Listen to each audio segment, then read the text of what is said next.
Chapter 1. The Expulsion. If you enjoy cultivation stories, subscribe to the channel and hit the bell so you never miss a new audiobook release. Now let's begin. The sect master's expression hadn't changed once during the entire proceeding, and Liang Chen found himself grateful for that small mercy. Disappointment required expectations, and expectations required someone to have believed in you once. The sect master had never particularly believed in Liang Chen. Not really. What he felt instead was professional regret. The regret of an administrator who had to deal with an unexpected complication in his orderly system. The regret of a man whose carefully planned schedule had been disrupted by an event he couldn't control or predict. The assembly hall of the Misty Cloud sect was designed for moments like this. High ceilings carved with cultivation insignia, walls reinforced with chi-binding inscriptions meant to contain dangerous displays of power, a central platform where the sect's leadership sat in formal rows. The architecture was meant to impress, to remind junior disciples of the power and permanence of the organization they'd joined. Stone floors polished to a mirror shine. Pillars carved with images of legendary cultivators. Windows positioned to let in light at specific times of day, creating patterns that were said to focus and enhance meditation. Liang Chen stood alone on the stone floor below them, his hands at his sides, his chi carefully suppressed so as not to disturb anything. He'd learned over the past 4 years that sudden displays of his power made people uncomfortable. They shouldn't. His power was no different from anyone else's. But there was something about the way his chi moved, the pattern it made when released, that seemed to make every measurement instrument in the sect start giving contradictory readings. The meditation instruments would flicker. The appraisal discs would spin erratically. The cultivation tracking arrays would display impossible results. "You are hereby expelled from the Misty Cloud sect," the sect master said formally, his voice carrying the weight of ritual authority. The declaration had been coming since the moment the first reports arrived, descriptions of the lightning, the destruction, the panic. But hearing it spoken aloud was different from anticipating it. It was final in a way that speculation never was. Around the sect master, the assembled elders stood in perfect formation. Their robes bore the insignia of the Misty Cloud sect, a cloud design outlined in silver thread, the mark that designated them as members of one of the middle-tier cultivation sects in the region. It was respectable.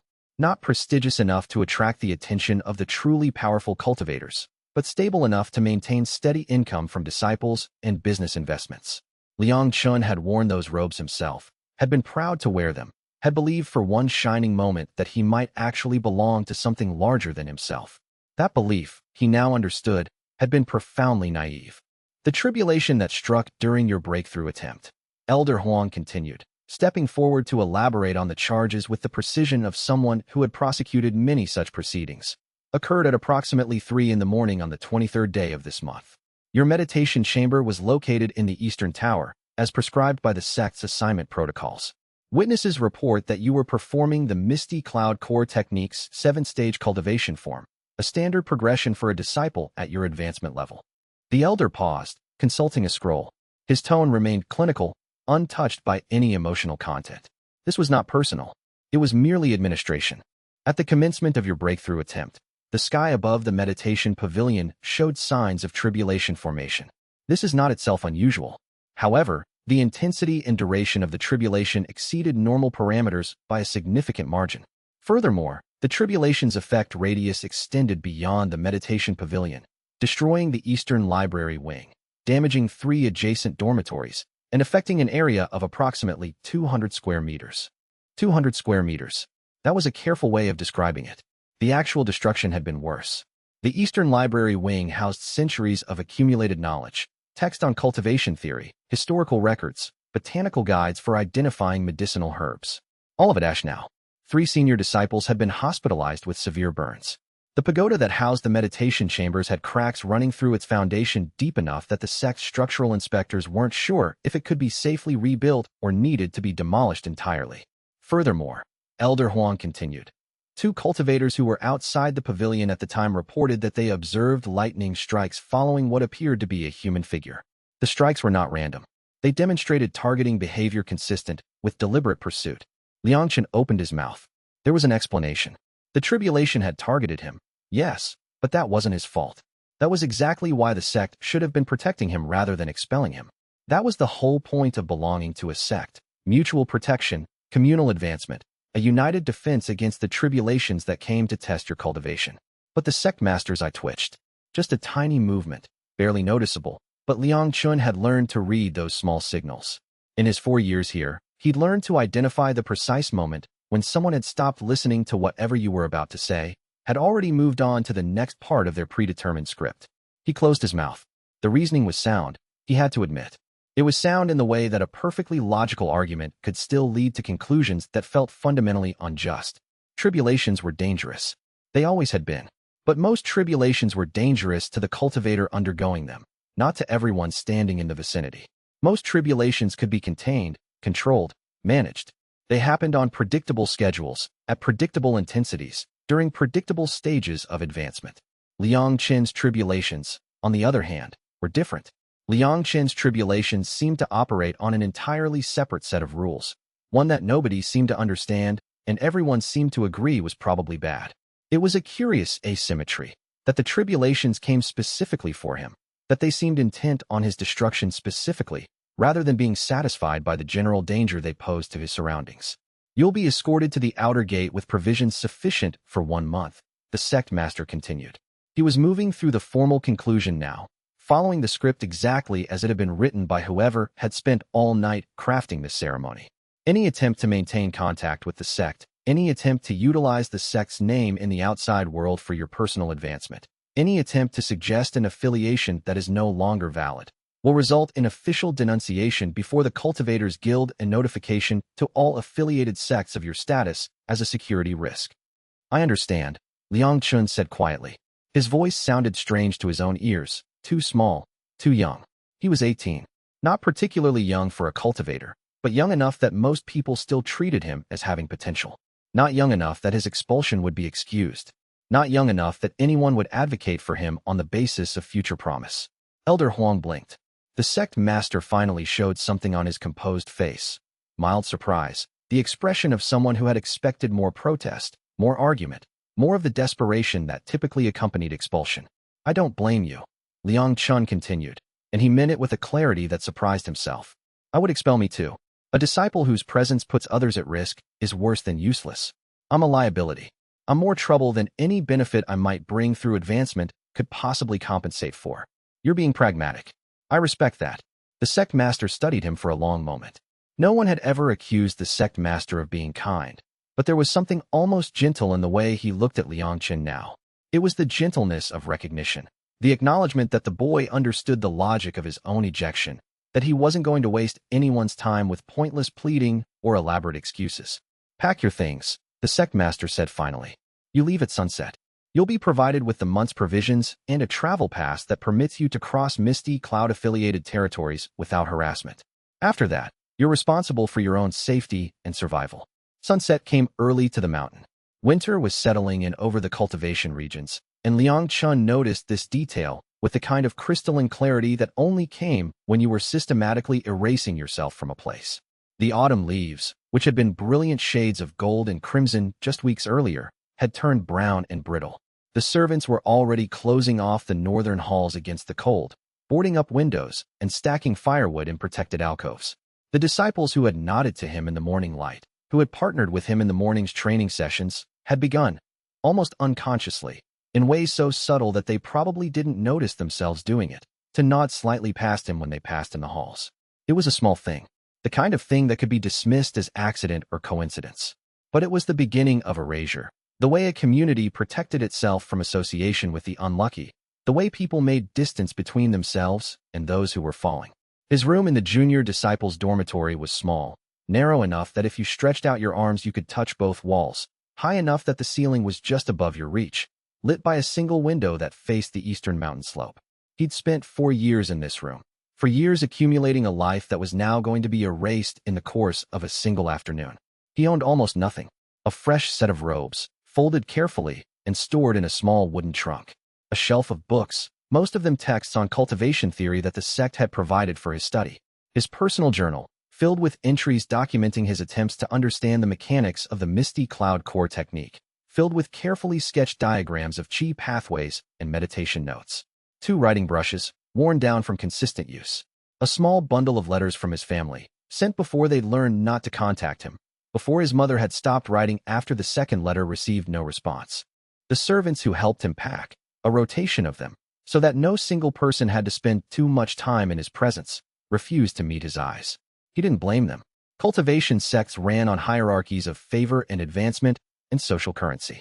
Someone being expelled was like a failure condition, a flag that said this person was not favored by fortune, not blessed by the heavens DAO, not destined for cultivation success. Associating with the unlucky risked staining the association, risked the bad fortune spreading by proximity. These servants had their own advancement paths to worry about, their own reputations to maintain. They couldn't afford to be known as the people who'd helped the expelled disciple pack. At the outer gate, Elder Huang pressed a small pouch of silver coins into his hand. It was more generous than the minimum the rules required, significantly more generous. The old cultivator had apparently decided that kindness was the proper parting gift, though his expression remained carefully neutral, as if he was doing this despite his professional responsibility rather than because of it. You were talented, the elder said quietly, his voice low enough that the gate guards wouldn't hear. In another life, if your tribulations followed normal patterns, if you could be predictable, if you could be. He didn't finish. There wasn't much point in finishing the sentence. They both understood what came next. If you could be normal, if you could be something the system knew how to accommodate, if you could be anything other than what you actually were. Liang Chen took the pouch. The weight of it was surprising. Either Elder Huang was more sympathetic than his careful professionalism suggested, or he was purchasing silence. Possibly both. Thank you, Elder, for trying to make it work. The elder turned away without another word, and the gates swung shut behind him. For the first time in 4 years, Liang Chen was entirely alone. The realization should have felt terrifying, should have triggered the instinct to run back, to apologize, to bargain his way back into the sect's acceptance. Should have made him feel desperate and lost, and like his entire world had ended. Instead, the feeling that washed over him was something like relief. Not happiness. The situation was terrible. His prospects were essentially non-existent. He had no family to return to and no real plan for what came next. His savings would run out eventually. The road would get harder. But there was an absence of pressure, a removal of the constant effort of trying to fit into a place that had never quite accommodated him. For 4 years, he'd been trying to make the Misty Cloud sect work, trying to advance properly, trying to be the kind of cultivator the system expected. Every attempt had ended in failure.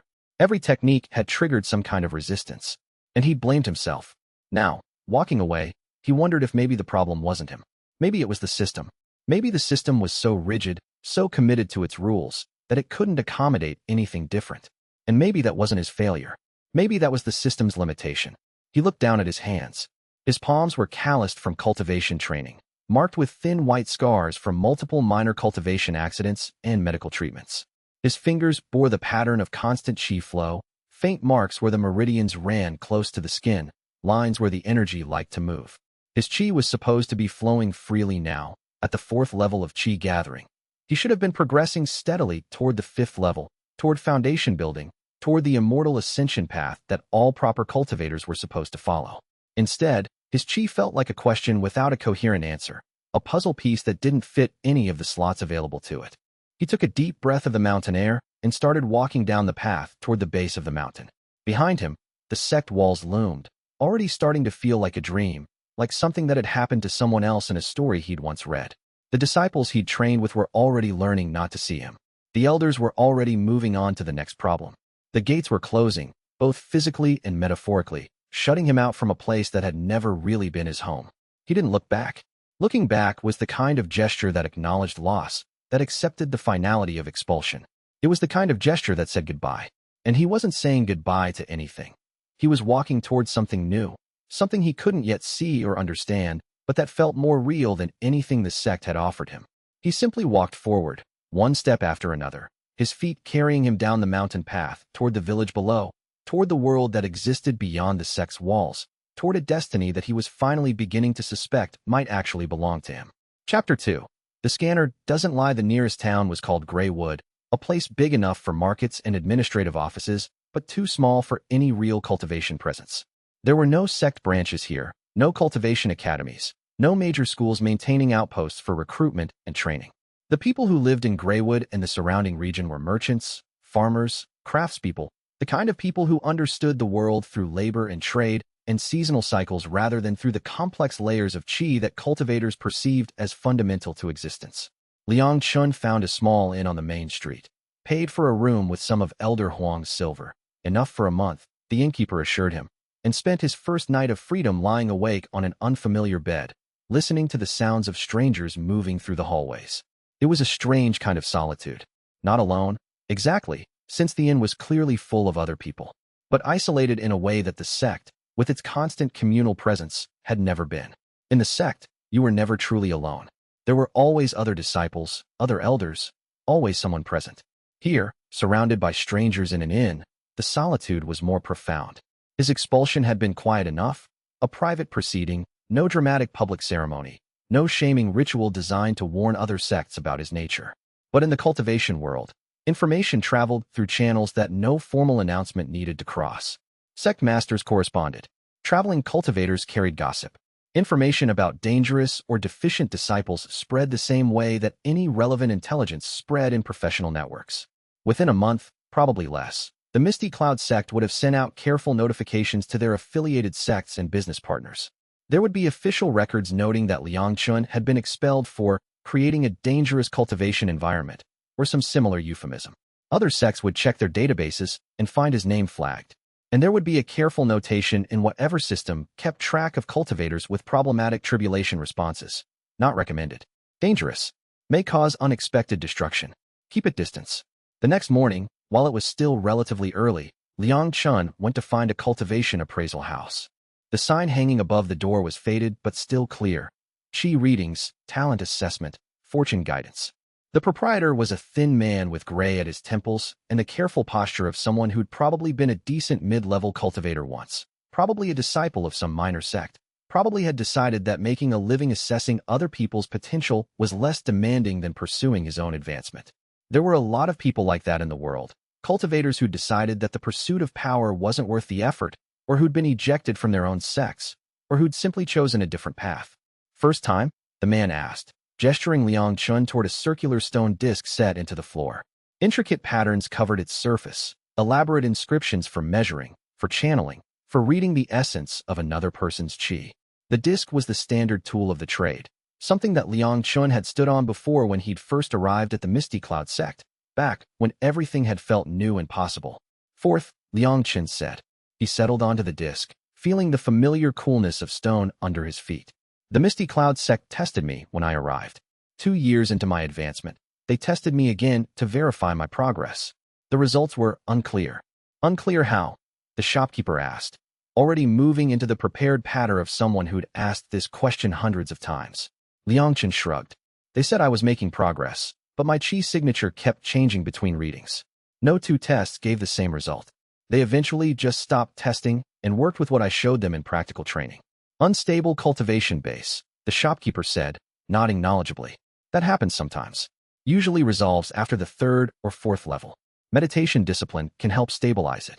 He wasn't going to get any clearer answer than that without actually running the test. So Liang Chen relaxed and opened himself, letting the inscriptions on the disc read his chi in the way they were designed to do. The disc activated. Power began to flow through the inscriptions, creating patterns of light that traced across the stone surface, each pattern designed to reveal something about the cultivator standing on it. The patterns danced. They should have formed a coherent shape by now, should have settled into a clear representation of his cultivation base and potential. Instead, the patterns kept shifting. The light would start to form one image, then flicker into a different formation. Another image would begin to coalesce, then dissolve before it completed. It was like watching someone try to draw in sand while the wind kept erasing their work. The shopkeeper bent close, reading the chaotic patterns with growing confusion. His frown deepened gradually, the kind of deepening that suggested he was reassessing his initial assumptions. That's unusual, he said finally. His voice had changed. Where before it had been professionally friendly, it was now carefully neutral, the tone of someone who'd encountered something outside his normal scope. What is? Liang Chen asked, though he already knew the answer was going to be strange. He'd been expecting it. The reading won't stabilize, the shopkeeper said. He was still bent over the disc, watching the patterns flicker. I've run this procedure hundreds of times. Thousands, maybe. Every normal cultivator, their reading settles into a coherent pattern within a few moments. You should be able to see clearly what their level is, what their aptitude is, what their likely advancement path will be. But this is, the disc says your cultivation base is real. I can feel the power in you. It's definitely there. It's not nothing. You're definitely a cultivator. But it refuses to categorize you. It won't form a coherent pattern. It's like trying to measure something with no defined shape. Liang Chen nodded slowly. This was what he'd expected, the confirmation he'd come here to get. What does that mean? It means, the shopkeeper said, stepping back from the disc, your chi signature is undefined. The disc is designed to measure conventional cultivators whose chi follows established patterns. And yours just doesn't. It's real, but it's not following any structure the disc recognizes. Liang Chen looked down at the disc. The light was beginning to fade now, the inscription exhausting itself in the attempt to read something it had no framework for. The patterns faded into nothing, and the stone returned to inert ordinariness. How much do I owe you? He asked quietly. Nothing, the shopkeeper said, and he sounded genuinely disturbed. I've never seen that before. In 30 years of running readings, maybe 10,000 customers, never once. Your money's no good here. I don't feel right taking payment for something that broke my equipment. Your equipment isn't broken, Liang Chen said. It's just reading something it's not designed to read. But the shopkeeper wouldn't hear it. He practically pushed Liang Chen out of the shop, then locked the door immediately after. Through the window, Liang Chen could see him wiping down the stone disc with a cloth, cleaning it carefully, as if trying to erase the strangeness of the reading. That night, Liang Chen sat in his own room and tried to understand what it meant to have a chi signature that couldn't be read. It meant, he thought slowly, that he was broken in a way the world had no language for. All the systems of measurement that the cultivation world had developed, all the classification schemes and advancement hierarchies and progression structures, they all depended on the ability to define a cultivator's chi. Your chi signature was supposed to be like a fingerprint, unique but readable, something that could be categorized and understood and placed into context. But his chi signature, it seemed, existed in a space that the measurement systems weren't equipped to address. He'd read enough cultivation texts to understand the implications. The chi gathering stage was divided into 9 levels, defined by how much chi you could store and how efficiently you could cycle it through your meridians. The foundation building stage came next, where you'd use that stored chi to literally reshape your physical body to accommodate greater power. Then the core formation stage, the nascent soul stage, higher stages that the sect's basic texts barely mentioned. But those stages depended on a clear progression. You reached a certain level, you underwent a tribulation that tested your advancement, and if you survived, you progressed to the next level. The system was clean, orderly, mathematically elegant. Everyone followed the same path. The variables were in the details, how quickly you advanced, how well you handled each tribulation, which specific techniques you learned. But the fundamental structure was universal. Except he couldn't read his own position within that structure. He didn't know if he was in the 4th level or the 5th. He couldn't even verify that he'd actually advanced from the first breakthrough in the same way that normal cultivators did. Was he really a cultivator at all? Or was he something else entirely? Something that had just learned to mimic the appearance of cultivation enough that people hadn't questioned it? Chapter 3. The technique that wasn't supposed to work. Winter settled in fully over the next 2 weeks. Liang Chen spent his days in the local market, buying books when he could afford them with carefully budgeted silver coins, practicing basic forms in the snow-covered fields outside town. His expulsion money was lasting longer than he'd expected, partly because he was careful with it, and partly because Greywood was far cheaper than the sect mountains. His nights were spent reading, trying to understand his own nature through the written word. Most of the books he could access were general cultivation texts, nothing particularly advanced or specialized. But they all operated on the same fundamental assumption, that chi was something that could be measured, categorized, understood. He read about the meridians that chi flowed through, about the dantian where chi was supposedly stored, about the organs that chi supposedly nourished in predictable ways. None of it matched what he experienced when he actually tried to cultivate. It was this discrepancy, this gap between what the text said should be happening and what his body actually reported, that made him certain he was fundamentally wrong somehow. Either the texts were describing something he couldn't access, or he was experiencing something the texts didn't have language for. He was sitting in the market one gray afternoon, watching merchants pack up their stalls in preparation for an evening snowfall, when an old woman set down a bundle of dried herbs next to him without asking permission. She was ancient, genuinely ancient, the kind of old that suggested decades of cultivation, though nothing in her appearance suggested any current cultivation practice. She wore simple clothes, her hands were weathered like old leather, and her eyes held the kind of knowing that came from long years of living and observing. "You're the one they said was cursed," she said. Not a question, just a simple statement of fact. Liang Chen looked up. The news had spread faster than he'd expected. He'd been in Greywood for less than 3 weeks. "News travels," he said. "It does." She sat down without being invited, her knees cracking audibly as she settled herself on the bench beside him. They say the heavens Tao tries to kill you. They say the sky itself hunts you. They say you brought tribulation down on an entire sect, and that's why they cast you out. Liang Chen opened his mouth, then closed it. What she was saying was close enough to the truth that correcting it would be pointless. Is that what they're saying? Among other things, she said with a small smile. Most people think you made a deal with a demon to gain power, and now the demon wants payment. Some of the more creative ones think you're heaven's punishment given flesh, a tribulation made manifest in human form. One merchant from the capital thinks you're the herald of a coming tribulation age, the sign that the heavens Tao is going to become more volatile and dangerous for everyone. She picked up one of her own herbs and chewed on it thoughtfully, considering her words carefully. What do you think you are? I think I'm unemployed, Liang Chen said, and probably going to be homeless in about 3 weeks if I don't find a way to make money. My current savings won't last much longer if I'm not careful. The old woman smiled at that. A real smile, not the practiced kindness of someone trying to be pleasant. Follow me, she said. Her name was Grandma Qing, and she lived in a cottage at the edge of Greywood with an impressive garden that seemed too large to be maintained by one person. The garden stretched across the space where you'd expect a typical small farm, with rows of herbs and medicinal plants, fruit trees arranged in careful patterns, even small sections devoted to flowering plants that served purely aesthetic purposes. It was the kind of project that suggested a level of commitment and care that seemed almost out of place in the practical world. As it turned out, it wasn't maintained by one person. The cottage was a way station of sorts, a place where wandering cultivators stayed when they passed through town, in exchange for helping with the work. There were 3 others already there when Liang Chen arrived in the late afternoon. A young woman training to be a healer, currently working on extracting qi-enhanced plant properties. A middle-aged man recovering from a serious injury that was preventing him from traveling further. And a teenage boy who'd been expelled from his sect years ago and had simply decided not to seek a new one, instead choosing to become what Cultivation Society called an unaffiliated wanderer.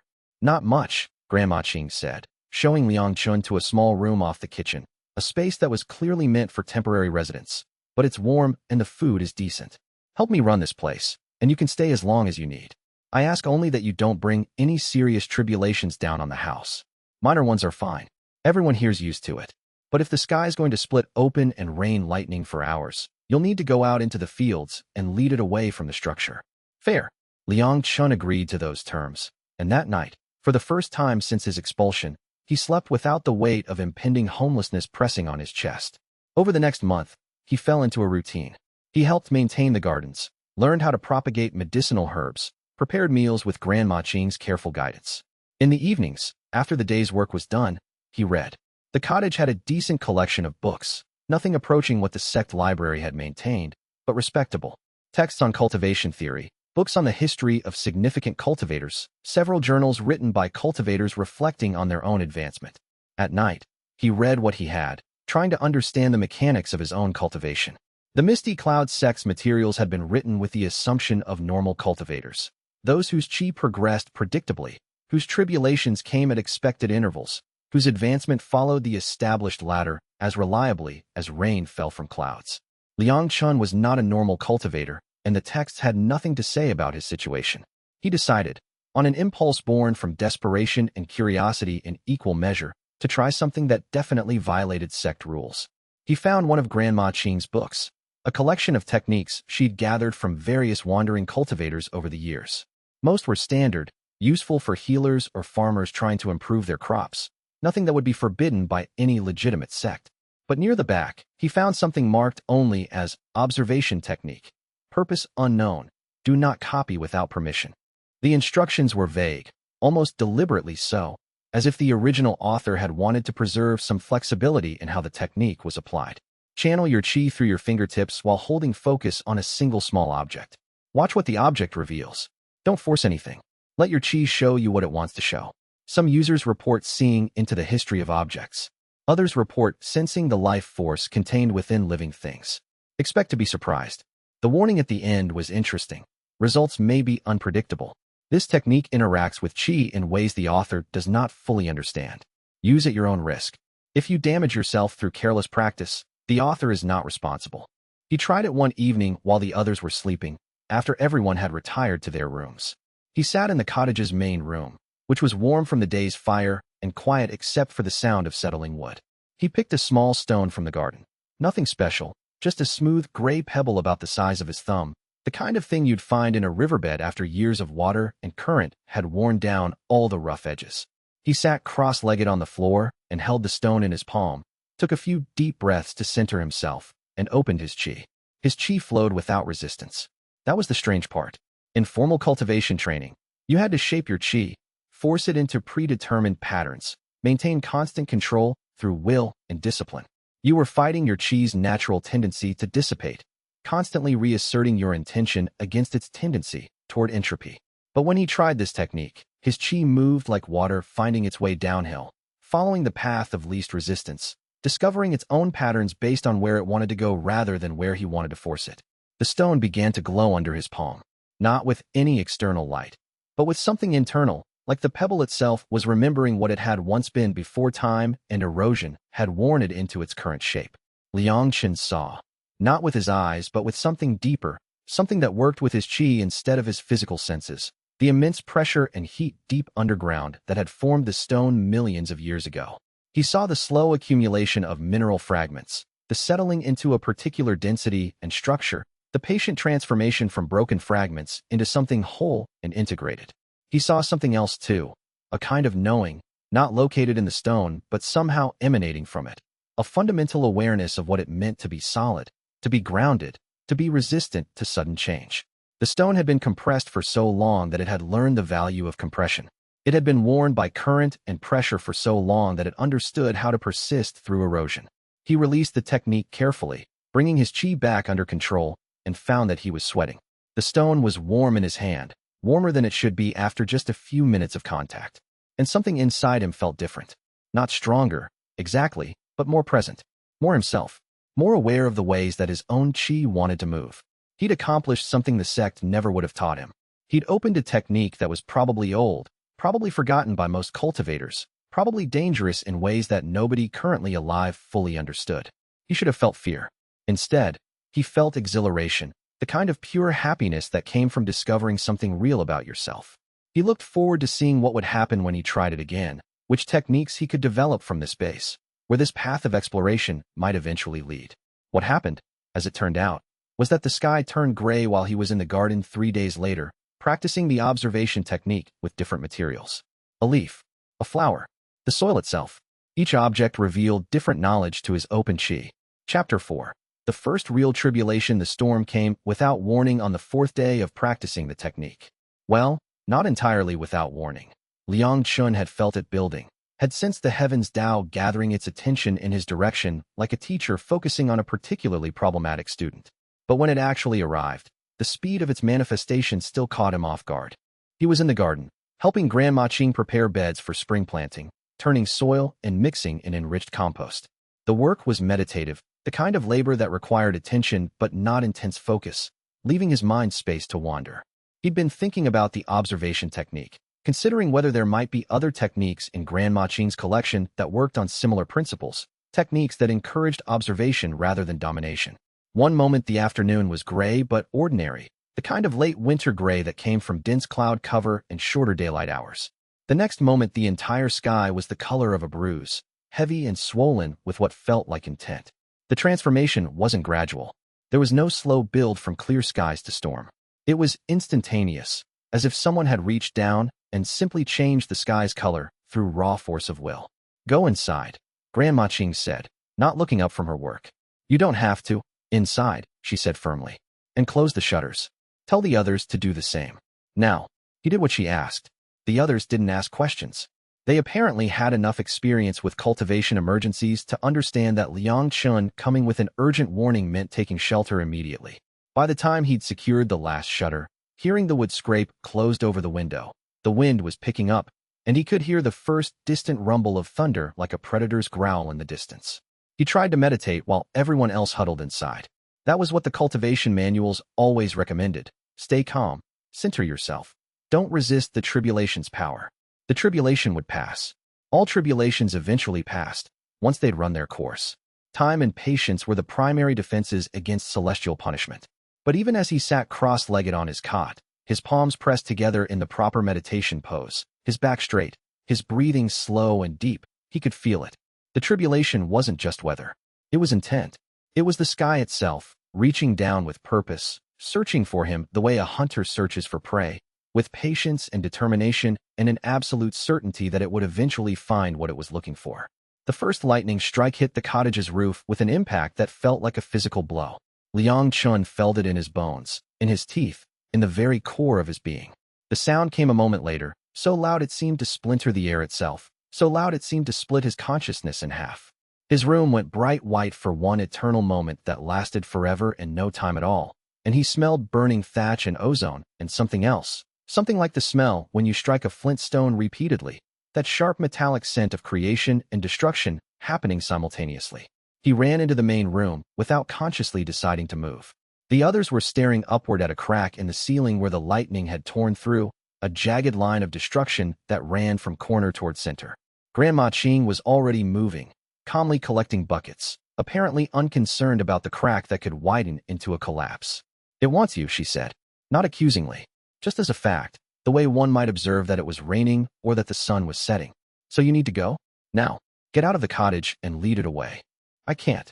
"You can and you will, or my whole house burns down with all of us in it." She was already moving, ushering the young healer toward the back of the house. "Go. Take the west path. Run for the open fields. Don't let it hit the cottage again. Every strike you prevent here is one fewer thing I have to rebuild." Liang Chen made it to the door and opened it to a landscape transformed by fury. The sky was now so dark it was nearly black, lit intermittently by the lightning that cut across it. Wind was tearing at the trees in the garden, ripping leaves from branches, threatening to uproot smaller plants. The lightning came in quick strikes, 3 of them in rapid succession, all hitting the cottage's roof and walls with impacts that shook the ground. He ran. The field behind the cottage was open and level, and he pushed himself to full speed, faster than a normal human could move, faster than his 4 years of qi gathering advancement should have made possible. But the tribulation was faster, or it was everywhere at once, or it was moving through space in ways that normal movement couldn't match. Behind him, he could hear the lightning striking the cottage again and again, each strike more violent than the last. The cracks in the building were growing. The roof was catching fire. Smoke was rising into the dark sky. No, not the cottage. It was him the tribulation wanted. The cottage was just collateral damage, just everything in the way of reaching him. He needed to get further, further away from anything that could burn, any way that couldn't hurt innocent people. His life was forfeit. He'd understood that from the moment the tribulation started coming for him.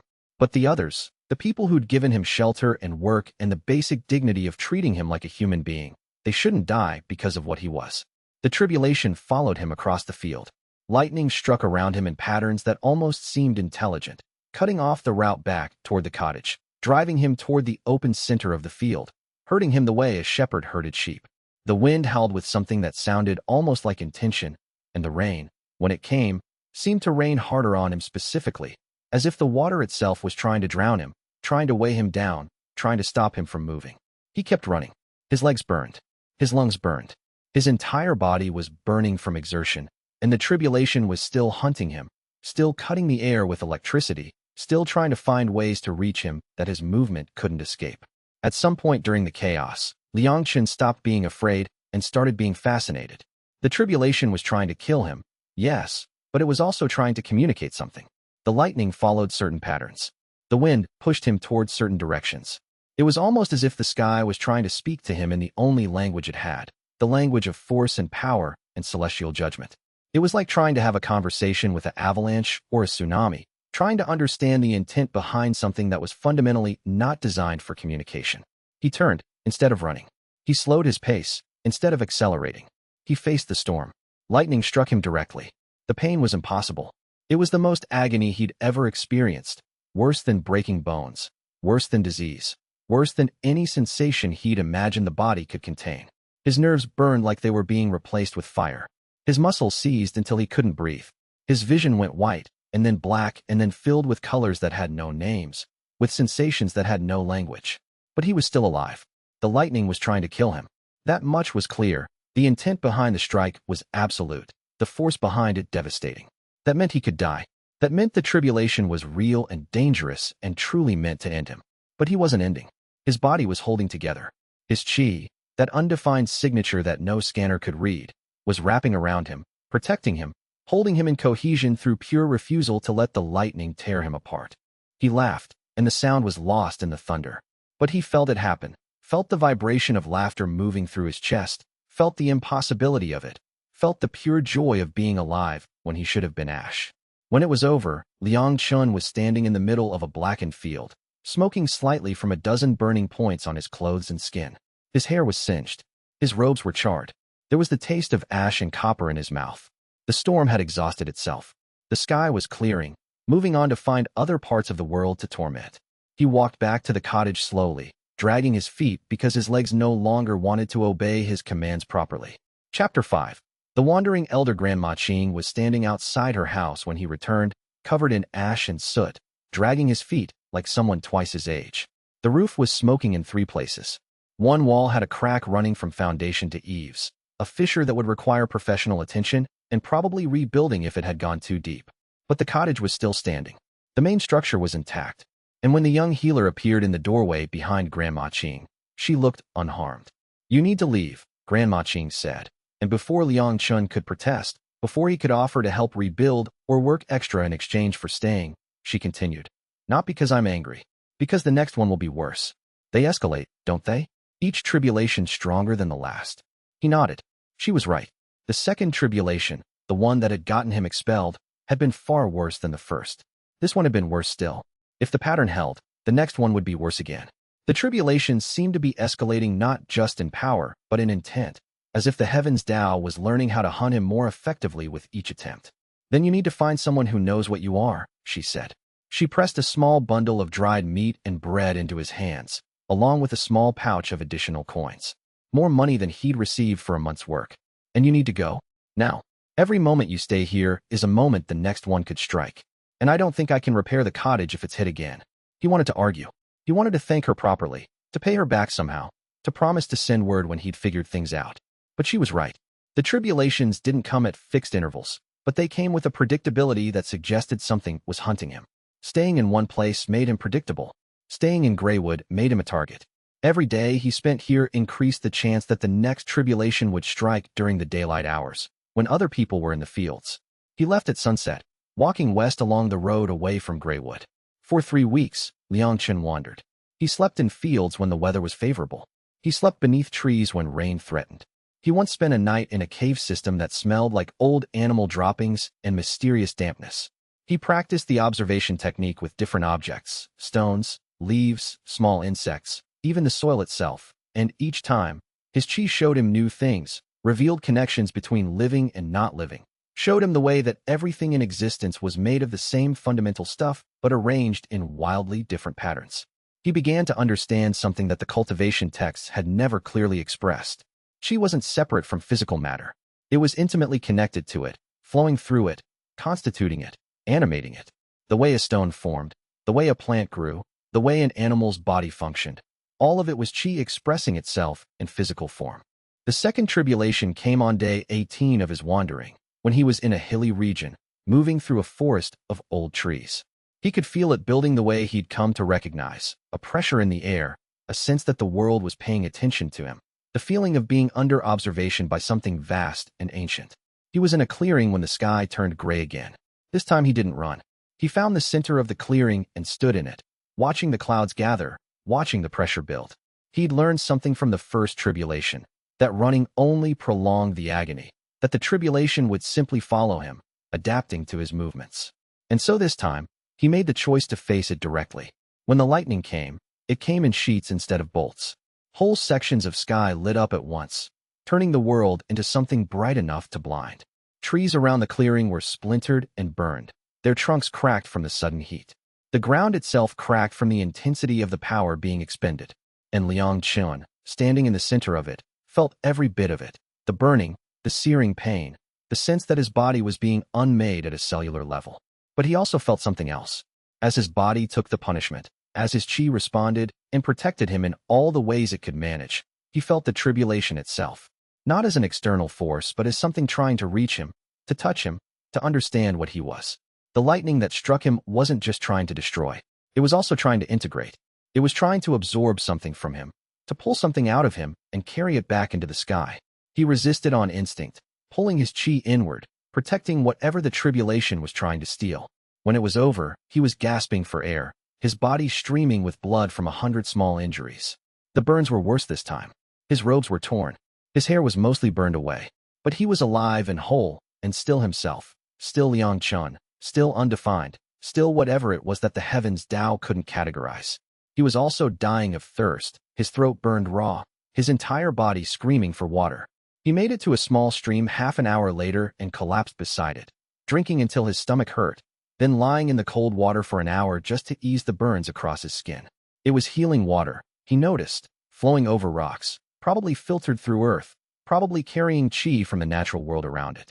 The longer he lay in it, the less his burns hurt.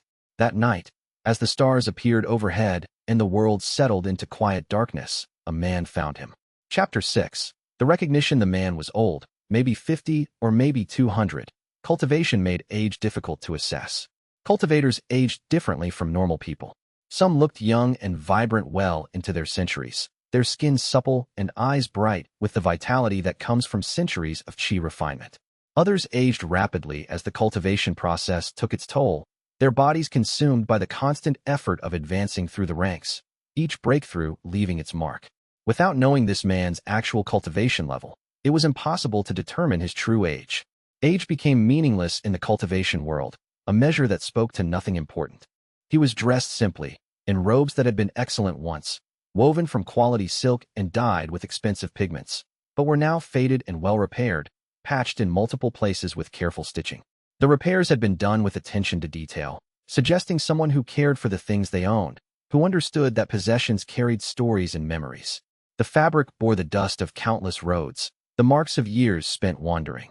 He carried a staff that looked like it had been polished smooth by thousands of miles of walking, the wood dark with age and wear, the simple iron bands around its circumference scratched and scuffed from years of use. The staff moved with him as though it were part of his body, an extension of himself rather than a tool. "You're the one," the old man said. He wasn't asking. He was stating a fact that he'd apparently known before he arrived, as if he'd been tracking Liang Chen specifically, following some trail that only he could see. There was no surprise in his voice, no hesitation. He was certain, the kind of certainty that came from having searched for something for so long that you recognized it immediately when it finally appeared. Liang Chen, who was delirious with pain and exhaustion, found enough energy to be cautious. The burns across his body still radiated heat, each nerve ending a separate line of agony. His meridians felt scorched, their delicate structures damaged by the tribulation force. Every breath hurt. Every heartbeat sent another wave of pain through his damaged chi channels. But something in the old man's certainty demanded attention. "One what?" Liang Chen whispered, his voice raw from screaming during the tribulation. "An anomaly," the man said. He knelt beside the stream with the careful movements of someone very old or very injured, or perhaps both. The way he moved suggested that every joint carried memories of damage, that his body had been through things that had left permanent marks on it. His knees creaked audibly. His shoulders moved with limited range. Yet there was grace in his movements, a kind of acceptance of limitation that spoke to deep wisdom.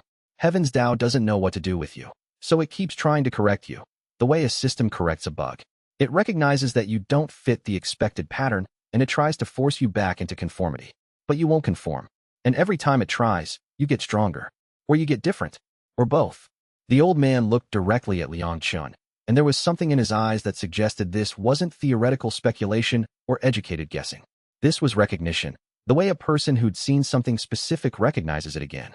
This was the look of someone who'd been looking for Liang Chen, or someone like him, for a very long time. His eyes were gray like storm clouds, and in them Liang Chen could see the weight of centuries, the slow accumulation of understanding that comes from refusing to die, from continuing to learn even when the world wanted you to stop. It made a terrible kind of sense. The tribulations that hunted him, the way the sect's instruments gave contradictory readings, the sense that something vast and impersonal was trying to eliminate him, not out of malice but out of a need to maintain order. All the confusion and terror of the past months suddenly clicked into place, like puzzle pieces assembling themselves. "Who are you?" Liang Chen asked, needing to understand the source of this knowledge. "Someone who's been looking for someone like you for a very long time," the old man said. He sat down beside Liang Chen without asking permission, his movements deliberate and controlled, careful to show that he meant no threat. "My name is Elder Shun. I'm not affiliated with any sect, haven't been for 50 years. I wander, I teach occasionally. I observe the cultivation world and try to understand its deeper patterns. And I've been looking for you because I've read the records, and there haven't been more than 3 anomalies in the past 500 years. 3. In 500 years. Liang Chen tried to process what that meant. In a cultivation world that spanned continents and countless sects, with millions of cultivators seeking advancement, only 3 anomalies had appeared in half a millennium. The rarity of what he was struck him then with renewed force. He wasn't just unusual. He was nearly unique. What's an anomaly? Liang Chen asked. His voice was raw, damaged by the heat of the tribulation, barely above a whisper. The question felt inadequate to encompass the vast uncertainty he felt about his own nature. Someone whose chi signature doesn't match the expected patterns, Eldershin said. He reached into a pouch at his side and pulled out a small bottle of water, handing it to Liang Chen without comment. The gesture was kind, and for a moment Liang Chen felt his eyes burn with tears. He was too exhausted to cry. Someone whose cultivation doesn't follow the established hierarchy. Someone who should be impossible but isn't. Someone who advances through methods the heavens, DAO, has no category for. Someone who triggers tribulations that don't follow the standard scheduling. Liang Chen drank the water. It was cool and clean and the most wonderful thing he'd experienced in days. It flowed down his damaged throat like salvation, easing the burning sensation that had become constant. As the water settled in his stomach, some small part of the panic that had gripped him since his expulsion began to loosen. Someone heaven is hunting because they represent something heaven fears, the possibility of fundamental change, Liang Chen said, the realization crystallizing as he spoke it aloud. Eldershin smiled slightly. You're intelligent. That's good. You'll need intelligence to survive what's coming. Liang Chen tried to process this. It made a kind of sense, the way the tribulations hunted him, the way they seemed almost malevolent, the way they triggered in response to his cultivation with mechanical inevitability.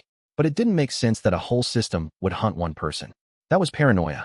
That was thinking you were important enough to matter to something as vast and encompassing as the heavens DAO itself, something that governed the fundamental laws of cultivation across the entire world. That was, actually, given what he'd experienced, probably accurate. The tribulations had targeted him with precision. They had adapted to his attempts to hide. They had grown more intense with each breakthrough. That wasn't coincidence. That was intent, whether conscious or mechanical.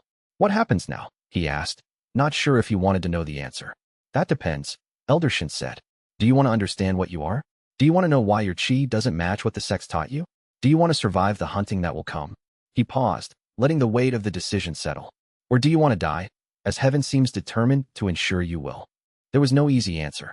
Understanding might be worse than ignorance. Knowledge might be a burden that crushed him. But the alternative was extinction, a slow or quick erasure, the reduction of everything he was to nothing. The first one, Liang Chen said. It was honest at least, and he was too exhausted to lie even to himself anymore. Then you'll train with me, Eldershin said. I'll teach you how to survive the tribulations. I'll teach you how to read your own nature. And when you're ready, and you will be ready eventually, I'll teach you how to rewrite the very rules of heaven's DAO itself. It sounded insane. It sounded magnificent. It sounded like exactly the kind of thing that was probably a very good way to get killed, either by the tribulations or by sects that learned what Eldershin was planning and decided it had to be stopped. But Liang Chen had already been marked for death.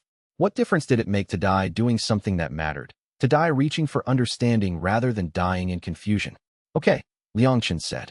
Eldershin helped him up, and as the old man's hand touched his arm, Liang Chen felt something shift in his understanding. The chi that flowed through Eldershin was ancient and intricate, layered with complexity that spoke to centuries of refinement. But underneath that, there was something else, a sense of kinship, a resonance that had nothing to do with sect ranking or cultivation level. Eldershin understood what it was to be other. And now, Liang Chen thought, he wouldn't have to be alone in that understanding. Chapter 7. The path between worlds. The Elder took him to a place called the Wandering Grove, a location that existed in the margins of the cultivation world, not quite wild and not quite civilized. It was a valley hidden by mountains, accessible only through paths that Eldershin navigated with the ease of someone who'd walked them hundreds of times. Within the valley were scattered buildings, most of them old and partially overgrown, as if they'd been abandoned and reclaimed multiple times over the course of centuries. This used to be a sect, Eldershin explained as they walked through the ruins. The path beneath their feet was clear, well-maintained despite the overgrowth on the surrounding buildings. The primordial sect, back when the cultivation world was younger, back before the major sects consolidated their power, and began enforcing standardization across cultivation techniques. They fell apart about 200 years ago, after the Heavens DAO became more active in enforcing conformity. I've been using their bones ever since. The buildings were impressive in their decay. The meditation halls were still structurally sound, though the roofs had holes and the inscriptions on the walls had faded from centuries of exposure to weather. The dormitories were collapsing, but the main courtyard area was still clear. The greatest structure was a pagoda that had probably been beautiful once, elegant and soaring, designed to reach toward the heavens. It's safe enough, Elder Shin continued, gesturing for Liang Chen to follow. And more importantly, it's isolated. When the tribulations come, they'll hurt nothing except us. The mountains provide natural barriers. The valley is positioned in such a way that the Heavens DAO has difficulty focusing its attention here. It's not perfect, nothing is, but it's been sufficient for my purposes. The main meditation hall was still in good condition. Elder Shun had clearly been maintaining it, perhaps for decades. The floor was swept clean, and the meditation platform in the center looked recently oiled, preserved against the elements. There were supplies stored carefully in side rooms: food, water, books, writing materials, medicinal herbs. The first thing you need to understand, Elder Shin said, settling himself on a bench and gesturing for Liang Chen to sit, is that the Heavens DAO is not a conscious entity. It's a system. It's the accumulated weight of millions of cultivation attempts, billions of hours of practice, all organized into a pattern that repeats across generations. It's a self-replicating algorithm, in a sense. It works because everyone assumes it works. Everyone follows the same steps, and their success confirms the pattern. Liang Chen sat, listening carefully.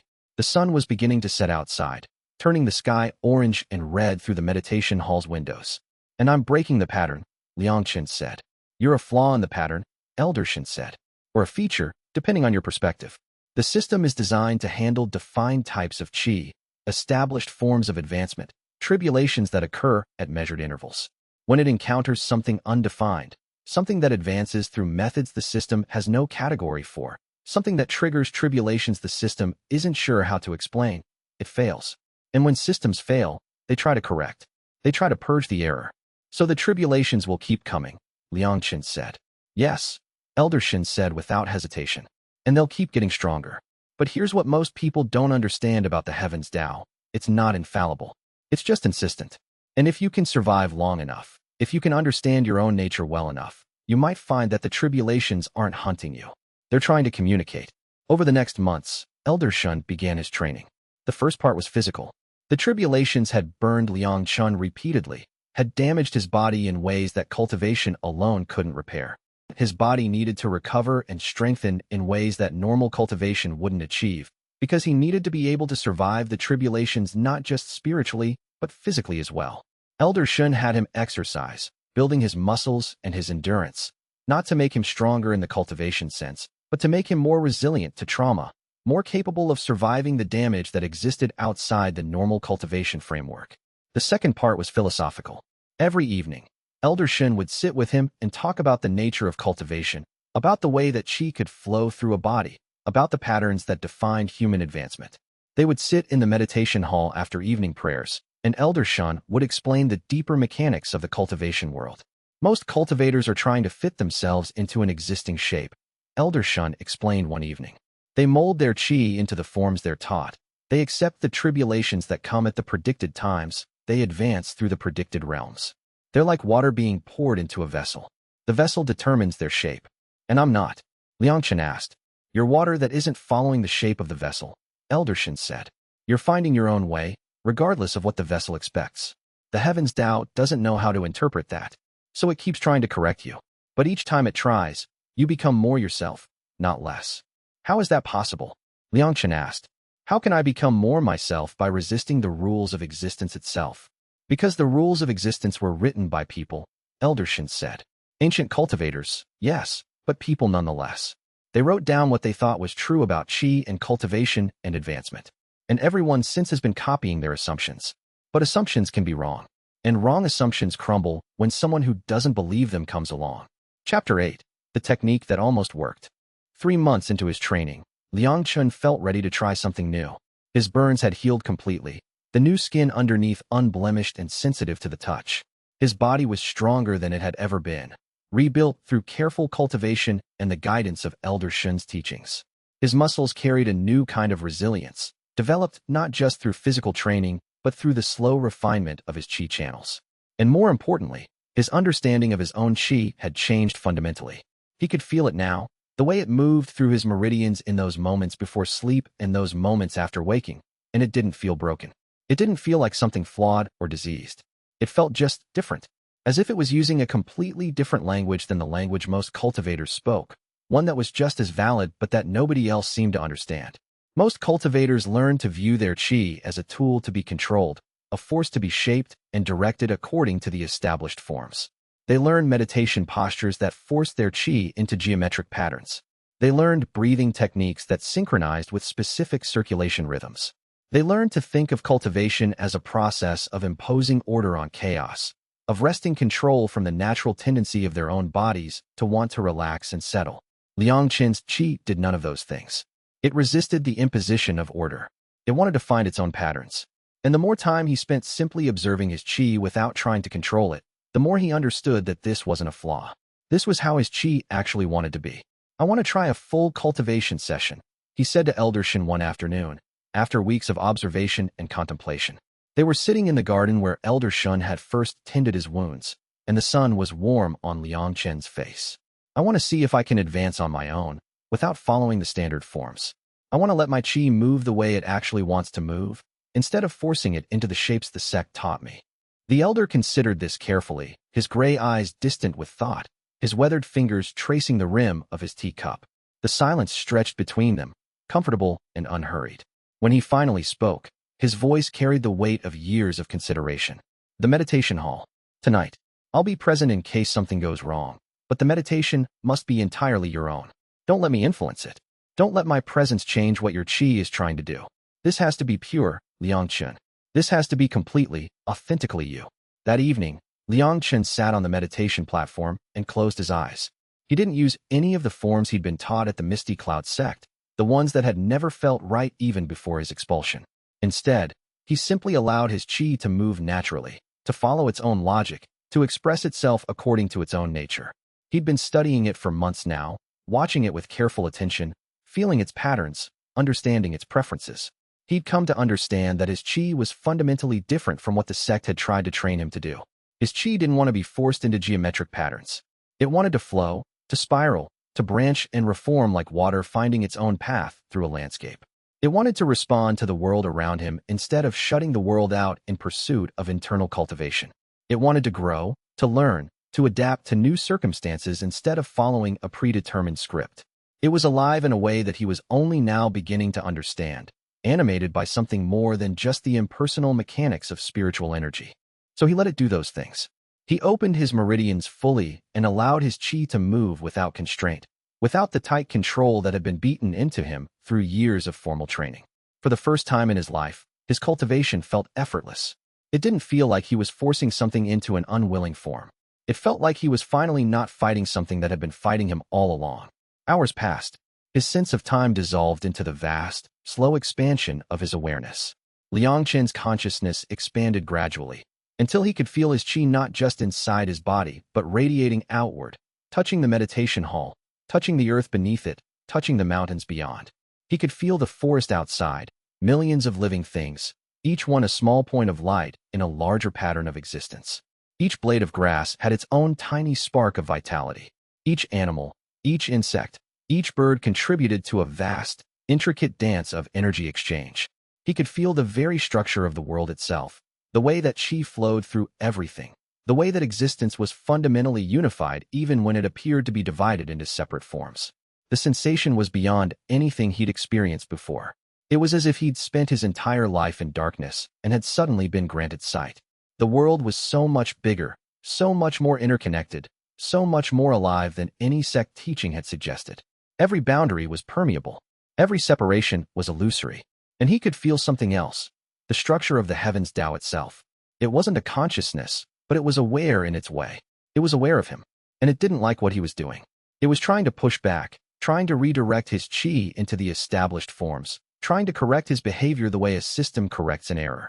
He could feel the weight of that correction pressing against him, the vast and impersonal force of a system that had been running for countless eons, reinforced by the cultivation of millions of practitioners, each one confirming through their own success that the system worked. But Liang Chen didn't fight the correction. Instead, he let it come, and at the moment of contact, he examined it. He looked at the deep structure of the correction, at the way the heavens DAO was trying to reshape him, and he understood it. The tribulations weren't trying to kill him. They were trying to stabilize him. The heavens DAO recognized that he was in error, and it was attempting a forced correction, the way a computer program might attempt to fix corrupted data by overriding it with what was considered correct. It was impersonal. It was mechanical, but it was relentless. And the only reason the correction didn't work was because every time it tried to override him, he was something different. He kept changing, kept growing, kept understanding more about what he was and what he wanted to become. The system's corrections were based on fixed patterns, but he was fluid.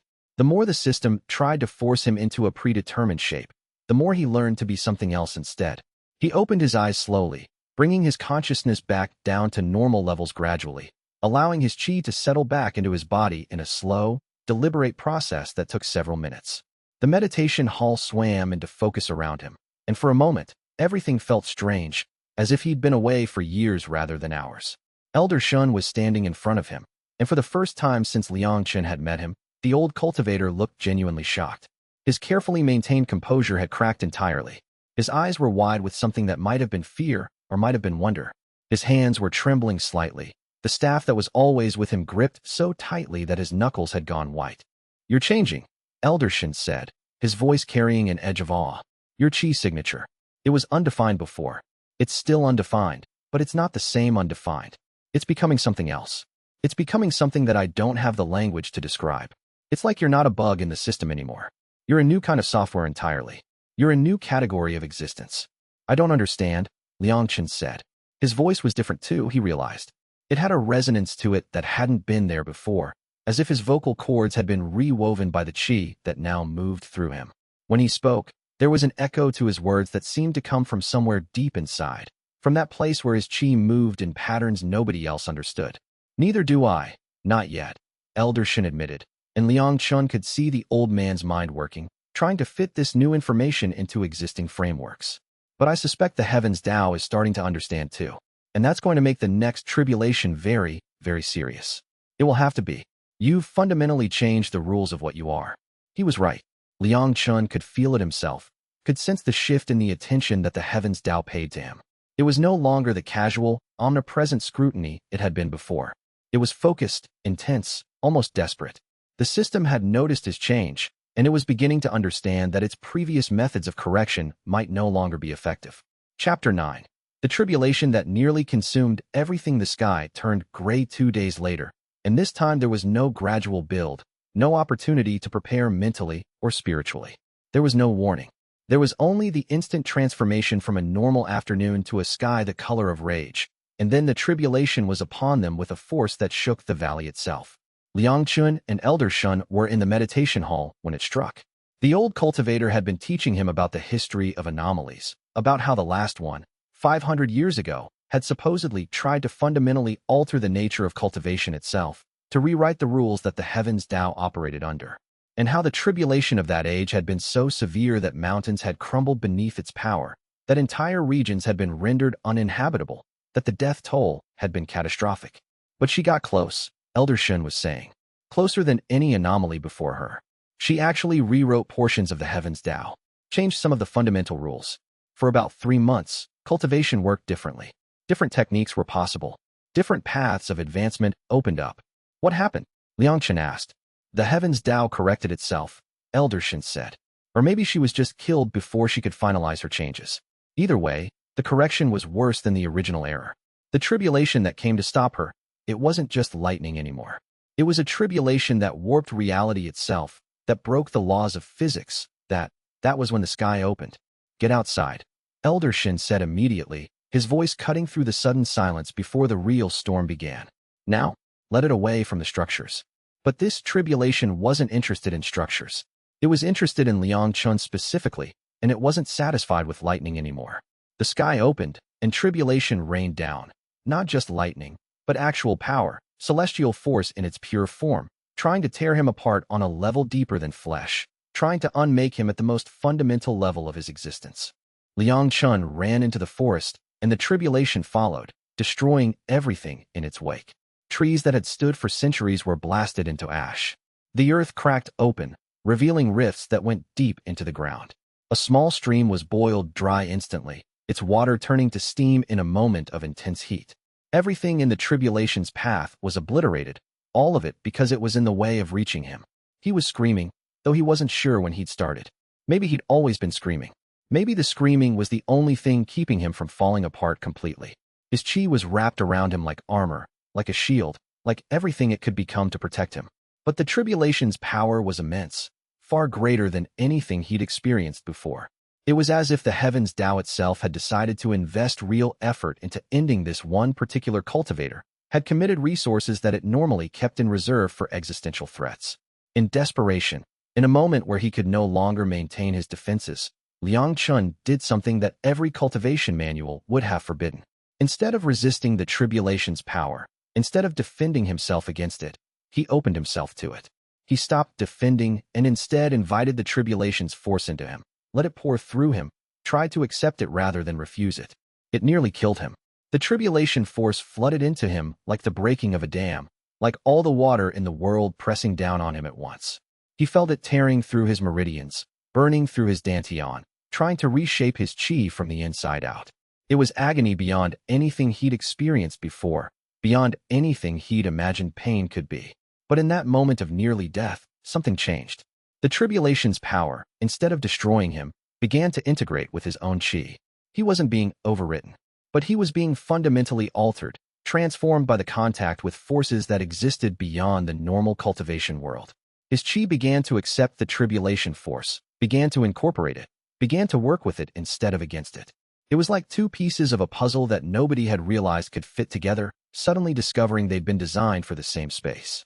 The tribulation force was carrying signatures of the heavens Tao itself, and as it merged with his own chi, Liang Chen began to understand something fundamental about what he was. When the tribulation ended, Liang Chen was lying in a crater that his body had created through the sheer force of the energies passing through it. His body was no longer entirely human. Not in an obvious way. He didn't have extra limbs or monstrous features. His appearance was still recognizably Liang Chen, but his chi was different. It had been integrated with tribulation force, and that tribulation force carried signatures of the heavens Tao itself. He could feel it now, running through him like a second circulatory system. He could feel what the heavens Tao was, what it wanted, what it feared. Elder Shin found him hours later, lying in the crater, still smoking from a dozen burning points. The old cultivator was limping, his robes torn, his hair singed. He'd apparently been dealing with the edge effects of the tribulation, while Liang Chen had been dealing with the center. "You're different," the old cultivator said, kneeling beside him with obvious difficulty. "The tribulation changed me," Liang Chen croaked.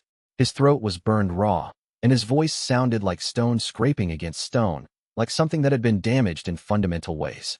"It did," Elder Shin agreed. "And I think that was the point. The heavens Tao isn't trying to destroy you anymore. It's trying to transform you. It wants you to understand it, to become part of it, to carry its essence in your body. Because if you do, then you won't be an anomaly anymore. You'll be a component of the system." "What if I don't want to be?" Liang Chen asked. Elder Shin smiled. "Then you'll have to fight it. But now you'll be fighting it from the inside." Chapter 10. The integration is complete. Recovery took weeks this time. The tribulation force in Liang Chen's body was trying to stabilize, trying to find a way to coexist with his natural chi. It was a war happening at a cellular level, and he spent most of his time meditating, watching the two forces reach an uneasy truce, then a negotiation, then something that was beginning to look like cooperation. During his recovery, Elder Shin revealed more of what he knew about anomalies and the history of cultivators like Liang Chen. 500 years ago, he said, sitting beside Liang Chen's cot one evening while the younger man recovered, there was a cultivator named xianxia. She was an anomaly, like you. The heavens Tao tried to correct her, same as it's trying to correct you. And instead of resisting, she tried to understand it. She spent 30 years studying the underlying patterns of cultivation, the deep logic that governed advancement. "What happened to her?" Liang Chen asked. He was still weak, still recovering from the tribulation, but his curiosity was strong enough to keep him engaged. "She tried to rewrite it," Elder Shin said. "She attempted to fundamentally alter the way the heavens Tao functioned, to create new forms of cultivation that wouldn't be dependent on the established hierarchy. She was almost successful. But the tribulation that came to stop her was catastrophic. It wasn't just lightning anymore. It wasn't even just tribulation force.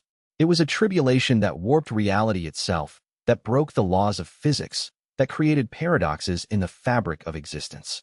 When it was done, she was gone, dead, or transformed into something the cultivation world couldn't recognize. Either way, the anomaly was erased from history. Why are you telling me this? Liang Chen asked. Because I think you're the same kind of anomaly she was, Elder Shen said. The kind that the heavens DAO can't simply correct because she's not trying to fit into the system. She's trying to change the system itself. And I think you might be planning the same thing, given enough time.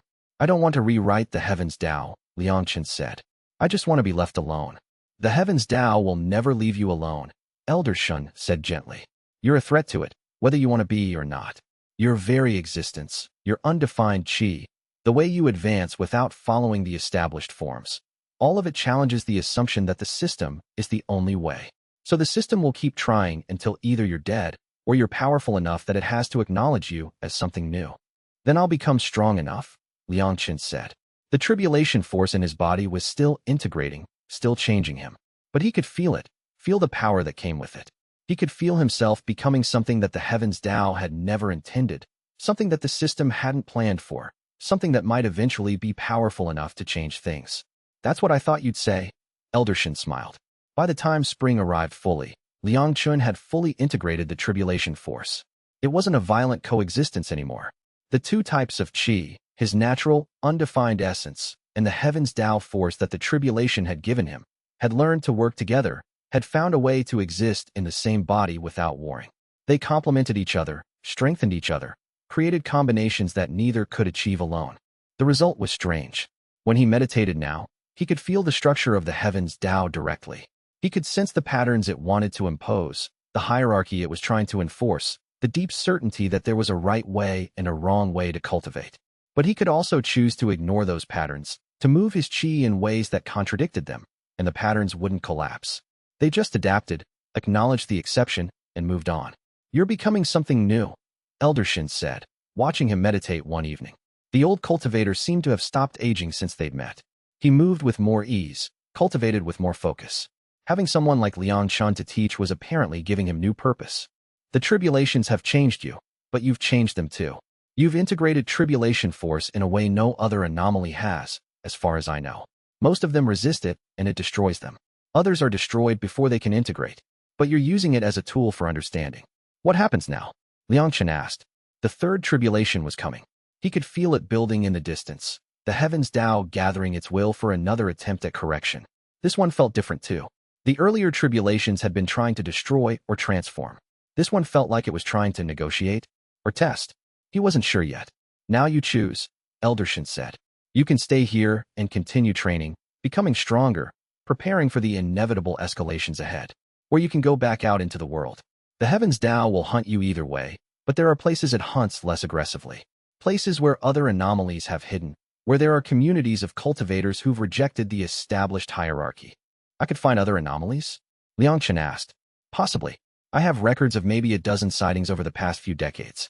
Most of them are long dead or missing, but a few might still be alive, hiding, trying to survive in a world that doesn't have categories for what they are. I want to find them, Liang Chen said immediately. He understood now why this was important. I want to understand what we are, why we exist, what we can become. Then that's what you'll do, Elder Shen said. But first, let me teach you a few more things. Because the world is going to want to capture you, control you, or kill you. And you need to know how to handle each of those options gracefully. Chapter 11. The lesson of flexibility. Over the next months, Elder Shen taught Liang Chen something he called the art of misdirection. Not in a dishonest sense, but in the deeper principle of understanding how to redirect hostile attention, how to make observers see what they expected to see rather than what was actually in front of them. It was about control, about flexibility, about understanding that reality was in many ways dependent on observation and expectation. Your qi signature is undefined, Elder Shen explained one afternoon during a training session in the meditation hall. But you can make it appear defined if you want to. You can mimic the appearance of a normal cultivator, take on the energy signature of a specific sect, even pretend to follow the established hierarchy. Most people experience what they expect to experience. If you can give them the expected qi signature, their perception of you will match that expectation, and they'll stop looking deeper. Is that dishonest? Liang Chen asked. He was concerned about this. He didn't want to become someone who lied and manipulated his way through the world. It's selective presentation, Elder Chen said. You are undefined. That's true. But you're also more than that. You're intelligent, capable, determined. When you present yourself as a mid-level cultivator with decent aptitude, you're not lying. You're just showing them one aspect of yourself while hiding another. Everyone does this, naturally. You're learning to do it consciously. The first test was in a nearby town, a place called Windfall that was known for its merchant community. Liang Chen walked into a cultivation appraisal house, a different one from where he'd tested before, and stood on the scanner disk. This time, instead of trying to hide what he was, instead of trying to be undefined, he tried to present as something normal. He reshaped his qi internally, channeling it into patterns that resembled a standard mid-level cultivator, someone at around the 6th stage of qi gathering, with decent aptitude and no particularly interesting qualities or quirks. The scanner read it perfectly. The shopkeeper, a middle-aged woman with bored eyes, barely glanced at the reading before moving on to her paperwork. The result had been so normal, so uninteresting, so utterly expected, that it didn't even register as noteworthy. Liang Chen had successfully made himself invisible through normalcy. You're getting good at that, Elder Chen said when he reported back. They were sitting in the meditation hall, drinking tea and discussing the implications. But hiding isn't the real lesson. The lesson is that you have control. You don't have to be defined by what the heavens DAO wants you to be. You can choose what appearance you present to the world. And that power, that's going to be crucial in the times ahead. Most anomalies spend their lives trying to avoid attention. You're learning to navigate attention, to control how people perceive you. The second test was harder. It was also more dangerous. Show me, Elder Chen said during one of their training sessions, how you would handle a confrontation with an enemy cultivator who you couldn't simply kill.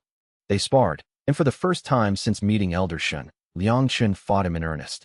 Not with the intention to hurt. They both understood that would damage the relationship and the knowledge Elder Chen was trying to impart, but with the intention to demonstrate what he'd learned, to show Elder Chen what he was capable of. The meditation hall became their arena, and they began to move. It was humbling. The old man's movements were precise, economical, containing decades of experience in every gesture. Each step was exactly as far as it needed to be. Each technique was applied with perfect efficiency. Liang Chen had youth and tribulation force, had the physical advantages of a young man at his physical peak, but Elder Chen had knowledge that no single person could acquire in a normal lifetime. He had techniques for handling every situation, responses prepared for every attack, a depth of understanding that came only from living much longer than normal and spending all that time studying the cultivation world. But what Liang Chen learned wasn't how to beat him. It was how to understand him. When Elder Chen used a technique, Liang Chen could now feel the heavens DAO patterns underlying it. The way the technique was built on the assumption of normal qi, normal advancement, normal rules. He could perceive the structure of the heavens DAO embedded within the technique, the way it enforced certain patterns and rejected others. And because Liang Chen didn't follow those rules, he could find the spaces in the technique where they didn't apply, the gaps where assumption became liability. He turned the third exchange. Instead of defending or attacking, instead of engaging with Elder Shen's technique on its own terms, Liang Chen simply demonstrated that Elder Shen's technique didn't work on him. Not because Liang Chen was stronger, but because Liang Chen wasn't playing the same game. He wasn't following the rules that the technique was designed for. He was operating in a different framework entirely. Elder Chen smiled, called the spar to an end, and bowed formally. You're ready, he said. And that's both wonderful and terrifying. Ready for what? Liang Chen asked, breathing hard from the exertion, his body still resonating with the energy of the spar. Ready to survive, Elder Chen said. Ready to thrive, if you're careful. Ready to change the world, if you're willing to pay the price. You have the tools now. What you do with them is up to you. Chapter 12. The third tribulation arrives. The third tribulation came on a clear afternoon in late spring. The snows of winter had completely melted. The plants in the Wandering Groves gardens had bloomed, bringing color to the valley for the first time since Liang Chen had arrived. The entire world felt like it was in a state of growth and renewal, which meant that when the tribulation arrived, the contrast was all the more stark. Liang Chen was in the forest behind the Wandering Grove, practicing a new technique Elder Chen had taught him, something he called flow through breaking, which was less about resisting obstacles and more about becoming like water, adjusting to every challenge, finding the path of least resistance while still reaching your destination. The sky didn't turn gray. Instead, the light simply became strange, as if he was seeing it through water, as if the air itself had become denser. And then the tribulation was there, and it was nothing like the previous ones. This tribulation didn't attack with force. It surrounded him with questions. Not audible questions, but something deeper, the heavens Tao itself interrogating him, trying to understand his nature, trying to find a classification that fit. It was like being caught in a maze made of logic, and every path led to a place that didn't exist on the heavens Tao's map. Liang Chen walked through the questioning, and each time the heavens Tao offered him a category, he simply refused it. Not through resistance, but through existence. He was something that the categories couldn't capture. He wasn't foundation breaking. He wasn't chi refinement. He wasn't any of the standard stages or the standard progressions. He was undefined, and that indefiniteness was fundamental to what he was. The tribulation didn't attack when it realized he couldn't be classified. Instead, it withdrew, pulling back like a creature that had encountered something beyond its understanding, something that challenged its fundamental assumptions about how existence should be organized. When it was over, Liang Chen understood something he hadn't before. The heavens Tao wasn't hunting him out of malice. It was hunting him because he represented a fundamental question that its entire structure was built to avoid asking.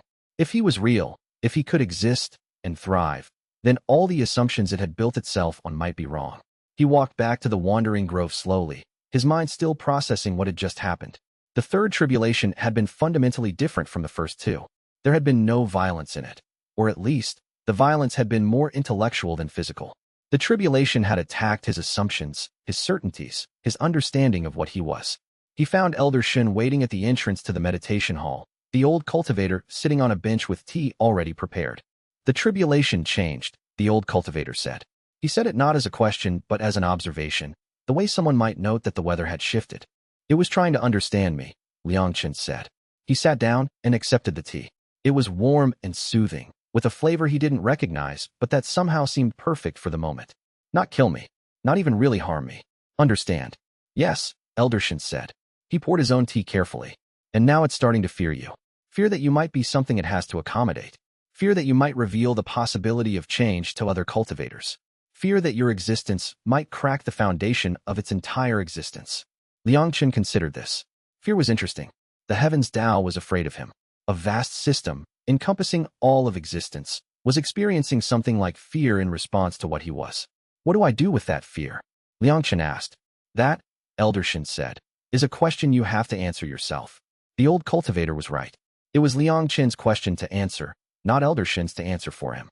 The fear in the heavens Tao was real, and it was powerful, but it was also an opportunity. A system in fear could be reasoned with.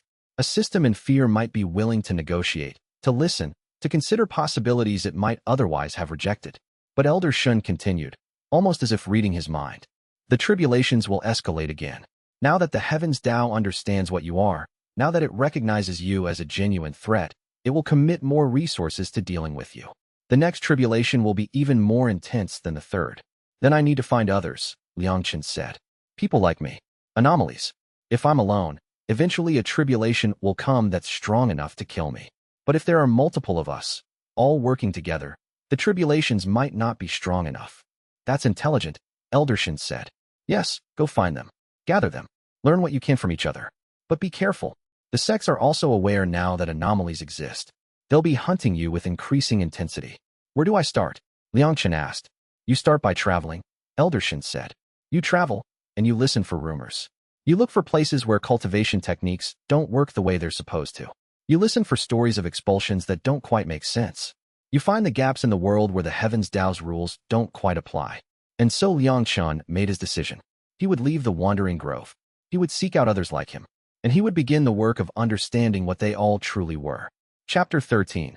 The Traveler's Rest. 3 weeks later, Liang Chen left the wandering grove. Elder Shen had prepared him as well as he could. He'd given Liang Chen a small collection of books, carefully selected for their discussion of cultivation theory and the history of anomalies. He'd given him a map of the major sects and territories, highlighting places where an anomaly might find shelter without immediately being captured or destroyed. He'd given him a list of safe houses and neutral territories where wandering cultivators could find rest and supplies. He'd also given him something else, a small jade pendant, marked with Elder Shen's personal seal. It was carved in the shape of a mountain, with Shen's name written in characters so tiny they were barely visible. The craftsmanship was exquisite, the kind of work that would have taken months to complete. If you ever face a situation where showing that would help, Elder Shen said. pressing it into Liang Chen's hand. "You can use it, but be careful. Its power is that it proves I vouch for you. And my reputation, for what it's worth, is enough to make certain people listen. But reputations are fragile things, and using this will make you notable to people who might otherwise overlook you." Liang Chen took the pendant and agreed to guard it carefully. He didn't intend to use it unless absolutely necessary. He'd learned that much from Elder Shen. The best tool was the one you didn't need to use, because using it revealed its existence and made you vulnerable. He traveled mostly by night, moving through the cultivated lands toward the southern regions, where Elder Shen said the cultivator population was more fragmented and therefore less likely to be hunting for anomalies. He used the money Elder Shen had given him to stay in inns and buy food, and he practiced his misdirection constantly, presenting as different types of cultivators depending on who was looking, never letting his actual signature be visible for long enough to be notable. It was in a small town called Autumn's Rest that he met the first genuine community of wanderers. The Traveler's Rest was a caravanserai, a way station designed for people moving between major settlements. It had been built several centuries ago, and its architecture reflected that history.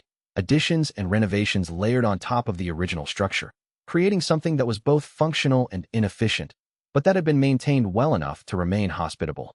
It had a large inn with multiple wings, stables for horses and other animals, bathhouses with water heated by underground springs, and a central courtyard where merchants and cultivators mixed freely. Most importantly, it had a rule that was carved into stone above every entrance. No killing inside the walls, no violence against guests, and all debts were settled through the house rather than through blood feuds. Liang Chen was sitting in the common room on his second evening, nursing a cup of tea and trying to blend into the background, when the woman across the room decided to try to kill him. She moved fast, using a technique that Liang Chen recognized as flowing fist, a standard martial method taught in probably 50 different sections. Her movements were economical and efficient, the kind of efficiency that came from decades of practice. Her chi signature marked her as a trained cultivator, probably at the 7th level of chi gathering, which made her legitimately dangerous to someone who wasn't ready for combat. The Traveler's Rest responded immediately. 3 security cultivators were on them in seconds, separating the attacker from Liang Chen, demanding to know what was happening. The common room, which had been full of casual conversation moments before, went suddenly silent. Everyone understood that if this was a serious dispute, it could affect them all. "He owes the Flame Guild 3,000 gold coins," the woman spat. "Borrowed it 2 years ago and vanished. I'm here to collect, by force if necessary. The law says I'm allowed to do that." Liang Chen had never borrowed money from the Flame Guild.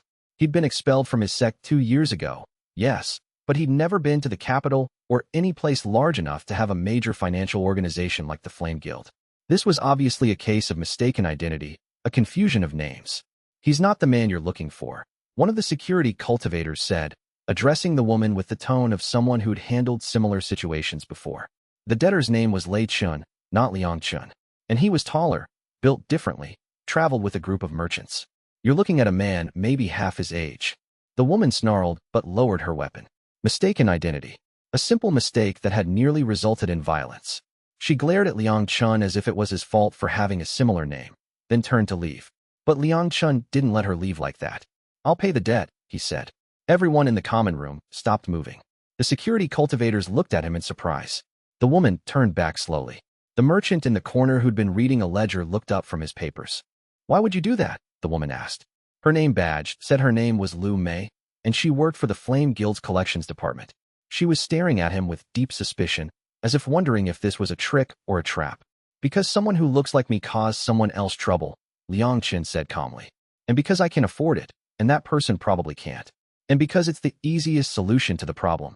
The debt causes you trouble because you have to collect it, causes Lei Chun trouble because he's being hunted, causes everyone here trouble because it disrupts the peace. But if I pay it, everyone gets what they want." He pulled out his money pouch and counted out 3,000 gold coins. It was a significant portion of what Elder Shen had given him, but not so much that he would run out before he could earn more. Lu Mei took the money, staring at him the entire time. She left without another word, but Liang Chen could see the confusion on her face. She'd come expecting a fight. Instead, she'd encountered a stranger who'd simply solved the problem. That night, the housemaster of the Traveler's Rest came to his room. Chapter 14. The unresonant her name was Yi Xiao, and she'd been expelled from the Azure Lotus sect for being spiritually defective. She explained this while sitting on the roof of the eastern dormitory, under the stars, with a cup of wine in one hand and a kind of bitter amusement in her expression. The evening was cool, and the stars were bright overhead, unpolluted by the light of major cities. She was thin, with sharp features and eyes that seemed to be perpetually looking at something far away, as if her true attention was somewhere beyond the immediate world. Her hands, when they moved, carried the grace of someone who'd learned to control their body completely, and yet there was a tension in her shoulders that suggested a constant state of vigilance. "My chi doesn't resonate with instruments," she said, taking another sip of wine. Her voice was level, but there was pain underneath it, the kind of pain that came from having been told repeatedly that there was something wrong with you. Meditation halls, teaching crystals, diagnostic tools, none of it. When I tried to use the appraisal disc, it couldn't form a coherent reading. The disc would fluctuate wildly, jumping from peak to nothing and back again, as if it couldn't decide whether I was a power cultivator or someone with no spiritual potential at all. The sect elders thought I was either lying about my cultivation or cursed with some kind of spiritual defect. Either way, I was more trouble than I was worth. Too unpredictable, too unreliable, too impossible to categorize. Liang Chen looked at her carefully, studying the patterns of her chi, the way it moved through her body differently from every other cultivator he'd ever encountered. It moved in parallel strands that sometimes crossed, but never truly merged, each one following its own path through her meridians. It was strange. It was inefficient by every measure that the sects taught, and it made absolute sense in its own way. "The Heavens DAO sees you as an error too," Liang Chen said. It wasn't a question. He could feel it, the way her chi didn't fit normal patterns, the way she existed slightly off-kilter from the standard cultivation hierarchy. Where his anomaly was chaotic and breaking the rules, hers was too fragmented, too distributed, too uncategorizable. They were different kinds of wrong in different ways. "If it does, it's ignoring me," Yi Xiao said. "No tribulations. No sky turning gray. No sense of profound cosmic judgment. Just a gradual realization that every tool the sect had for understanding cultivation couldn't understand me. So they got rid of me. Expelled me quietly so no other sect would take me in. Marked me as unreliable and untrustworthy. Have you ever felt hunted?" Liang Chen asked. "Like the fundamental rules of existence are trying to correct you? Like something vast and impersonal is reaching toward you, trying to force you to conform?" Yi Xiao laughed, but it wasn't a happy sound. It was the laugh of someone who'd spent a long time carrying a burden. It was the laugh of someone who'd learned to find humor in pain because the alternative was to be crushed by it.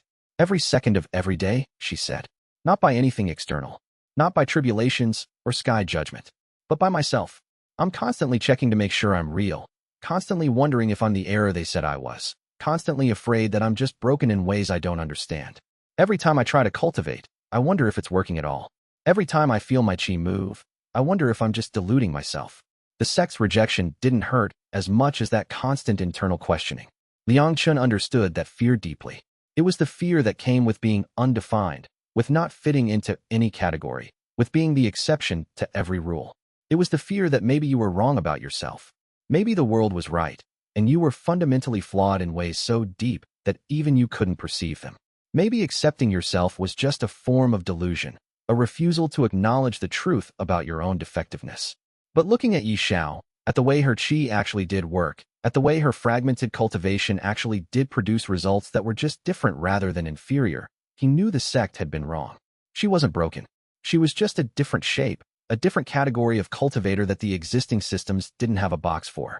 "I'm trying to find people like us," he said, the words coming carefully, carrying weight that surprised him. "To understand what we are, why the Heavens DAO reacts to us the way it does. I've found one other anomaly so far. Elder Shun, my teacher. But he's not like us. He was born normal and just chose not to follow the establishment. We're different. We didn't choose this. We were born into it." Yi Xiao turned to look at him fully, her eyes searching, testing, trying to see if he was being sincere or if this was some kind of trap. "How many have you found like me?" she asked. "Just you," Liang Chen said. "So far. Just me," Yi Xiao repeated, and the weight of that sunk into both of them. She took another sip of wine, the alcohol seeming to help her process the revelation. "Out of millions of cultivators, out of countless sections, the Heavens DAO probably sees us as statistical noise, not worth really cleaning up. We're too rare to matter, too insignificant to warrant serious attention. We're below the threshold of what the system even cares about. Or we're too rare because the Heavens DAO spends so much effort cleaning us up," Liang Chen said, the realization forming as he spoke it. "The system can't accommodate multiple anomalies. It's designed for uniformity, for predictability, for order. So it eliminates us before we can connect with each other, before we can realize we're not alone, before we can recognize that we're not broken, we're just different. Yi Xiao turned to look at him fully, and for the first time, some of the bitterness fell away from her expression. She was considering what he'd said, testing it for truth, examining it from different angles, looking at it from multiple perspectives to see if it held up under scrutiny. That's a more interesting way of looking at it, she said. I like that better. It makes us sound important instead of just broken. It makes our existence sound like it matters, like we're not just mistakes that the universe should have corrected. We are important, Liang Chen said. And we're not broken. We're just different. We're a possibility that the system never accounted for. We're the proof that the established path isn't the only path. Prove it, Yi Xiao said. Travel with me. Help me find others like us. Show me that we're not just outliers, not just statistical anomalies in a system that doesn't care about us. Show me that our difference is a feature, not a bug. It was a challenge and an invitation at the same time. It was asking him to put his beliefs into action, to commit to the possibility that there might be others like them, scattered across the cultivation world, waiting to be discovered. I will, Liang Chen said. She agreed to travel with him, and when they left the traveler's rest the next morning, it was together. The housemaster wished them well and charged them nothing for their stay. Some kindnesses, he told them, were their own payment. As they walked down the road, Liang Chen could feel something shifting. He was no longer alone in his strangeness. Yi Xiao's parallel strands of qi moved alongside his chaotic patterns, and together they made a kind of strange harmony, two kinds of wrongness that somehow felt right when placed side by side. Chapter 15. The pattern becomes visible for the next month. Liang Chen and Yi Xiao traveled together through the southern cultivation territories. They visited small towns and major cities. They sought out rumors of other anomalies, and slowly a pattern began to emerge that neither of them had anticipated. There were more of them than Elder Shin's records had suggested. Not many more. The world still seemed to contain more normal cultivators than anomalies by a ratio of millions to one, but more than just Yi Xiao. Maybe a dozen scattered across the southern regions, some hiding their nature so thoroughly that they lived as ordinary people, some openly living as non-cultivators to avoid any attention from cultivation sects or organizations. The first they found was a young man in a mountainous region who could cause qi to behave in unpredictable ways, disrupting techniques and breaking cultivation formations. His name was Zhou Min, and he had the tired eyes of someone who'd been running for a very long time. He'd been with a minor sect until they realized that his presence made it impossible to maintain the meditation halls. Any cultivator trying to practice with him nearby would find their qi refusing to cooperate, their techniques falling apart, their carefully controlled power dissipating into chaos. They locked me in a containment chamber for 3 months, he told them, trying to study what I was, trying to understand the mechanism of the disruption. When I finally broke out, I fled into the mountains. I've been living alone ever since. I had to leave the sect, had to leave everything. There was an old woman in a coastal city who could sense the presence of other anomalies from miles away. Her name was Lu Xiang, and she ran a small tea shop that served as a safe house and information center. She had contacts in nearly every city, people she'd helped over the decades who now helped her in return. She'd been operating this network for 30 years, ever since her own expulsion from a cultivation academy, and she'd never been caught because she was so ordinary, so unremarkable in appearance, that nobody thought to look twice at the old woman running a tea shop. The patterns are becoming clearer, she told them over tea. In the early years, I found maybe one anomaly every few years. But lately, I'm finding them more frequently. Either they're being born more often, or the environment is making it harder for the Heavens DAO to hide them away. Either way, I think something is changing. There was a young girl, maybe 8 years old, living with a farmer and his wife in a small village in the heart of the agricultural belt. Her name was May, and she could cause metal to move through force of will alone, could shape it without touching it, could create intricate patterns in the air. But she couldn't learn any cultivation technique, and every time her father tried to test her ability with instruments, the instruments would simply stop working. She would appear in the readings as undefined, impossible, broken. They'll try to take her, Liang Chen said to the farmer when they found the girl. She was playing in the yard, causing a small piece of copper wire to move through the air in complex patterns without touching it, weaving it into shapes that were almost artistic. When they realize what she is, they'll say it's for study, for her own good, for her own protection. They'll say she's dangerous and needs to be controlled, and they'll lock her up and try to figure out how to make her normal. How do you know? The farmer asked. His name was Guo Chun, and he'd clearly taken in the strange child and loved her without trying to change her, without trying to fix what wasn't broken. Because that's what happens to anomalies, Liang Chen said. The system sees us as broken, so it tries to fix us. And we either get fixed by dying, or we survive by becoming harder to find. It's the rule that governs everything for people like us. He left money with the farmer, more than Elder Shun had given him, enough to last for several years if they were careful. He left a sealed letter too, instructions on where to find the wandering grove if things got truly desperate. He also left instructions on how to teach the girl to hide her nature, how to present as normal to anyone who might be looking, how to make her chi signature appear just ordinary enough to pass. Another anomaly was an old woman named Wu Mei, easily as ancient as Elder Shun, who'd spent 60 years running from tribulations. She'd survived more tribulations than any living anomaly that Liang Chen had heard of. She lived in a hidden valley, protected by misdirection and genuine isolation. The valley was only accessible through paths that she'd marked in subtle ways, hidden from anyone who wasn't looking specifically for them. The entrance was marked by carefully arranged stones that looked natural but actually indicated the path forward. She was the first anomaly who'd survived long enough to reach old age, and she was invaluable.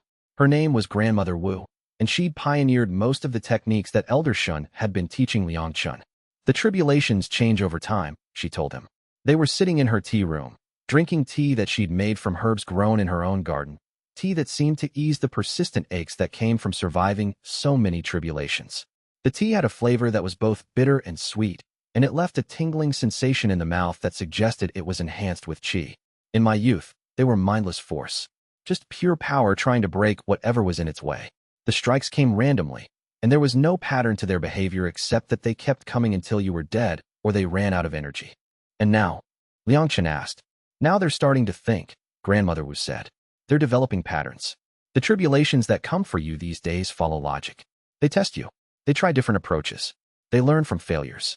I think they'll eventually develop consciousness, a real understanding of what they're trying to do.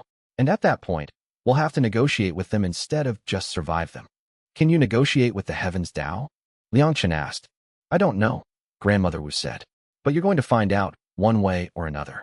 Because you're more integrated with the tribulation force than any anomaly I've ever heard of. You're something new. And the heavens DAO is aware of that. I can feel it, the way it's paying attention to you specifically. By the time summer arrived, Liang Chen had met 7 other anomalies and had begun assembling the pieces of a larger picture. They were more numerous than anyone realized. They were more diverse in their nature than the established categories could accommodate. And they were all caught in the same struggle. How to exist in a system that had never intended for them to exist. How to survive in a world where your very existence was considered an error that needed to be corrected. Chapter 16. The gathering. Liang Chen made a decision. He would gather them. It took him 6 months to contact each anomaly, to explain what he was trying to do, to convince them that meeting was worth the risk. It was the most difficult work he'd ever done, because it required him to repeatedly share his story, repeatedly prove his sincerity, repeatedly convince people to abandon their survival strategies. Some were skeptical. They'd survived this long by avoiding attention, by staying hidden, by not gathering in groups that might be discovered. Meeting meant exposing themselves, meant creating a target that the sects could hunt together. It meant revealing their existence to people who might turn on them, might trade their location to sect organizations in exchange for rewards or protection. It meant breaking the first rule of being an anomaly. Don't let anyone know what you are. Some were afraid. They'd heard stories of anomalies being captured in the past, being subjected to experiments, being locked away in sealed chambers while cultivators tried to understand what they were. Some of the stories came from historical records, preserved in secret archives that Elder Shun had shared with him. Some were whispered warnings passed through the anomaly community. Here's what happened to someone like you in the 3rd century. Be careful, stay hidden, never let anyone know you exist. The fear was real and justified, but Liang Chen was persistent. He traveled to each location, sometimes waiting for weeks to establish trust with each anomaly. He worked in their communities. He demonstrated that he wasn't a threat. He gradually shared his story with them, piece by piece, building trust through honesty and presence. He showed them the jade pendant from Elder Shun, proof that there was an elder cultivator who supported what he was doing. He explained his theory about what they actually were and what they might be capable of if they worked together. With Sun Wei, the tribulation sensor, it took 3 weeks of just sitting in the same meditation hall before Sun Wei finally asked him what he wanted.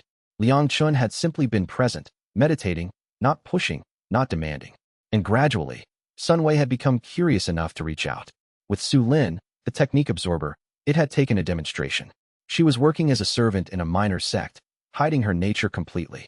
Liang Chen had worked there for 2 weeks before carefully showing her, in a private moment, that he was like her, that there were others, that she wasn't alone.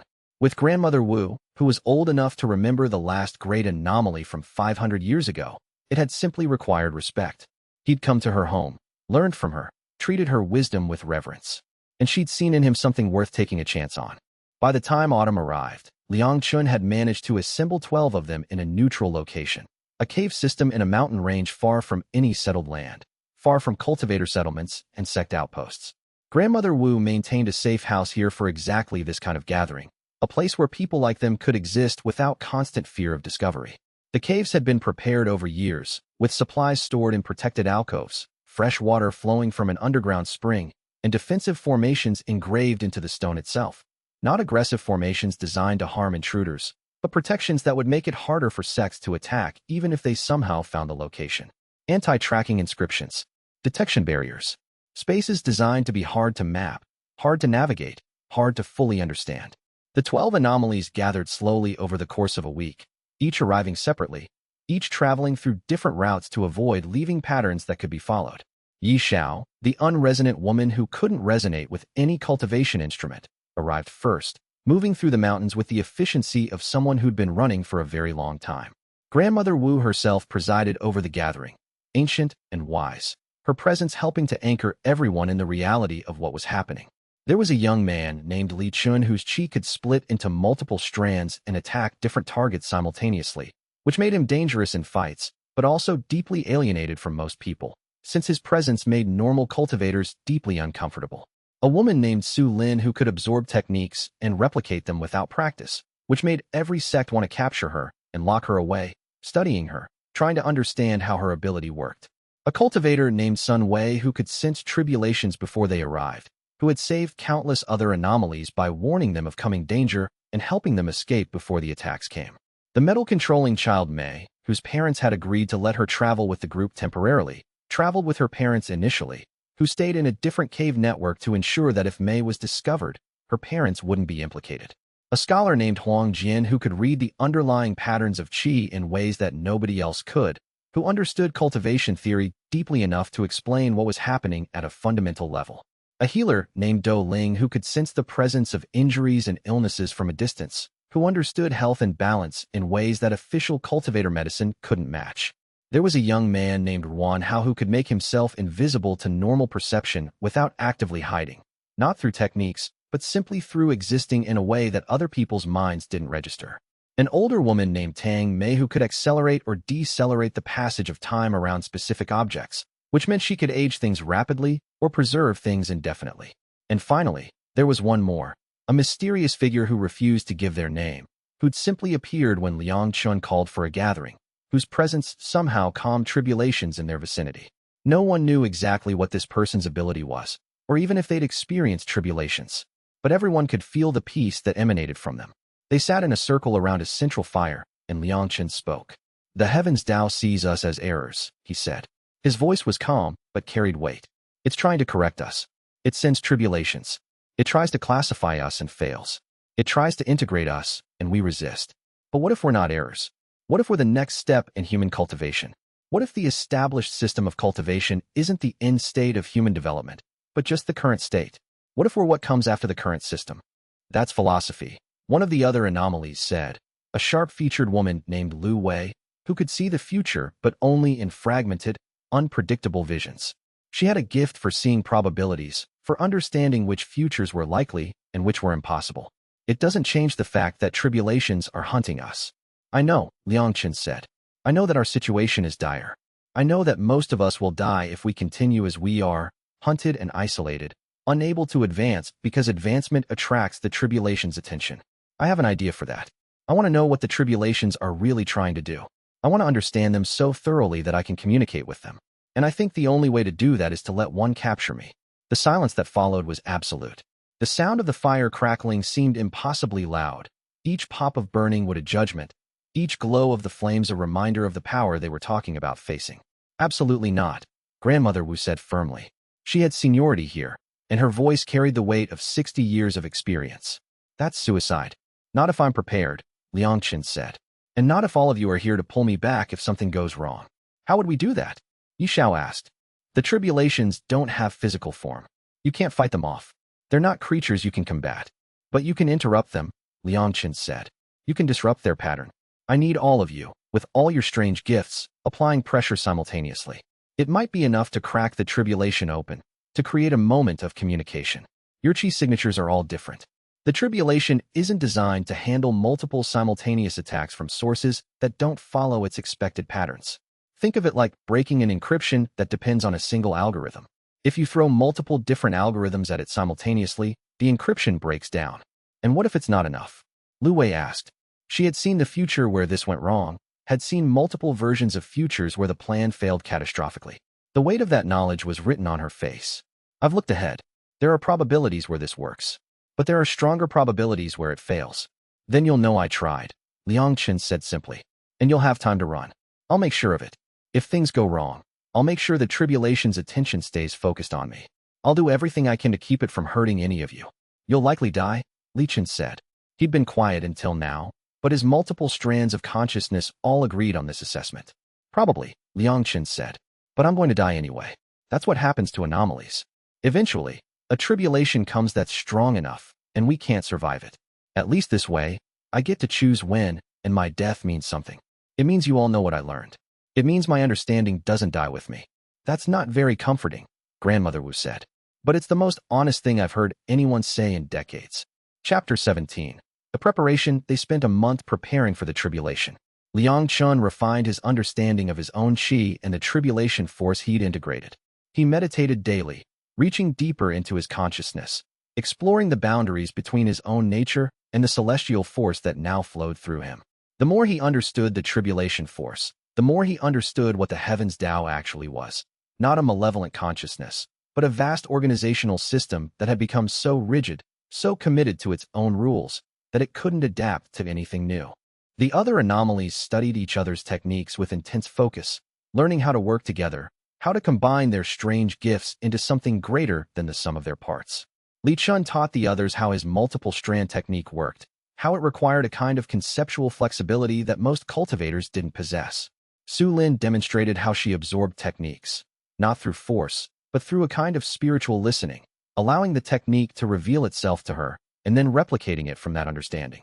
Sun Wei showed them how he sensed tribulations before they arrived, a kind of early warning system that came from his deep integration with the heavens DAO's thought patterns.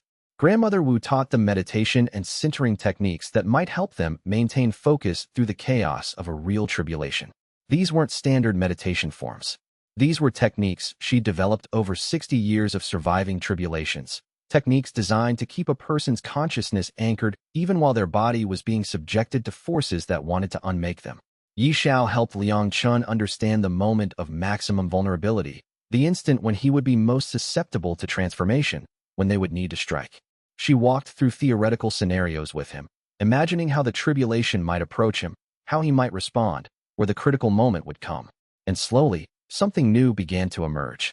As the 12 anomalies learned to work together, their combined qi began to form something that none of them could form alone. It wasn't coordinated, exactly.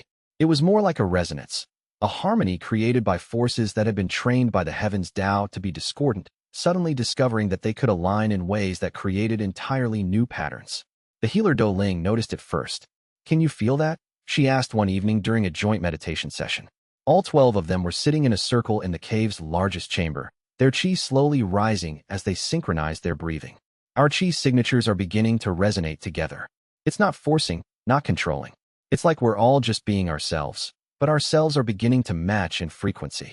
Huang Jian, the scholar, began studying the pattern with intense focus.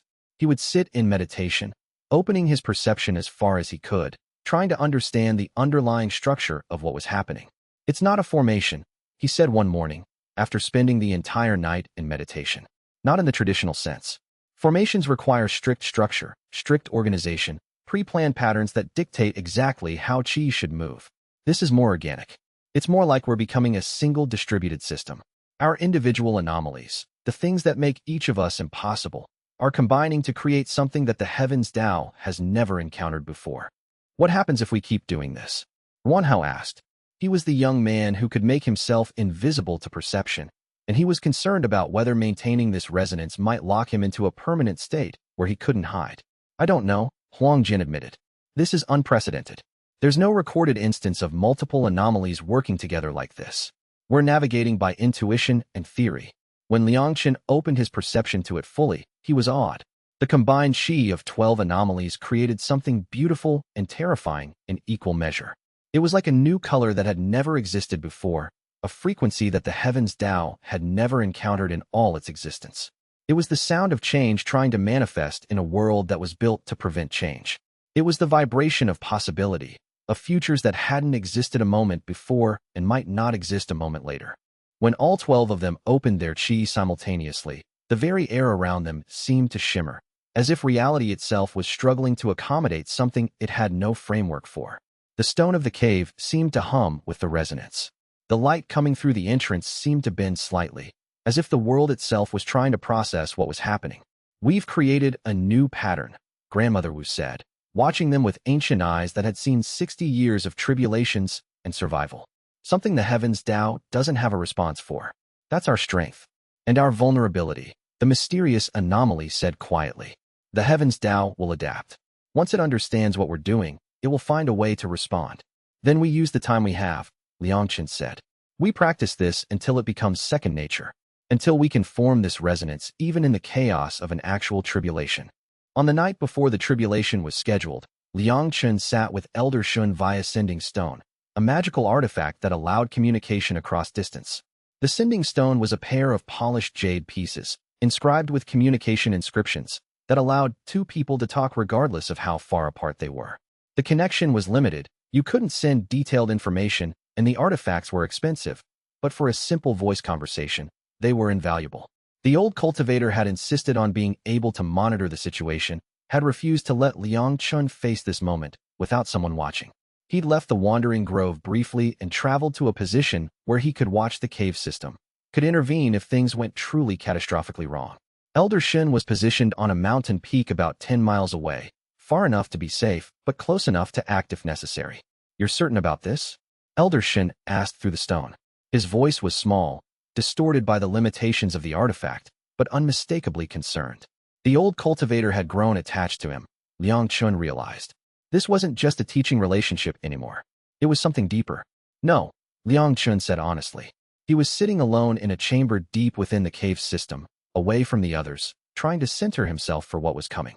But I'm more certain about this than I am about anything else I've tried. The tribulations want to communicate. They've been trying to, in their own way. And I think the reason they keep escalating is because I'm not understanding the message. And what if you understand it and don't like it? Elder Shin asked. What if the message is that you have to die? What if the heavens DAO is simply incompatible with your existence? Then I'll have learned something true, Liang Chen said. And that's worth more than comfort. That's worth more than safety. I've been running and hiding long enough. If I'm going to die, I want to die knowing what I was fighting. There was a long silence on the other end of the connection. That's the bravest and most foolish thing I've ever heard, Elder Shun said finally. Which is exactly why I knew you'd say it. Don't die, Liang Chen. Understand yourself, yes. Communicate with the tribulation, yes. But don't die. The world needs what you are more than it needs your self-sacrifice. Chapter 18. The tribulation of understanding. The fourth tribulation came at midnight, precisely as predicted. The sky didn't turn gray. The sky simply ceased to exist, replaced by something that had no color or shape, just pure presence. And within that presence, Liang Chen felt the awareness of the heavens DAO itself, focused entirely upon him. It was like being the center of a vast intelligence's complete attention, like being examined by something that encompassed all of existence. He opened himself to it completely, offering no resistance, no defense, no attempt to hide or protect himself. This was the moment of vulnerability he'd prepared for, the moment where he would either be remade or would achieve something unprecedented. His body was shaking, but his mind was clear. The other 11 anomalies surrounded him in a careful circle, standing on the stone floor of the cave chamber. Their combined qi was already active, already pressing against the boundaries of the tribulation. It was like they were applying pressure to a locked door, looking for the hinges, looking for any weakness in the system. The tribulation tried to remake him. It reached deep into his consciousness, trying to integrate him fully into its structure, trying to make him a functioning component of the heavens DAO. His qi began to change, began to crystallize into patterns that were not his own, patterns that the heavens Tao was forcing upon him. But this time, instead of resisting in the way he had before, Liang Chen tried to understand the impulse. Why did it want him integrated? What would he become if it succeeded? What was it trying to preserve by absorbing him? And suddenly, he understood. The heavens Tao wasn't malicious. It was afraid. It was a system built on the assumption that there was one right way, one correct path, one acceptable structure for all human cultivation. And Liang Chen, in existing outside that structure, in proving that there were other ways of existing, was threatening the very foundation that the system rested on. The tribulation wasn't trying to kill him or even control him. It was trying to absorb him, to incorporate him, to prove to itself that its framework was comprehensive enough to encompass even the impossible. If it could absorb Liang Chen, if it could make him part of the system, then the system would be proven correct. There would be no errors. There would be no anomalies that couldn't be categorized. But Liang Chen refused that incorporation gently, not through force but through understanding. He let the tribulation force come, but he didn't let it reshape him. He stayed himself, stayed the thing that couldn't be categorized, and at that moment, at the moment of maximum pressure, the 11 other anomalies struck. Their combined chi didn't fight the tribulation. Instead, they offered it something different, proof that multiple ways could exist, that contradiction could coexist with logic, that the universe was larger than any single system. Li Chen's multiple strands attacked from different angles simultaneously, showing the tribulation that reality could be divided and still function. Su Lin's absorbed techniques demonstrated that existing methods could be understood without being forced to work in the standard way. Sun Wei's early warning sense showed the tribulation that there were patterns it had never considered. The mysterious anomalies' presence demonstrated that tribulations could actually be calmed, that their natural state wasn't always to attack. For one eternal moment, a moment that seemed to stretch and expand beyond normal time, the tribulation was confused. Its entire existence was based on the assumption of a singular truth, and it was being confronted with the possibility of multiplicity. The pressure from the 11 anomalies was cracking its foundation, showing it pathways that its framework couldn't account for. The tribulation tried to adapt, tried to find a response to multiple simultaneous attacks from sources that didn't follow its expected patterns. In that moment of confusion, in that space where the tribulation's logic was breaking down and reforming, Liang Chen achieved what he'd been trying for. He made contact, not with his body or his chi or his conscious mind, but with the deep awareness that underlay the heavens Tao, with the core consciousness that drove the system itself. He established communication. It was not words. It was not concepts. It was not anything that could be translated into normal language. It was something deeper, a fundamental recognition that two different modes of existence could acknowledge each other without one having to destroy or absorb the other. It was an understanding that there might be room in the universe for more than one way of being, more than one path of advancement. And then the tribulation withdrew. It didn't retreat in fear or failure. It didn't vanish in defeat. It withdrew because it understood, finally, that there was a question its framework couldn't answer, and the answer to that question might be worth more than the framework itself. It pulled back, collecting itself, reconnecting with the greater whole of the heavens Tao. When Liang Chen opened his eyes, dawn was breaking. The first light of the sun was coming through the cave opening, golden and warm. All 11 other anomalies were still standing, their chi still active, their focus still intense. They were exhausted but alive. "We did it," Yixiao said. Her voice was hoarse, her entire body trembling from the effort, but there was wonder in her voice. "We actually did it." "We did," Liang Chen agreed. His own voice was barely a whisper, but he was smiling. "Now comes the harder part." "What's the harder part?" Lu Wei asked. She had tears on her face, though whether from relief or from what she'd seen in the future, Liang Chen couldn't say. "Understanding what we've accomplished," Liang Chen said, looking at each of them in turn, and deciding what to do with it. Chapter 19. The new understanding. The aftermath of the tribulation was strange.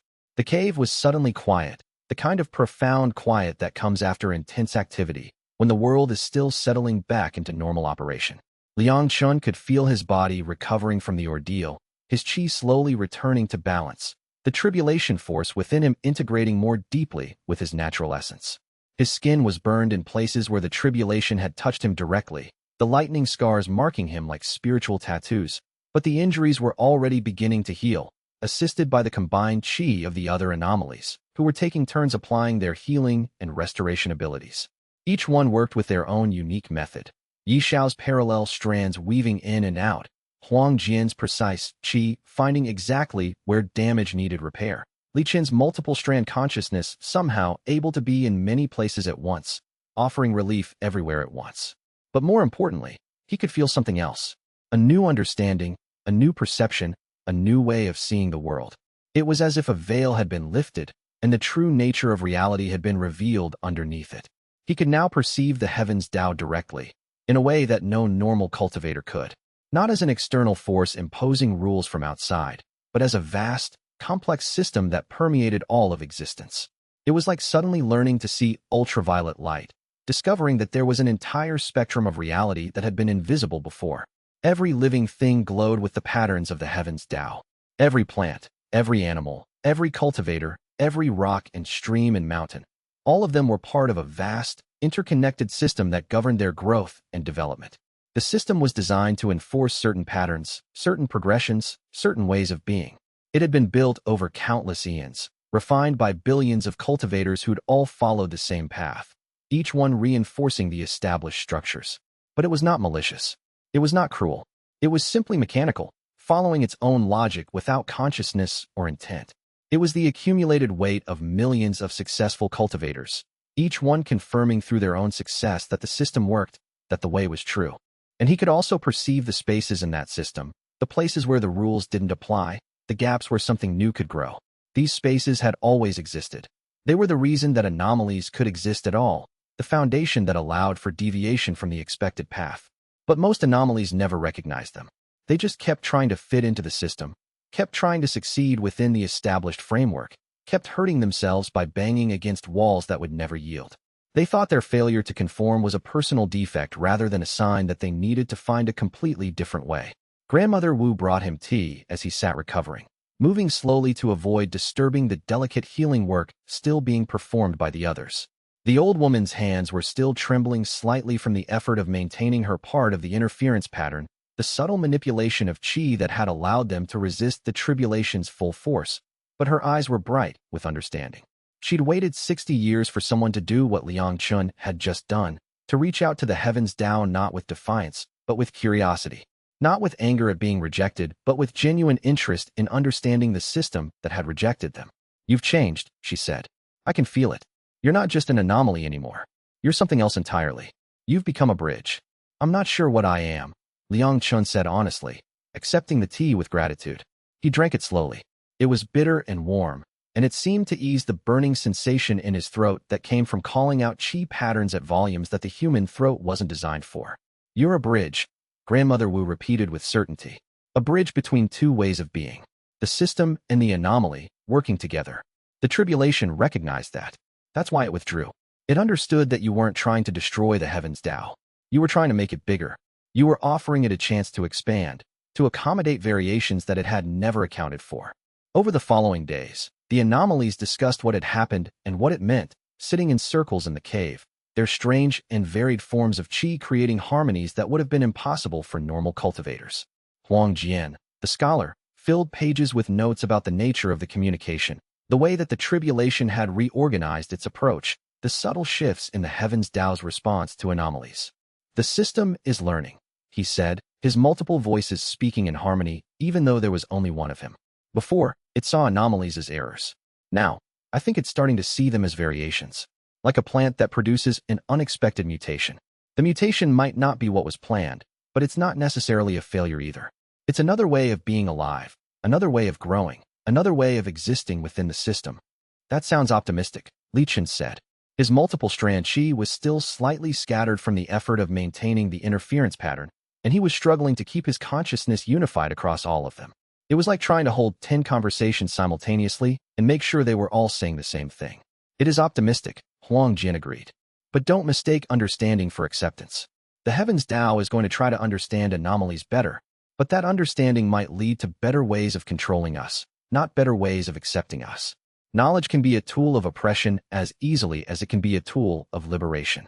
"Then we keep learning too," Liang Chen said, his voice carrying the confidence of someone who just looked directly at the fundamental laws of existence and found them comprehensible. "We stay ahead of the system. We figure out what we are before the system figures us out. We understand our own nature more deeply than the system understands it.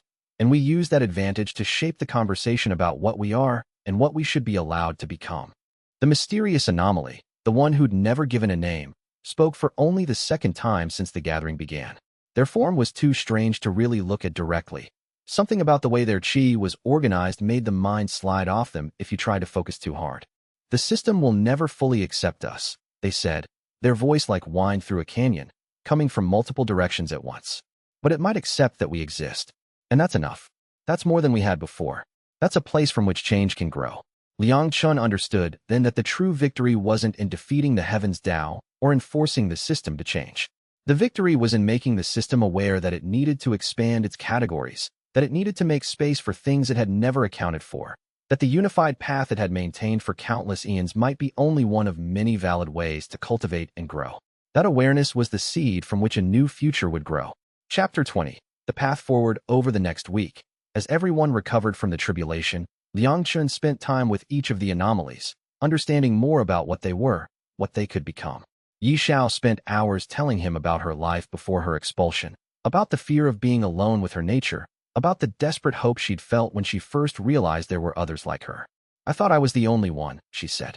They were sitting in the cave, watching the light change outside as the sun moved across the sky. For 7 years after my expulsion, I thought I was completely alone. There was no one I could talk to, no one who would understand. And then you showed up, and suddenly I wasn't alone anymore. That's worth everything. Li Chun worked with Liang Chen on understanding how to coordinate multiple simultaneous attacks, how to maintain coherence while existing in multiple states at once. It's like each strand of me is a separate person, he explained. But we share memories, shared consciousness. The trick is not to let them become too separate, or they won't want to come back together. Sun Wei, the one who could sense tribulations in advance, spent time teaching Liang Chen how to perceive the heavens DAO's attention patterns. It's like weather, Sun Wei said. You can feel pressure systems building. You can sense when a storm is coming. The tribulations are the same. They're the heavens DAO's response systems, and they have patterns, rhythms, ways of escalating. The heavens DAO isn't going to attack the same way anymore, Huang Jian said during one of their evening discussions. The scholar had spent the past few days analyzing the patterns of the tribulation, filling pages with notes and calculations, trying to understand the implications of what had happened. It's learned that direct assault doesn't work on you. It will develop new strategies. Better ones, probably. But it will also try to accommodate us, Liang Chen said. He could feel it now, the subtle shifts in the heavens DAO's response to anomalies. The system was learning. It was beginning to understand that there might be space for different types of existence, different paths of advancement, different ways of being a cultivator. That's the beginning of change, Yi Xiao said. She was still weak from the effort, still recovering from the intense experience of maintaining their combined chi for so long. But there was hope in her voice now, something that hadn't been there before. Real, fundamental change. The kind of change that the cultivation world hasn't seen in centuries. On the 10th day after the tribulation, Liang Chen stood at the cave entrance, looking out at the mountains beyond. The sun was setting, painting the sky in shades of orange and gold, creating layers of color that seemed to shift and change as he watched. The light was warm on his face, and the air carried the scent of herbs and stone. The mountains were ancient, had been standing for millions of years, their stone weathered by wind and rain and time. They would probably stand for millions of years more, long after everyone currently alive had turned to dust and returned to the earth. But the world was changing, he realized, even if the timescale was vast. The cultivation world was changing, because there were now anomalies who understood what they were, who could work together, who could communicate with the heavens DAO itself. Yi Xiao came to stand beside him. The woman who'd been unresonant, who'd been broken in the eyes of her sect, now carried herself with quiet confidence. What are you thinking? She asked. I'm thinking about the first time I looked at an appraisal disc, Liang Chen said. When I was expelled, I didn't understand what was wrong with me. I thought I was broken. I thought there was something fundamentally wrong with my chi, with my nature, with what I was. And now? Yi Xiao asked. Now I understand, Liang Chen said. I'm not broken. I'm just not broken in the way the system is designed to break. The system expected a certain type of failure, a certain type of weakness. But I'm a different kind of impossible.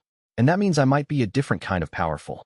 It was a thought that would stay with him, would grow and develop as the months and years passed. As the tribulations came, and he learned to face them with an entire community at his back. As the heavens DAO slowly, gradually began to accommodate the existence of anomalies. Not without resistance. Not without struggle. The system was committed to its patterns, and change would come slowly. But it would come. Because the anomalies were proof that there were other ways of being, other ways of advancing, other ways of understanding cultivation itself. Somewhere out there, Elder Shun was watching from his vantage point. The old cultivator would be satisfied with what they'd accomplished. Not completed, accomplished was the right word. Their work was far from finished. And somewhere beyond that, in towns and villages and cities across the cultivation world, other anomalies were living their lives. Some were still hiding their nature, surviving day by day, thinking they were alone. Some would eventually find each other. Some would learn what Liang Chen had learned, that they weren't broken, weren't cursed, weren't errors that needed to be corrected. They were simply the next step in the evolution of cultivation.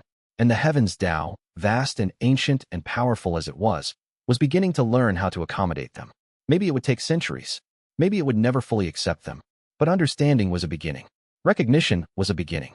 The possibility of change was a beginning. Liang Chen smiled, and the smile felt like it belonged to someone who had found his purpose. The adventure was far from over. In fact, it was only beginning. The tribulations would come again, more intense and more sophisticated than before. But now he would face them with understanding instead of fear. The Heavens DAO would continue to test him, but now he could communicate with it, could show it that there were other ways, other paths, other possibilities. The system might not change overnight. It might take centuries, but at least now there was the possibility of change. And somewhere in the future, when more anomalies found him, when more people like him gathered together, they would continue the work. They would keep reaching out to the Heavens DAO. They would keep showing it that contradiction could exist alongside logic, that multiple truths could be valid at the same time. They would keep demonstrating that the universe was larger and more complex than any single system could encompass. And slowly, century by century, cultivation itself would transform from something rigid and brittle into something flexible and alive. The sects would resist. The established cultivators would fight to maintain the old ways. But history was on their side. Evolution always favored complexity over simplicity, diversity over uniformity. The anomalies were the future, not the death of cultivation, but its transformation into something greater. For now, though, Liang Chen was content to stand at the cave entrance, watching the sunset, watching the orange light fade to purple and then to darkness. He could feel the others inside the cave, meditating, preparing, understanding what it meant to be part of something larger than themselves. He was no longer alone. He was no longer broken. He was no longer trying to fit into a system that was never designed for him. He was finally, truly himself. And that was the most powerful thing of all. Liang Chen stepped up beside him at the cave entrance. The young man whose cheek could split into multiple strands. "What do you think happens next?" Liang Chen asked. "I think we learn," Liang Chen said. "We learn more about what we are. We learn more about the Heavens DAO. And we help other anomalies find us, find each other, find home." "Home," Liang Chen repeated softly. "I've never had one of those." "Neither have I," Liang Chen said. "Until now." The sun completed its descent below the horizon, and darkness fell across the mountains. But within the cave, lights flickered to life, cultivation lights, powered by the combined chi of 12 anomalies who had chosen to stand together. The light was different from normal cultivator lights, more vibrant, more alive, somehow more fundamentally real. It was the light of a new beginning. Chapter 21. Into the world. The cave mouth opened to a world that had changed, even though Liang Chen had been sheltered here for only 3 weeks. The autumn air carried the scent of dry leaves and something else, smoke from distant hearths, the faint impression of civilization pressing against the mountain's edge. He stood at the threshold with Liang Chen beside him, both watching as the other anomalies gathered their few belongings, tattered robes, stolen medicinal pills, a water-stained map of the province. "We can't stay here forever," Wei Shan had said during their final night in the cave. "Resources are drying up. We need to move toward the city, toward people who might shelter us without knowing what we are." Liang Chen had agreed, though the thought of venturing into the open world made his chi pulse with anxiety. In the cave, surrounded by stone and darkness, his broken cultivation patterns had felt almost natural. The other anomalies had learned to regulate around his presence, their chaotic energies finding strange harmony in proximity. But out there, in towns and streets filled with orthodox cultivators, he would be a walking anomaly, literally marked by a cultivation path that shouldn't exist. The descent took 2 days. The path twisted through dense forest, and with each step downward, Liang Chen felt the pressure of the wider world's chi framework intensifying.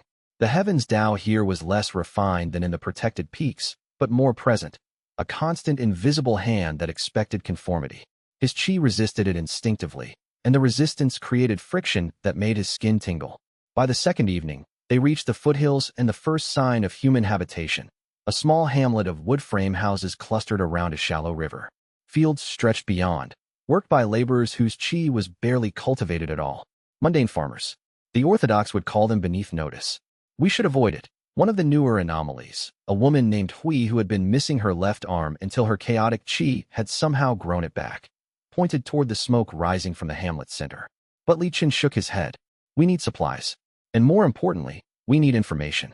The further we travel, the more we need to know about what's hunting us. They moved through the hamlet as evening fell, drawing hoods over their heads. Liang Chen's heart hammered as they approached the smallest structure, something between a tavern and a general store, its windows glowing with lamplight. An old man sat outside, smoking a long pipe, and he barely glanced at them as they passed. Inside, shelves held dried vegetables, salted fish, coils of rope. Liang Chen bought provisions with coins from the secret purse Wei Shan had been hiding for weeks. The shopkeeper, a round woman with suspicious eyes, took his money without comment. But as they turned to leave, she called after them. You're cultivators. I can taste the chi off you like sour wine. Every muscle in Liang Chen's body went rigid. He felt his companions tense as well, their hands moving instinctively to the hilts of weapons they barely had. Are you going to report us? Liang Chen asked, surprised at how steady his voice sounded. The woman laughed, a genuine, tired sound. Report you to whom? The DAO Enforcement Bureau? Huh. They were through here 2 weeks ago, asking questions about deviations in the chi field. Scared the whole hamlet half to death. I've no interest in attracting their attention again. She turned away, disappearing into a back room before any of them could respond. They left immediately, moving north toward the main road that connected this province to the greater empire. Liang Chen's mind churned with what the shopkeeper had said. DAO Enforcement Bureau, an organization specifically tasked with investigating chi deviations. That was worse than ordinary sect hunters. That meant institutional resources, methodical investigation, a bureaucracy dedicated to finding people like them. The road appeared at dawn. It was wider than Liang Chen expected, stone-paved and well-maintained, with markers at regular intervals noting distances to various cities. To the north lay Sunlit City, a trade hub of moderate size. To the southeast lay Golden Pine, a major cultivation center with multiple affiliated sections. Sunlit City, Wei Shan decided. Larger cities have more anonymity. We can disappear into crowds. They traveled the road during daylight, posing as a merchant caravan returning from mountain business. Liang Chen kept his cultivation suppressed, letting his chi drift into the background like a normal traveler. It was harder than he expected. Suppression created a different kind of pressure. He couldn't let his chi express itself naturally, which meant constant conscious control. By the time they reached the outskirts of Sunlit City at midday, his head ached with the effort. The city itself was shock. Liang Chen had never seen anything larger than a provincial town. Sunlit City sprawled across a valley with walls of stacked stone, gates manned by guards who barely glanced at the constant stream of travelers passing through. Inside, the streets twisted in no apparent pattern, lined with merchant stalls, tea houses, and buildings that rose 3 or 4 stories high. The sheer density of people created a constant pressure of conflicting chi patterns. Cultivators and non-cultivators mixed without clear division, moving through markets where silks hung beside vegetables besides spiritual artifacts. There, Liang Chen pointed. A modest inn with peeling paint and a hanging sign reading The Wandering Blade. Small enough to not attract attention. Old enough that they probably don't ask many questions. The proprietor was indeed incurious. For a sum of silver, he provided them with 2 rooms on the 3rd floor and asked nothing beyond their names. Liang Chen used a false one. They all did. That night, gathered in the largest of their 2 rooms, Liang Chen felt something shift. They were out of the cave now. They were in the world. The weight of that reality pressed down like the heavens Tao itself, tangible and inescapable. Tomorrow, we scout, Wei Shan said. We need to understand this city. Find safe routes, identify where cultivators congregate, learn the patterns of enforcement. Liang Chen nodded, though his thoughts were already moving ahead. In the cave, they had been a small group with a specific problem. Here, in the city, that problem multiplied 1,000-fold. They were fugitives now, hunted. And somewhere in this sprawling urban mass, the DAO Enforcement Bureau was likely keeping watch, waiting for cultivators whose chi patterns didn't align with the standard framework. He closed his eyes and felt his chaotic chi pulse against his skin, eager to be expressed, to break free from the suppression he forced upon it. In the cave, that chaos had felt like a gift, proof that he was something new, something that existed outside the rigid rules. Here, surrounded by orthodox power, that same chaos felt like a ticking bomb, counting down to the moment someone trained enough would sense it and know exactly what he was. A wanted anomaly, a threat to the entire cultivation order. The night deepened, and Liang Chen did not sleep. Chapter 22. The first hunt. The DAO Enforcement Bureau's agents arrived on the third day. Liang Chen was in the street market near the inn, haggling with a vegetable seller over the price of radishes, when he felt it, a sudden spike in chi that cut through the city's background noise like a blade through silk. It was disciplined, uniform, and utterly wrong to his senses. The kind of chi signature that belonged to someone trained by an institution, someone who cultivated according to the standard framework, but with perfect precision. He didn't look up from the radishes. Instead, his peripheral vision tracked the two figures moving through the market. They were young, probably in their early 30s by appearance, and they wore simple traveling clothes that were too well made to belong to anyone ordinary. One was male, stocky and scarred. The other was female, with her hair tied back in a style that Liang Chen had learned marked sect-trained cultivators. They moved like hunters, methodical, checking faces, observing chi patterns with the trained eye of someone who'd been taught to spot deviations. Liang Chen bought his radishes and moved deeper into the market, trying to keep crowds between himself and the agents. His chi remained suppressed, locked down, but his heart raced. Had they sensed him? Did they have a specific target, or were they simply surveying? He needed to reach the inn and warn the others. But the moment he turned in that direction, he felt the female agent's attention snap toward him like a hunting dog catching a scent. Not certainty, but interest. She had noticed something odd about his chi pattern, something that didn't fit the normal frameworks. Liang Chen walked faster. The market's crowded chaos worked to his advantage, but he could feel her moving in his direction, and now the male agent was turning as well. They weren't rushing. They were confident. Professionals who were used to prey running, used to corralling targets into increasingly narrow spaces. He ducked into an alley between two buildings and broke into a run. Behind him, he heard the female agent call out, not in alarm, but in command. You. Stop and identify yourself. Liang Chen didn't stop. He vaulted over a low fence, crossed a narrow yard where an old woman shouted in alarm, and emerged onto another street. The inn was 3 blocks north. He ran, not caring any more about hiding his chi. He let it surge, breaking through the suppression, because moving fast meant more than being invisible now. The female agent was faster than expected. She cleared the same fence with minimal effort and hit the ground running, her pursuit relentless. Liang Chen heard her footsteps, heard the slap of the male agent's boots as he found an alternate route to flank him. They moved like practitioners who'd done this before, predicting his movements, cutting off obvious escape routes. The inn's front entrance was ahead. Liang Chen pushed through, taking the stairs 3 at a time. Behind him, he heard the agents entering as well, and he heard something worse, someone shouting at the innkeeper, official tones, the voice of authority. We're looking for cultivators with irregular chi patterns. We have reason to believe they're staying here. Liang Chen burst into their room. Wei Shan was immediately on his feet, reading everything in Liang Chen's face and movements. They're here. Yes. DAO enforcement. At least 2. Maybe more. Li Chun moved to the window. 3rd floor. We can't jump without breaking bones. There's a back stairwell. Through the storage room, Wei Shan was already throwing their few possessions into bags. Phone. Gather everything we can carry in 30 seconds. The 2 other anomalies moved with practiced efficiency. In the weeks in the cave, they'd learned contingency. They'd always been prepared to run. The window opened onto a small alley. Through it, Liang Chen saw the female agent moving through the street below, her head tilted as if she were tracking something invisible. Hunting by chi signature. She knew exactly where they were. Wei Shan pulled him away from the window. Backstairs. Now. They burst into the hallway just as the male agent appeared at the far end, moving toward them with his chi flaring openly now. There was no more pretense. They were recognized. Now it was simply a matter of capture or escape. The stairs were narrow and steep. Liang Chen felt his chi respond instinctively to the threat behind them, chaos rising to meet the male agent's structured power. They collided on the 2nd floor landing, and the impact threw both of them backward. Liang Chen's chaotic chi patterns, chaotic and unpredictable, actually gave him an advantage in close quarters. The agent's techniques were learned, practiced, expected. Liang Chen's body moved in ways that shouldn't work according to standard cultivation doctrine, and therefore the agent couldn't predict them. But there were 3 of them, and only 5 anomalies, and the female agent was already cutting off their exit through the storage room. The roof, phone called. He was the first to reach the attic access, pulling down the wooden ladder with desperate strength. They climbed, all 5 of them scrambling into the dusty space beneath the rafters, and Wei Shan slammed the hatch closed just as the male agent reached it. They could hear him below, calling to his partner, reporting in low tones. There was backup coming. They had minutes at most.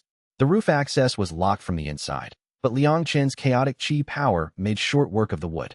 They emerged into afternoon sunlight, gasping, and Liang Chen finally saw the scale of the problem they faced. From this height, he could see cultivators moving through the streets below, at least 5 more agents, all moving in coordinated patterns toward this building. Jump, Wei Shan said. It's 3 stories, Hui protested. We cultivate. We'll survive. Move. They jumped. Liang Chen's chi absorbed the impact, his chaotic patterns distributing the force in ways that should have broken every bone in his body, but somehow didn't. He hit the street in a roll, came up running, and felt Wei Shan land beside him. The female agent burst out of the inn's front entrance just as they disappeared into the next maze of alleys. This time, they didn't stop running. They ran until the city's eastern edge, until they found a small section of wall that was less guarded, and they ran past that too, into the fields beyond where the dense concentration of cultivators finally thinned. Only when they were halfway across a grain field, the city shrinking behind them, did they finally slow to a walk. They know we're here, Liang Chen said, breathing hard. This city is compromised. They know we exist, Wei Shan corrected. And now the DAO Enforcement Bureau has our description. This changes everything. Liang Chen felt the weight of that statement settle over all of them like storm clouds. Before this moment, they had been anonymous anomalies hiding in the mountains. Now they were known quantities. Tracked, hunted by an institution dedicated to their extinction. He looked back at the city, at the distant towers and walls, and made a decision that he would remember for the rest of his life. They would not simply run. They would not hide forever in caves and abandoned places.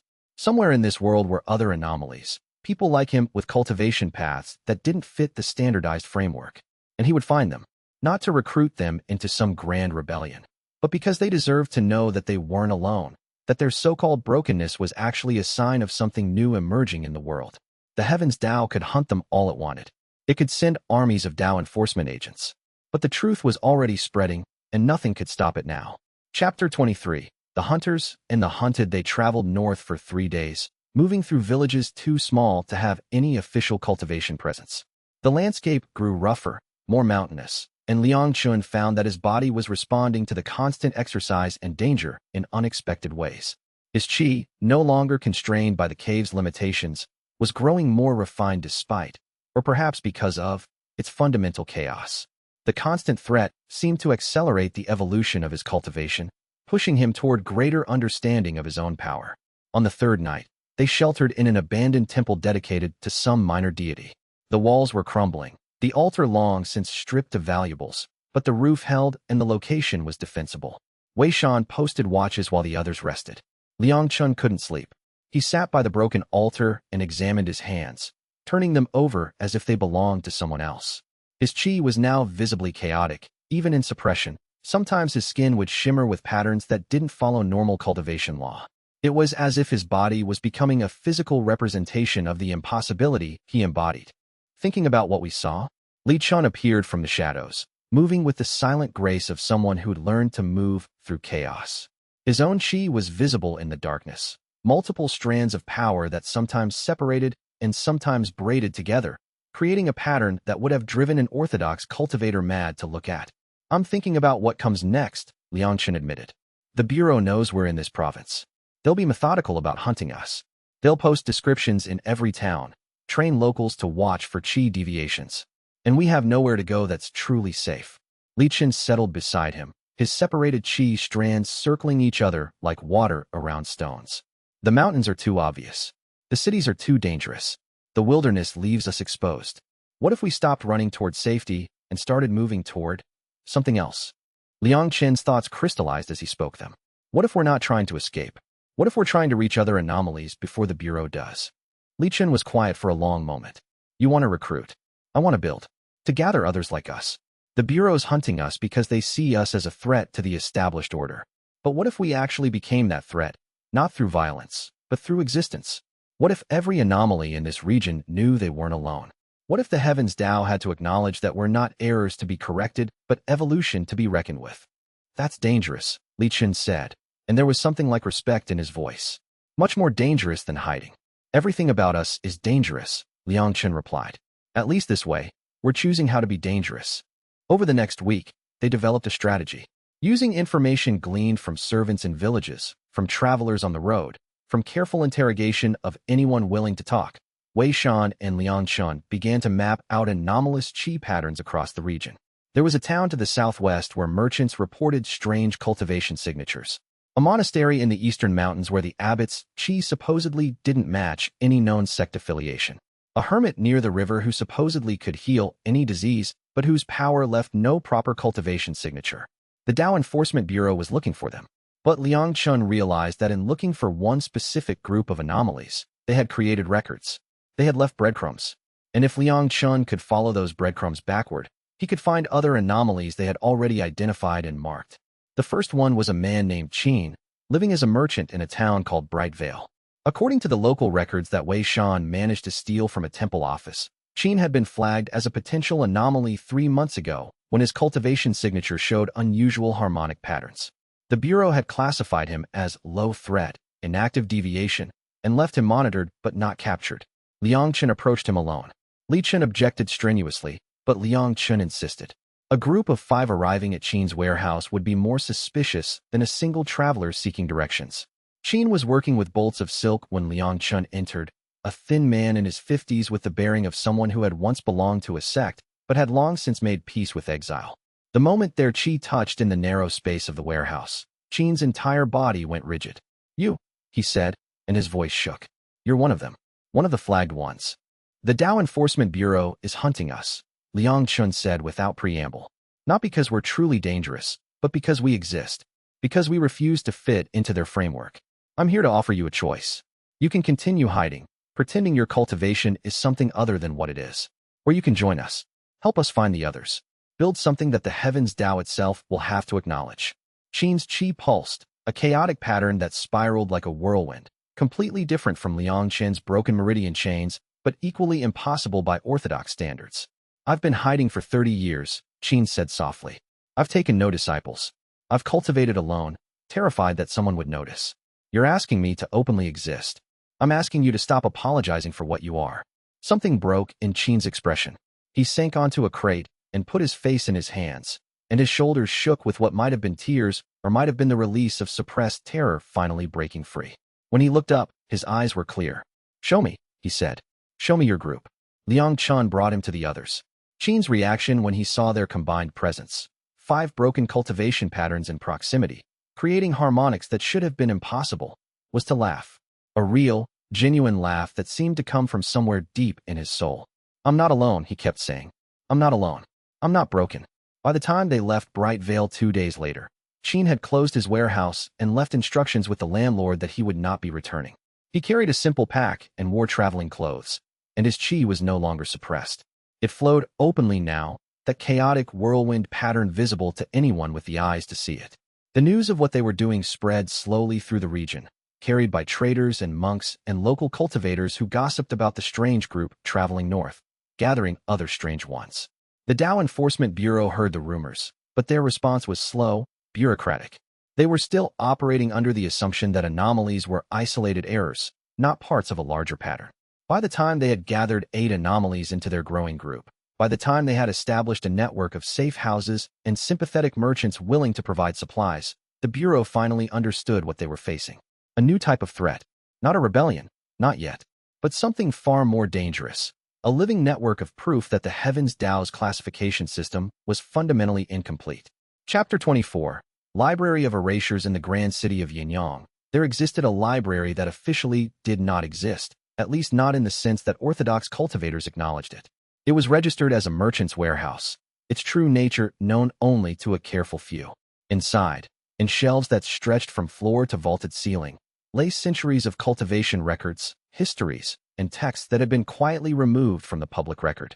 Liang Chen discovered its existence through careful questioning of Hui, who had spent 3 years as an acolyte in a minor sect before her chaotic qi had manifested and gotten her expelled. She had heard rumors of such a place, a repository of hidden knowledge, maintained by cultivators who questioned the official narrative of the Heavens DAO. "It's called the Archive of Variations," Hui explained as they approached Yin-Yang's outer walls. I was told about it by a teacher who was sympathetic to my condition. He said that if I ever found myself cast out, I should seek it, that there were others like me, documented in those books. The group was now 12 strong. They had moved through the province like seeds on wind, and each new anomaly they found seemed to bring with them knowledge of others. A network was forming, invisible to ordinary sight, but increasingly real. The DAO Enforcement Bureau's presence had also grown. They'd spotted agents twice in the past week, but the larger the group became, the more dispersed they grew. A single anomaly alone was vulnerable. A dozen, spread across the cities and villages, began to look like ordinary travelers. But gathering in a city for extended time was a calculated risk, which is why they sent only 3 into the archive: Liang Chen, Li Chun, and Hui. The merchant who answered the door at the warehouse was a woman in her 70s with shrewd eyes and hands that showed the calluses of a lifetime of work. When Hui whispered the code phrase that her former teacher had taught her, "The heavens Tao has memory, even if the sects forget," the woman's expression shifted into something that might have been recognition or might have been resignation. "You're one of them," she said, looking at Hui. "Or more than one, I suspect. Come, but be careful. The Bureau has been asking questions. We're being watched." The archive's true entrance was hidden behind a false wall in the warehouse's cellar. What lay beyond was astonishing. A library that dwarfed anything Liang Chen had ever seen, with shelves arranged in careful categories, each section meticulously labeled. "Deviations of the First Era," Hui read aloud, running her fingers across one shelf. "Documented anomalies of the Foundation period. Cultivators reclassified as errors." The woman, who identified herself only as Keeper May, began pulling volumes from the shelves. She moved with the precision of someone who had spent decades maintaining this repository. "Before we tell you anything," she said, "you need to understand what you're looking at. These are not histories. These are corpses, evidence of people and power systems that the Heavens Tao decided didn't exist." She opened the first volume. The pages were handwritten, dated more than 2 centuries previous. They described a cultivator named Shen Ming, whose qi operated on harmonic frequencies rather than meridian chains. According to the text, Shen Ming had achieved what the document called a transcendence threshold, a state of power that didn't fit into the standard cultivation ranks, but was acknowledged as genuinely superior to the orthodox system. Then came the reclassification. Shen Ming's achievements were reframed as fortunate accidents, his techniques declared unsustainable, his students' attempts to replicate his methods dismissed as delusions. Within 3 decades, Shen Ming's entire cultivation lineage had been erased from official records. What remained in this archive was fragmented, student accounts, stolen journals, a biography written by a descendant who had barely escaped the purges. This happened again and again. Keeper May said quietly, pulling more volumes. Maybe once every 50 or 100 years, an anomaly would emerge and begin to develop a truly new cultivation path. And each time, the Heavens Tao forced them back into the standard framework or erased them entirely. Li Chun was scanning pages with focused intensity, his multiple qi strands vibrating with what Liang Chen recognized as revelation. "They're not errors," he said. "They're counterexamples. Living proof that the system is incomplete." "Exactly." Keeper May moved to a section labeled simply Recent Disappearances. These are the ones documented in the last 30 years. Cultivators whose qi signatures started to deviate. Most were captured by the Bureau. Some were killed. A few escaped, but we lost track of them. She pulled out a thin file. "These are the ones who are still alive, as far as we know. Still active. Still, potentially, waiting to be found." Liang Chen took the file with trembling hands. Inside were names, locations, descriptions of their deviations. A monk in the southern temple whose qi could fragment into components. A hermit in the western reaches whose power seemed to grow stronger during periods when the orthodox cultivators grew weaker.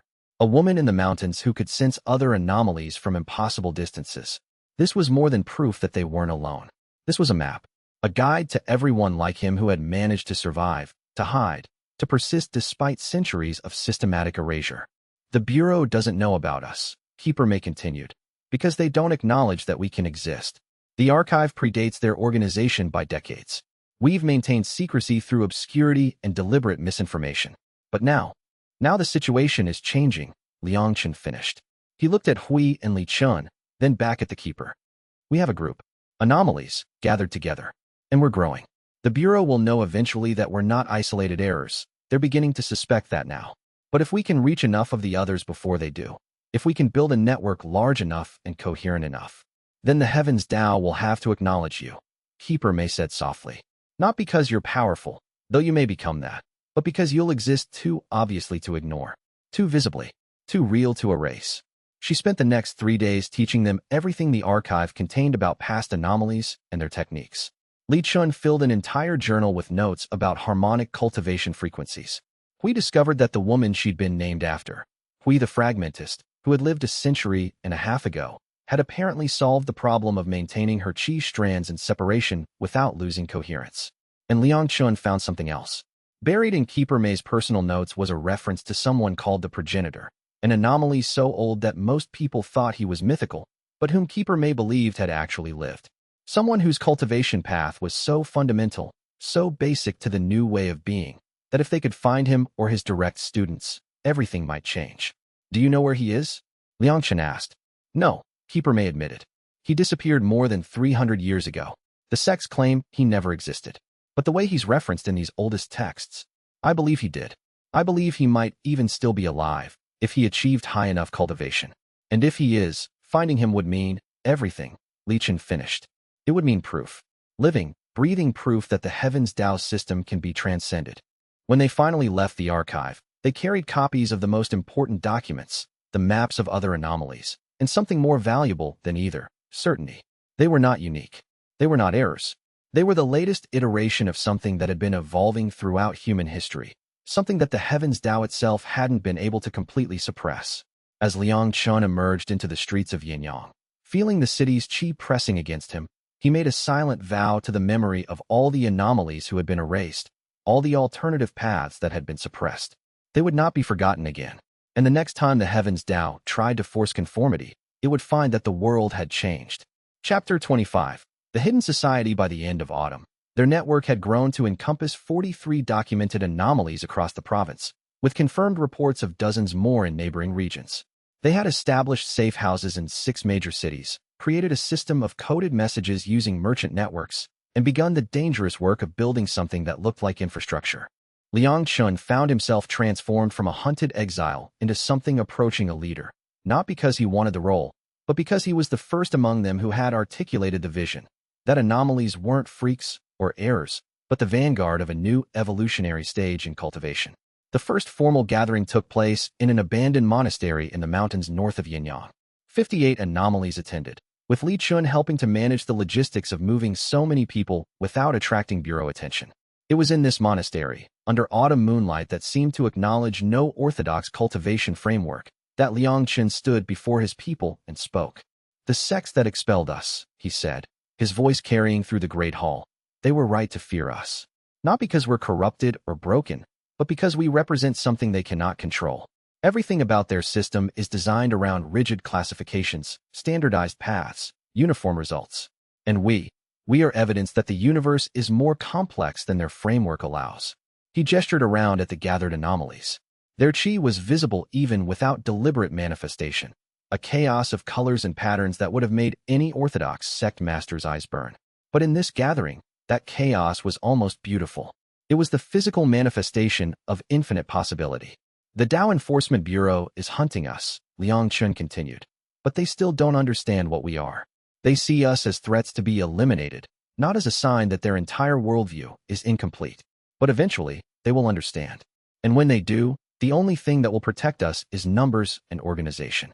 We cannot win a direct military confrontation against the sections, but we can make ourselves too real, too present, too obviously alive to be ignored. We can exist so clearly that the heavens Tao itself will have to acknowledge us. A woman near the front, the one who could sense other anomalies, whom they called the scout, raised her hand. What if the heavens Tao doesn't acknowledge us? What if it decides we're not worth acknowledging, just abominations to be suppressed? It was a fair question. Liang Chen had asked it of himself countless times in the weeks since their first escape from Sunlit City. Then we will show it that we are not abominations, he said. We will use the very chaos that they claim is our weakness. We will demonstrate that deviation can be superior to conformity, that evolution means change, that the universe is larger than the categories that were created to contain it. He didn't promise them victory. He didn't promise them safety. But he offered them something more valuable, a reason to stop hiding, to stop apologizing for what they were, to start building something intentional out of the apparent accident of their existence. Over the following weeks, the hidden society of anomalies began to develop genuine structure. The scout created a network of information gathering, positioning anomalies in key locations to monitor bureau movements. A man named Old Zhang, who had apparently been hiding his deviation for 40 years before joining their group, established safe houses and supply lines. We took responsibility for training, teaching newer anomalies how to control and refine their chaotic cultivation patterns rather than trying to suppress them into orthodoxy. And Liang Chen, quiet, observant Liang Chen, began to catalog the patterns of deviation. He discovered that while no two anomalies had exactly the same cultivation path, there were underlying themes. Some deviated in how their qi structured itself, others in how it moved, still others in how it responded to the world's framework. By understanding these themes, Liang Chen could help new anomalies accelerate their cultivation, showing them paths that previous anomalies had already discovered and refined. The Bureau's response came in midwinter. It started with arrests. In 3 different cities simultaneously, agents moved against locations they'd identified as connected to the growing network. The arrests were careful, calibrated. They took a few anomalies prisoner, clearly intending to interrogate them, to force them to reveal the larger structure. Liang Chen had anticipated this. While he couldn't rescue the captured anomalies without risking everything, he had prepared contingencies. The arrested cultivators had all been trained in techniques to cloud the mind, to make their memories slippery and hard to extract. It wouldn't stop the Bureau entirely, but it would buy time. The real response came from an unexpected quarter. A messenger arrived at their primary safe house, an old woman who moved like she'd never been young, her qi so refined and carefully controlled that only an anomaly would recognize it as unorthodox. She carried a letter written on paper that was clearly centuries old. Liang Chen opened it with shaking hands. The handwriting was archaic but clear, the language formal in a way that spoke of deep age. To the one called Liang Chen, who has begun to gather the scattered ones. I am called Elder, though I have worn many names across the centuries. You have discovered the archive and begun to understand the scope of what you are. But you have not yet begun to understand the true depth of the deviation that courses through your meridians. There are things older than the sects, older than the current heavens DAO, older than the classifications that have bound your people. I would speak with you. Come alone to the temple of eternal dissolution in the mountains west of the capital on the winter solstice. There you will find the next stage of your evolution, or you will find only an old man dying in a shrine. The choice is yours. It was unsigned, but Liang Chen knew with absolute certainty who had written it. The progenitor, still alive, still watching the world, waiting for an anomaly bold enough to seek him out. He showed the letter only to Liang Chen, Wei Shan, and the scout. Their reactions were immediate and split. It's a trap, the scout said flatly. Bureau subterfuge, designed to isolate you. It's genuine, Wei Shan countered. The qi signature I'm sensing from that paper is old, genuinely, impossibly old. No Bureau agent could forge something carrying that kind of authentic age. Liang Chen said nothing. He simply held the letter in his separated qi strands, letting each component part sense different facets of the paper's history, and when he looked up, there was absolute certainty in his eyes. It's him, Liang Chen said. He's real, and he's inviting you to something that will change what we are. Liang Chen looked at the letter and felt his cultivation responding to it on a level deeper than conscious understanding. His broken meridian chains seemed to recognize something in those archaic words, as if that ancient writer had once struggled with the same impossibilities that now defined Liang Chen's existence. I'll go, he said. Then we all go, Wei Shan declared. We're past the point of sending one person into the unknown. No, Liang Chen said. The letter was specific. And more importantly, if the DAO Enforcement Bureau is monitoring our movements, a small group traveling to a remote temple will draw less attention than our whole organization. If this is real, I need to return with knowledge. If it's a trap, then you need to survive to carry on the work. It took 3 days of argument, but finally they agreed. On the winter solstice, Liang Chen would travel alone to the mountains west of the capital. What he found there would either transform their entire understanding of what anomalies could become, or prove that even in the chaos of his chaotic cultivation, he was still capable of the most fundamental human error, trusting blindly in hope. The date approached like a convergence of destiny and possibility, and Liang Chen found himself spending his remaining time in the cities not in preparation, but in meditation, sitting with his broken meridian chains, learning to understand them not as failures, but as a blueprint for something entirely new. Chapter 26. The capital city revelation. Liang Chen arrived in the capital city of Linen disguised as a merchant, carrying forged documentation and traveling with a small group of actual traders who were heading toward their own business in the city's outlying quarters. The plan was to move through Linen quickly, taking supplies and information before heading toward the western mountains where the Temple of Eternal Dissolution supposedly lay. But Linen was not like the smaller cities he had traveled through. It was vast, the seat of imperial power, the center from which the cultivation bureaucracy radiated outward like spokes in a wheel. Every corner seemed to have official cultivation presence, sects with their colors displayed openly, bureau offices marked with formal insignia, military cultivation units moving through the streets with obvious purpose. More than that, Linen's entire chi framework was different. The Heavens DAO's presence here was concentrated, almost oppressive, a constant pressure that seemed to expect absolute conformity from every cultivator present. Liang Chen felt it immediately as an assault against his chaotic patterns, a systematic attempt to force his meditation back into organized shapes. He suppressed his cultivation to the point of near invisibility and moved through the city's merchant quarters like a ghost. It was in the evening, when he was preparing to move on toward the mountains, that he encountered the elder. The man was sitting in a modest tea house that catered to traveling merchants, and Liang Chen would have walked right past him except that his chi, or rather, the carefully controlled semblance of normal chi that he projected, flickered just slightly in a way that only an anomaly would notice. An intentional signal, a specific frequency that meant, "I am one of you." Liang Chen considered leaving immediately. Every instinct screamed that this was too obvious, too exposed, a meeting in the capital city in plain sight being an invitation to disaster. But the man's eyes met his, and there was something in that gaze that carried absolute authority. The presence of someone who had lived far longer than any normal human, who had witnessed centuries pass and remained unchanged. Liang Chen sat down at his table without greeting, without acknowledgement, ordering tea and settling into the posture of a tired merchant. "You're going to be late," the elder said quietly. His voice was soft, barely carrying past their small table, but it resonated in a way that suggested he could speak to crowds of thousands if he chose. "The Temple of Eternal Dissolution isn't where you think it is. And more importantly, you're not ready for what waits there." "Then why invite me at all?" Liang Chen asked, equally quietly. "Because readiness is not the same as capability," the elder replied.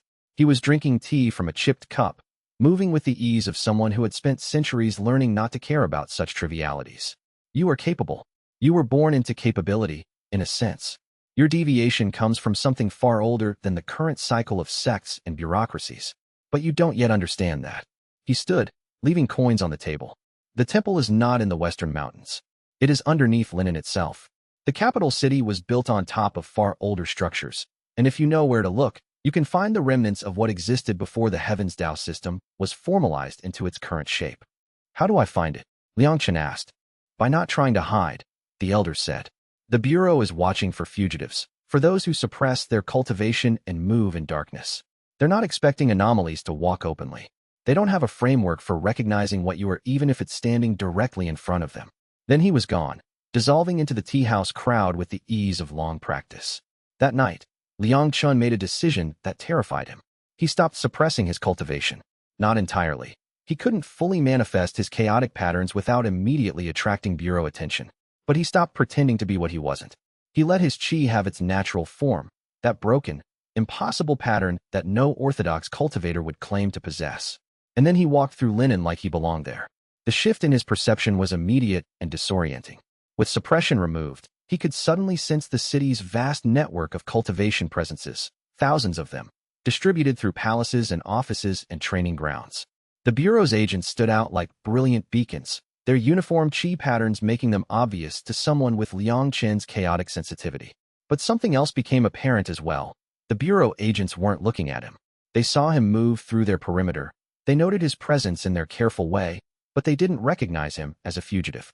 Their awareness seemed to slide past him, unable to categorize what they were looking at because his chi didn't fit any of their training paradigms. The elder had been right. By being openly anomalous, Liang Chen became invisible. He spent 3 days in Linen, moving with deliberate casualness, and gradually he began to understand the city's layout, not the visible architecture, but the underlying structure of its chi framework. There were places where the older patterns ran beneath the newer ones, where the early foundation of the Heavens DAO system had been overlaid with later, more refined versions. And in one of those places, hidden beneath a temple that had been built over it centuries ago, Liang Chen found what he was looking for. The descent began in the temple's lowest basement, in a sealed chamber that had been covered by false stones, so ancient they had become part of the floor itself. Liang Chen used his chaotic qi to gently manipulate them, and they crumbled into dust, revealing stairs leading downward into darkness. The stairs descended for what felt like forever. They passed through layers of stone that grew older with each step, and Liang Chen could sense the progression of the Heavens Dao's influence as he descended. The systematic framework gradually loosening, becoming less refined, until finally he reached a level where the natural qi flow of the world itself seemed less controlled. At the bottom lay a chamber of impossible size, carved from living stone in ways that no known cultivation technique could produce. The walls were inscribed with text that predated modern characters, older symbology that nonetheless Liang Chen could somehow read, as if his deviant qi could decode meaning from ages past. It was a record, a history written by someone who had existed before the sects, before the bureau, before the current system had crystallized into its present form. And at the center of the chamber, on a stone pedestal, lay something that made Liang Chen's entire cultivation resonate. It was a tablet of purest white jade, and inscribed on it was a single character, a deviation marker, the symbol of Anomaly, written in a form that appeared in none of the current cultivation frameworks, but that somehow Liang Chen recognized as fundamental. Primary, the first deviation ever documented, made manifest in stone. As he approached it, the tablet began to glow with inner light, and words formed in his mind, not heard, not read, but simply known, as if his own cultivation was remembering something ancient. The first to deviate understood this truth. Conformity is a choice, not a law. The Heavens Dao is a framework, powerful and vast, but not immutable. And those who refuse to fit its patterns are not errors. They are the universe insisting on its own complexity. Liang Chen's knees gave out, and he sank to the chamber floor, tears streaming down his face. Because in that moment, he understood something that changed everything. The Heavens Dao hadn't been suppressing anomalies out of malice. It had been suppressing them out of necessity, because the existence of anomalies was proof that the system was incomplete, proof that reality was larger and stranger than any single framework could contain. And by refusing to suppress himself, by choosing openly to be what he was, Liang Chen was forcing the Heavens Dao itself to evolve. Chapter 27. The temple's true lesson. The chamber's inner light gradually faded, leaving Liang Chen alone with his thoughts and the weight of revelation. But the descent didn't end there. Behind the jade tablet, another passage opened, and this one seemed to deliberately lead deeper, towards something that predated even the ancient chamber above. Liang Chen moved forward, drawn by a pull he couldn't have resisted even if he'd wanted to. The passage opened into a vast cavern that should not have been possible to fit beneath a city. Stalactites hung from a ceiling so distant that they faded into darkness, and water pooled in dark, still reflections that seemed to contain more stars than the night sky above. The cavern itself was alive with qi, not the structured cultivation of the Heavens Dao, but something older, the primal flow of the world's essence before it had been categorized and systematized. In the center of this cavern, beside a perfectly still pool, sat the elder, or rather, what Liang Chen now understood to be the progenitor. The being looked exactly as he had in the tea house, an old man in simple robes, but now Liang Chen could sense the true age radiating from him. This was not someone who had lived centuries. This was someone who had lived through entire eras, who had watched the civilization above develop and grow and begin to forget the deeper truths that existed beneath. "Welcome," the progenitor said, his voice echoing strangely in the cavern. "I wasn't certain you would make it this far. The Dao Enforcement Bureau grows more methodical with each generation, and I wasn't sure if your deviation would be enough to let you move through their networks. But I should have remembered, anomalies always find unexpected paths. That's essentially what we are. Proof that there are always pathways that rigid systems cannot account for." Liang Chen approached slowly, reverently. "Are you the one from the archive? The one written about in the oldest texts?" "I am one of many who wore that designation," the progenitor replied. "And I am also the first, if time moves in only one direction. Which, between you and me, I have never been entirely convinced it does. I've lived long enough to question most of what the sects claim to know as absolute truth." He gestured to the pool beside him. "Sit. We have much to discuss, and the Bureau agents above are currently dealing with a careful distraction that one of your companions orchestrated in another part of the city. We have perhaps 2 hours before they begin to truly search." Liang Chen sat, and the progenitor began to speak.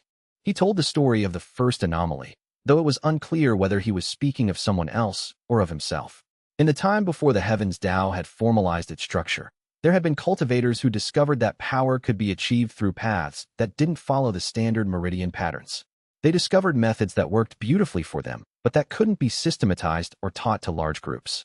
When the great organizing effort began, the effort to create standardized cultivation frameworks that could produce consistent results across hundreds of students, these deviators were faced with a choice.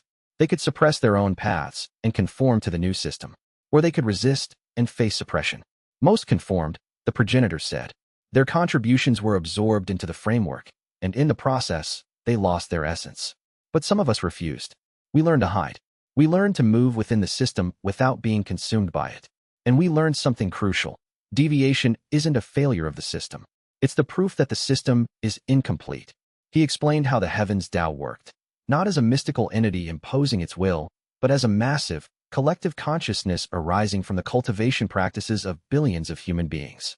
Every time a cultivator followed the standardized path, they reinforced the framework. Every time they succeeded in those paths, they added their experience to the collective understanding. But anomalies resisted that reinforcement.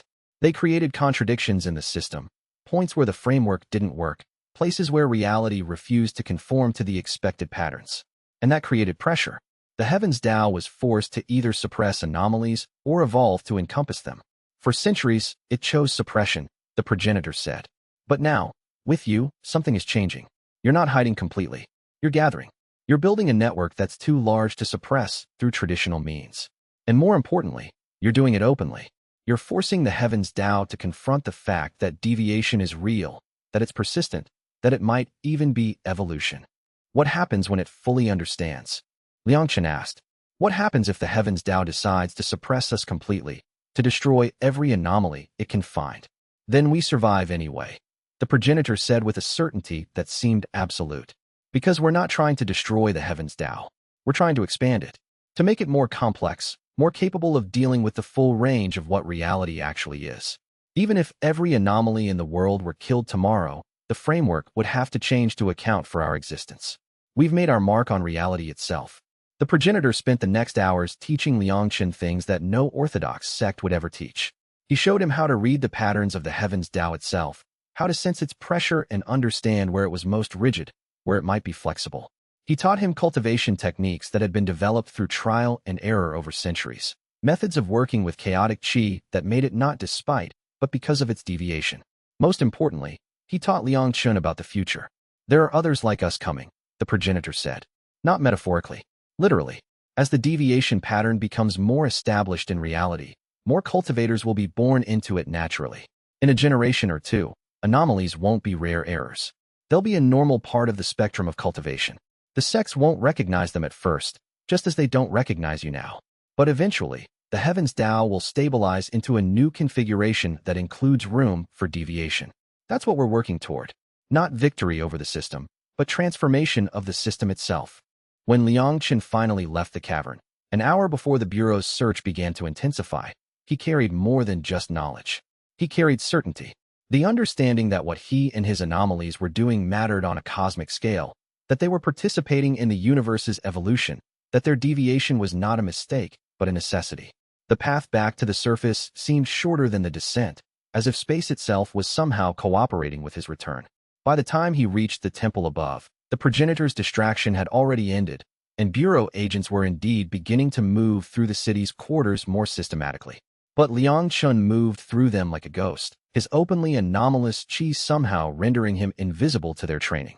He left Linen that night, and by morning he was moving toward the mountain meeting point where his people waited. And he carried with him a message that would change everything. The Heavens DAO was not their enemy. It was simply incomplete. And by refusing to fit, by choosing to exist in their full deviation, they were forcing it to become what it needed to become. Chapter 28. The confrontation at Whitewater Pass. The ambush came as Liang Chen was traveling back toward his gathering network, when he was still 3 days away from the mountain meeting point where his people waited. He had been moving openly, deliberately displaying his anomalous qi pattern, but he had not expected the DAO Enforcement Bureau to commit this many resources to a single capture operation. 20 agents surrounded him on the mountain pass known as Whitewater, a place where the ancient stones had been worn smooth by millennia of travel, where there was nowhere to hide and no escape route that didn't lead back toward the cultivators blocking the rear. Liang Chen, one of the lead agents, called out. She was the same woman who had hunted him in Sunlit City, the one with scarred shoulders and eyes that burned with single-minded focus. You're under arrest for crimes against the cultivation framework. Surrender, and you'll be given a fair hearing. Resist, and we will use any force necessary. Liang Chen's immediate impulse was to comply. Part of him was still that rejected initiate from the beginning, the one who accepted that he was wrong, that his cultivation was an error to be corrected. But that part of him had died in the temple beneath linen. No, he said simply. I won't surrender. The agents attacked in a coordinated formation, their cultivation patterns weaving together in the standard bureau technique designed to suppress and control. But there was a flaw in that technique, something Liang Chen had learned beneath the city. Every perfectly organized system had blind spots. Places where the logic didn't quite connect, where complex reality resisted simple categorization. His broken meridian chains responded to those blind spots instinctively. While the Bureau agent's coordinated power tried to compress his chi into submission, he let his cultivation fragment further, becoming almost chaotic in its dispersal. It was counterintuitive. Normal technique would have been to stabilize his power, to bring it under control. But Liang Chen's deviation meant that his weakness could be his strength. The first agent to touch his chi immediately regretted it. The contact was disorienting, the pattern so incomprehensible by standard training that it actually disrupted the agent's own cultivation flow. She fell back, gasping, and that was enough for Liang Chen to create a gap in their formation. He ran. Behind him, 20 agents moved to pursue, but the narrow pass of white water was actually advantageous for a single fleeing cultivator. The agents couldn't coordinate their pursuit as effectively when they had to move in single file, and Liang Chen's chaotic chi made him unpredictable to track. He moved not in a straight line but in spiraling arcs, vaulting over rocks, using his broken cultivation to sense the optimal path forward. Still, they were professionals. They would catch him eventually through sheer numbers and persistence. Unless he did something unexpected. At a point where the pass curved sharply, Liang Chen deliberately let his cultivators catch him. He turned to face them, planted himself firmly, and did something that none of them expected. Instead of fighting, he began to meditate.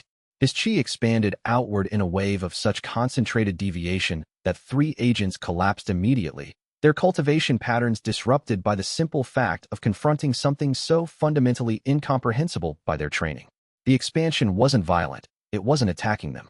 It was just being, existing fully as an anomaly without suppression or compromise. It was the technique the progenitor had taught him. The simple act of refusing to hide, of forcing reality to confront the full fact of his existence. The lead agent recovered first, and Liang Chen recognized something shift in her expression. She was beginning to understand. Not intellectually, that would take longer. But she was beginning to sense that what she was hunting was not a corrupted version of what a cultivator should be, but genuinely something else. Something that the standard frameworks couldn't adequately account for. Why? She asked, and there was genuine confusion in her voice. Why do you refuse to conform? Why not just accept training in the proper paths? Because conformity would mean erasing what I am, Liang Chen replied, not standing despite the opportunity to attack. And what I am is not an error. It's an evolutionary path. The sects expel me thinking I was broken. But I'm not broken. The system that tried to force me into a fixed shape is what's incomplete. He felt the progenitor's teachings flowing through him as he spoke, the certainty that he was part of something larger, that his existence mattered on a scale he was only beginning to comprehend. The heavens DAO is changing, he continued. It's already changing, because we exist. Because our deviation is forcing it to acknowledge that reality is more complex than the standard framework allows. In a few years, you might find yourself training to handle anomalies not because we're errors, but because we're simply part of the spectrum of cultivation. And when that happens, everything you've learned will have to be expanded. Not destroyed, but expanded. The agents surrounded him again, but their formation was hesitant now. The lead agent was visibly wrestling with something, trying to reconcile what she'd been taught with what she was experiencing. That's when the ground around Liang Chen exploded with power from multiple directions. The other anomalies had arrived. Li Chen emerged from the trees with 6 others, their chaotic cultivation patterns blazing openly, creating a wall of deviation that the Bureau agents found themselves suddenly facing from all sides. The surrounding passage, which moments before had been the agents' advantage, became their trap. There was no room to maneuver, no space for coordinated formations. Run! Li Chen called to Liang Chen, moving to engage the agents directly. But Liang Chen didn't run. Not immediately. He watched as his people fought not with the intent to kill or permanently maim, but with the intent to demonstrate. Each anomaly was using their unique deviation as a weapon, not because it was optimized for combat, but because the simple fact of their existence in combat was disorienting to orthodox training. The female agent went down, not from injury, but from sheer psychological disorientation. Her entire framework for understanding cultivation had been constructed around standard patterns, and she was encountering something so far outside that framework that her mind couldn't process it. Finally, Liang Chen ran, Li Chun and the others providing cover. They moved through the mountains with practiced efficiency, having drilled these escape routes multiple times. Behind them, the bureau agents made a show of pursuit, but didn't push hard. They'd lost control of the situation the moment they realized they were facing not one anomaly, but 7, all working in coordination. By evening, they were back at the main gathering point in the northern mountains, and Liang Chen was standing before the assembled anomalies with a revelation that would shape everything to come. The Bureau understands now, he told them. They know we're real. They know we're organized. They know we're not going away. And that means everything changes. We're past the point of hiding. Now we need to decide. Do we keep running, or do we finally make our stand? Chapter 29. The choice and its consequences. The debate went on for 2 days. Some anomalies were terrified, having finally found safety in numbers only to see it threatened by organized pursuit. Others were exhilarated, eager to embrace the conflict that had been creeping toward them from the beginning. And a few, like old Zhang, argued for a middle path, continued movement and recruitment while avoiding direct confrontation. Liang Chen listened to all of it, and on the morning of the 3rd day, he made his position clear. Running is an option, he said to the gathered assembly. We could split up, scatter across the empire, establish isolated communities of anomalies that survive through careful concealment. We might succeed. We might live free lives in hidden places. But the next generation of anomalies born into deviation will face the same threat we're facing. The Bureau will eventually hunt them down the same way they're hunting us. Nothing will have changed. He walked to the center of the gathering, and his chaotic chi pulsed openly, visibly. Or we can take the progenitor's path. We can stop hiding. We can move toward the centers of power, the major cities, the sect headquarters, the places where the cultivation bureaucracy makes its decisions. We can force the heavens DAO to acknowledge us not through violence, but through existence. By being too real, too present, too obviously alive to ignore, we become a fact that the system has to account for. And when the system has to account for us, it will have to change. That's suicide, someone said from the crowd. We can't confront the sects directly. They have centuries of resources, armies of cultivators trained according to their frameworks. No, Liang Chen agreed. We can't confront them directly, and we don't need to. We don't fight the sections. We simply exist openly, and we recruit. Every anomaly we find and bring into our network makes us larger, stronger, more obvious. The sects can't suppress something they can't explain. The Bureau can't classify something that exists outside their classification system.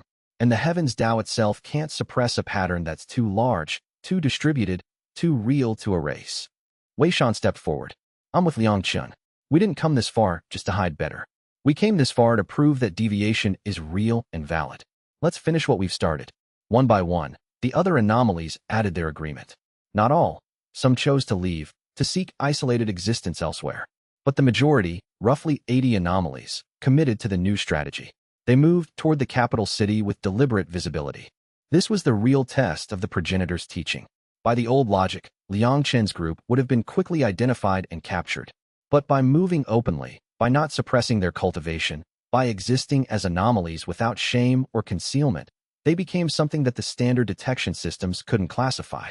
Bureau agents would pass them on the streets, and their minds would slide past them like oil off water. Sects would see them and experience a kind of cognitive dissonance that prevented full understanding of what they were looking at. It was as if the very nature of open deviation created a form of invisibility. They arrived in Linen when spring was beginning to transition toward summer, and they began the careful work of making themselves known to the city's underground cultivation societies, the ones that official records acknowledged but didn't quite control. Tea houses where unaffiliated cultivators gathered. Small academies that taught cultivation to those rejected by the major sections, a monastery that was technically independent of any sect umbrella. The message spread naturally through these networks. There were anomalies in the city. People with deviation who had refused to hide or suppress themselves. People who were building something new. And some began to come. Liang Chen wasn't surprised to discover that there were far more anomalies in Linen than he had anticipated. The major sects training programs produced such rigid conformity that anyone with even a minor deviation tended to keep it hidden. But with safe spaces now existing where deviation was not just tolerated but openly acknowledged, those hidden anomalies began to emerge. By summer, they numbered over 200. That's when the direct response came. It started with a proclamation from the Divine Harmony sect, one of the oldest and most orthodox of the major cultivation organizations. The proclamation declared that deviation from the standard cultivation frameworks represents a fundamental threat to the spiritual integrity of the empire and called for aggressive identification and suppression of all anomalous cultivators. Within days, similar proclamations came from 5 other major sections. The political machinery was mobilizing. This was no longer a local bureau operation. The entire institutional cultivation structure was turning its attention toward the anomaly problem. The response should have been crushing. And yet something unexpected happened. The moment the major sects made their proclamation, they acknowledged that anomalies were real, numerous, and organized enough to be worth institutional attention. In doing so, they confirmed everything Liang Chen had been trying to prove. We are real. We are significant. We matter. More important, they revealed something about the sects themselves. They were afraid. Not of direct military confrontation. They would win any conventional battle. But they were afraid of something deeper. They were afraid that their entire framework might be incomplete, that all the certainty they'd built their power upon might be insufficient to explain everything in reality. And that fear showed in how desperate they were becoming, in how frantically they were trying to suppress something that shouldn't have even needed suppression if it truly was just error and corruption. The Bureau moved against Liang Chen's group in July. But instead of a quiet arrest operation, it was a public affair, broadcast across the city as an official action by the cultivation authorities. Agents moved openly through Linen streets, surrounding the building where Liang Chen and his core group had been deliberately waiting. And this time, instead of running or hiding, Liang Chen chose to be taken. His companions argued against it, but he was firm. If I'm captured, they'll interrogate me. And under interrogation, I'll speak truth. The truth about what we are, about what's changing in the heavens DAO, about how deviation is the future, not the error. And that truth, spoken in official custody, will spread further than anything I could say openly. They took him to a bureau facility beneath the capital, to a cell designed to suppress cultivation. But suppression that worked for standard cultivators had limited effect on Liang Chen's chaotic patterns. And more importantly, the interrogators had no framework for understanding what he was trying to tell them. By the time his trial began, 3 weeks later, the truth had already spread through the empire's cultivation communities like wildfire. An anomaly had allowed himself to be captured. An anomaly had refused to suppress his true nature even in confinement. An anomaly had used his imprisonment as a platform to speak about evolution and the incompleteness of the heavens DAO itself. The empire was beginning to confront the impossible, and nothing would ever be the same. Chapter 30. The Trial and the Truth. The trial was held in the Grand Celestial Hall, the primary gathering place of the Divine Harmony sect and the seat of the Cultivation Authority, the bureaucratic body that oversaw and coordinated the standard cultivation frameworks across the entire empire. The hall was designed to manifest power, with high ceilings carved from stone older than the sects themselves, and arrays inscribed into the floor that would suppress any cultivation that deviated from the standard meridian patterns. Or at least, that was the theory. When they brought Liang Chen into the hall, the suppression arrays flickered and destabilized. His chaotic chi, confronted with the rigid force of the array's design, didn't resist in a conventional way. It simply refused to be compressed. The arrays, designed to handle deviations in degree, someone's chi being slightly weaker or stronger than expected, couldn't process a fundamental deviation in kind, someone's chi being something entirely different in nature.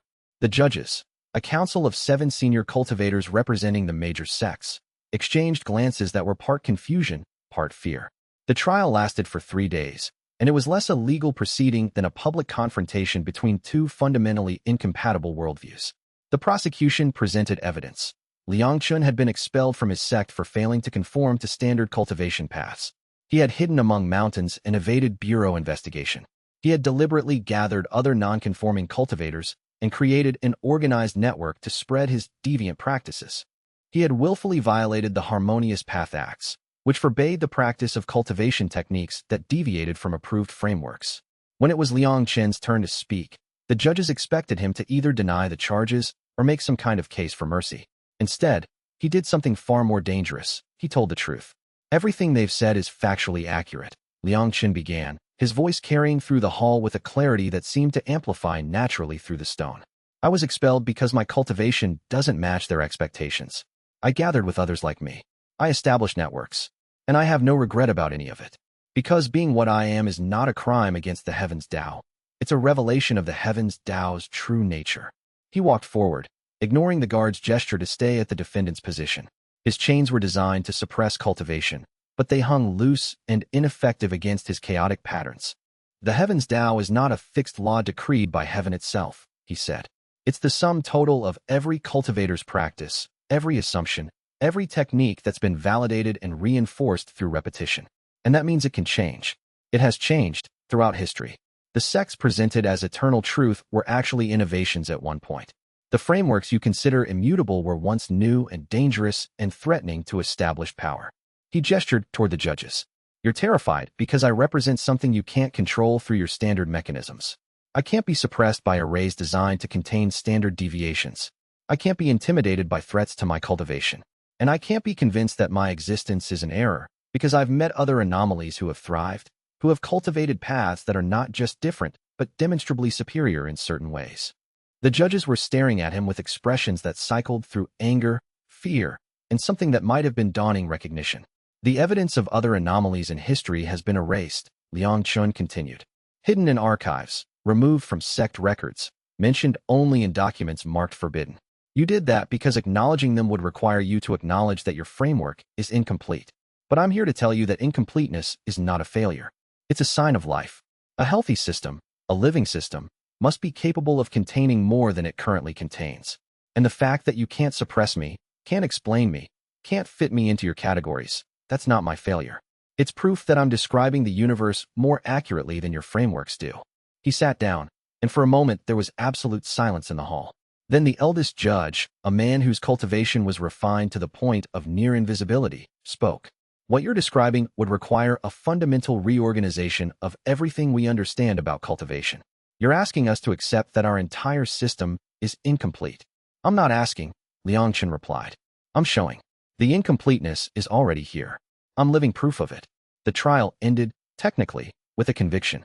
The judges found Liang Chen guilty of violations of the Harmonious Path Acts and ordered him held in the Bureau's highest security facility, pending further proceedings. But everyone, the judges, the assembled sects, the cultivation bureaucracy, understood that something had fundamentally shifted. An anomaly had publicly testified in front of the powers that governed cultivation. An anomaly had articulated a coherent philosophy that challenged the bedrock assumptions of their system. And nothing the judges said afterward could erase what had been spoken in the Grand Celestial Hall. Within hours, the testimony had spread through the cultivation communities. Within days, it was being discussed in tea houses and monasteries across the empire.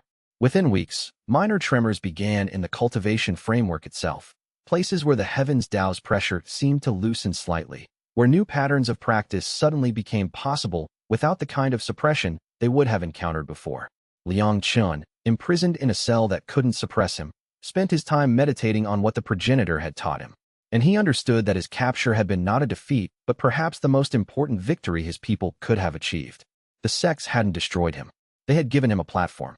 And they had done so unable to prevent the truth from spreading. Chapter 31, The Breaking Point. The Bureau's highest security facility was built on a principle that Liang Chen found almost poetic. It was constructed around a concentration of heaven's DAO's pressure, a place where the framework of cultivation was reinforced to the point of near absolute suppression. Any cultivator held here would find their power strictly limited, their free will constrained by the sheer weight of the standardized framework bearing down on them. But Liang Chen was not a normal cultivator, and his chains, designed for someone whose power operated within standard parameters, had only the most limited effect on his chaotic patterns. Still, imprisonment was imprisonment, and while his cultivation wasn't suppressed, his movement was constrained, his ability to interact with the outside world limited to carefully controlled communications. It was during his third month in the facility that the progenitor came to him. The old man appeared in Liang Chen's cell just after midnight, moving through locked doors as if they were illusions. There was no alarm, no disturbance. The progenitor simply manifested beside the sleeping platform, his presence so carefully cloaked that even Liang Chen only noticed him when he spoke. You've done well, the progenitor said simply. Better than I dared hope. The trial alone would have been worth decades of groundwork. But you're right that there's more to do. and we're approaching a critical moment. He sat, and his ancient eyes studied Liang Chen with an intensity that suggested he was reading far more than just physical form. The sects are frightened, the progenitor continued. That's good. Fear means they're beginning to recognize the threat. But frightened people often make desperate decisions. I came to warn you. They're going to try something precipitous. An attempt to suppress the entire network of anomalies at once, using techniques and resources that haven't been deployed in centuries. Can they do it? Liang Chen asked. Perhaps, the progenitor admitted. If they coordinate fully and commit the resources, they might be able to capture or kill most of the known anomalies. But they'd have to act soon, and they'd have to be willing to accept massive casualties among their own ranks. The fact that they're even considering it shows how much you've destabilized their sense of control. The progenitor reached into his robe and withdrew something that made Liang Chen's entire cultivation resonate. Another jade tablet, identical to the one beneath linen, but inscribed with different text. This one contained not historical record, but instructions. A technique that combined the teachings of multiple anomalies from different eras, a unified approach to meditation and power that transcended any single deviation pattern. This is the progenitor's legacy, the old man said. It contains the accumulated knowledge of every major anomaly breakthrough across the centuries. If your people can learn this, can integrate it, they'll have the capacity to withstand even a coordinated assault from the sections. More importantly, they'll demonstrate that deviation is not weakness. It's a superior path that just operates according to different principles. Liang Chen took the tablet with reverent care. The moment he touched it, knowledge began to flow into him. Not as words or concepts that needed to be internalized, but as direct understanding of techniques that had taken centuries to develop. Why are you showing me this now? Liang Chen asked. Why not wait until I'm released? Because I'm not certain you'll be released, the progenitor said quietly. The sects might decide to make you a symbol of their opposition to deviation. A public execution might actually serve their purposes, showing anomalies that defiance leads to death. You need to be prepared for that possibility. The progenitor stood to leave, then paused. One more thing. The harmonious path acts that they convicted you under, they're going to use those acts as the legal framework for a massive purge. But there are people within the sects, minor administrators and younger cultivators, who are beginning to question whether the acts are justified. If you're patient, if you wait and watch, you might find allies in unexpected places. Then he was gone, having used some technique to slip out of the facility without leaving any trace of his passage. And Liang Chen was left holding a tablet that seemed to contain the entire future of what anomalies could become. Over the next weeks, Liang Chen taught the legacy to himself, integrating its knowledge into his own understanding. The result was transformation. His cultivation became more refined, more stable, yet paradoxically more chaotic as well.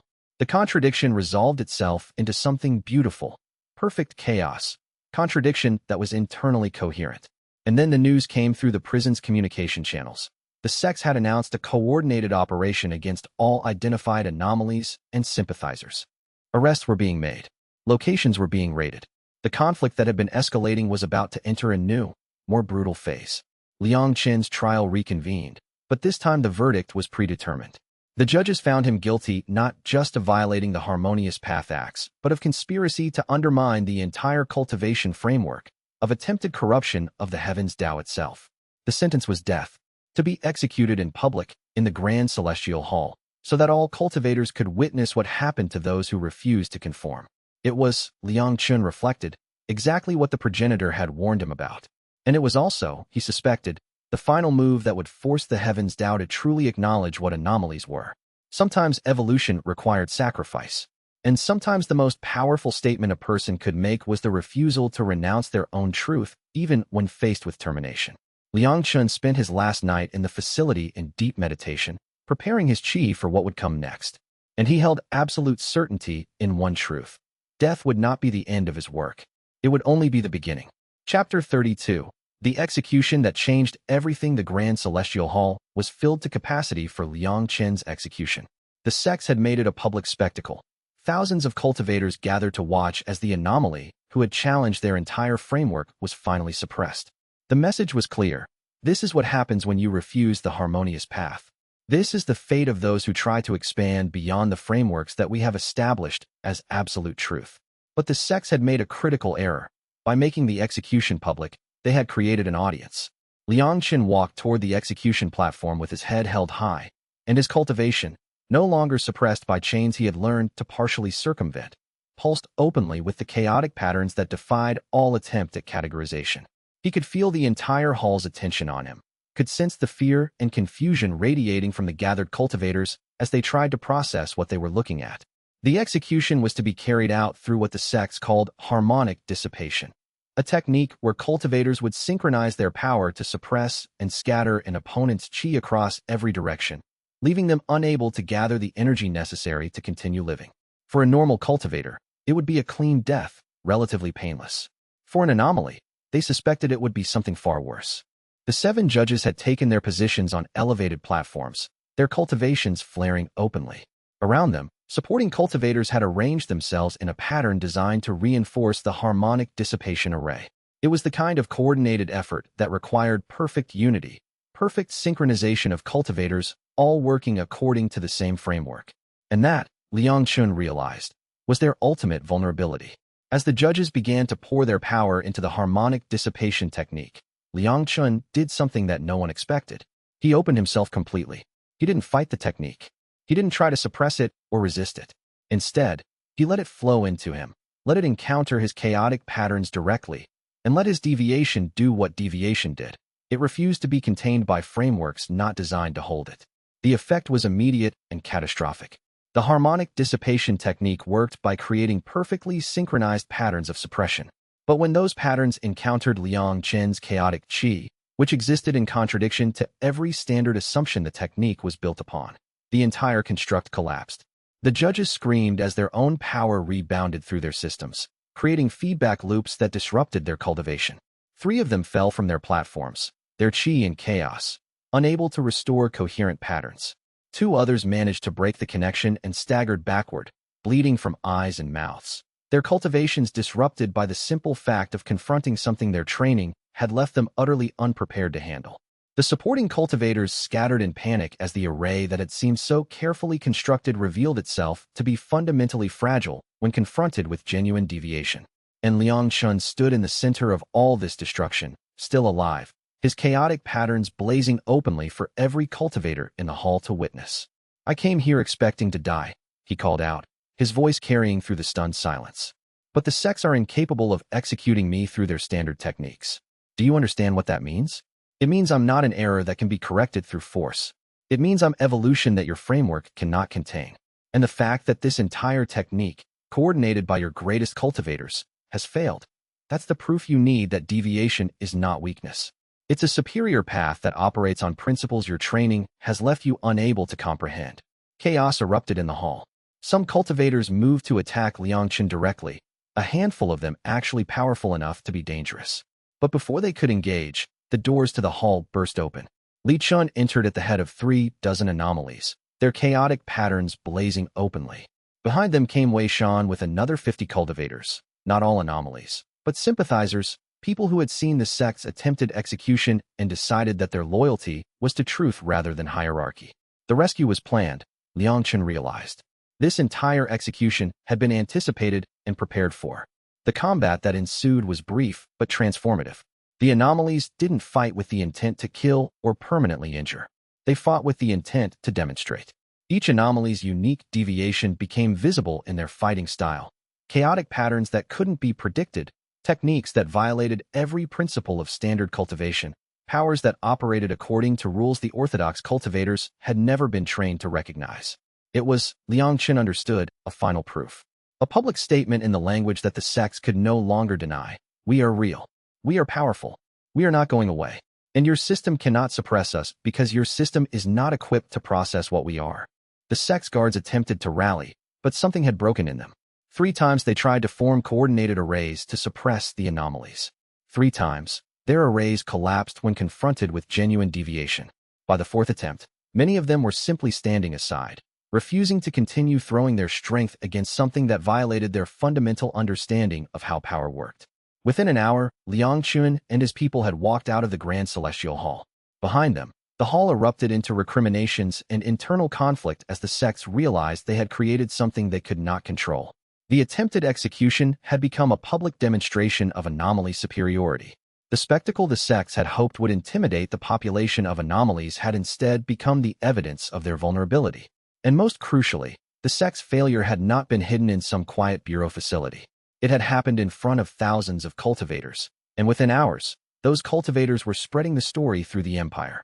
The Heavens DAO had confronted deviation directly, and deviation had not broken. The framework had failed to suppress the alternative path, and that failure was undeniable, visible, impossible to rationalize away. Everything that came next was simply the working out of the consequences of that public, unavoidable fact. Chapter 33. The fractured sects. The weeks following the failed execution saw seismic shifts in the cultivation empire's power structures. The immediate aftermath was chaos, with the sects unable to coordinate, with the DAO Enforcement Bureau's authority called into question, and with reports flowing in from across the empire of successful anomaly operations, of sympathizers openly declaring their support, of the fundamental questioning of whether the harmonious path acts were even legitimate laws. Liang Chen and his growing organization moved to a newly established base in the mountains, a location that was secure, yet openly advertised to potential allies. The constant movement and hiding was over. They were past the point of covert operations.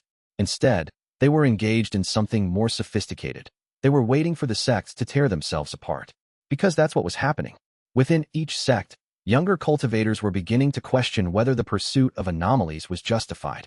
Teachers who had seen the failed execution were privately admitting that their training models might be incomplete.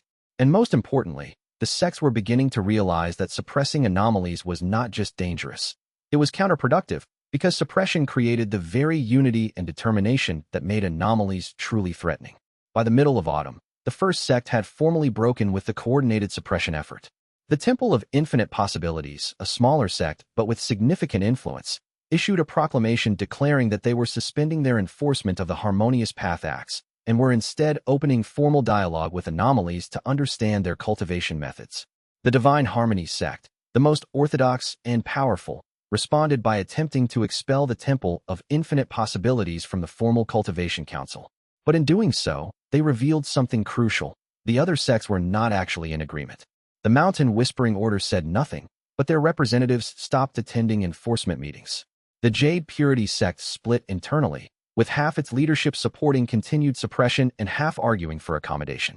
"It's working," Wei Shan said, reviewing reports from their intelligence network. "The sects can't afford to all fight us at once, and they're discovering that fighting is less advantageous than many alternatives. Some are simply choosing to ignore us. Others are beginning formal negotiations." But Liang Chen knew that the most significant development wasn't the sect's fracturing. It was the change beginning to occur in the Heavens DAO itself. The progenitor appeared to him again, this time in his private meditation chamber, arriving without warning as he had before. But this time, the old man looked different, somehow more solid, more present, less like a ghost haunting the world, and more like someone who had just reconnected with a reality he'd been partially separate from. "The framework is evolving," the progenitor said without preamble. "Do you feel it? The Heavens DAO is beginning to accommodate deviation. Not because the sects decided to allow it, but because your existence has become undeniable. The collective consciousness of cultivation is reorganizing itself to include room for alternative paths." "How long until it's complete?" Liang Chen asked. "A generation, perhaps. The framework can't change overnight. It's built on the practiced cultivation of billions of individuals. But you've started an avalanche. As more anomalies openly practice, as their techniques prove effective and viable, as the younger generation of cultivators sees that deviation doesn't automatically lead to destruction, the default assumptions will gradually shift. The Heavens DAO will become broader, more flexible, more capable of containing multiple valid paths." The progenitor smiled, and for the first time, Liang Chen saw actual peace in that ancient expression. "You've done what I spent centuries hoping for. You've made it safe for others to be what they are. And in doing that, you've changed the world."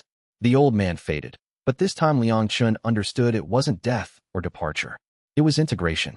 The progenitor, having accomplished his goal of catalyzing the transformation, was now becoming part of the larger framework he had helped to expand. His consciousness would likely persist, but his individual will would merge with the greater patterns. Over the next weeks, Liang Chen began to implement the next phase of the plan.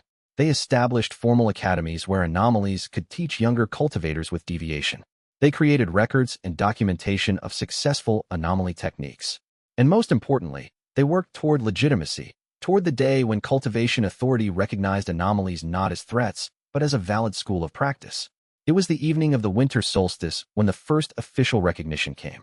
A proclamation from the Imperial Cultivation Authority, the highest governing body in the empire, acknowledging that certain deviations in cultivation practice have proven viable and require framework expansion rather than suppression. The proclamation was technically limited and cautious, but its existence was revolutionary. The Harmonious Path Acts were not formally repealed, but the authorities' proclamation essentially declared them unenforceable against anomalies who could demonstrate coherent cultivation practices. Liang Chen read the proclamation 3 times, aware of the momentous nature of what was being communicated in bureaucratic language. The official recognition of anomaly, not tolerance, not temporary allowance, but actual, bureaucratic acknowledgement that deviation was something the cultivation empire would have to accommodate. By the time step 2 of his story reached its conclusion, with spring approaching, Liang Chen understood what the progenitor had been teaching him all along. This wasn't about winning a conflict against the sections. It was about transformation, the metamorphosis of a system that had seemed eternal and unquestionable into something more nuanced, more complex, more capable of dealing with the full spectrum of what reality actually contained. The Heavens DAO had marked him as an anomaly, but in doing so, it had forced itself to evolve, and that evolution would ripple outward in ways that would shape the cultivation world for centuries to come. Chapter 34. Consolidation and Reflection. The transition from fugitive to legitimate cultivator was not as smooth as the official proclamations might have suggested. The sects that had committed resources to suppressing anomalies were not happy about their sudden shift in status. The DAO Enforcement Bureau, built on the assumption that anomalies were threats requiring elimination, had to completely restructure its mandate. And most importantly, the cultivators who had spent their entire lives believing that the standard frameworks were absolute truth had to confront the possibility that they had been working with incomplete information all along. But despite these tensions, the settlement held. Liang Chen's people had proven they were not interested in revenge or domination. They simply wanted acknowledgement and the freedom to cultivate according to their own understanding of what power should be. By spring, Liang Chen had established formal headquarters in Yinyang, taking over several buildings that had once housed a minor sect. The organization that was emerging from months of careful planning and work was something entirely new in the cultivation world, not a sect, because it didn't have a single rigid path to teach, but not a loose association either. It was a framework for organizing diverse paths, a structure that explicitly acknowledged that multiple valid approaches to cultivation could coexist.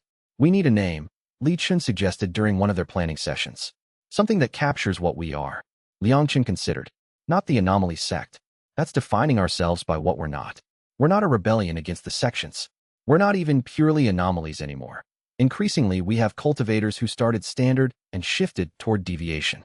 He thought of the progenitor, of the archives, of all the hidden knowledge that had been kept secret for centuries. Call it the path of expansion. We're not claiming to have the only truth. We're claiming that truth is larger than any single framework can contain. The path of expansion grew, but not in the aggressive way that might have been expected. Liang Chen deliberately kept their numbers modest, focused on quality and coherence rather than size. They recruited selectively, took time to teach thoroughly, and never promised rapid advancement or power.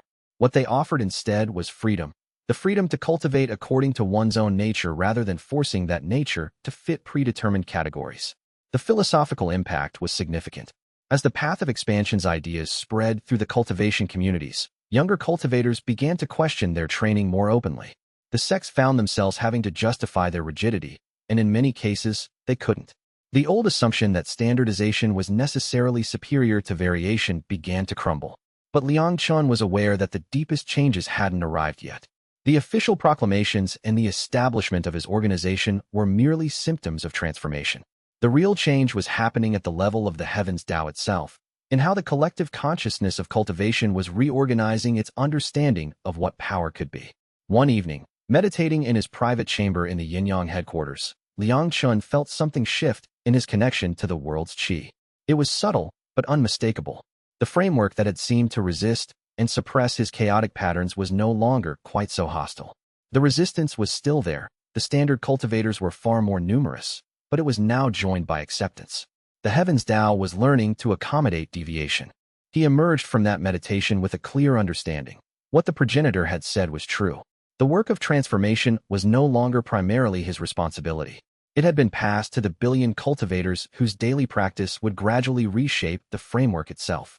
Liang Chen had catalyzed the change. Now the change would complete itself through the ordinary work of ordinary cultivators coming to understand that their practice could deviate safely. Still, there was more work to be done, not in conflict with the sects, but in building the institutions that would make deviation sustainable, teachable, transmissible. The path of expansion needed to develop its own training methodologies, its own curriculum, its own way of identifying and developing anomalies who would come in the future. In the late spring, as cherry blossoms fell like snow across Yinyang streets, Liang Chen made an important decision. He would step back from direct leadership of the path of expansion, not to disappear, but to take on a different role, the role of researcher, documenter, philosopher. The sects had tried to erase the history of anomalies. Liang Chen would make certain that history was preserved and understood. The path of expansion would continue under Wei Shan's capable leadership, but Liang Chen's focus would be on creating records, developing theories, and most importantly, finding other anomalies in distant regions who had never even heard of the movement building in the capital. "You're going back to wandering," Li Chen observed when Liang Chen told him of his plan. In a sense, Liang Chen agreed. But this time with purpose, with a mission. "I've spent so much time teaching people what anomalies are. Now I want to spend time learning it. Really learning it. There might be cultivation paths I've never heard of, deviations I've never encountered. If the heavens DAO is changing, then I should understand the full scope of what's actually possible." Li Chen's separated chi strands spiraled thoughtfully. "You're preparing for the next phase, aren't you? This victory, this recognition, it's not the end of the story. It's just the end of the first act." "Exactly," Liang Chen said. "The sects think they've made peace by acknowledging anomalies. But real evolution is just beginning. In a generation, there will be cultivation techniques we haven't imagined yet, paths that deviate in ways we can't currently predict. The work of the path of expansion is to build a framework flexible enough to accommodate all of that." He looked out at the city of Yinyang, at the streets where orthodox and anomalous cultivators now walked openly together, where the once clear boundaries between acceptable and forbidden had become blurred and permeable. "And I want to be there to witness it," Liang Chen said softly. "I want to see what humanity becomes when it stops being afraid of its own potential." Chapter 35. The wider world. The journey that began in summer took Liang Chen to regions he had never visited, searching for anomalies and deviations that existed outside the knowledge of the capital's cultivators. It was during this journey that he came to understand something crucial. The cultivation empire was not unified. Outside the sphere of influence of the major sects, there were entire communities of cultivators who followed completely different approaches, who had never even heard of the standard frameworks that dominated the capital. In the southern coastal cities, he found cultivators whose power resonated with the rhythm of ocean waves, whose practice involved no formal meditation, but instead a constant dance with natural forces. Their deviation was so complete that the standard cultivation terminology didn't even apply to them. Yet they had achieved genuine power, genuine mastery. In the western frontier, he discovered communities of wandering cultivators who had developed techniques that synthesized elements from dozens of different paths. Anomalies not by rejection of the standard framework, but by intentional transcendence of it.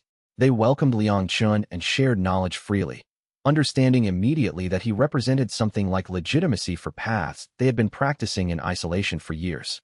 Each journey, each discovery, each new deviation pattern he encountered added to his understanding.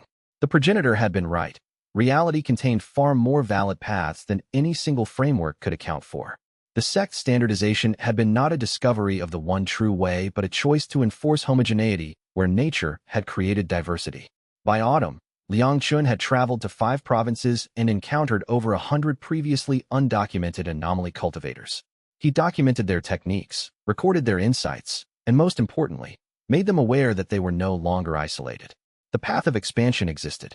Recognition was coming, and their deviation was not shameful, it was the future. It was in the mountains of the northern frontier that he encountered something unexpected, a monastery dedicated to what the monks called the practice of questions. Their approach to cultivation was so radically different from anything in the standard frameworks, or even most anomaly practices that at first, Liang Chen couldn't quite process it. Rather than seeking to gain power directly, the monks of the monastery cultivated by engaging with profound questions. They asked things like, what is power actually? Why do we cultivate? What would cultivation look like if it were designed for wisdom rather than strength? By living with these questions, by allowing their practice to be shaped by inquiry rather than predetermined techniques, they had developed cultivation paths that were orthogonal to anything else Liang Chen had encountered. The head monk, an ancient woman who claimed to be over 200 years old, welcomed Liang Chen with cups of tea and hours of conversation. "You're looking for anomalies," she observed. "Cultivators whose paths deviate from the standard frameworks. But you're still thinking within a certain paradigm.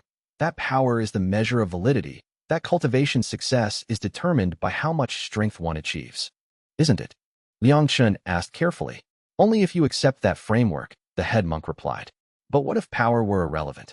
What if the point of cultivation was something entirely different? Not mastery over external reality, but mastery of understanding itself. Not the ability to impose your will on the world, but the capacity to perceive the world as it actually is." The monks taught him something that the progenitor had only hinted at. There were multiple axes of deviation, not just variations in cultivation technique, but variations in what cultivation was for. Most anomalies, even the successful ones Liang Chen had encountered, were still measuring themselves by the standard framework's metrics, by power, by cultivation rank, by demonstrated strength. But these monks had deviated in a more fundamental way. They had changed what success even meant. Liang Chen spent the winter in the monastery, learning their practice of questions. And when he finally departed in spring, it was with the realization that his understanding of anomalies was still incomplete. They weren't just people with different cultivation techniques. They were people who had arrived at different answers to fundamental questions about what power was, what cultivation should accomplish, what the point of it all actually was. It was humbling. It was also exhilarating. The journey continued through the spring and into summer, and Liang Chen documented everything. He filled journal after journal with observations, techniques, philosophical insights. But more importantly, he began to see a pattern emerging across all the anomalies he had encountered. They weren't random deviations. They were alternative solutions to the same basic problem that cultivation was designed to solve. The standard frameworks asked, "How do we become powerful?" And they had provided a specific, standardized answer. The anomalies were asking different versions of that question, or sometimes asking entirely different questions. And those different questions led to different answers, different paths, different ways of engaging with the world's qi. By the time summer was fading into autumn again, Liang Chen began the journey back toward Yin-Yang. But he was no longer the same person who had left the capital a year before. He carried with him knowledge that would reshape the path of expansion, understanding that would give them new philosophical depth. And he carried understanding of something more important, that the revolution he had started was still in its infancy. The true transformation of the cultivation world was only just beginning. Chapter 36. Hunted by perspective upon his return to Yin-Yang after a year of intensive travel across the empire's cultivation regions, Liang Chen discovered that his absence had created unexpected problems. The landscape of power had shifted in ways both subtle and profound.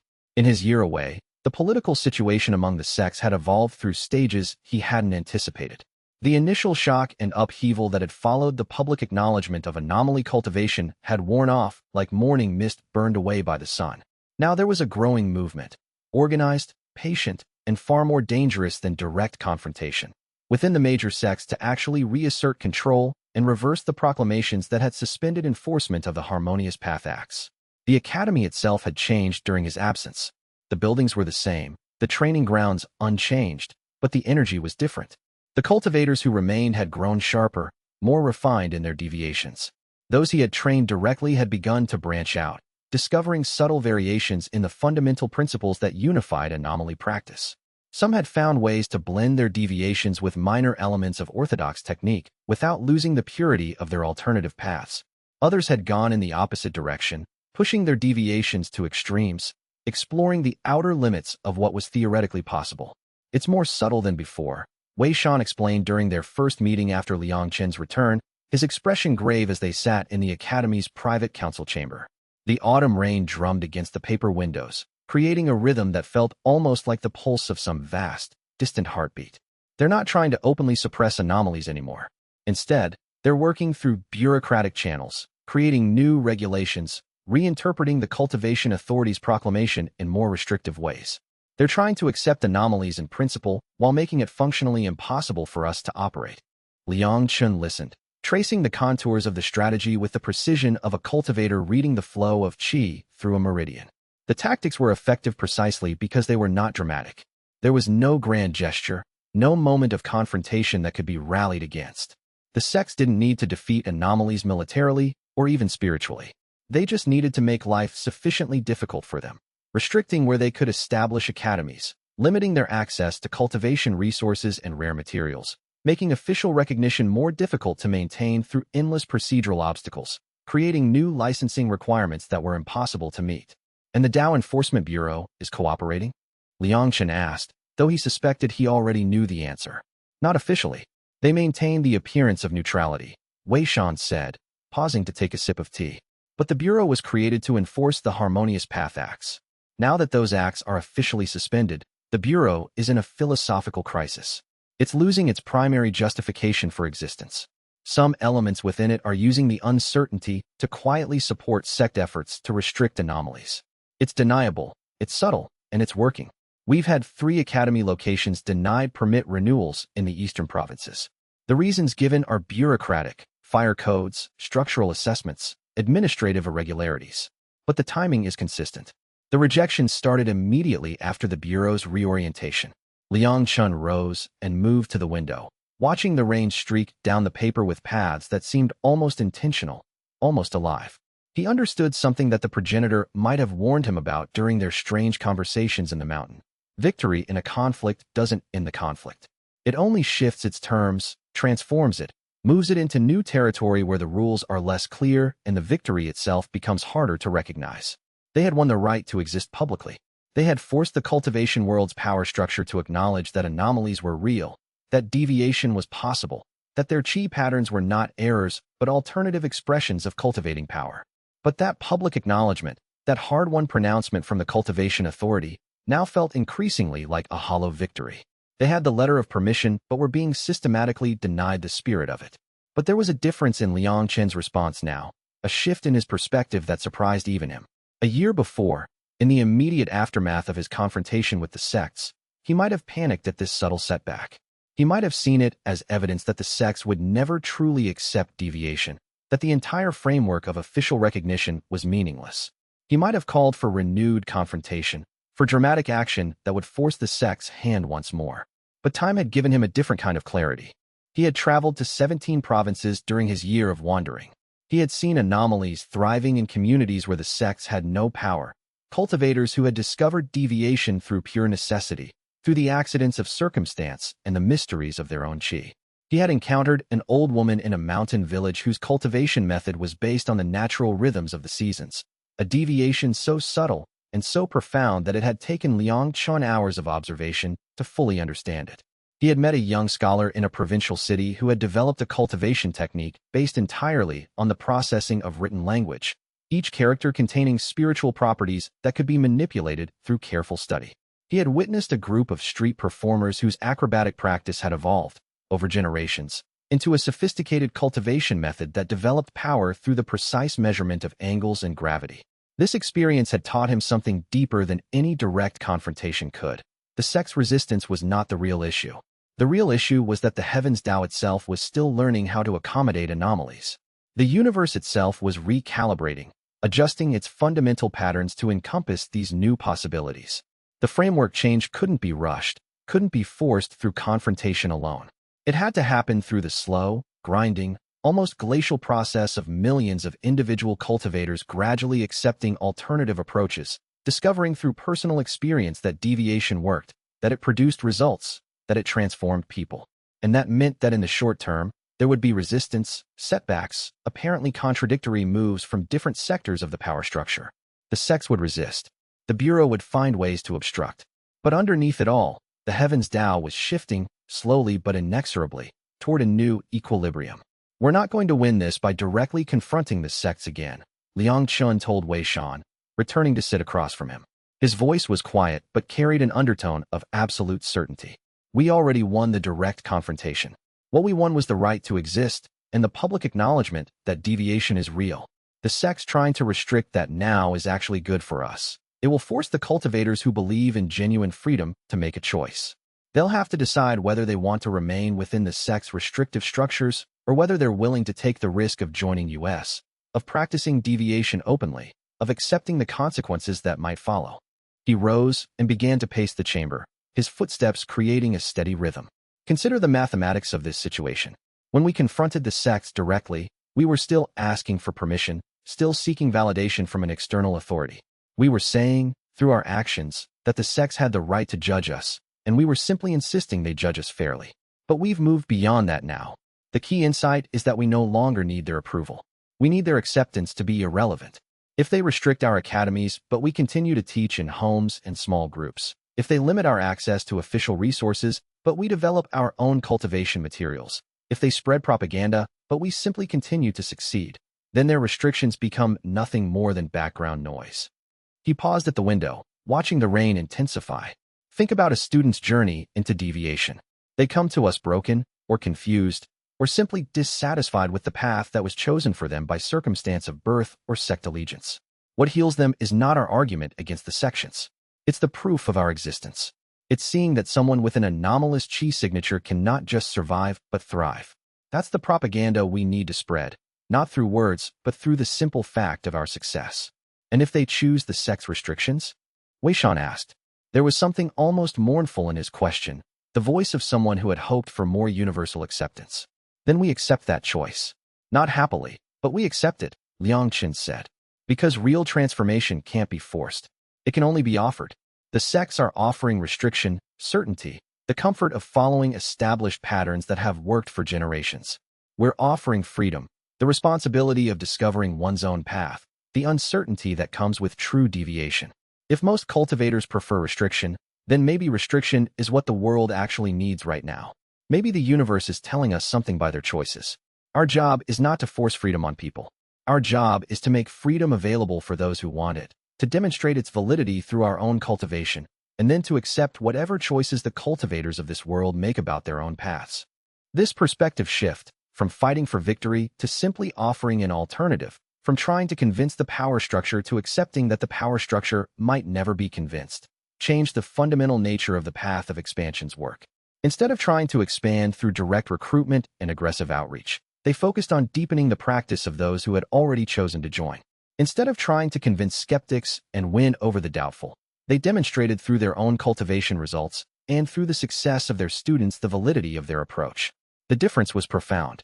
No longer were there recruitment drives or public challenges to the sections. Instead, there was a quiet persistence. Word of mouth brought new students. Graduates of the academy returned to their home provinces and established local study groups.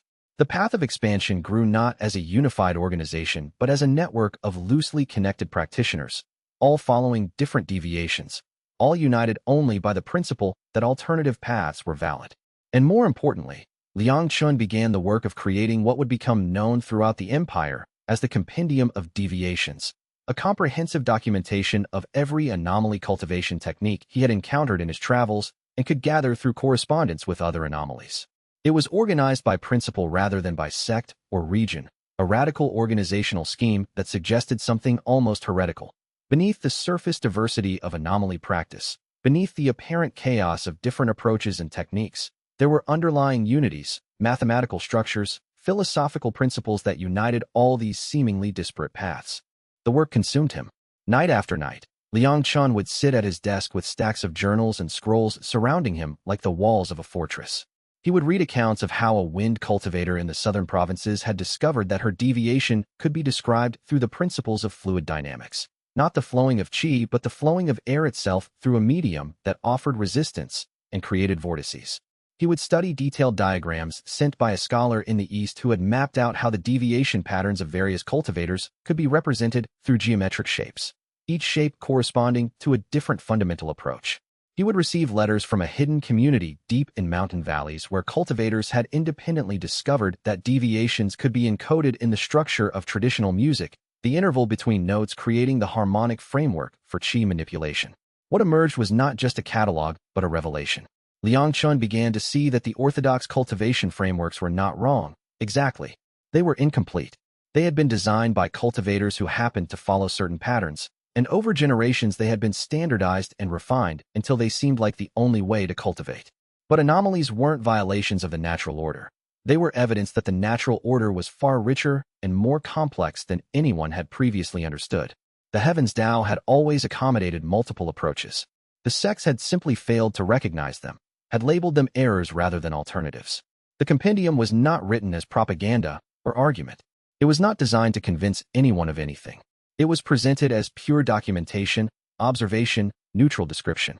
Each technique was explained on its own terms, with no attempt to rank them or claim that any particular deviation was superior. And yet, paradoxically, its very existence was revolutionary, because it provided a framework for understanding anomalies that didn't require the standard cultivation terminology at all. You could read the compendium and never reference the dominant framework once. The alternative paths were sufficient unto themselves, complete in themselves, needing no validation or permission from the orthodox power structure.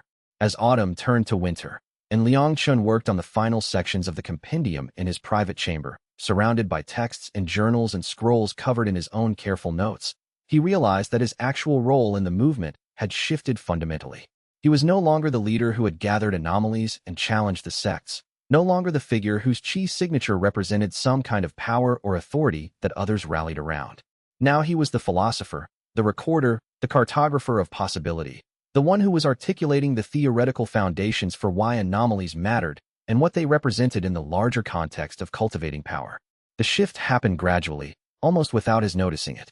When he had first fled the Misty Cloud sect years ago, he had been driven by anger, by a burning sense of injustice that his deviation should be seen as a flaw rather than a variation. He had gathered other anomalies around him, and that gathering had become a movement, and the movement had become a confrontation with the power structure that governed cultivation in the empire. But that phase had passed.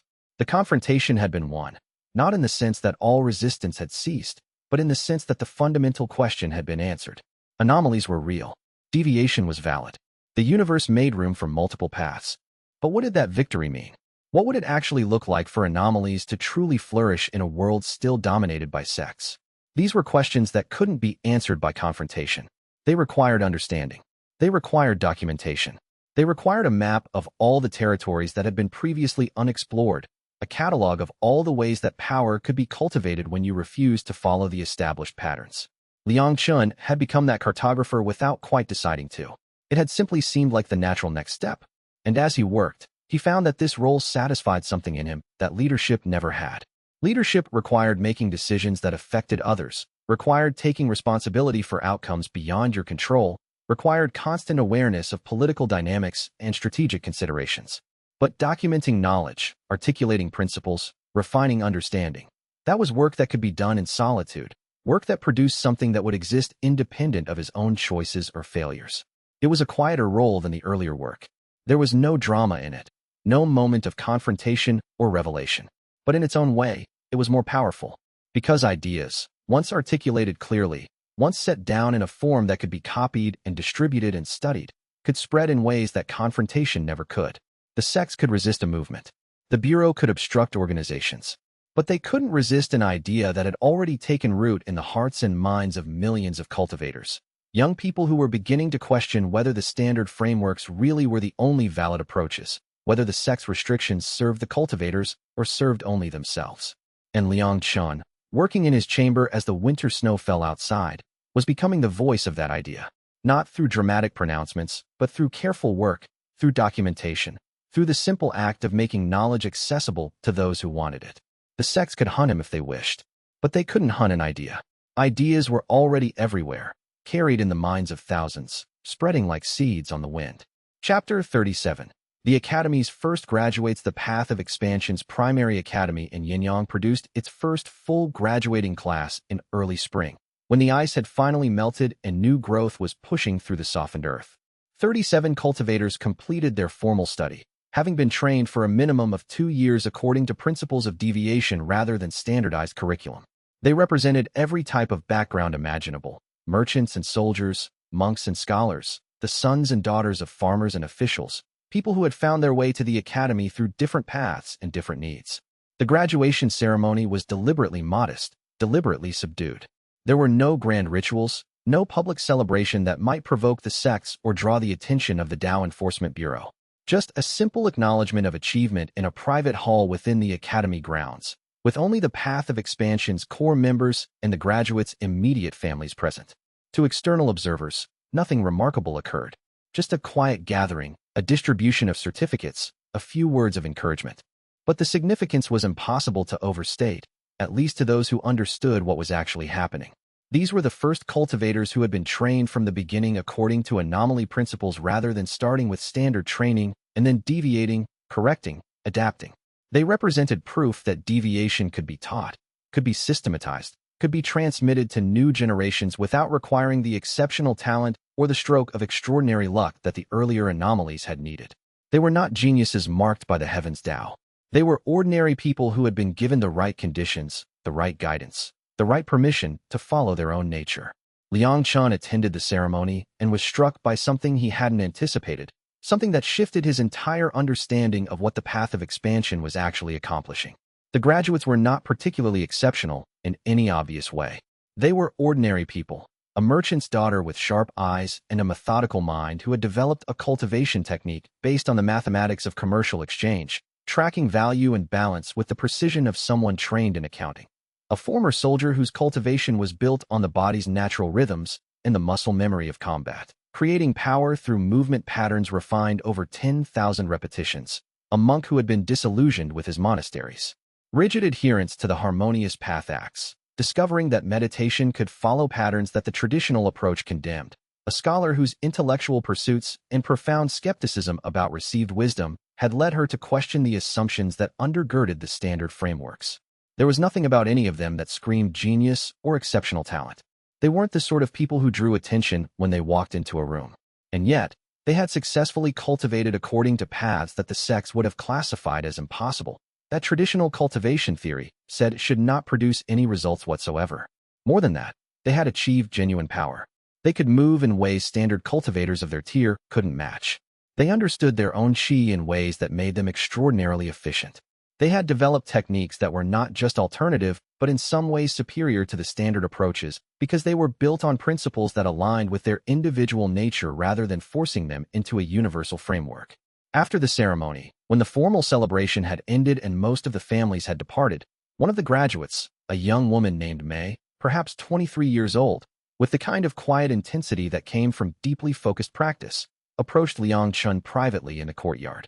The evening was cool, with that quality of light that came only in early spring when the days were rapidly lengthening, but the world still carried winter's clarity. May's cultivation technique was based on the mathematics of natural fractals, the repeating patterns that appeared in snowflakes and seashells, and the branching of rivers. She had discovered that chi could be manipulated according to these same patterns, that by understanding fractal geometry one could create techniques that were infinitely scalable, that could be applied at multiple levels simultaneously. Liang Chen had watched her progress over the past 2 years. She had arrived at the academy broken in a different way than many of the others. Not broken by direct rejection from a sect, but broken by the slow poison of self-doubt. She had spent years trying to make sense of her own chi patterns, watching them deviate further and further from what orthodox cultivation theory said they should be, and gradually concluding that perhaps she was simply not meant to be a cultivator at all. She had come to the path of expansion as a last resort, almost expecting that failure here would finally give her permission to stop trying, to accept that she lacked the natural talent required for serious cultivation. Instead, she had found that her deviation was not a sign of lack, but a sign of a different kind of abundance. Her chi naturally organized itself according to fractal patterns, self-similar structures at multiple scales, infinitely complex in their simplicity. What the orthodox frameworks had seen as irregular and chaotic, she learned to see as intricate and purposeful. And once she had accepted that her deviation was real, that it wasn't an error in her cultivation but an expression of her fundamental nature, her progress had been swift and certain. "I wanted to thank you," she said, her voice steady. "Not just for teaching me, but for existing. For being the proof that I wasn't broken when my cultivation didn't match what my first sect told me it should be. I spent 3 years trying to force myself into their framework, trying to make my chi behave according to the patterns they described. Every meditation session felt like trying to write with the wrong hand. And I thought there was something fundamentally wrong with me, that my mind was defective, that I had been born flawed in some way. But then I heard about you, about the path of expansion, about the idea that deviation wasn't an error, but a possibility. And suddenly, the very thing I had been punishing myself for trying to suppress became the foundation of my entire cultivation approach. Without that proof, without knowing that someone else had walked away from the sects and survived, and more than survived, thrived, I would have either suppressed myself entirely, tried to make myself fit into their framework through sheer force of will until something broke, or I would have never cultivated at all. Instead, I found a path that actually worked, that felt natural, that made sense. It was a simple statement, couched in the modest language of gratitude, but it encompassed everything that Liang Chen had been working toward.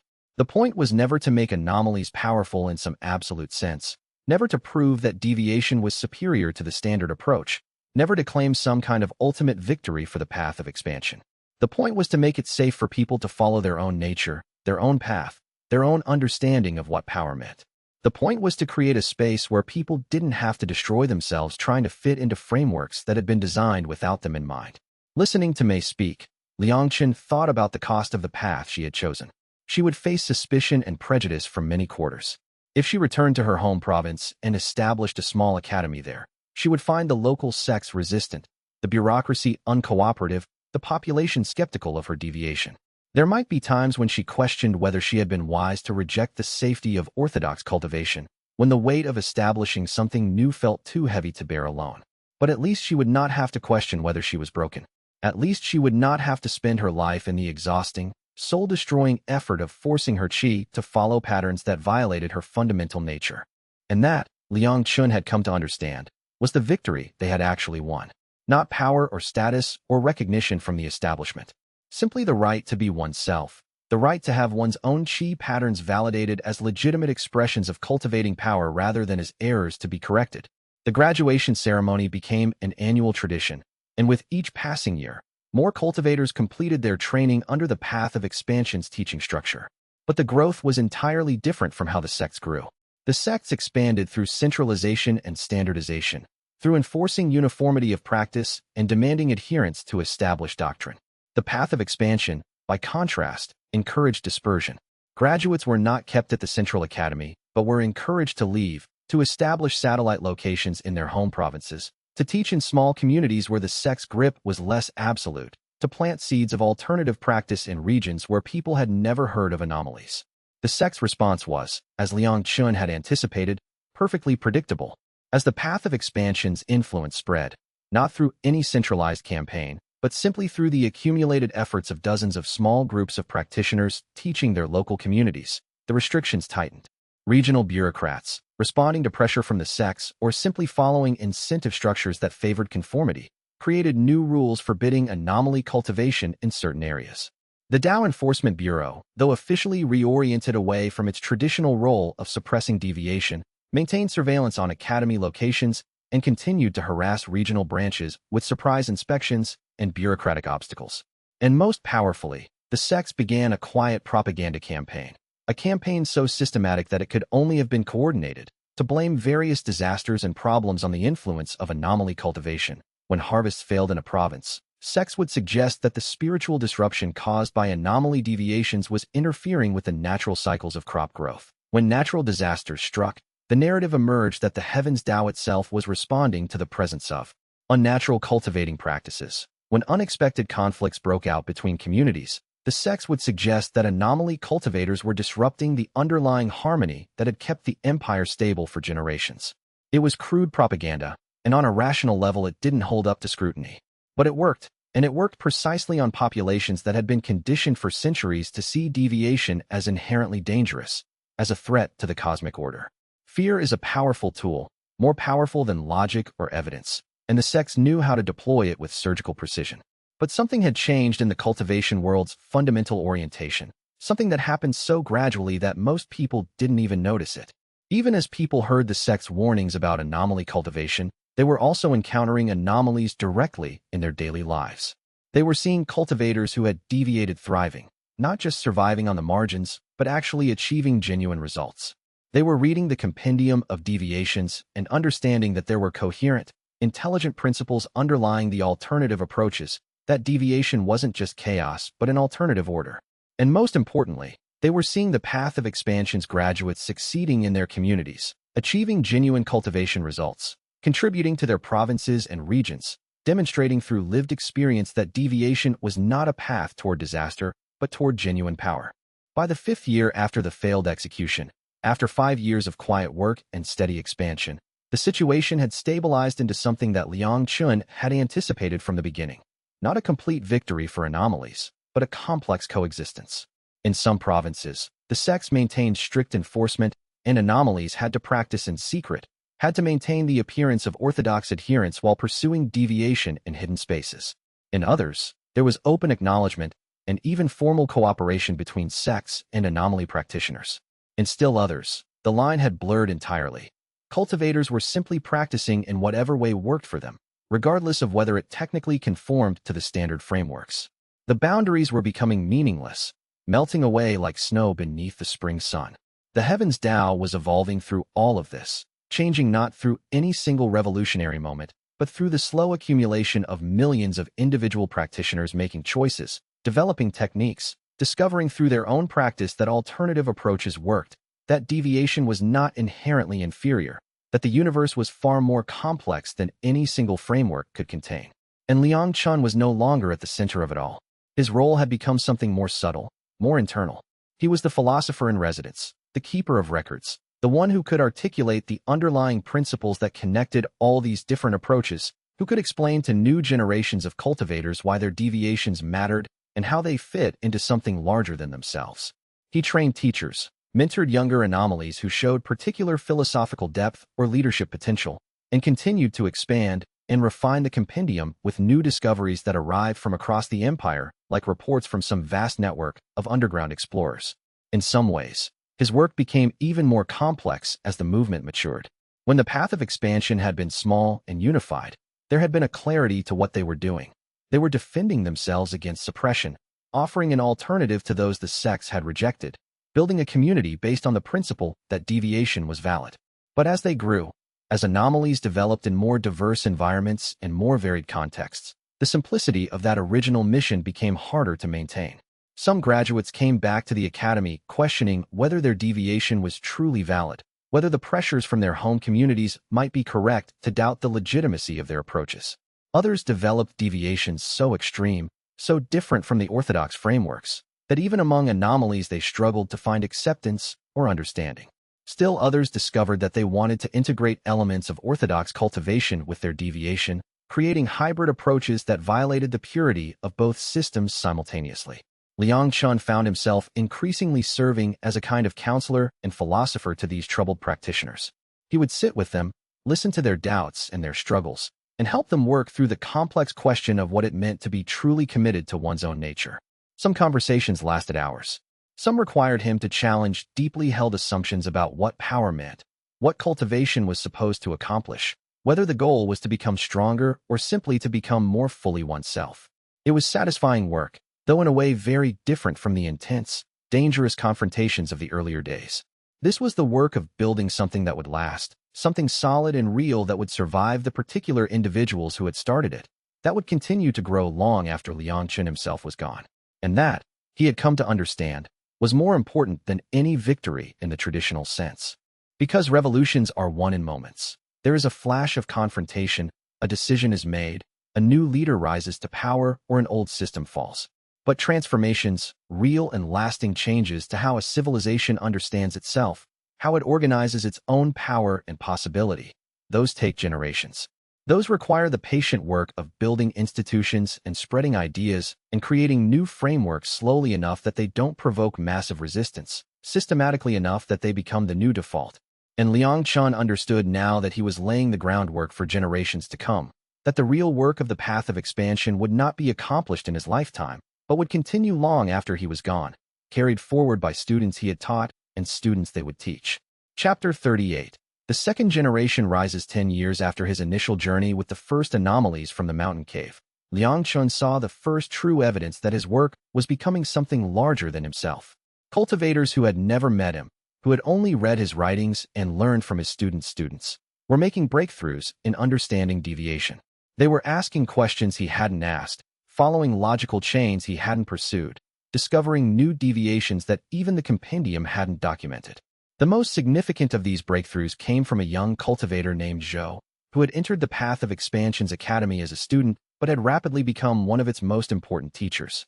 Zhou's insight was that deviation was not actually about the cultivation technique itself, but about the cultivator's relationship to the Heavens DAO framework. The standard cultivators try to optimize themselves within the framework, Zhou argued in a seminar attended by senior members of the Path of Expansion. They get stronger, but they remain trapped within the categories the framework created. Anomalies, on the other hand, are doing something different. We're not trying to optimize within the framework. We're expanding the framework itself by existing in ways it didn't account for. This distinction seemed subtle, but it had profound implications. It meant that anomaly cultivation wasn't just alternative technique. It was a different relationship with the fundamental structure of power itself. And that meant that as the heavens DAO evolved to accommodate anomalies, the entire nature of what cultivation could accomplish would change. In the next generation, Zhou predicted, we won't have two separate categories, standard cultivators and anomalies. We'll have a continuum. Cultivators will be able to move fluidly between standard techniques and deviations, adapting their approach based on circumstances. The framework will be unified, but unified around the principle of flexibility rather than rigid standardization. Liang Chen listened to Zhou's arguments and felt something shift in his own understanding. He had been thinking of the current situation as a temporary coexistence, standard and deviation existing side by side, competing for resources and students. But Zhou was describing something more fundamental, the eventual collapse of the distinction itself. It was a vision of a cultivation world where there was no such thing as anomaly, because all cultivators would be empowered to deviate in whatever ways served their understanding of power.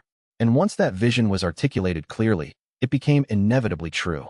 Because the sects could resist anomalies through fear and propaganda. But they couldn't resist an idea that aligned with deeper human desires for freedom, self-determination, and the right to define one's own path.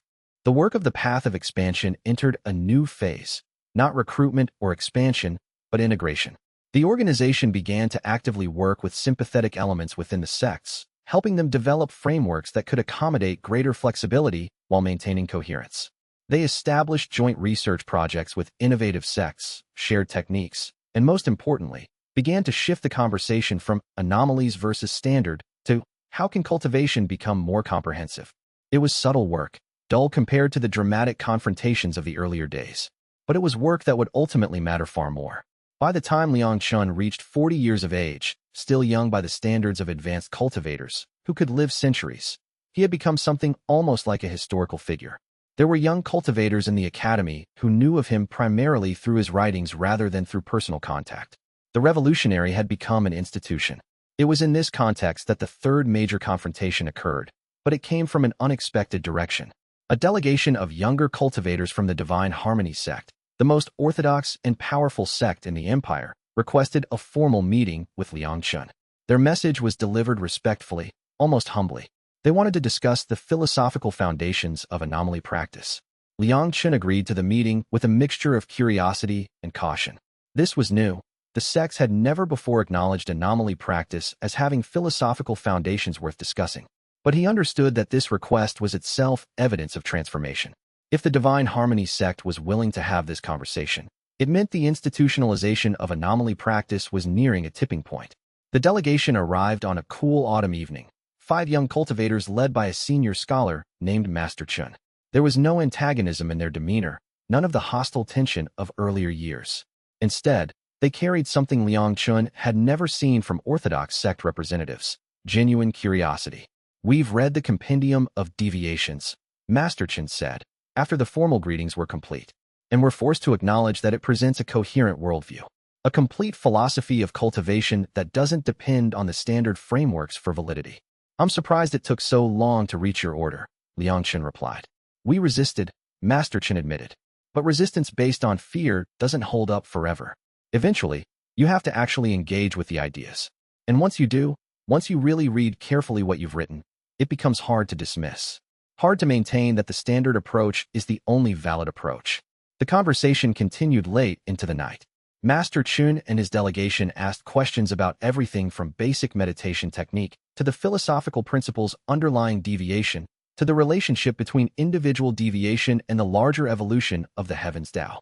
Liang Chen found himself in the role of teacher, but also of peer. These were educated, thoughtful cultivators genuinely interested in understanding something new. And by the end of the evening, Master Chen made a proposal.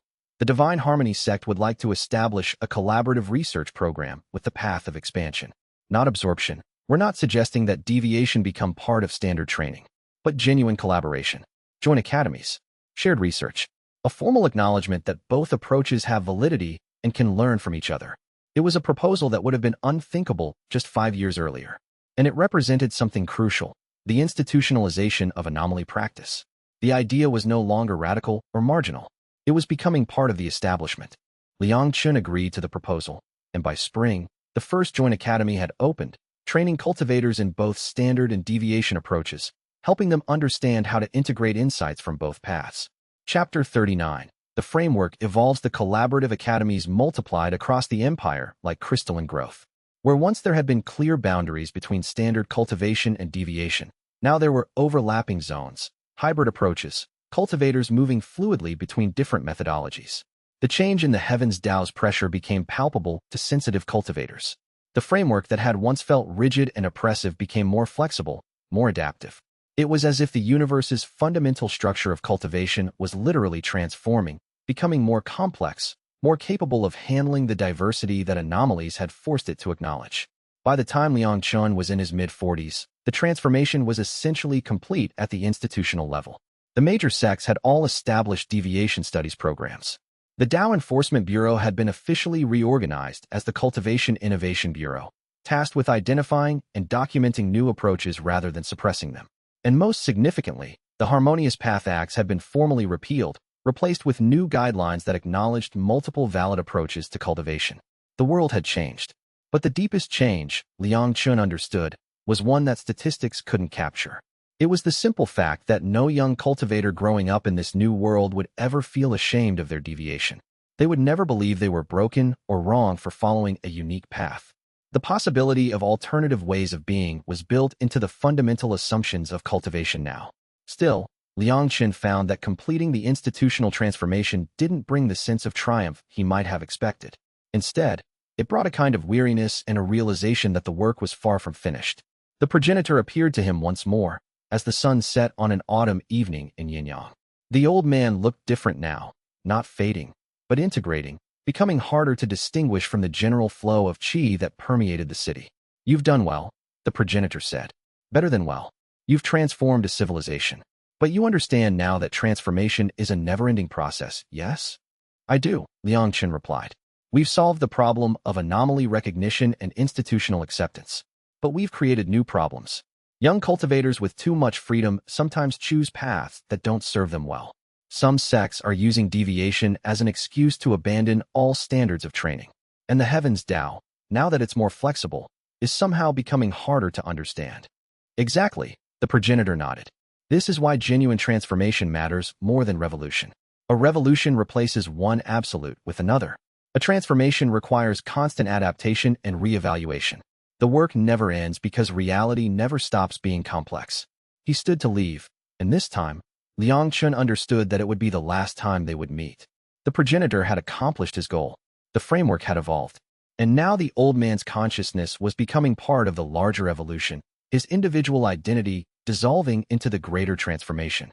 "What will you do now?" the progenitor asked. "I'm not sure," Liang Chen admitted. "The work that brought me to this point, challenging the sects, gathering anomalies, establishing legitimacy, that work is done. But I feel like I've only just begun to understand what anomalies actually are, what we're capable of becoming." "Then that will be your work in the next phase," the progenitor said. "Not defending what you've achieved, but exploring what you've made possible. Not fighting for recognition, but expanding understanding." He faded, and Liang Chen understood that the progenitor's final gift was not a technique or a teaching, but permission. Permission to move beyond the work of his past decade and explore the true depth of what deviation meant. That exploration became Liang Chen's focus for the next years. He stepped back from administrative work and returned to research, traveling again, meeting with cultivators who had pioneered new deviations, understanding the principles that unified all these different approaches.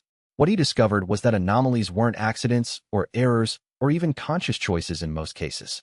They were expressions of something deeper, a natural variation in how conscious beings related to the universe's fundamental structures. Just as natural evolution produced diversity in physical form, so too did cultivation naturally produce diversity in how beings approached and accessed power. The standard frameworks had tried to suppress this natural diversity, to force everything into standardized patterns. But that suppression had only delayed the inevitable. The diversity was returning, reasserting itself, expressing itself in ways that the old institutions could no longer contain. And the most important recognition Liang Chen came to was that this diversity was itself a sign of health. A species that only produces identical individuals is not strong, it's fragile. A civilization that only permits identical approaches to cultivation is not stable, it's brittle. What anomalies represented was the universe's own assertion that complexity, diversity, and variation were superior to conformity. By the time Step 2 of his story reached its natural conclusion, as winter approached and the first snow fell on the mountains surrounding Yanyang, Liang Chen understood that his real work was only just beginning. He had opened a door. He had proven that deviation was viable, that it was powerful, that it was the future. But what would come through that door, what cultivators would discover in the generations to come, that was beyond his ability to predict or control. And that, Liang Chen understood, was exactly as it should be. The greatest work was not the work you completed, but the work you made possible for others. And in that measure, his life had been extraordinarily successful. Chapter 40. Threshold to Tomorrow. The academy grounds were peaceful on the final evening of this era of Liang Chen's life, with the autumn leaves having given way to the first winter snowfall. The transformation from autumn's riot of color to winter's austere beauty had happened in the space of a few weeks, the kind of swift shift that reminded one of how quickly cultivation stages could transform a practitioner. The snow fell softly, creating a blanket of white that muffled sound and made the world feel both more intimate and more vast at the same time. Liang Chen stood in the central courtyard of the Path of Expansion's main location, watching the younger cultivators go about their evening practice despite the cold. What struck him most was the confidence with which they moved. They operated their deviations openly now, displaying their unique qi patterns without fear of suppression or judgment. A young man practiced a technique based on wind patterns, his movements creating visible disturbances in the falling snowflakes around him. Small cyclones formed in his wake, the snow spiraling in patterns that had nothing to do with the ambient weather and everything to do with the structure of his cultivated qi. A woman cultivated through the medium of music, her voice creating harmonic resonances that adjusted her qi flow with mathematical precision, each note tuned to a specific frequency that corresponded to particular aspects of her internal energy channels. A group of students worked together on a collaborative technique that required all of their deviations to move in synchronized patterns, a harmony born from diversity rather than enforced uniformity. They were not trying to make their qi follow the same path, but rather to create resonances between their different frequencies, patterns that were only possible because each of them was unique. The beauty of what he was watching lay in its naturalness. These were not cultivators straining against their own nature. They were not trying to force themselves into shapes that didn't fit. Each of them moved with a fluidity that came only from complete acceptance of what they were. The young man with wind deviation had stopped fighting the natural instinct of his qi to create motion and disturbance. Instead, he had learned to harness it, to direct it, to refine it into something precisely controlled. The singer had embraced the fact that her power operated through vibration and resonance rather than through the steady cultivation of internal qi reserves. The collaborative group had discovered that what the orthodox frameworks saw as incompatibility could, in the hands of skilled practitioners, become a kind of power that none of them could achieve individually. None of this would have been thinkable 10 years ago, not in any public space, not where observers could see. An anomaly displaying their deviation openly would have been captured, forced through reconditioning, potentially executed if the sects determined their particular anomaly was sufficiently dangerous.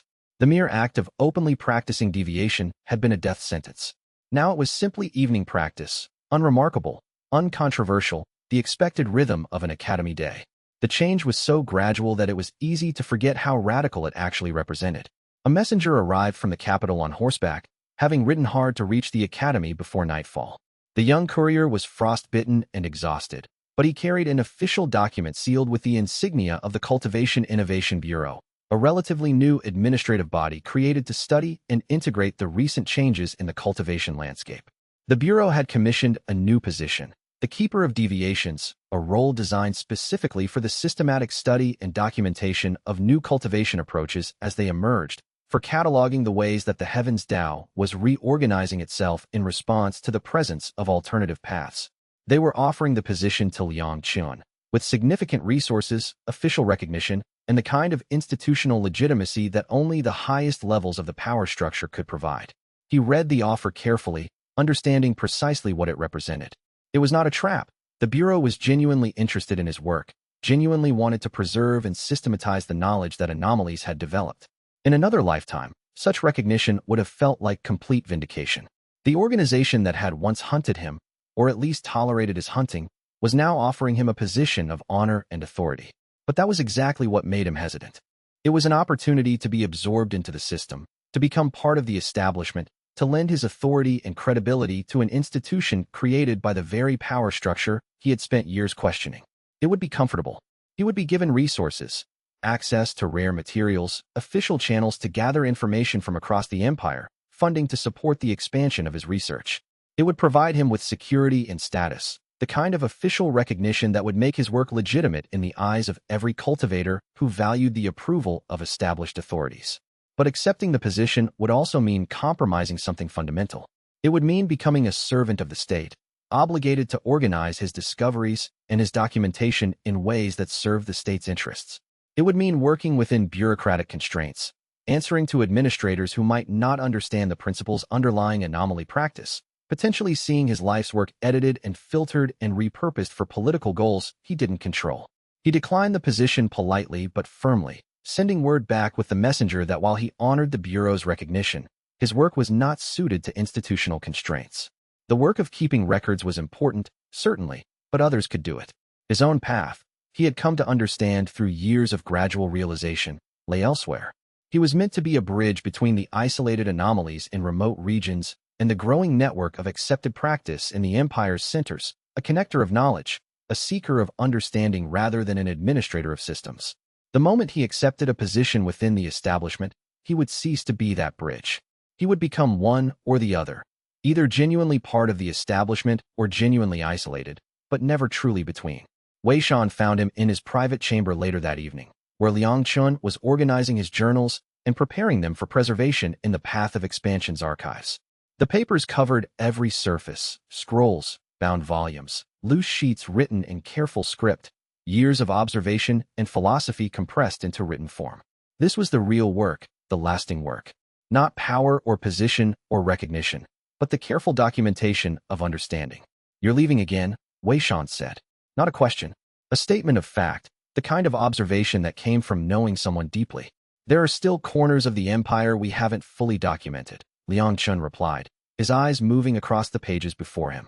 "And there are cultivators in those corners whose deviations might represent entire schools of practice that we haven't discovered yet. I think I need to dedicate myself to that work, to being the bridge between the isolated anomalies and the growing network of accepted practice.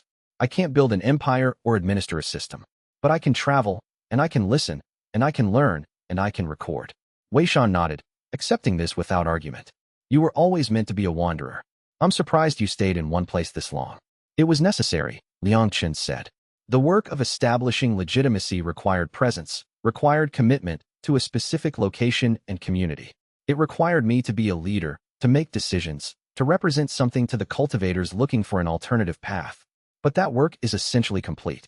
The Path of Expansion is established now. It has its own momentum. It will continue to grow and evolve whether or not I'm here overseeing it. What it needs now is continuity, stability, teachers and administrators, not a founder." He looked at the journals he'd filled over the past decade, thousands of pages of documentation, analysis, philosophical reflection, technical description. "When I return, I want to have documented every significant deviation in the known world. I want to create something that makes it impossible for future generations to forget or suppress what we've accomplished, what we've discovered about the nature of cultivating power. I want to create a record that proves the Heavens DAO is far more complex and wonderful than any single framework could contain." "How long will that take?"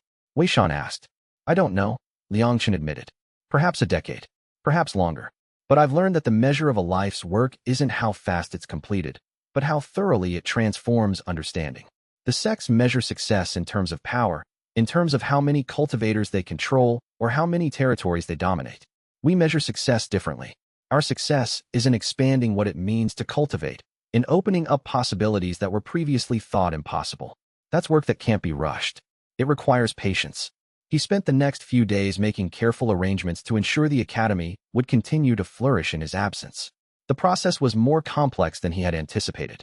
There were practical questions about finances and resource allocation, about how the academy would maintain its connections with the network of anomaly practitioners across the empire, about how disputes between students would be resolved without his presence. Liang Chen, who had proven himself a thoughtful administrator and a skilled teacher, agreed to oversee the academy's day-to-day operations. Liang Chen spent an entire evening with him, discussing not just the logistics of running an institution, but the philosophy that should guide decisions. What principles should take priority if two important goals came into conflict? How should the academy balance the need to remain open to all anomalies with the need to maintain quality and rigor in training? How could they protect students from the sect's pressure while also encouraging them to think independently and question authority? Zhou, whose innovative approach to curriculum development had made the academy's training increasingly sophisticated, was given primary responsibility for developing new teaching methods and courses. She had always been more creative than Liang Chen himself, more willing to experiment with radical approaches to teaching deviation. With the burden of overall leadership removed, she would be free to explore new frontiers of pedagogy, to develop techniques that Liang Chen would never have thought of. The academy's most senior teachers were assembled and given clear guidance about how decisions should be made during his absence, and more importantly, about how to make those decisions in a way that honored the principles underlying the path of expansion. And Liang Chen distributed his personal students, the younger anomalies he had mentored directly, among senior teachers, ensuring that the knowledge he'd accumulated through years of practice and study would continue to develop even in his absence, would not be lost, but would be carried forward and refined by the next generation. The most important thing he could do, he realized, was to make himself unnecessary. The academy had to be capable of thriving without him. On the morning of his departure, the Path of Expansion's full fellowship gathered in the courtyard to see him off. It was a strange and poignant homecoming to a role that Liang Chen thought he'd left behind years ago, the lone wanderer, the seeker of truth, traveling outward into regions unknown to map what anomaly practice could become. There were perhaps 200 people present, students and teachers, administrators and apprentices, people whose lives had been transformed by their exposure to the Path of Expansion's teachings. They had arranged themselves informally around the courtyard, standing in small groups or sitting on the low walls that bordered the training grounds. The early morning light was pale and cool, the kind of light that seemed to exist outside of time. Liang Chen walked among them, spending a few moments with each group. He spoke to the advanced students who would carry forward his work, the teachers who had devoted themselves to the academy's mission, the younger students who had only recently arrived and still wore the uncertainty of those discovering something they hadn't known they needed. With each conversation, he felt both a sense of completion and a sense of profound impermanence. These relationships that had taken years to build, the trust that had been established through countless hours of teaching and training, all of it would necessarily evolve into something different once he was gone. That was as it should be. They stood quietly, respecting the weight of the moment, but also aware that life would continue, that the work would continue, that the Path of Expansion had become something greater than any single person. As he made his final preparations and moved toward the gate where a small group of volunteer companions waited, cultivators who had chosen to travel with him, to serve as scribes and research assistants, and simply as company during the long journey ahead, Liang Chen understood something crucial about the story that had brought him to this moment. The Heavens DAO had marked him as an anomaly when he was young and confused, when his deviation seemed like an error in a flawed system, when he had been punished for being different. But what if that marking had never been an accusation? What if it had been an acknowledgement, a recognition from the universe itself that he was meant to be a part of something larger than the narrow confines of orthodox practice? What if the Heavens DAO had been trying to tell him something all along, had been gently pushing him toward a path that would require him to question everything, to reimagine everything, to remake the entire landscape of cultivating power? The thought filled him with a strange kind of peace. All the years of struggle, all the rejection and pain and uncertainty, suddenly seemed not like punishment, but like preparation. The universe had given him a deviation that couldn't be fixed or suppressed, had driven him out of the sect, had put him in situations where he had to choose between accepting himself or destroying himself. And through all of that, it had been teaching him that the frameworks he had been given were not the only frameworks. Teaching him that deviation was not a flaw, but a possibility. Teaching him that his job was not to force everyone to accept his way, but simply to make his way available to those who wanted it. He thought about all the anomalies he had encountered, not just at the Path of Expansion, but across the Empire during his travels. Each of them had been marked by the Heavens DAO. Each of them had been given a deviation that didn't fit the standard patterns. And each of them had thought, at some point, that they were broken, that they were errors, that they were somehow defective, until they encountered proof that deviation was real, that it was valid, that they were not alone. He looked back at the academy grounds one final time, at the cultivators moving through their varied practices, some practicing deviation techniques that would have been illegal just a decade ago, at the diversity that had once seemed like a threat to the cosmic order, but now felt like the world's natural expression of its own inherent complexity. The academy was not the largest or most powerful institution in the cultivation world. But it was whole, complete in itself, sufficient unto itself. It didn't need him anymore. It had outgrown its founder. The transformation they had begun was not complete. It never would be, not in any absolute sense. The sects still maintained their power. The orthodox frameworks still shaped how most cultivators understood their practice. But something fundamental had shifted. The heavens DAO had begun to accommodate alternatives. The universe was learning to be more than it had been. And that was enough. Liang Chen turned toward the mountains and the unknown regions beyond, carrying with him the certainty that his true work, the documentation of what anomalies could become, the careful recording of all the ways that cultivators were learning to deviate from established patterns and create new forms of power, was only now truly beginning. Behind him, the path of expansion would continue to grow, to integrate, to transform the civilization's understanding of power and possibility. New students would arrive. New teachers would emerge. The academy would face new challenges and would evolve to meet them. The work would continue, steady and patient, expanding outward through the empire like ripples spreading from a stone dropped in still water. But ahead of him lay something even more important. The discovery of what the universe itself was trying to become through the diversity of its cultivators, through the multiplicity of ways that power could be expressed and refined. In every remote region, in every mountain village, in every hidden academy and secret study circle, there were cultivators experimenting with deviation, discovering new approaches, pushing the boundaries of what was possible. And he was going to find them, listen to them, learn from them, and record their discoveries for future generations. The Heavens DAO had marked him as an anomaly. And in accepting that mark, in refusing to apologize for what he was, in working to help others do the same, in dedicating himself to understanding rather than to power or authority, Liang Chen had discovered that anomalies were not errors to be corrected, but possibilities to be explored, not threats to the cosmic order, but expressions of the order's fundamental richness. That understanding, carried within him like a light into the unknown future, warm against the cold of the winter he was walking into, would illuminate the path forward not just for himself, but for every cultivator who would come after, who would build upon what he had begun, who would continue the eternal work of expanding what it meant to cultivate power in a universe far more complex and wonderful and full of possibility than any single framework could ever contain. He walked through the gate. The companions who had chosen to travel with him fell into step behind him. And the path of expansion, standing in the courtyard and watching him go, understood that something fundamental had just happened. Their founder was leaving, but the work would continue. The Heavens DAO had marked him as an anomaly. And now the entire world was learning to be an anomaly too. Chapter 41, The Road Outward. The first week of travel felt like an illusion, a departure that hadn't truly happened until Liang Chen could no longer see the academy's walls in any direction. The mountain paths twisted back on themselves in ways that seemed designed to test commitment. They would turn a corner, and the academy would reappear in the distance, as if challenging him to reconsider, offering one final moment of retreat before the mountains fully swallowed the road behind them. But Liang Chen kept walking, and eventually the mountain's contours shifted, and the academy disappeared fully into the peaks, and there was nothing to do but move forward. His companions had self-selected from the volunteers who had gathered at the gate that morning. There were 4 of them, each carrying their own reasons for abandoning the security of the path of expansion in order to follow Liang Chen into the unknown.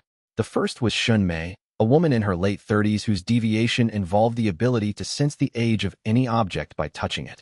Her chi moved in temporal patterns rather than spatial ones, perceiving the passage of years the way ordinary cultivators perceive the movement of power through their meridians. She had been with the academy for 5 years, serving primarily as a chronicler and archivist, cataloging the deviations of other students. Her reason for leaving was simple and quiet. She wanted to extend that cataloging work beyond the academy's walls, to become a living record of how anomalies expressed themselves across the empire's full span. The second was Jean Rome, a younger man of perhaps 25, whose deviation expressed itself through what he called fractal resonance, the ability to see patterns within patterns, to perceive systems at multiple scales simultaneously. He could look at a cultivation technique and understand not just how it worked in its current form, but how that same principle might express itself at 10 different levels of magnitude, from the quantum arrangement of chi particles all the way up to the macroscale cultivation of entire cities. He served as their cartographer and pattern analyst, constantly mapping the territories they traveled through in terms that went far beyond simple physical geography.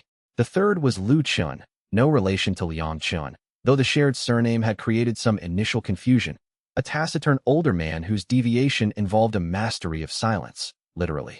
His chi had the ability to suppress sound waves, to create areas of absolute acoustic stillness. In combat, it was devastating. In daily life, it meant he rarely spoke, communicating primarily through gesture and occasionally through written notes. His presence had an unsettling calming effect, as if the suppression of external noise had extended into the psychological realm, creating a bubble of mental quiet wherever he was. The fourth was Yun Ling, who was barely 19 and whose deviation was the most complex to explain. Her chi operated in reverse, where most cultivators pulled power inward, refining and concentrating it. Yun Ling's cultivation involved radiating power outward in carefully controlled patterns, creating fields of stabilization around her. She had been trained first as a healer but had discovered that her true utility lay in stabilization. She could make chaotic environments orderly, could smooth turbulent chi, could create zones of calm in the midst of cultivation conflict. She had chosen to come because, in her own words, "You'll need someone who can make sure things don't explode, and I'm very good at not letting things explode." They traveled slowly, deliberately, with no real schedule beyond the general direction of northeastward. The empire spread out before them was vast enough that careful documentation required more time than hurried progress. They moved through small towns and villages, through rural territories where the cultivation networks were less established and the orthodox framework held less sway. In each place, they asked questions. They observed. They tested the chi patterns of the local population, looking for deviations that might have been missed by other researchers. The first genuine discovery came in the village of Jade Hollow, a settlement of perhaps 200 people nestled in a valley where 3 rivers converged. It was the kind of place that would normally pass unnoticed by anyone engaged in the broader cultivation world. Too small to support a sect, too remote to be particularly valuable in terms of trade or resources. But they spent a week in Jade Hollow, and Liang Chen filled an entire journal with notes about the village's techniques. Grandmother Yi proved patient and generous with her knowledge, and gradually, over tea and careful conversations, she explained how the collective practice actually functioned at the deeper technical level. There were methods for aligning intent without suppressing individual autonomy. There were techniques for creating feedback loops that would stabilize rather than amplify deviation. There were entire philosophical frameworks for thinking about power as something that could be shared and multiplied rather than simply accumulated. When they finally left, Grandmother Yi sent them off with a bag of dried fruits and a quiet blessing. "You're doing important work," she told Liang Chen as they stood at the village's edge.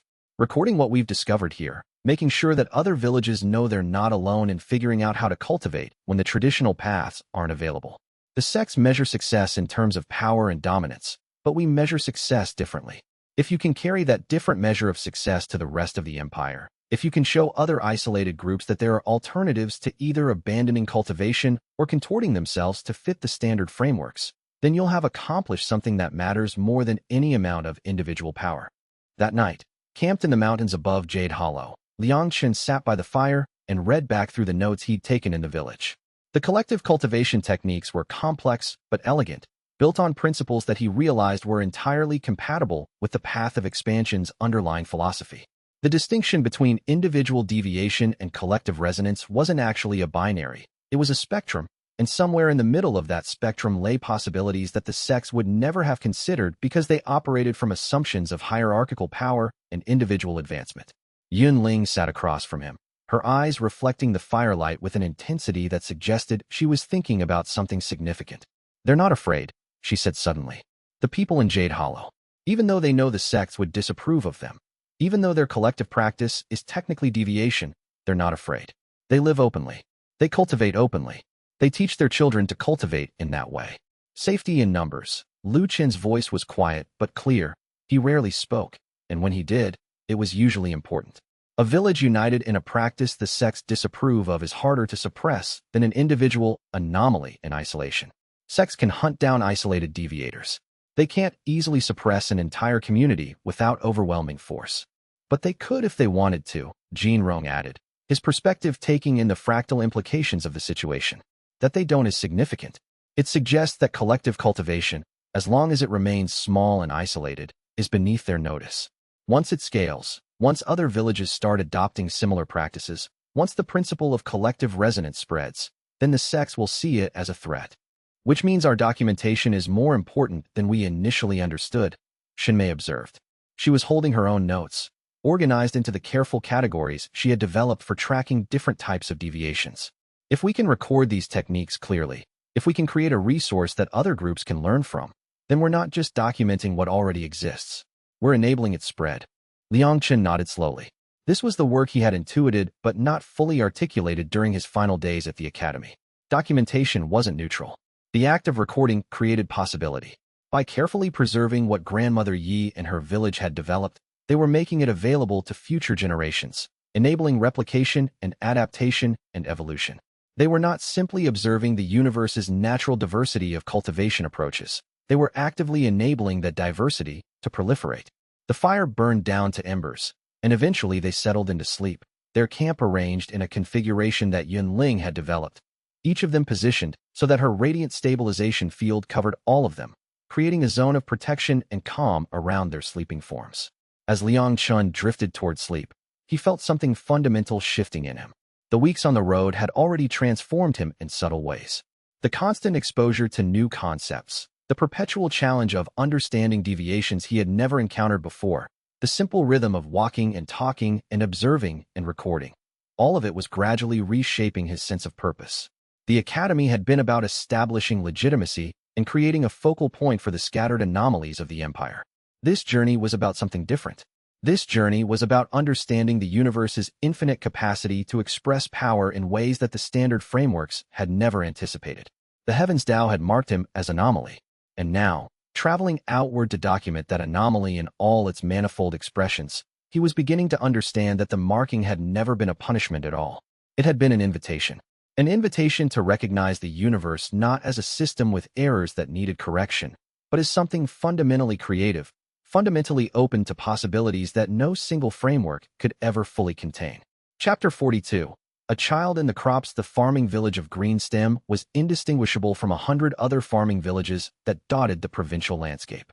It existed to produce rice and vegetables and minor medicinal herbs for sale in the regional markets, and it had been producing those things with consistent predictability for at least 3 generations based on the records that Jean Rong had discovered in the provincial administrative offices they'd passed through.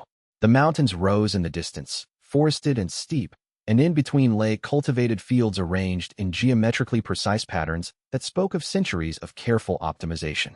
What made Greenstem noteworthy was not the village itself, but a single child, a girl of perhaps 7 or 8 years old named Luo Qing, who had been born into a family of farmers with no cultivation background whatsoever and had somehow developed an anomalous manifestation of power anyway.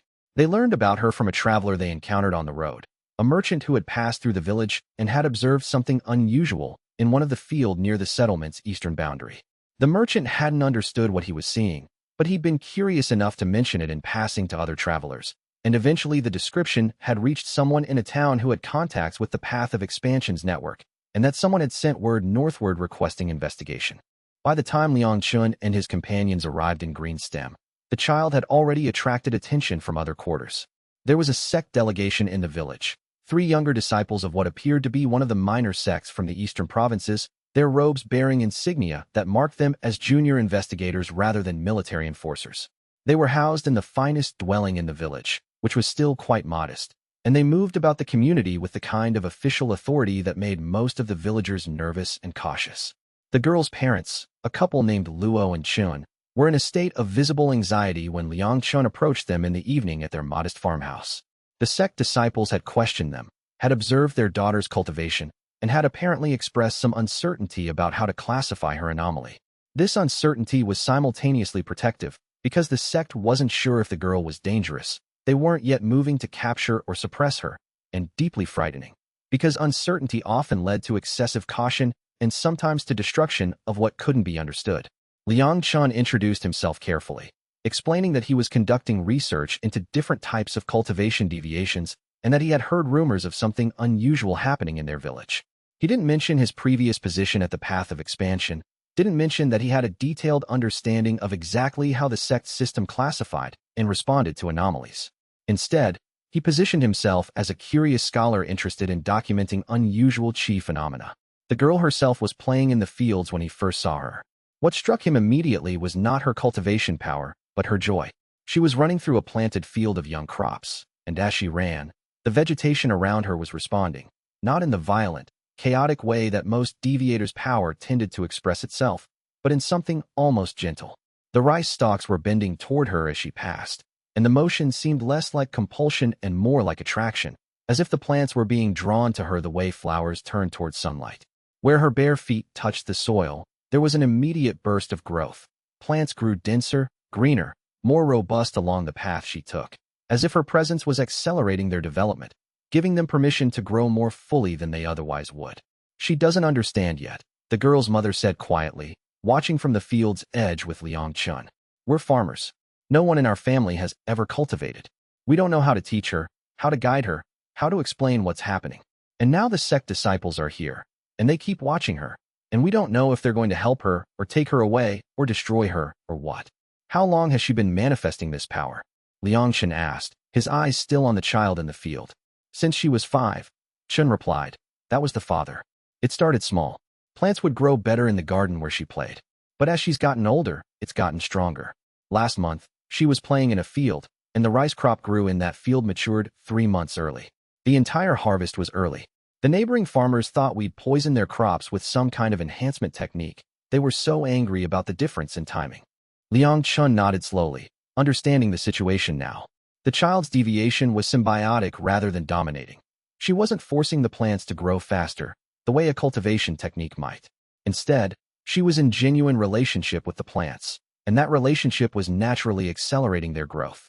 It was a profoundly different thing than most anomalies exhibited. Most deviations showed power expressed outward. The cultivators will imposed upon the environment. But this child's power was dialogic, a conversation between her consciousness and the consciousness of the plant life around her. He spent the next day carefully observing Luo Qing's interactions with the vegetation, and gradually he began to understand the precise mechanism of her anomaly. When she focused attention on a plant, her qi moved not along normal meridian patterns but rather along what appeared to be a sympathetic link with the plant's own qi system. Plants had a much weaker cultivation pattern than conscious beings, but they did have qi, and they did have something that might charitably be called consciousness, or at least intentional response to their environment. Liang Chen's own qi could sense these plant-level patterns, and he gradually became aware that Luo Qing was not imposing her will upon the plants, but rather negotiating with them, making an offer that they could accept or refuse. The plants, being what they were, had no reason to refuse an offer that involved stronger growth and more energy flowing through their systems. They accepted her offered relationship enthusiastically, which appeared to the human eye as inexplicable acceleration of growth, but was actually a form of mutual benefit. By the evening of that first day, Liang Chen had formed a preliminary assessment, and he requested a formal meeting with the sect disciples. They had established themselves in what passed for a public building in the village, a modest administrative structure that normally handled local business and tax collection. The 3 disciples received him with the careful politeness that cultivators extended to other cultivators of unknown rank. They had tested his qi carefully when he'd first made his presence known, and his power was sufficient to command respect without threatening them. I understand you've been investigating the child, Liang Chen said, settling into a position of casual authority. I've also been investigating. I'm compiling a comprehensive research project on deviations throughout the empire, and I'd be interested in your assessment. The 3 disciples exchanged glances. The oldest of them, a woman named Sect Disciple Li, appeared to be in her early 30s and carried herself with the cautious competence of someone trained to make difficult evaluations under uncertain circumstances.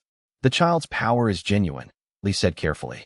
There's no question that she's demonstrating anomalous cultivation, but the nature of that anomaly is difficult to classify. It's not aggressive. It doesn't appear to pose a threat to standard frameworks. And it's fundamentally tied to the child's own body and consciousness. It's not a technique that could be easily weaponized or spread to other individuals. Have you considered that the lack of threat is the point? Liang Chen asked gently. In the standard framework, all power is classified in terms of utility for dominance or defense. If power doesn't serve those functions, it's often classified as worthless. But what if there are categories of power that are simply different? Not better or worse, not dangerous or safe in any conventional sense, but simply operating according to different principles. The second disciple, a younger man with anxious eyes, leaned forward. Are you suggesting we should simply leave the child alone? Let her cultivate without oversight. I'm suggesting that oversight serves a purpose, Liang Chen replied. If she's going to develop her power further, she should understand how it works. She should be trained by someone who understands symbiotic cultivation and can help her refine her understanding. The sect system could provide that training, but only if the sect is willing to see her power as something worth cultivating rather than something to be tolerated or suppressed. Lee considered this carefully. The sect's directive, in the case of anomalies with unclear threat assessment, is to monitor and report. We can recommend that a suitable teacher be assigned to the child, someone trained in working with deviations. And we can include in our report our assessment that her power, while anomalous, represents a potentially valuable development in cultivation techniques. It was the best Liang Chen could have hoped for from a formal sect interaction. It meant the child would be protected from destruction or forced suppression. It meant she would have access to training, even if that training came through the sect framework rather than through independent anomaly practitioners. It was not perfect. The sect still maintained control over her development, still had the power to redirect her cultivation if they determined it served their interests. But it was far better than the alternative of having her power treated as an error to be corrected. That night, after the formal meetings concluded, Liang Chen sat with Luo Qing in the family's simple home while her parents rested in an adjacent room.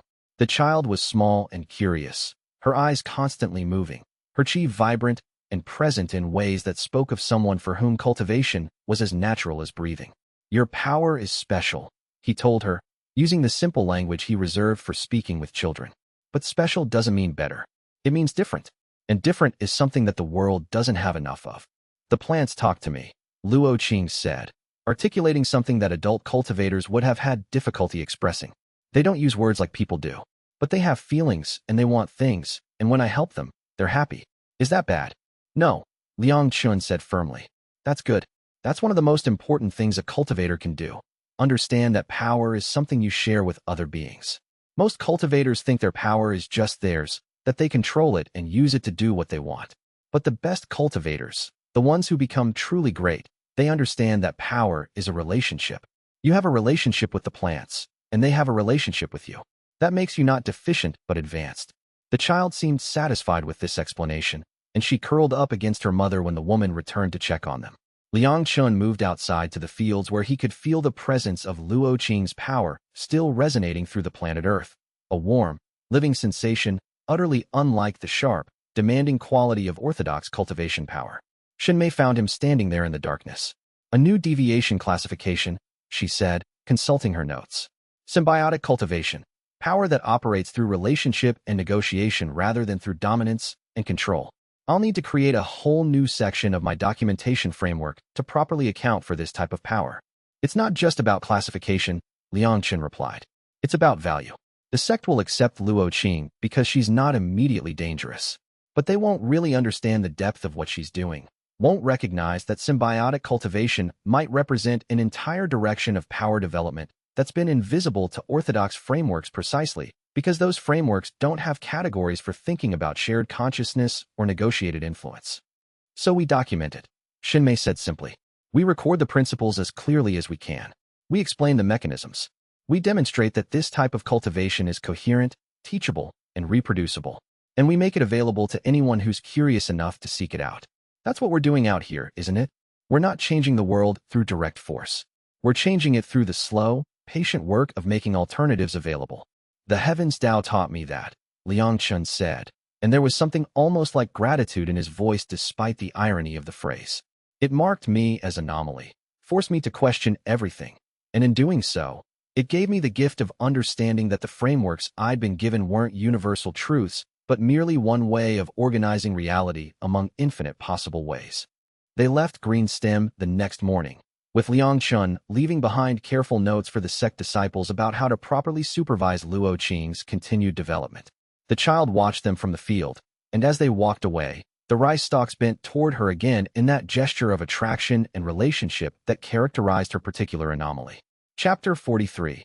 The weight of recognition. The third day after leaving Green Stem was warm and clear, the kind of day where the sky seemed particularly blue and the distant mountains stood out in sharp relief against the horizon.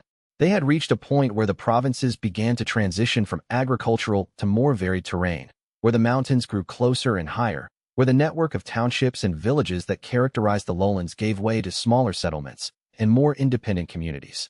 They were making camp in the shelter of a stone outcropping when the misty cloud sect patrol appeared on the road. There were 4 of them, traveling quickly but not with any apparent sense of urgency.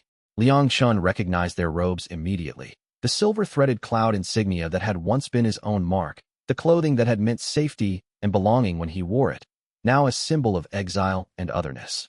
His companions reacted with visible alertness.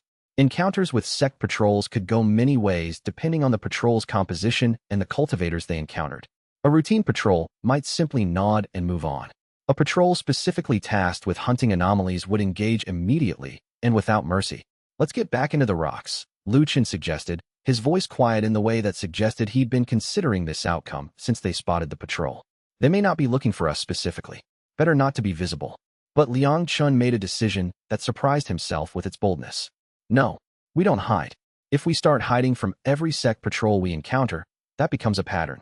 We'll spend our entire journey skulking in shadows. That's not the work we came to do." "You're recognizable," Shinmei pointed out, not unkindly. "You were expelled from Misty Cloud. They know your face. If they identify you, then they identify me," Liang Chen said. And that becomes an interesting test of exactly how far the sects have evolved in their thinking about deviations. The path of expansion is established now. It's recognized by the Cultivation Innovation Bureau. "I'm not a fugitive anymore. I'm a researcher conducting official documentation.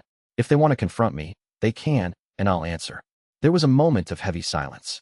Then Jean Rong smiled slightly, the expression of someone recognizing the fractal logic of Liang Chen's choice. "He's right. If we establish ourselves as hiding, then every encounter becomes adversarial.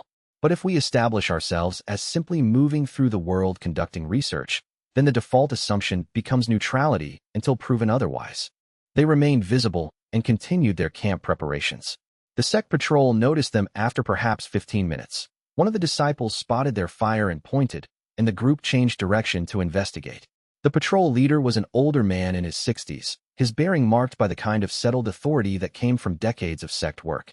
His three companions were younger, probably in their 30s, and carried themselves with the careful wariness of subordinates tasked with investigating an unknown situation. "You're cultivators," the patrol leader said, approaching the camp with measured steps. Not a question, a statement of observation. "We are," Liang Chen confirmed. He stood to greet them, keeping his hands visible and open in the standard gesture of non-hostile greeting.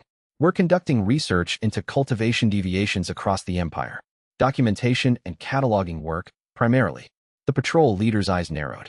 There was something in that narrowing that suggested he was trying to place Liang Chen in his memory, trying to match the face before him to records or impressions from his past.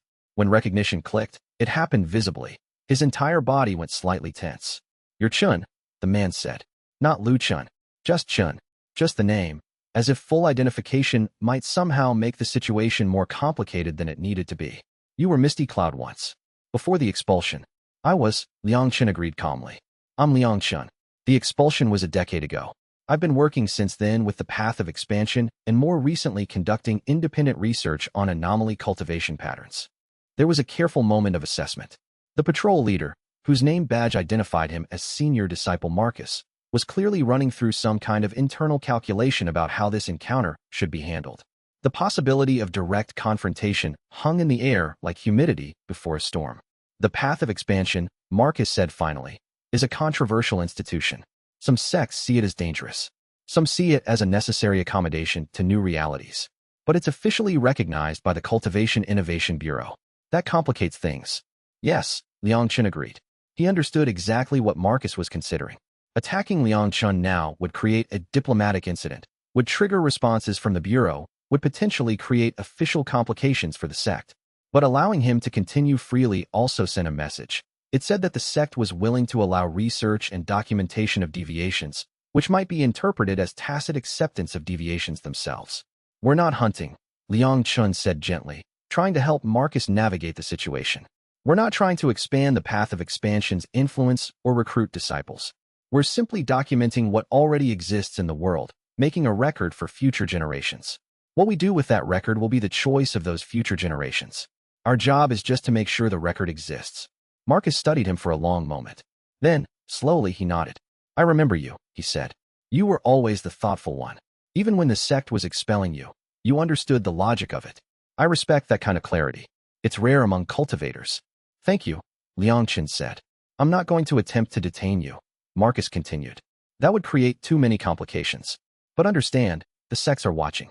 We're all watching. The deviations you're documenting, the path of expansion you helped establish, They're all part of a larger transformation happening in the cultivation world. And we're trying to figure out if that transformation is something we can accommodate or something we need to actively oppose. Your documentation is part of that calculation.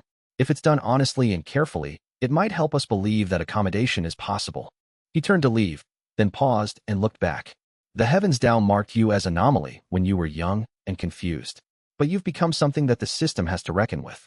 Don't waste that opportunity by being reckless. Document carefully. Show us that deviations aren't errors, but possibilities. That might be the only way the sects ever truly accept what you're doing.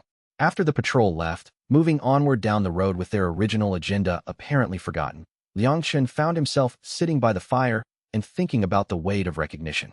For years, he had been invisible. Just another outcast. Just another failed cultivator that the system had discarded. But now, at least among some of the better-informed practitioners, he was becoming known. His work had weight. His choices mattered in ways that extended beyond his own immediate circle. It was exhilarating and terrifying in equal measure. Chapter 44. The confrontation. The sect patrol that appeared in the village of Mist Valley was different in both composition and intent from the Misty Cloud contingent they had encountered on the road.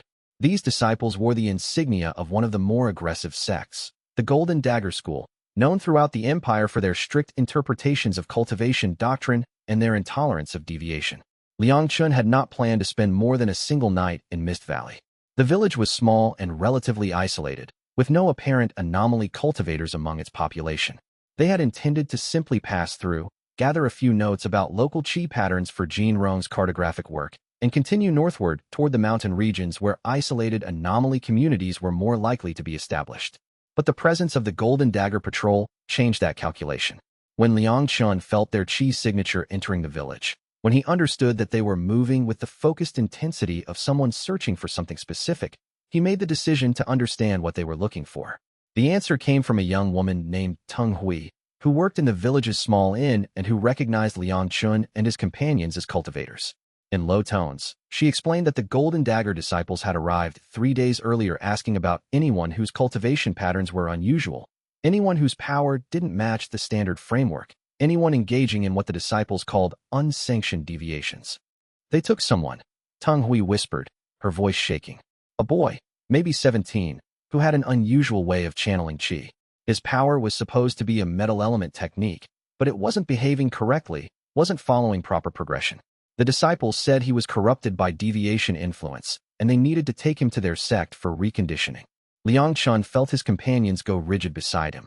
Reconditioning was the gentle word that sects used for the process of forcibly suppressing or destroying an anomaly's deviation patterns, often by means that left the cultivators severely damaged or entirely broken. The efficiency with which the Golden Dagger School used reconditioning was legendary. They didn't believe deviations could be accommodated or integrated into cultivation paths. They believed deviations were errors that needed to be excised cleanly and completely. Where did they take him? Liang Chen asked. North, Teng Hui said. There's a Golden Dagger facility about 10 miles from here, a mountain hermitage where they keep cultivation prisoners during the reconditioning process. But you can't go after him. The disciples will kill you. They're very good at killing. Yes, Liang Chen agreed. They probably are. But we're going anyway.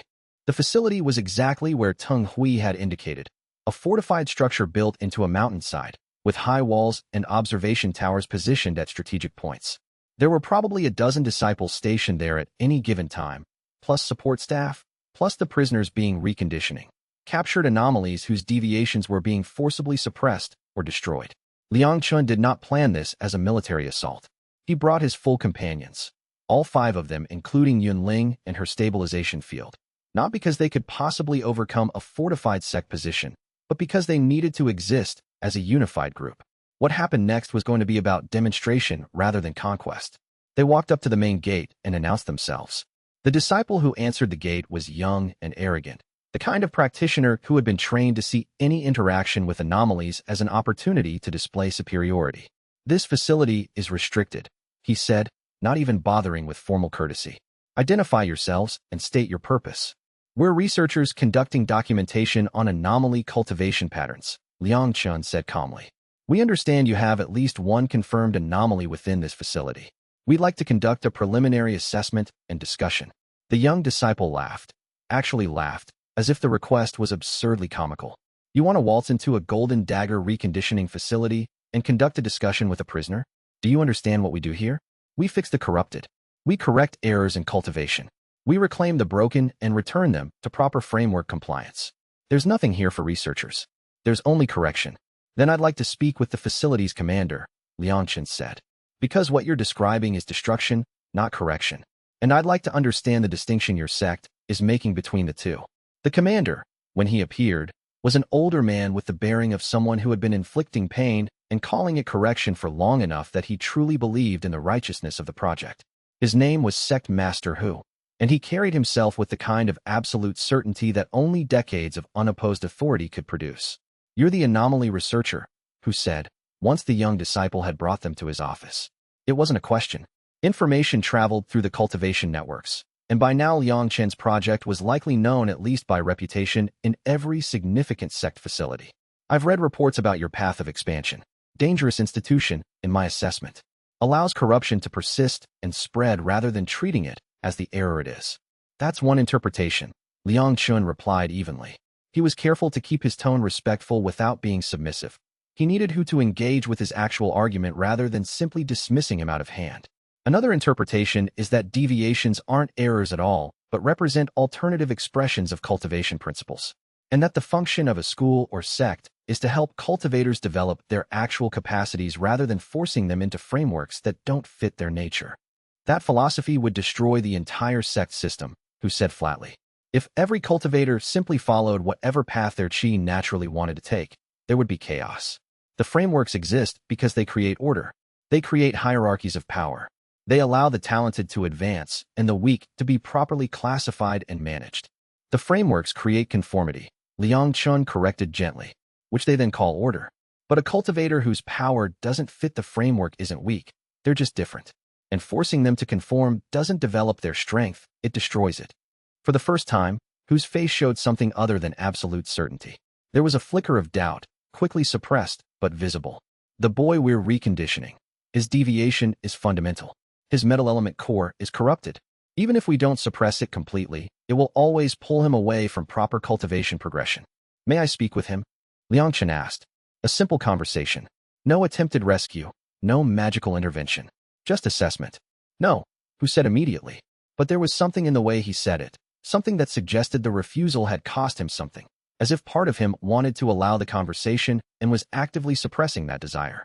What happened next occurred in a moment that Liang Chen would later struggle to articulate clearly. His companions, standing in a unified formation around him, began to activate their powers in synchronization. Yunling's stabilization field expanded outward, creating a zone of profound calm. Lu Chen's silence projection intensified, creating an area of absolute acoustic stillness. Shunmei reached out with her temporal sensitivity, and her hands moved to touch Hu's forearm, a gesture that would allow her to sense the age of his commitment, the layering of years that had built his certainty into its current form. Jinrong's fractal vision expanded, showing patterns within patterns, the recursive logic of the command structure Hu had built. And Liang Chen himself opened his chaotic qi, letting it pulse and flow and express itself without suppression, demonstrating power that the standard frameworks couldn't classify, but that was undeniably present and undeniably controlled. It was not an attack. It was a demonstration, and it lasted only a moment before Liang Chen pulled it back, recontrolling his power, letting his companions return to their ordinary states. What was that? Hu asked, his voice unsteady. He had felt something in that moment, something that none of his training had prepared him for. He had experienced unified power that wasn't hierarchical, diversity that created strength rather than weakness, deviations that harmonized rather than conflicted. That, Liang Chen said quietly, is what we do.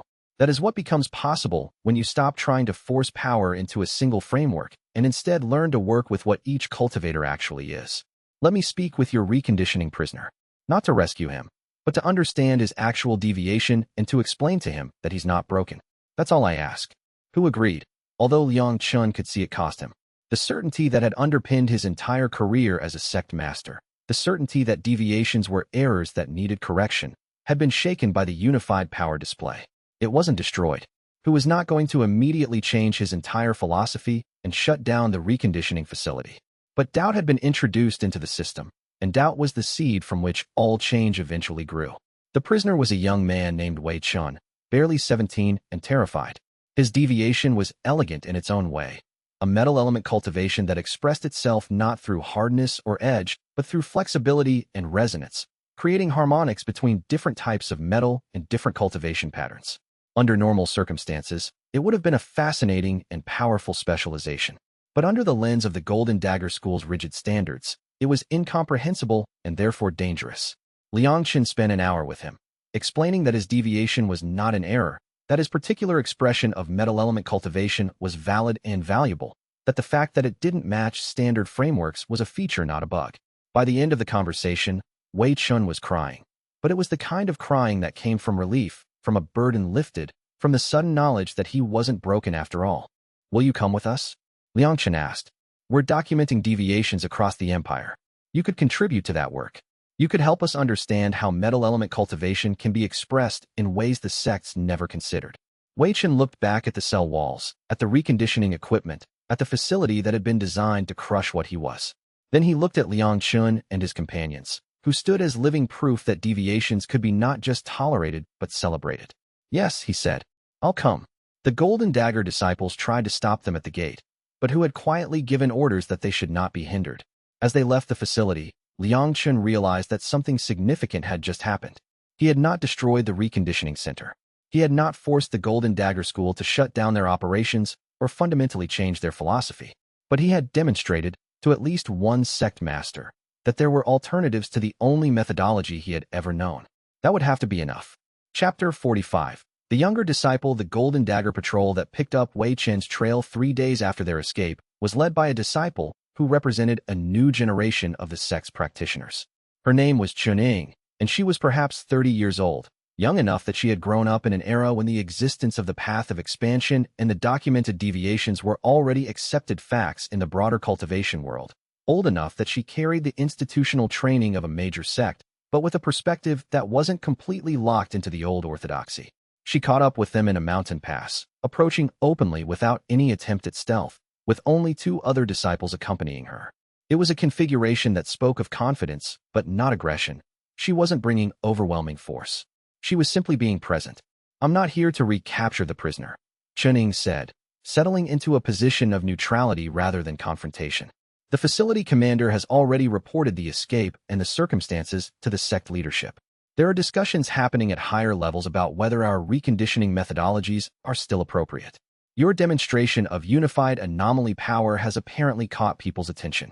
"We're not interested in creating conflict with the sects," Liang Chen replied. "We're simply documenting what already exists. The changes you're describing are happening whether we participate in them or not." "That's naive," Chuning said, but not unkindly. "Change doesn't happen on its own.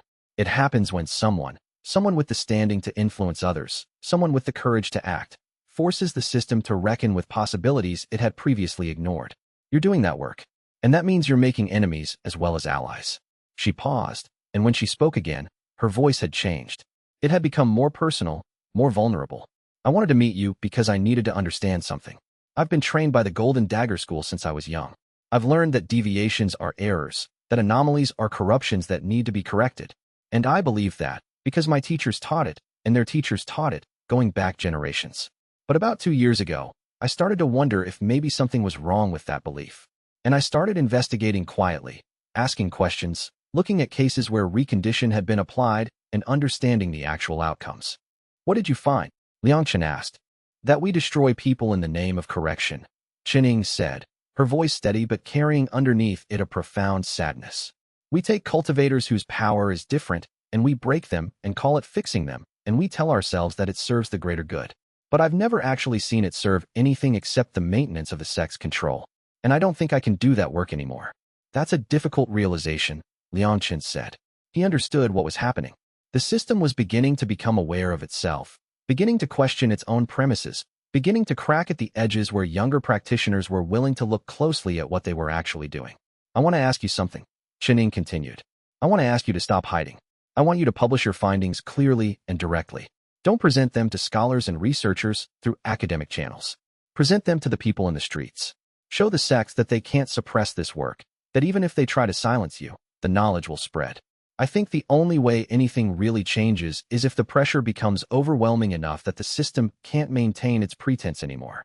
"That would be dangerous," Liang Chen said. "Publication at that level would make us targets." The sects would move against us directly rather than simply monitoring us. Yes, Chen agreed. But you're already going to be targets. The question is whether you'll be targets living quietly in the shadows or targets standing in the light. One might keep you alive longer, but the other might actually accomplish something. She left them there in the mountain pass, returning to her sect with her small contingent of disciples, apparently content that Wei Chun had escaped, and that was how it had been reported. But her words stayed with Liang Chen and his companions as they continued northward. She had articulated something that they had been avoiding facing directly, the realization that documentation and quiet research might not be sufficient to truly change the system. That at some point, they would have to choose between safety and efficacy, between avoiding conflict and actually creating the transformation they hoped to see. That night, sitting around the fire, the five of them discussed it. She's right, Shinmei said quietly. If we keep our work private, if we only circulate it among cultivators with the sophistication to understand what we're documenting, then we're just building a library. But if we make it public, if we create something that ordinary people can understand and share, then we're building a movement. A movement becomes vulnerable to suppression, Liu Chen countered, his rare voice carrying weight. Publication makes us visible. Visibility makes us targetable. We're already visible, Jin Rong said, analyzing it from his fractal perspective. Already targetable. The question isn't whether we'll face opposition, but whether that opposition will be worth the impact we create. And I suspect that the moment we truly go public, the opposition will become worth it, because we'll be creating change at a scale that justifies the risk. Liang Chen didn't sleep that night. He spent it thinking about the trajectory that the sects had placed him on, thinking about whether he had any choice anymore in how this story would unfold. The Heavens DAO had marked him as Anomaly. The sects had expelled him. He had built a school, documented deviations, demonstrated the possibility of unified Anomaly power. And now the system was starting to become aware of its own contradictions, starting to develop fissures along which change could propagate. Whether he wanted that or not, he was becoming someone who could not be ignored. And that meant, eventually, that he would have to choose, become absorbed into the system, disappear into isolation, or actively work to transform the system itself. The third option was the only one that felt true to who he had become. Chapter 46. The question grows. The next village was called Bronze Crossing, and it was remarkable primarily for the quality of its local administration and the unusual diversity of its population. Unlike most farming settlements, which tended to be ethnically and culturally uniform, Bronze Crossing seemed to have attracted migrants from across the empire, people with different linguistic backgrounds, different cultivation traditions, different approaches to understanding the world's fundamental structures. It was this diversity that had created the circumstances for Ren Wei's discovery of his own deviation. Ren Wei was a disciple of the Golden Dagger School, stationed in the village as part of a regional observation program meant to prevent anomaly populations from establishing themselves in areas under sect influence. He was maybe 25, trained competently but not exceptionally, the kind of person who had joined a sect because it offered structure and purpose rather than because he had any particular aptitude for combat or power accumulation. He had started noticing it about 6 months earlier, a strange sensitivity to the emotional quality of other cultivators' qi. He could tell when someone was afraid by the particular vibration pattern of their power. He could sense deception in the slight disharmonies that appeared in someone's qi when they were lying. He could feel joy and sorrow and uncertainty in the way that the fundamental life force moved through other people's bodies. It was useful in its way. It made him better at his job. He could identify potential anomalies more reliably than his peers because he could sense the irregular emotional resonance that often accompanied deviation. He could tell when someone was lying to him or hiding something. It gave him an edge in cultivation society, which was built on accumulation of advantage. But he had also come to understand, gradually and with increasing horror, that his advantage was actually a profound anomaly itself. His qi didn't measure power or control anything external. It simply perceived. It was the opposite of dominating. It was deeply receptive, deeply open to the emotional states of others. And the Golden Dagger School, which measured cultivation in terms of power and control and refinement of technique, had no framework for understanding receptivity as anything but weakness. He had never reported his own deviation. He had hidden it, suppressed it, tried to convince himself that it was just an unusual sensitivity that would disappear with more training. But when Liang Chen and his companions arrived in Bronze Crossing, when Ren Wei felt the quality of their unified power and the profound emotional resonance that characterized their group consciousness, something shifted. He approached them privately, in the night, coming to their camp with a care that suggested he had been planning this moment for a long time. "I'm like you," he said without preamble, standing at the edge of their firelight. I'm a deviation. My power is empathic. I sense the emotional states of other cultivators' chi. The sect classifies it as an unstable anomaly, says it indicates weakness and vulnerability. But it's not weak. It's just different. Liang Chen studied the young disciple carefully. How long have you known? About a year, Renwei admitted. I've been hiding it. But hiding it is also a lie. Every day, I'm lying about what I am, pretending to be something other than what my cultivation has made me. And I can't do that anymore. I can feel how empty it's making me. Lying about who you are, that's a different kind of deviation, a kind that corrupts you from the inside. Come with us, Liang Chen said simply. Help us document how empathic cultivation can develop and be refined. Show the world that receptivity isn't weakness, but a different kind of power, a different kind of strength. Renwei joined them that night, and his departure from the Golden Dagger School was neither particularly dramatic nor particularly quiet. When his absence was discovered, the sect simply classified him as a missing disciple and moved on. One person's disappearance, in the grand scheme of a massive institutional structure, barely rippled the surface. But within Liang Chen's group, Renwei's addition shifted something fundamental. With his empathic sensitivity, he could perceive the group's dynamics in ways that others couldn't. He could sense when someone was struggling, when tensions were building between companions, when misalignments in intention were creating subtle friction. And his presence seemed to accelerate the process of their developing unified power, because understanding the emotional resonance of the group, he could help guide them toward greater harmony. The six of them, for that was what they had become now, traveled deeper into the mountain regions of the Empire's northern territories. The terrain grew rougher, less settled, more conducive to the establishment of isolated communities. And gradually, the scattered references and rumors that Jin Rong had been tracking began to coalesce into actual locations. A village of weavers whose cultivation somehow expressed itself through pattern and design. A monastery of monks whose collective meditation created a unified field of consciousness.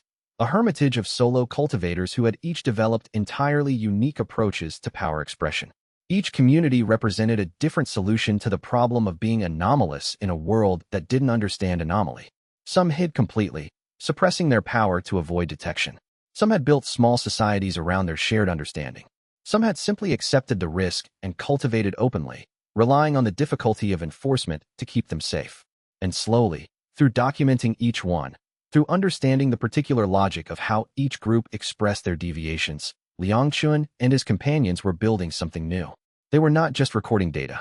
They were creating a map, a comprehensive understanding of how anomaly could be lived, how deviation could be integrated, how the world's fundamental structures could be reimagined by people willing to question the frameworks they had been given. By the time they reached the city of Sunlit Valley, a major trade hub that served as a nexus for commerce from multiple provinces, Liang Chen understood that they had accomplished something significant. Over the course of 6 months of travel, they had documented more than 40 distinct deviation types, had collected detailed case studies of 14 different communities of anomaly cultivators, had developed a comprehensive theoretical framework for understanding how deviations functioned at both the individual and collective levels. The material filled the better part of 3 large volumes of careful notes and transcription. And all of it was portable, all of it was preserved, all of it was ready to be shared with anyone willing to listen. The real transformation was about to begin. Chapter 47. The city of Crossroads Sunlit Valley was the largest city that Liang Chen and his companions had encountered since departing the academy 6 months earlier. It sprawled across a wide valley with walls of stacked stone, streets that twisted in organic patterns that suggested centuries of gradual expansion, buildings of every conceivable type stacked together in a density that created a constant background hum of activity and commerce. There were cultivators everywhere, not just sect disciples conducting official business, but independent practitioners, traveling masters, local teachers, students, casual cultivators who had learned enough chi manipulation to be useful in their various trades. The cultivation networks that governed the smaller cities and villages were almost entirely absent here. Instead, there was a kind of marketplace chaos, where power and status and relationships all flowed according to rules that seemed to shift daily. They obtained lodging in a modest inn in the merchant district, a part of the city where people came and went constantly, where questions about identity and background were considered impolite, where the primary transaction was simple. You paid for your room, and no one asked who you were or what you were doing. It was Renwei, in his capacity as the group's emotional scanner, who first sensed that their presence had been noticed. There was a kind of attention focusing on them, not hostile, Not yet, but curious. Interested. The kind of attention that came when a person of significance wanted to understand who and what had just arrived in their city. The representative came to them at dinner on their second evening. She was a woman of perhaps 40 years old, dressed in clothing that was expensive without being ostentatious, wearing jewelry that marked her as someone of substantial wealth and power. Her name was Lady Chen, and she represented a faction, one of the loose coalitions of power that governs cities like Sunlit Valley in the absence of official sect authority. "I've heard interesting things about you," Lady Chen said, settling into the offered seat with a casualness that suggested she was accustomed to always being welcome wherever she went. "You're documenting cultivators with deviations, building some kind of record or resource. I'm interested in understanding your actual purpose, because it's not entirely clear to me whether you're working toward the sect's benefit or toward their detriment." "Our purpose is documentation," Liang Chen said carefully. "We're not working for any sect. We're not working toward any faction's benefit. We're simply trying to preserve a comprehensive understanding of how cultivation deviations express themselves and how they can be developed and refined." "That's a naive description of a very political project," Lady Chen said, but she smiled as she said it, the smile of someone recognizing honest evasion and appreciating its simplicity. "Let me be direct. Several of the power factions in this city have interest in your project. Some because they see anomaly cultivation as a potential source of unique power that the sects don't have access to. Some because they're genuinely interested in alternative cultivation philosophies. Some because they're concerned that your documentation might be creating something destabilizing." "What is the faction that's concerned worry is being destabilized?" Shinmei asked. "The balance of power," Lady Chen replied. "Right now, the sects maintain dominance because they can claim that cultivation has a single proper path, a single correct way of advancing, a single framework that everyone should follow. If you create comprehensive evidence that there are multiple valid paths, multiple ways of expressing power, then that claim becomes much harder to maintain. Cultivators might start thinking that they have choices, that they could pursue paths the sects don't approve of. That would be problematic for the sections. It would be wonderful for everyone else." "You're proposing something," Liang Chen said. "It wasn't a question." "I'm proposing that you stay in Sunlit Valley," Lady Chen said. "Not as guests of the inn, but as guests of one of the city's power factions. We'll provide you with facilities, resources, protection. In exchange, you'll allow us to see and review your documentation work.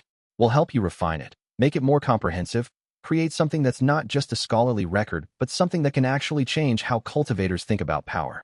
We'll help you make it public in ways that the sects can't suppress." Liang Chen considered this carefully. It was a risk. Aligning too closely with any faction would compromise the neutrality of their work, would make them vulnerable to accusations of bias or hidden agendas. But it was also an opportunity.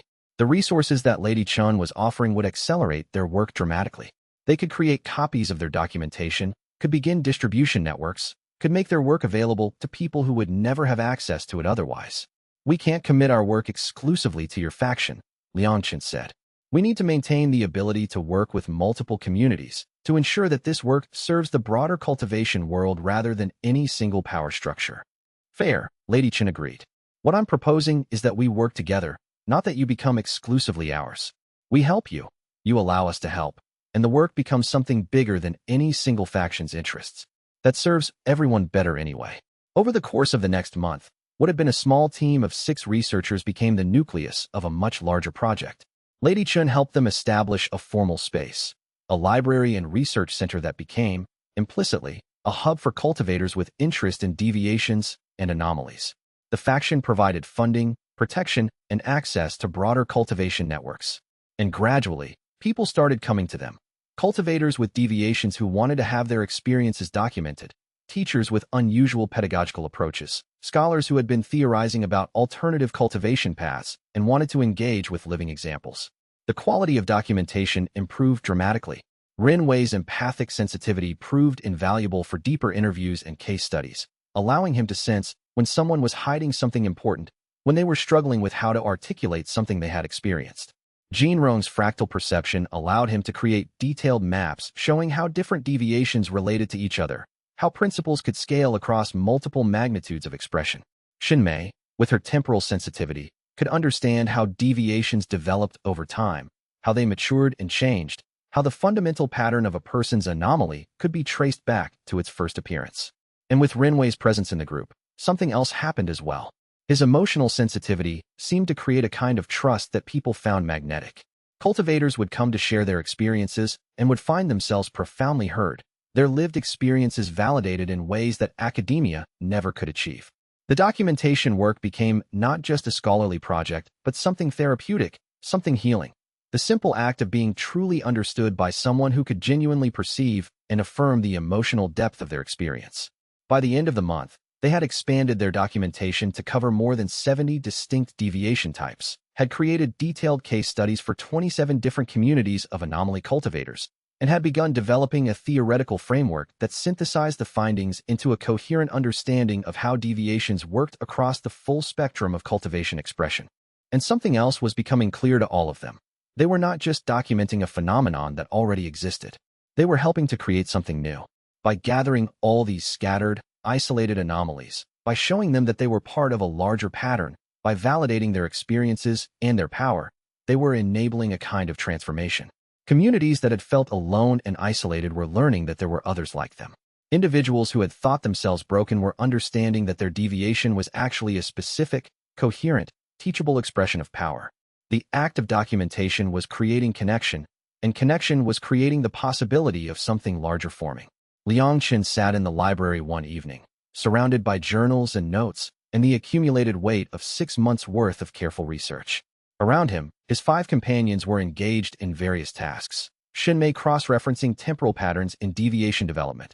Jean Rong creating detailed visualization of the relationships between different anomaly types. Lu Chun organizing the growing archive of physical documents. Yin Ling creating stabilization structures to protect the sensitive materials. Ren Wei reviewing transcripts and noting emotional nuances that might indicate deeper patterns.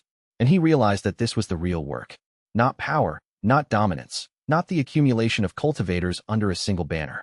The work was this: the patient, careful, loving documentation of how consciousness could express itself in infinite ways, how power could be refined along paths that no one had previously imagined possible, how the universe itself seemed to be revealing its own inherent complexity through the diversity of the people who cultivated within it. The Heavens Tao had marked him as anomaly not as a punishment, but as a calling. And finally, surrounded by the evidence of 6 months' work, he understood that he had found his true purpose. Chapter 48. Deeper into the wild. After a month in Sunlit Valley, Liang Chen made the decision to move onward. The city had been valuable, had accelerated their research and provided resources and validation. But there remained entire regions of the empire that they hadn't yet documented, and he was aware that the longer they stayed in any one location, the more their presence became a political asset or liability. Better to remain in motion, to maintain a kind of independence, to ensure that their work didn't become instrumentalized by any faction's agenda. Lady Chen did not argue when he explained his decision.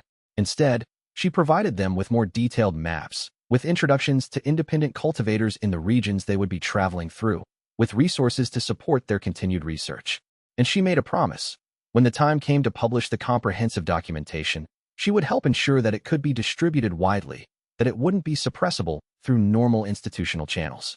This work is too important to be suppressed, she told them at their final meeting. It's going to change the cultivation world, whether the sects want it to or not. But it will change more effectively if the people who care about it actively work to preserve and spread it. That's my contribution. The journey into the Empire's northern frontier territories was neither particularly dangerous nor particularly easy. It was simply constant.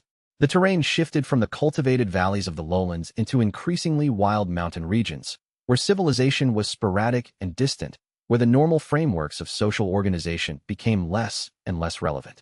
The chi patterns in these regions were different too, less refined, less organized, carrying something of the raw creative chaos that seemed to characterize areas far removed from institutional cultivation frameworks. And it was in these wild territories that they began to encounter the truly strange deviations. There was a woman in a cave system in the eastern mountains whose deviation involved the ability to hear the vibrations of the earth itself, to sense earthquakes before they happened, to communicate with the fundamental structures of the planet through careful attention and refined perception. She had been living alone in her cave for 20 years, occasionally visited by people from the nearest village who brought supplies and received in return earthquake warnings that had saved countless lives. There was a collective of hermit cultivators living in a network of hidden valleys who had developed a shared consciousness practice. They could link their minds directly, could perceive reality from multiple simultaneous points of view, creating a kind of unified awareness that no individual consciousness could achieve alone. They lived entirely off the land, had rejected all contact with the broader civilization, had evolved an entire culture around the practice of expanded collective perception. There was a young man whose deviation involved the ability to transform his matter state, to move between solid, liquid, and gaseous forms through conscious will, expressing cultivation power through literal physical transformation. The sects had tried to capture him once, and he had escaped by becoming mist and scattering on the wind. Now he moved constantly, staying ahead of any organized pursuit, documented by Liang Chen's team as one of the most physically dramatic deviations yet recorded. The further north they traveled, the more isolated the communities became, and the more creative their solutions to the problem of being anomalous. Some deviations had evolved specifically in response to the harsh environment. A cultivator whose power involved adaptation to extreme cold, allowing them to survive in conditions that would kill orthodox practitioners. A group of cultivators who had learned to harmonize their power with the local wildlife, creating a kind of symbiosis between human consciousness and animal intelligence. Renwei's role became increasingly important in these interactions. Many of the isolated communities were wary of outsiders, concerned that documentation work might lead to discovery and suppression. But Renwei's emotional sensitivity allowed him to perceive the genuine intent behind Liang Chen's work, to sense that there was no hidden agenda, no attempt to exploit or manipulate or report to the sections. And his ability to authentically perceive and validate the emotional experiences of these isolated cultivators created a kind of trust that nothing else could have built. One particular community stands out in Liang Chen's memory. It was a hidden valley, accessible only through a narrow pass that was deliberately difficult to find. The valley had been home to an independent group of anomaly cultivators for at least 3 generations, cultivators who had chosen to create a society entirely outside the broader civilization. They grew their own food, cultivated their own materials, created an entirely self-sufficient ecosystem that had no need for external trade or contact. The community elder, a woman named Grandmother Chen, had been skeptical of them initially. Outsiders bring danger, she told them directly at their first meeting. The sects know we exist, probably. They leave us alone because hunting us down would require more resources than they're willing to spend. But if you document us, if you create records, then you're creating a map. Someone will eventually follow that map. Yes, Liang Chen admitted. That's a risk. But the alternative is isolation, is staying hidden, is denying that your community has anything to contribute to the broader understanding of how deviations can flourish. And I think that's also a kind of loss. Grandmother Chen was quiet for a long moment, her old eyes studying him with profound intensity. You understand that this is essentially a question of whether hidden knowledge is better preserved through secrecy or through exposure? Yes, Liang Chen said. And I believe exposure is better. That knowledge preserved in secret dies with the people who hold it. Knowledge made public becomes part of the permanent record, available to future generations, capable of being refined and built upon and transformed. You understand that you might be wrong? Grandmother Chen asked. That making this knowledge public might enable its suppression in ways that secret knowledge would have survived. I understand that possibility, Liang Chen said. But I think the risk is worth taking. Grandmother Chen studied him for a very long time. Then she nodded slowly. All right, document us. Record what we've created here. Show the world that isolated anomalies were capable of building something stable and good and self-sufficient. That might be important, even if there's risk in the exposure. The Valley community became one of the most thoroughly documented case studies in the entire research project. Liang Chen and his companions spent 3 weeks there, learning the details of how the community functioned, understanding how different deviations had learned to work together to maintain the settlement, recognizing the specific philosophical and practical frameworks that had allowed them to maintain stability and culture without contact with the broader world. And by the time they left, Liang Chen understood that the project had evolved beyond what he had originally envisioned. He was not just documenting deviations. He was creating a record of alternative ways of living, alternative ways of organizing society, alternative expressions of what consciousness and power and community could become when released from the constraints of orthodox frameworks. Chapter 49. The authorities' interest. The formal inquiry began politely enough. A representative from the Cultivation Innovation Bureau appeared in the market town where Liang Chen's team was currently doing research. She was a woman named Director Song, dressed in the formal robes of a mid-level bureau official, carrying credentials that marked her as having genuine authority to conduct investigations on behalf of the larger imperial apparatus. We've heard about your documentation project, Director Song said, settling into a meeting they had agreed to hold in a private room of an inn. It's been generating interest in the capitals, and the Bureau wants to understand what exactly you're doing and whether it's aligned with official cultivation policy. We're documenting how cultivation deviations express themselves across the empire, Liang Chen explained, creating a comprehensive record of different anomaly types, different communities of anomaly practitioners, different approaches to integrating deviation into cultivation practice. The goal is to preserve this information and make it available to future researchers and practitioners. Director Song nodded thoughtfully. The Bureau is impressed with the work you've done. You've created something comprehensive and academically rigorous. And you've managed to maintain neutrality, at least on the surface. You're not obviously serving any faction's interests, which is impressive given the political dimensions of what you're documenting. Is there a concern? Liang Chen asked. There's uncertainty, Director Song replied. The sects are concerned that your work might be creating something that could be used to destabilize their authority. The isolation communities worry that publicity will lead to suppression. And the broader empire is starting to recognize that the cultivation landscape is changing in ways that aren't fully understood or controlled. Everyone has an interest in your documentation project, and everyone has different ideas about what should be done with it. What's the Bureau's interest? Liang Chen asked. Integration, Director Song said. The Bureau was created to help the empire's cultivation frameworks adapt to the existence of widespread anomalies.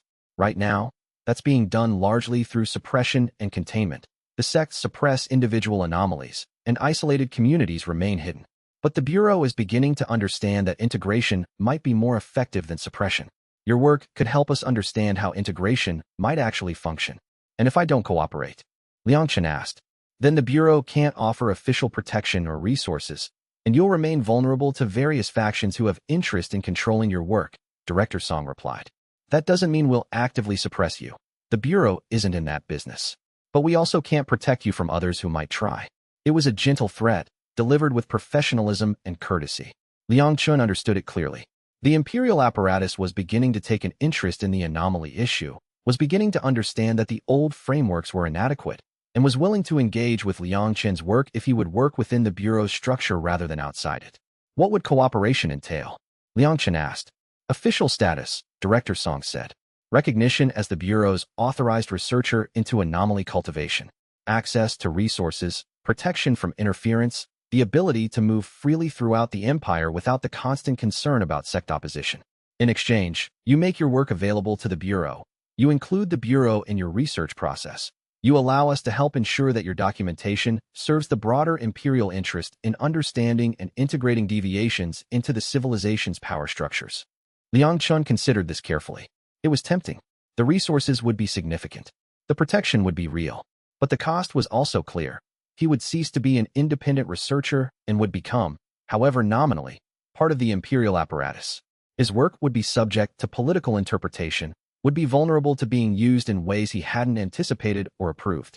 I need to think about this, he told Director Song. Of course, Director Song said, standing to leave. Take your time. But understand, the decision point is approaching.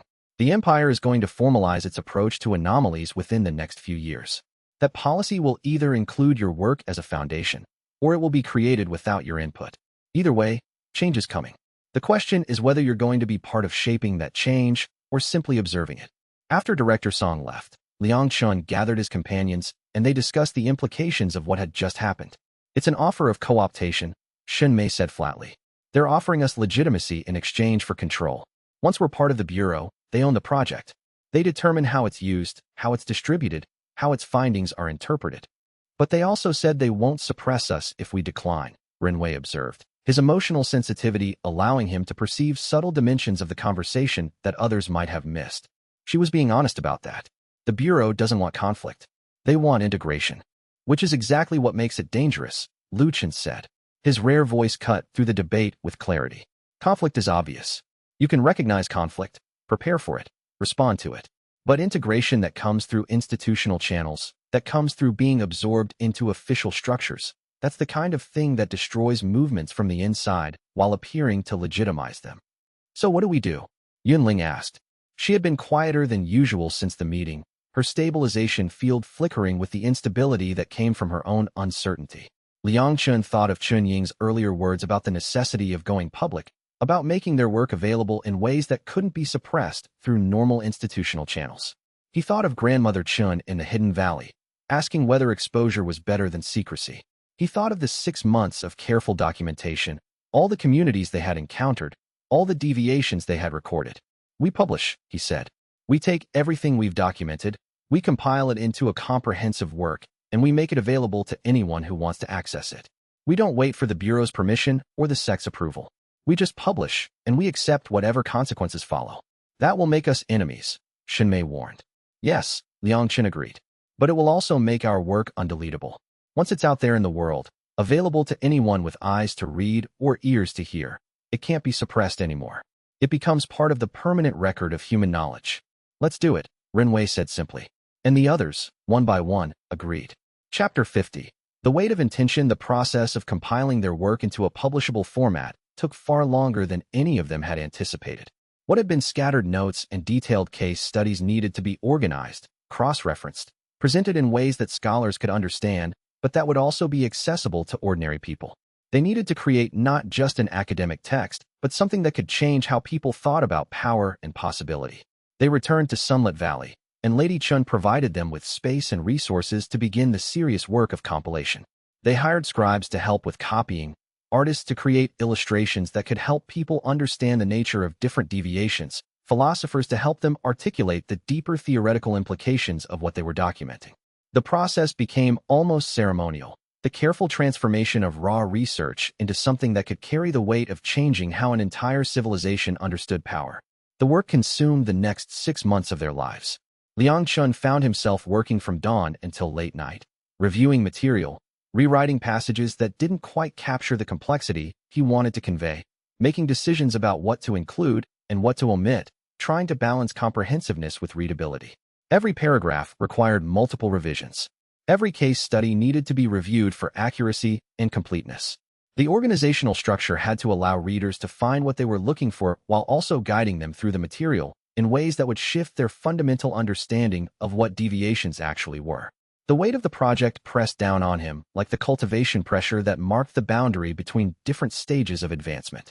This work would go out into the world and would be interpreted in countless ways by countless people with different agendas and different understandings.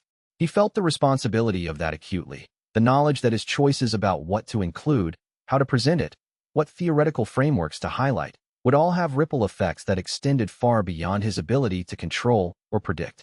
What emerged was far larger than any of them had expected, a work consisting of multiple volumes, containing detailed case studies of more than 100 different deviation types, comprehensive maps of communities of anomaly cultivators across the empire, theoretical frameworks explaining how deviations functioned at individual and collective levels, practical guides for cultivators seeking to develop or understand their own deviations, and a history of the entire movement from its small beginnings with Liang Chen's individual realization that he was not broken, through the establishment of the path of expansion, to the broader recognition of anomaly cultivation as a legitimate expression of power.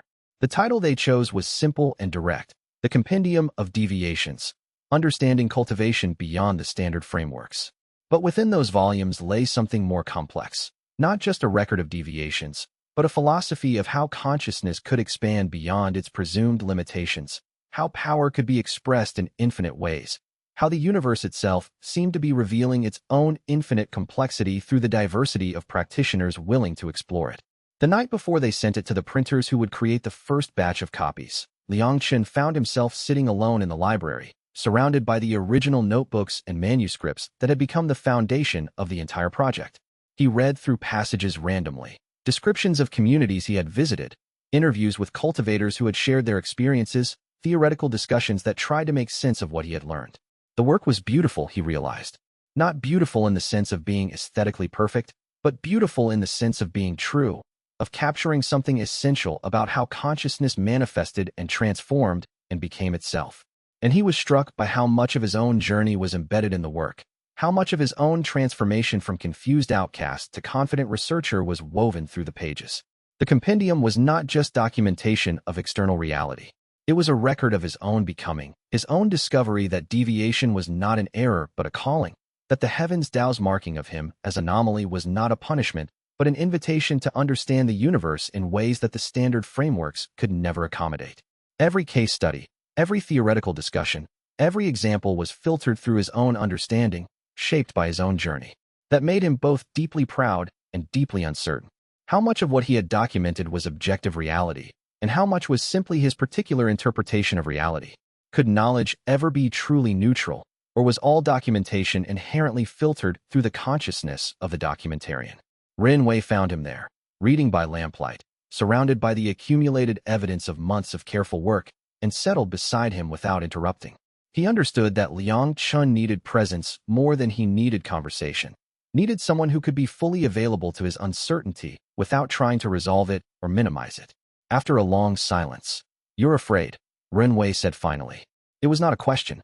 His empathic sensitivity could perceive the fear underneath Liang Chen's calm exterior, could feel the doubt and uncertainty and weight of responsibility that was pressing down on his consciousness. "Yes," Liang Chen admitted. "Now that this work is about to be released into the world, now that it's about to be out of our control, I'm afraid. Afraid of how it will be used, afraid of whether it will actually accomplish anything, afraid that maybe I've just created something that will be suppressed or misinterpreted or turned toward purposes I never intended." "All of that is possible," Ren Wei said, his emotional sensitivity allowing him to validate the legitimate reality of Liang Chen's fears rather than trying to dismiss them. "But what's also possible is that this work changes everything, that it becomes the foundation for a genuine transformation in how the civilization understands power and possibility, that future generations build upon what we've created and take it in directions we never imagined, that the heavens DAO's marking of you as anomaly ultimately leads to a fundamental shift in how consciousness itself is understood. Or nothing changes, and everything stays the same," Liang Chen said.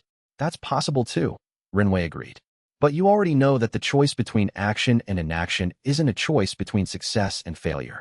It's a choice between fighting for the possibility of change and accepting defeat without engaging. And I think you've already made that choice. And I think it was the right choice to make." The compendium was published 4 weeks later. Copies were distributed not just through academic channels, but through merchant networks, through temples and monasteries, through informal cultivation circles and tea houses where people with interest in power and practice gathered. Lady Chen's faction ensured that copies reached the capitals, reached the seat of the imperial administration, reached the central facilities of every major sect. The reaction was immediate and complex. Some sects declared the work dangerous and attempted to ban it, though the ban was unenforceable in regions outside their direct control. Some scholars praised it as a significant contribution to the understanding of cultivation. Some factions used it as evidence that the current settlement between orthodox and anomaly cultivation was unstable and needed to be renegotiated. And ordinary cultivators across the empire began reading it, began recognizing themselves in its pages, began understanding that their deviations might not be errors after all. Liang Chen sat in the library of Sunlit Valley and watched the distribution unfold. He felt a strange sense of completion mixed with uncertainty. The work was done. The knowledge was now public. The question of what came next was no longer entirely within his control. Chapter 51. Concerning the scholar who appeared at the library in Sunlit Valley 3 months after the compendium's publication was not immediately recognizable as dangerous. He was a thin man of perhaps 50, dressed in the formal robes of an academic specialist, carrying credentials that marked him as affiliated with the Central Institute of Cultivation Studies, one of the empire's most prestigious scholarly institutions. His name was Master Huang, and he requested a formal audience with Liang Chen to discuss the compendium and his research. The meeting took place in a quiet room overlooking the city's central market. Master Huang reviewed the various sections of the compendium with careful attention, asking detailed questions about methodology, about source verification, about the process by which Liang Chen had compiled such a comprehensive work. "This is impressive," Master Huang said finally. "Genuinely impressive scholarship." "Yes," Master Huang agreed. "But I wonder if you anticipated how your careful, neutral documentation would become a kind of ideological weapon in the hands of people pursuing political agendas. I wonder if you understood that by creating this comprehensive record, you were not resolving the question of how to integrate anomalies into society, but rather providing ammunition for every faction that wanted to argue their particular approach was justified by your research." "I documented what I observed," Liang Chen said carefully. "How people use that documentation is not something I can control." Liang Chen understood that what his companions were articulating was a version of the ancient tension between engagement and detachment, between trying to control the outcomes of one's actions and accepting that one cannot control how others will use what one creates. "I think," he said finally, "that I need to take a retreat." Away from the city, away from the library, away from the constant engagement with the work and its political implications. I need to think about what the actual purpose of this project is, and whether that purpose is still being served. His companions agreed, and they began making arrangements for a temporary withdrawal from Sunlit Valley. Liang Chen's plan was to return to the mountains, to find a place of solitude where he could think clearly about the next stage of his work, or whether there should be a next stage at all. Chapter 52. The return to solitude. The mountain cave that Liang Chen found for his retreat was far enough from civilization to provide genuine quiet, but close enough to water and to vegetation that survival was not a major challenge. He arrived alone, leaving his companions in Sunlit Valley to continue the less intensive aspects of the documentation work.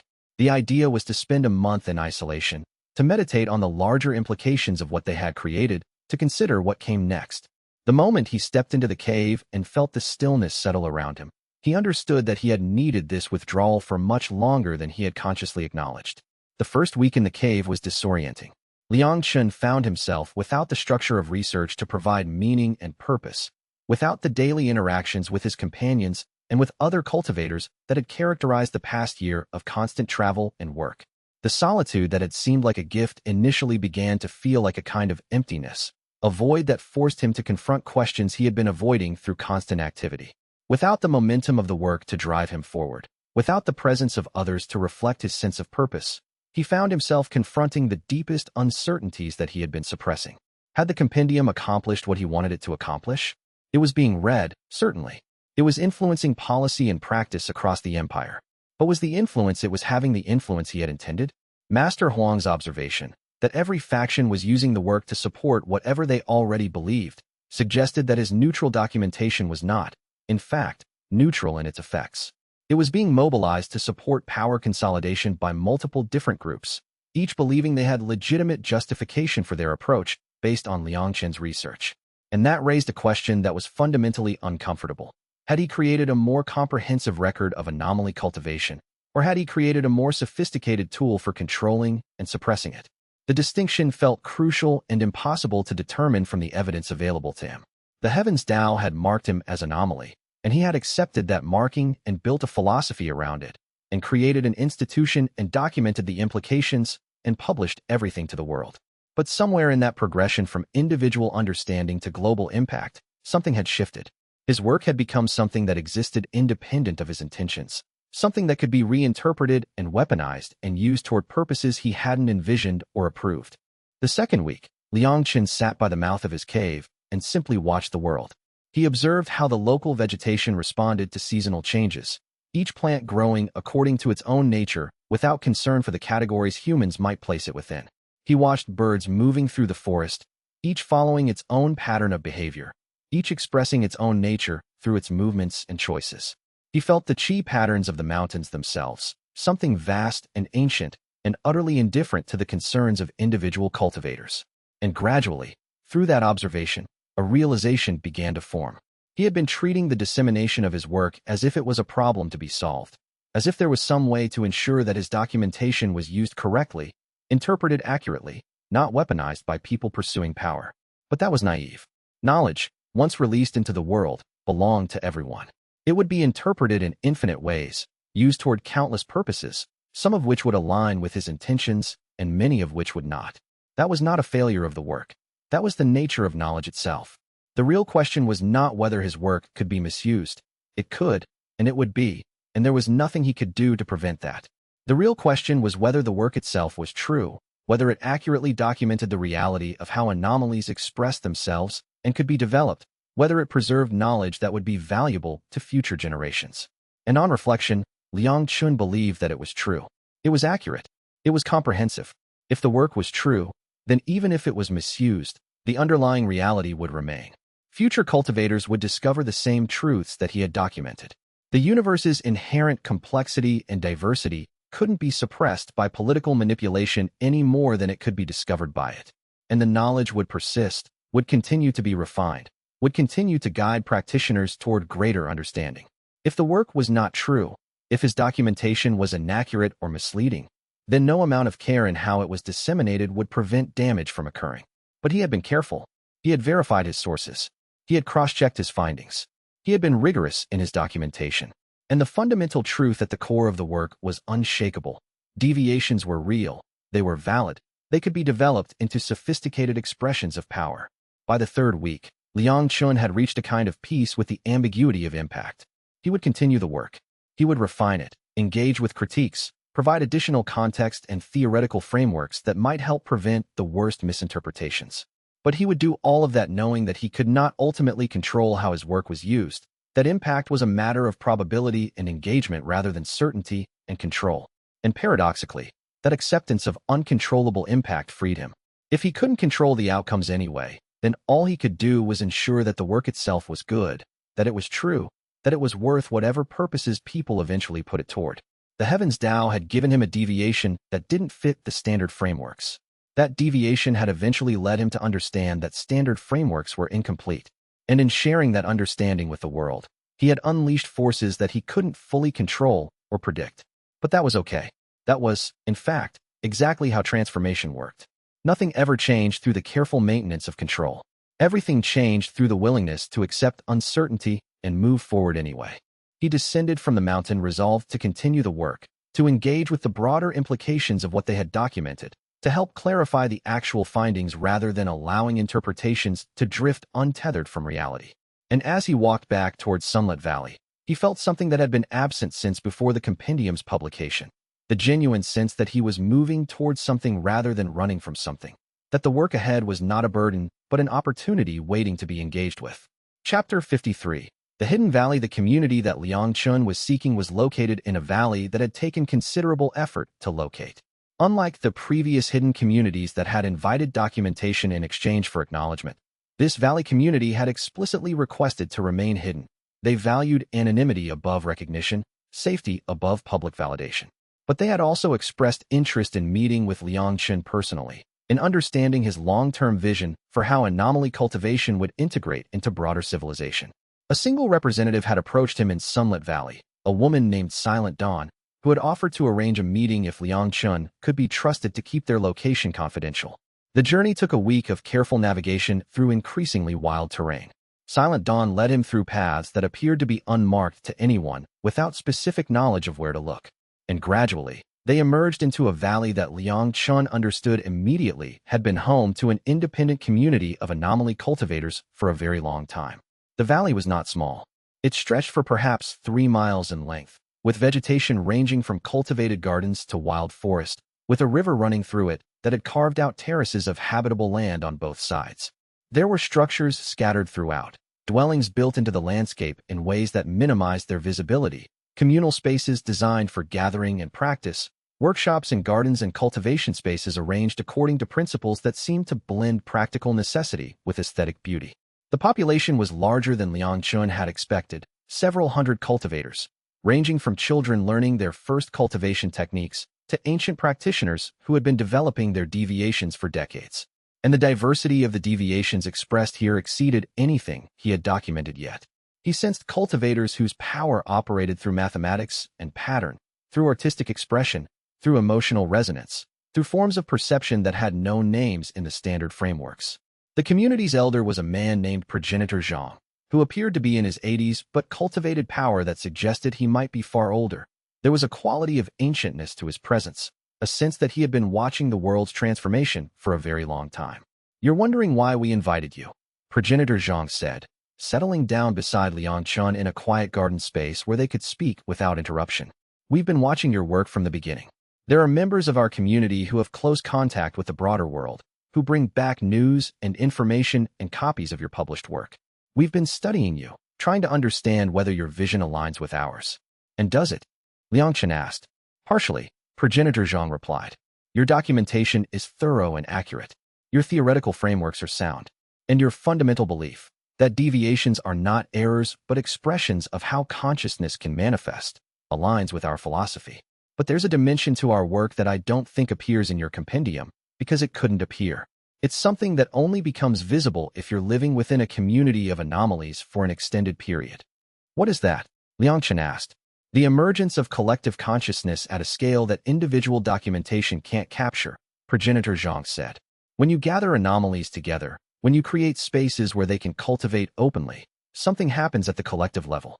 The diversity of individual deviations begins to harmonize. Unique approaches to power begin to resonate with each other.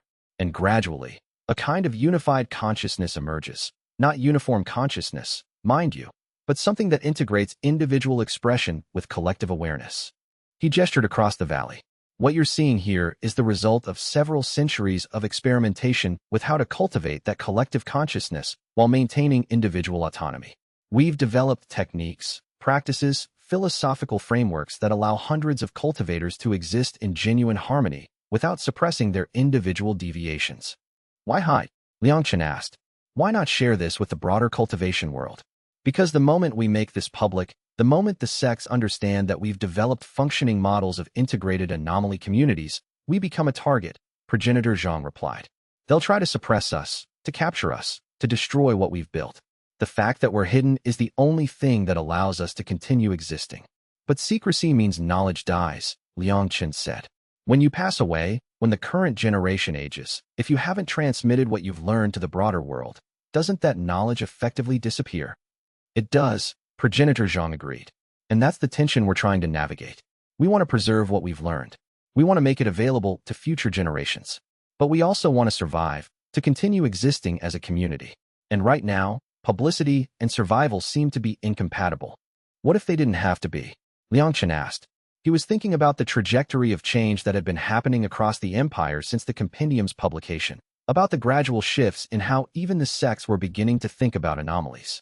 What if the broader cultivation world has evolved to a point where a public community of integrated anomalies could exist without immediate suppression? That's optimistic, Progenitor Zhang said, but perhaps also realistic. Things have changed significantly since we first established this valley.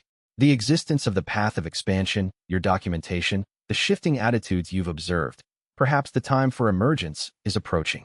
Tell me what you would propose. What Liang Chen proposed over the course of the next week was a gradual process of integration. The valley community would maintain its physical isolation, would continue to exist as a sanctuary for advanced practitioners. But they would share their techniques and approaches through formal documentation that could be studied by others.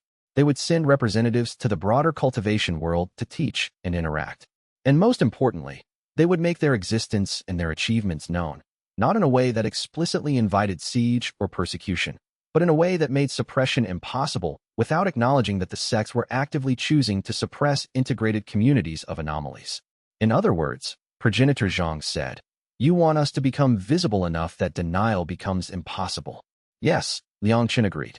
Visibility is protection, in a way. If your community is widely known, if your achievements are documented and taught and discussed, then attempting to suppress you becomes not a quiet operation, but a major action that the broader empire would have to reckon with. Progenitor Zhang was quiet for a very long time, considering the implications of what Liang Chen was proposing. Finally, he nodded slowly. We'll do it, he said. Not all at once. A gradual revelation, perhaps over the next year or two. But yes, we'll engage with your documentation work. We'll share our methods.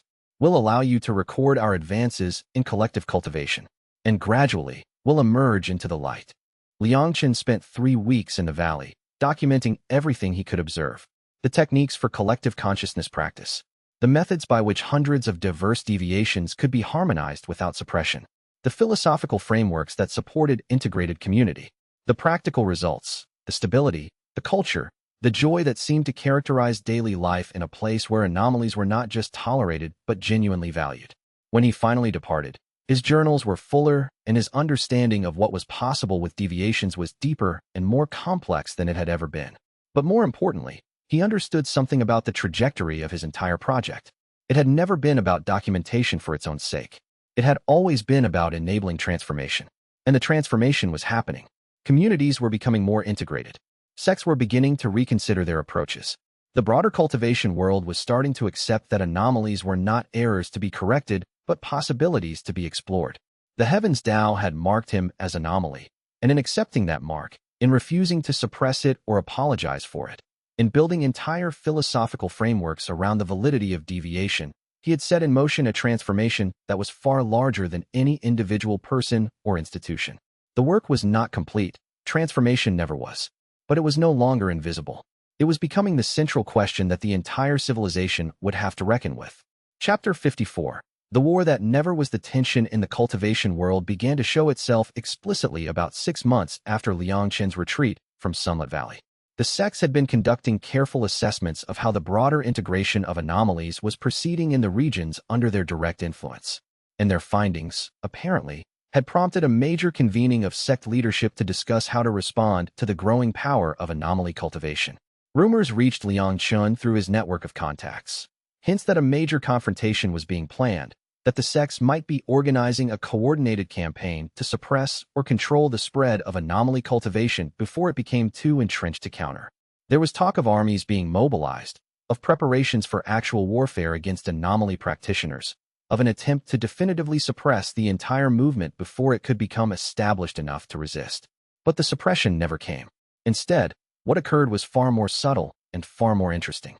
The sects, faced with the reality of the compendium and its impact, faced with the knowledge that anomalies could not be easily destroyed or suppressed, faced with evidence that integrated anomaly communities could be stable and productive, had apparently decided that the optimal strategy was not warfare but negotiation.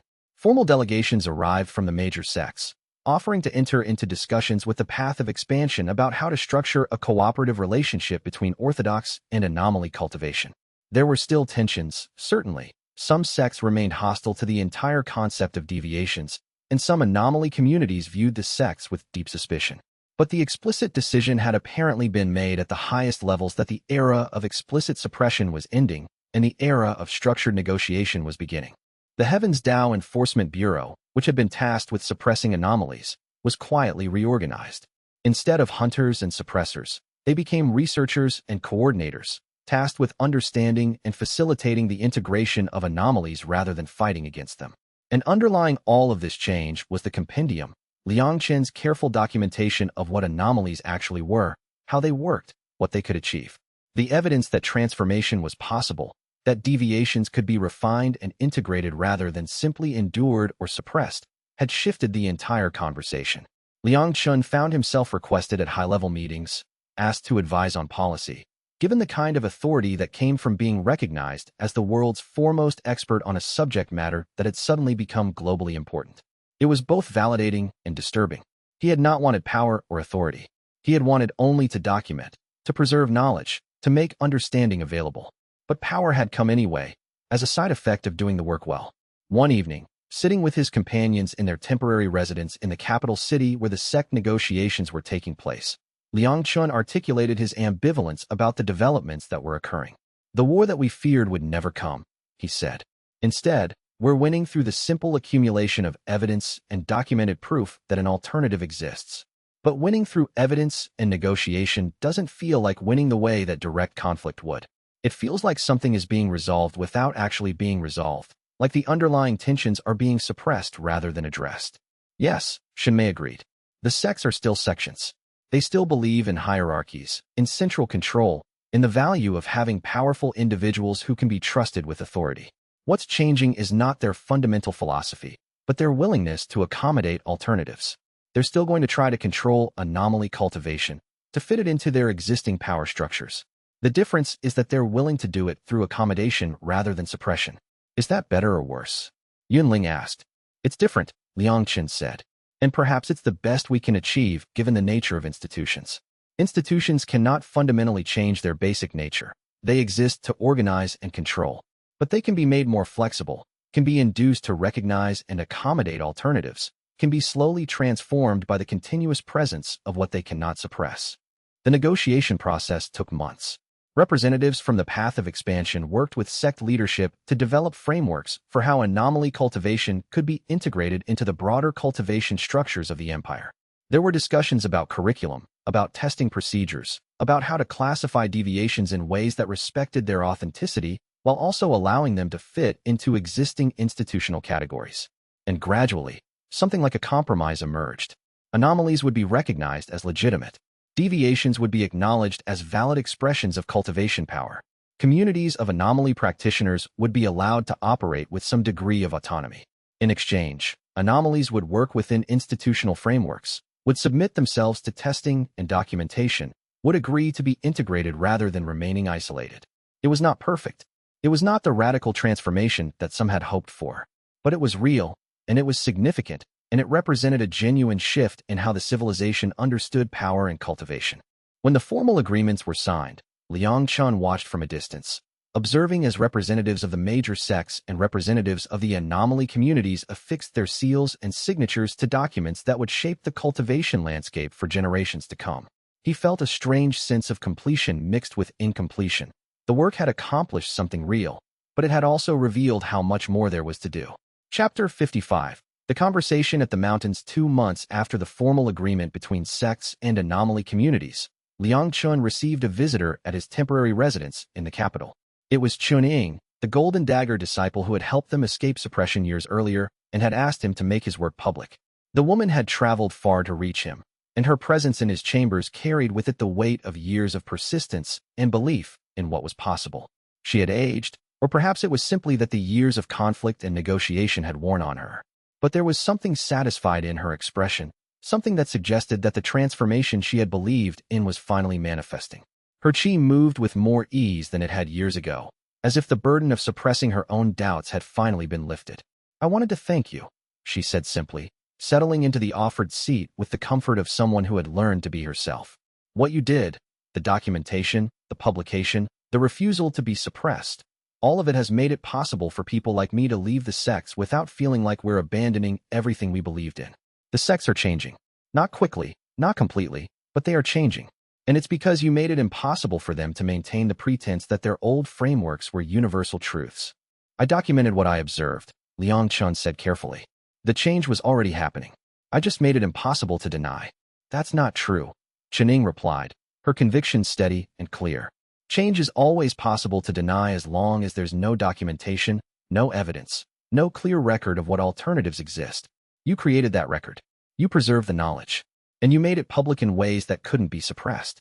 Without that work, the sects would still be hunting anomalies, and people like me would still be suffering in silence, believing that our deviations were personal failures rather than alternative expressions of power.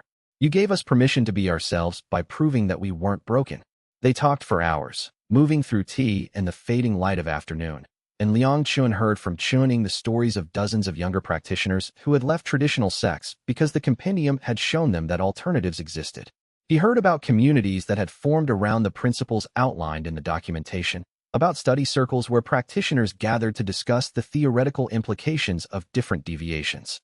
He heard about students who were beginning to learn cultivating techniques that would never have been taught by orthodox institutions, techniques that expressed power in ways that the standard frameworks had never imagined.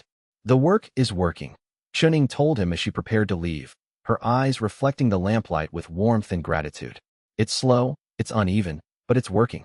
The Heavens DAO marked you as Anomaly, and you took that mark and turned it into a tool for transformation. That's more than most people accomplish in their entire lives. You didn't just survive being marked as different. You transformed that mark into the foundation for a global transformation." After Chunying left, moving back out into the capital's streets to whatever work had brought her to this city, Liang Chen found himself at a kind of threshold. The major work of documentation and publication was largely complete. The integration process was underway, however imperfectly. The transformation was happening, even if it was not happening in all the ways he would have preferred. The question that remained was what came next. Did he continue to refine and elaborate on the compendium? Did he return to more direct teaching and leadership? Did he retire from the public work and return to solitude? Each option had appeal and risk in equal measure. That night, he sat in meditation in his private chamber, and he felt the presence of his own chi, the chaotic deviation that had started this entire journey. It still felt the same as it always had, a question without a coherent answer, a power that expressed itself according to principles that no single framework could fully contain. But now he understood that the question itself was the answer. His chi was not trying to become something other than what it was. It was simply expressing itself authentically, and that authenticity was enough. And he understood that the question of what came next was not something he needed to resolve immediately. The work had a momentum now that transcended his own involvement. He could step back, could allow others to carry forward what had been begun, or he could continue to engage, to refine, to guide the process of integration. The choice would not be made through rational decision, but would instead emerge from the trajectory his life was already following. For now, it was enough to recognize that he had accomplished something significant, that the Heavens DAO's marking of him as Anomaly had led not to destruction but to transformation, and that the transformation was large enough now that it no longer depended entirely on his presence. He had become a bridge, and bridges, once they're built, don't need the architect to stand upon them constantly. Other people could walk across this bridge that he had created. Other people could use it to reach places that had previously seemed unreachable. And the bridge would grow stronger with use, would become more refined, would eventually become so natural a part of the landscape that no one would remember that it had ever not existed. The role that he had played, the work that he had done, would echo forward through time. But the echoes would grow quieter, would become integrated into the background of how the world understood power and cultivation. That was not failure. That was success on the deepest level, the success of creating something so true, so necessary, that it became invisible through the sheer fact of its inevitability. Chapter 56. The Enforcer's Retreat. The final confrontation came not from the sects, but from a faction within the Heavens DAO Enforcement Bureau that had not agreed to the official reorganization. A group of the old guard, enforcers who had spent their entire careers suppressing anomalies, and who saw the shift toward integration as a betrayal of their sacred duty to protect the integrity of the cultivation frameworks, decided to take matters into their own hands. They viewed the transformation that was underway as a corruption of everything they had worked to maintain, a collapse of order into chaos. They attacked the Path of Expansion's central facility one night in late autumn, moving with the swift coordination of trained soldiers who had been hunting anomalies for decades. The attack was designed to be overwhelming, to eliminate the facility and kill or capture its leadership in a single coordinated action that would demonstrate that suppression was still possible, that the old guard could still enforce their vision of proper cultivation. But what the enforcers had not anticipated was the complete transformation that had occurred within the Academy's walls. The Path of Expansion facility had been reinforced over the years, its structural integrity enhanced through the combined power of multiple deviations. Liang Chen's companions had been training the students in unified defensive techniques, teaching them how to harmonize their diverse powers into coherent defensive formations. And the presence of so many integrated anomaly cultivators in one place had created a kind of resonance, a fundamental alignment of purpose that made suppression nearly impossible. The battle lasted perhaps 2 hours, though it felt both longer and shorter depending on one's position within the chaos of the conflict. The enforcers, trained in traditional cultivation techniques refined through generations of practice, encountered practitioners whose power expressed itself according to principles they couldn't predict or counter. Yunling's stabilization field expanded to cover the entire facility, creating a zone where normal cultivation power became uncertain and unreliable, where the precise technical execution that the enforcers depended on became nearly impossible. Ren Wei's empathic sensitivity allowed him to coordinate defensive movements with uncanny precision, always anticipating where the next attack would come from, because he could feel the emotional momentum of the attackers' intentions before they acted on them. Liu Chen's silence projection cut off the enforcers' ability to communicate with each other, fragmenting their coordinated action and isolating groups of attackers from each other. Jin Rong's fractal perception allowed him to identify structural vulnerabilities in the enforcers' formation and guide the Academy's students to exploit them with devastating precision. And Shun Mei, moving through the chaos with her temporal sensitivity, seemed to understand exactly when and where each attack would land, making her movements appear almost prophetic, as if she could see seconds into the future. The defenders did not attempt to kill the enforcers. They had learned through years of working with deviations that there was always an alternative to destruction. Instead, they simply prevented the enforcers from accomplishing their goal. They protected the facility, protected the students, protected the accumulated knowledge of the Path of Expansion. They moved with perfect coordination, with an understanding of each other's movements that only years of practice and genuine unity could create.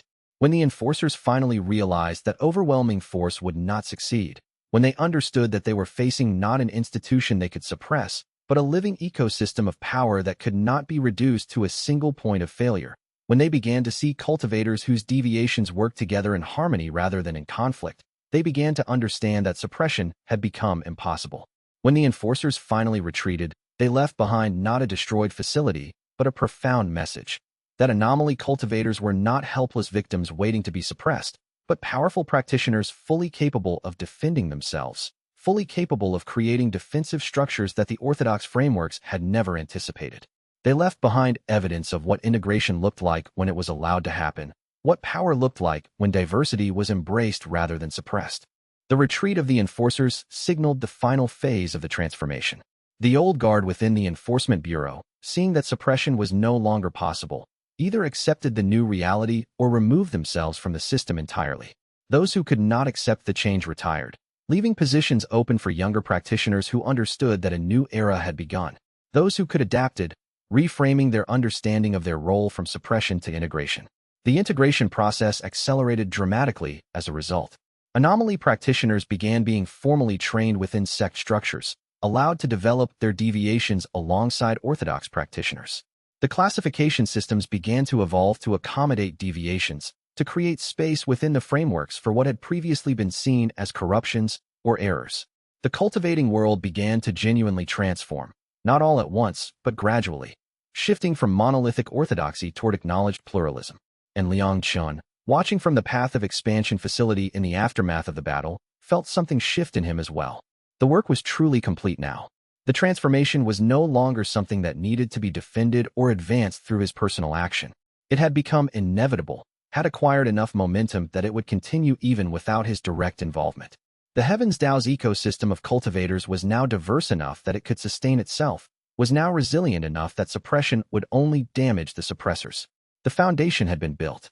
The structure would continue to be refined and expanded by others. It was time to move to the next phase. Chapter 57. The scattered words. Liang Chen began his final journey 1 week after the enforcer attack. He left the capital city in the path of expansion facility, leaving his companions to continue the work of teaching and integration.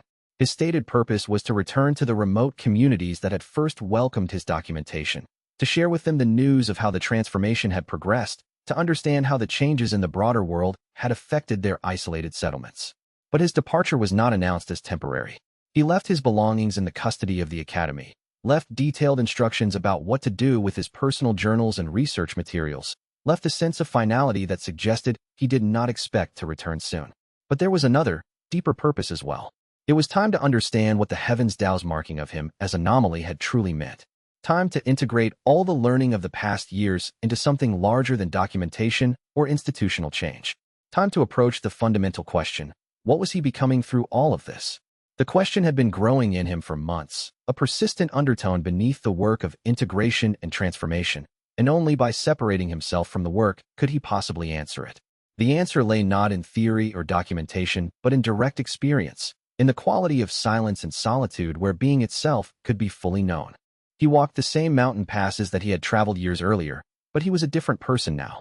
He moved with the confidence of someone who had successfully navigated massive transformation, who had learned that power and change were not things to be controlled, but things to be participated in, things to be allowed to unfold according to their own logic. He carried the knowledge of dozens of different deviation types, hundreds of different anomalous cultivators, complex philosophical frameworks for understanding power beyond the standard orthodoxy. He had accumulated wisdom that would take lesser practitioners lifetimes to acquire. But he carried as well the uncertainty of someone who had released the outcomes of his work into the world and had to accept that the transformation was no longer entirely his to direct or control. That uncertainty had become something precious to him. It freed him from the need to predict or manage outcomes and allowed him to simply be present to what was actually unfolding. There was freedom in accepting that he could not control how his work would be used, that his ideas would be misinterpreted and reinterpreted and transformed in ways he could never have anticipated. That freedom was more valuable than any amount of certainty could ever be.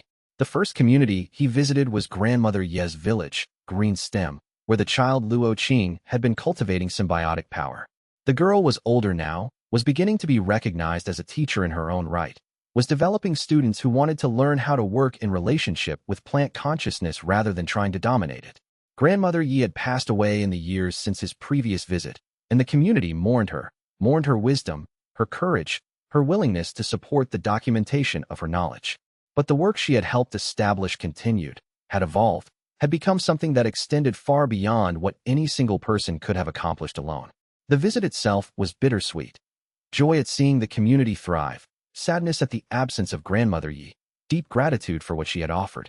Liang Chen spent a week in Green Stem, sharing with the community the broader changes that were happening across the empire, understanding how those changes had affected the lived reality of their cultivation practice. The shift from suppression to integration meant that they no longer had to hide their work, no longer had to fear discovery. It meant that their techniques could be shared openly, that students could come from distant regions to study with them. He visited the monastery in the eastern mountains where the monks cultivated collective consciousness. He found them in the process of training the first formal cohort of students who would carry their techniques to new communities. The work of integration was not erasing what they had developed. It was making it possible for their approaches to spread beyond the isolated monastery, to reach cultivators who would have never found them in secrecy. He visited the hidden valley community of progenitor Zhang and found it in the process of gradual emergence. Representatives were already working with sect institutions to translate their techniques into forms that could be taught more broadly. The ancient elder had become something of a legend among Anomaly cultivators, a figure representing the possibility of sophisticated integration practices that maintained individual autonomy while creating genuine collective power. And in each community, he found people who knew about the compendium, who had studied his work, who felt grateful to him for documenting what they had created. It was validating and slightly uncomfortable. He had never sought gratitude, had never asked for recognition. But the work had created it anyway, as a side effect of being done well and shared widely. By the time he reached the mountain cave where he had meditated after the compendium's publication, Liang Chen had traveled through most of the major Anomaly communities across the Northern Empire. He had seen how the work had rippled outward, how the documentation had enabled transformation that he could never have predicted or controlled. And he was ready to understand the deeper implications of his journey. Chapter 58. The mountain's wisdom. He spent the next month in a different mountain cave, one chosen for its quiet and its access to clean water and its position far enough from civilization that the background noise of human activity would not intrude. The purpose was meditation and integration, the long, slow work of understanding what the heavens DAO's marking had actually meant, what his journey from confused outcast to world-changing documentarian truly signified. The cave itself seemed to invite this kind of work. Its walls carried the chi patterns of countless meditations that had been performed within them over generations. He sat with the question, "What have I become?" And the answer that emerged was complex and layered. He was not a leader anymore. The sects and the communities had leaders, and he had deliberately stepped back from that role, understanding that his contribution had been in creation, not in direction. He was not merely a researcher anymore. The work of documentation had expanded beyond what any single person could accomplish, and others were carrying it forward, building upon what he had preserved. He was something more like a bridge, a connector, someone whose presence embodied the possibility of integration between different worlds and different ways of understanding power. That role, while less prominent than leadership, was profoundly important. Bridges made connection possible, made transformation possible, made it possible for things that had been separate to become whole.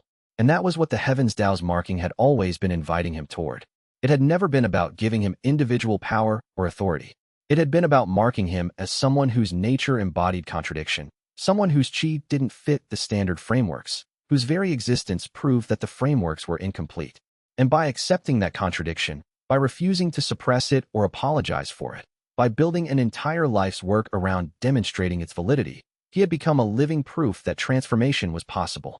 The transformation of the civilization, the shift from monolithic orthodoxy to acknowledged pluralism, all of that had happened not because he had been powerful enough to force it, but because his work had made it impossible to deny. He had not conquered the sects or the system. He had simply documented the truth of what anomalies were and what they could become. And the truth itself had done the work of transformation, spreading not through violence or domination, but through the simple irresistibility of reality itself. On the final day of his meditation, Liang Chen felt something shift in his chi. It was a subtle change, almost imperceptible, but it was significant. The chaotic deviation that had always felt like a question without an answer began to feel more like a question that had finally been answered, not through suppression or resolution, but through acceptance and integration. His power had not become normal, but it had become coherent, had become something that made sense not in terms of the standard frameworks, but in terms of a deeper understanding of what power actually was. His chi was no longer trying to be something other than what it was. It was simply expressing itself authentically, and that authenticity was its own kind of power. He understood that he was no longer becoming something.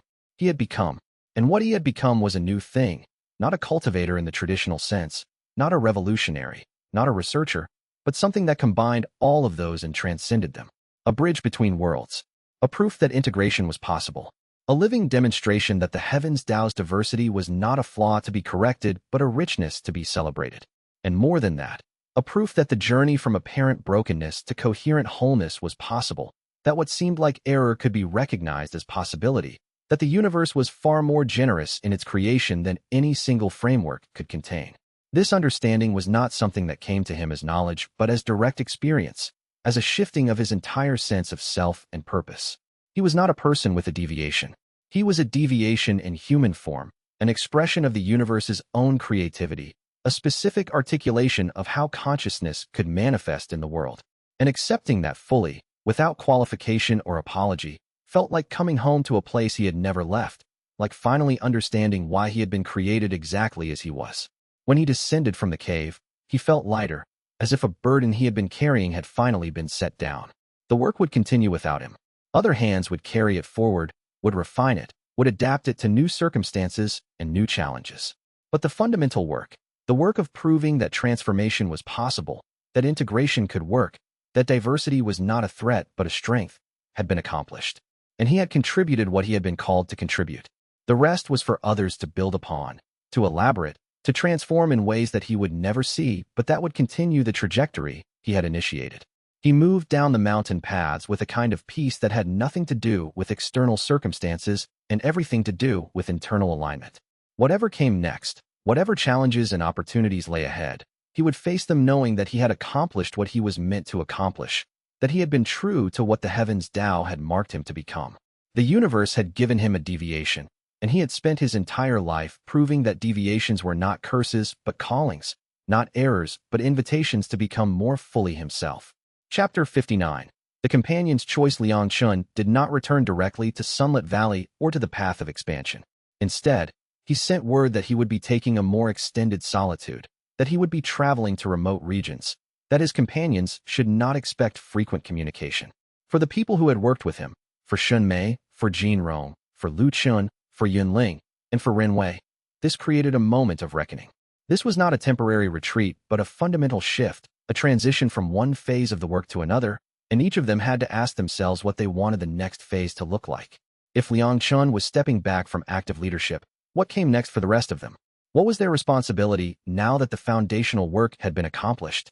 The answer, it turned out, was different for each of them, and in that diversity of response, they honored the principles that had guided their entire journey together. Xin Mei, who had spent her life cataloging the age and temporal dimensions of deviations, decided to return to her family. She had left them years earlier in pursuit of what she had thought was a greater purpose. Now that the greater work was largely accomplished, she wanted to return home, to share with them the understanding she had accumulated, to live a more ordinary life than the constant documentation and travel had allowed. When she left the Path of Expansion facility, she carried with her copies of all the most important transcripts and techniques, seed material that could be planted in new soil and allowed to grow in ways that she would not personally oversee. She was welcomed back by a family that had grown proud of her achievements, and she settled into a quiet life of teaching and reflection. Jin Rong, whose fractal perception had made him invaluable for understanding the relationships between different deviations, was recruited by the Cultivation Innovation Bureau to serve as a formal advisor on their new department for anomaly integration. He accepted the position, seeing in it an opportunity to help ensure that the integration process would be done with sophistication and care rather than with the crude force of institutional habit. He remained engaged with the broader movement, but through institutional channels, working to shape policy from within the structures of power, recognizing that change within institutions required presence and engagement as much as it required external pressure. Lu Chun, whose silence, projection, and quiet presence had been such a stabilizing force for the entire group, decided to establish a monastery. He wanted to create a space where cultivators could experience the benefits of silence, where practitioners could learn to quiet their minds in ways that would enhance their ability to perceive and develop their deviations. His monastery became a retreat center for serious practitioners, a place where the most advanced anomalies came to refine their understanding, to move deeper into the silence that lay at the heart of all cultivation. Yun Ling, whose radiant stabilization field had allowed chaotic energies to harmonize, took on the role of teacher within the Path of Expansion itself. She had always been more interested in pedagogy than in scholarship, more interested in helping people learn to work with their deviations than in documenting what those deviations were. With Liang Chen stepping back, she became one of the primary teachers at the academy, known for her ability to help students understand their own powers and integrate them into a coherent practice. She brought to teaching the same patient generosity that had characterized her presence in the research group. Ren Wei, whose empathic sensitivity and emotional intelligence had made him the emotional heart of the research project, faced a different kind of choice. When Liang Chen told him that he was stepping back from active leadership, Renwei experienced something like grief. He had learned to understand his empathic deviation as something valuable rather than something that marked him as weak. He had discovered community and purpose through his work with Liang Chen and the others. The prospect of continuing without Liang Chen's direction felt disorienting. But Liang Chen, understanding what Renwei was experiencing, offered him something important. The work continues, Liang Chen told him in a final conversation before his departure. It continues in different forms, through different people, in ways that we couldn't have predicted. Your role in that work doesn't end just because I'm stepping back. In fact, your role becomes more important, because you're one of the few people who truly understands the emotional dimensions of what we've created. I need you to stay present, to continue the work, to help guide the next phase of the integration process. Renwei asked what he should do, and Liang Chen told him, keep listening. Keep helping people understand what they're actually feeling beneath what they're claiming. Keep validating the emotional complexity of what it means to be an anomaly in a world that's just beginning to accept that anomalies are valid. That work is as important as any documentation or policy reform.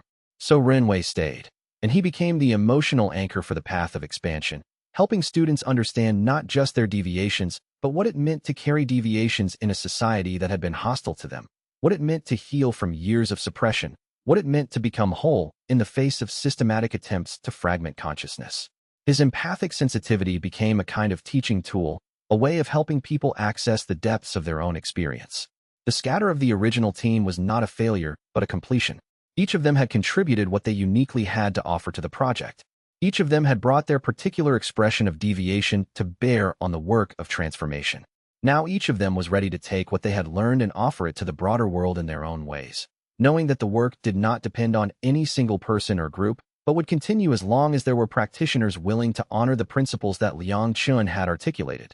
That deviations were real, that they were valid, that they could be developed into sophisticated expressions of power, and that the goal was not to create a new orthodoxy, but to make space for infinite expressions of how consciousness could cultivate itself. Chapter 60. The journal entry in the distant signal. Liang Chen's final camp for this stage of his journey was established at a high mountain pass, at a location so elevated that he could see for countless miles in every direction. The stars above were visible with unusual clarity at this altitude, and the air itself seemed thinner, more precious, as if being this high meant breathing in only the most refined essence of the world. He spent the evening writing in his journal, recording not the technical details of deviations or the mechanics of anomaly cultivation, but rather his own reflections on the journey that had brought him to this moment. I was marked by the heavens DAO as anomaly when I was young and frightened and convinced that there was something fundamentally wrong with me. The Misty Cloud sect had no framework for understanding what I was, so they cast me out. I experienced that expulsion as rejection and failure. But now I understand that it was actually a gift.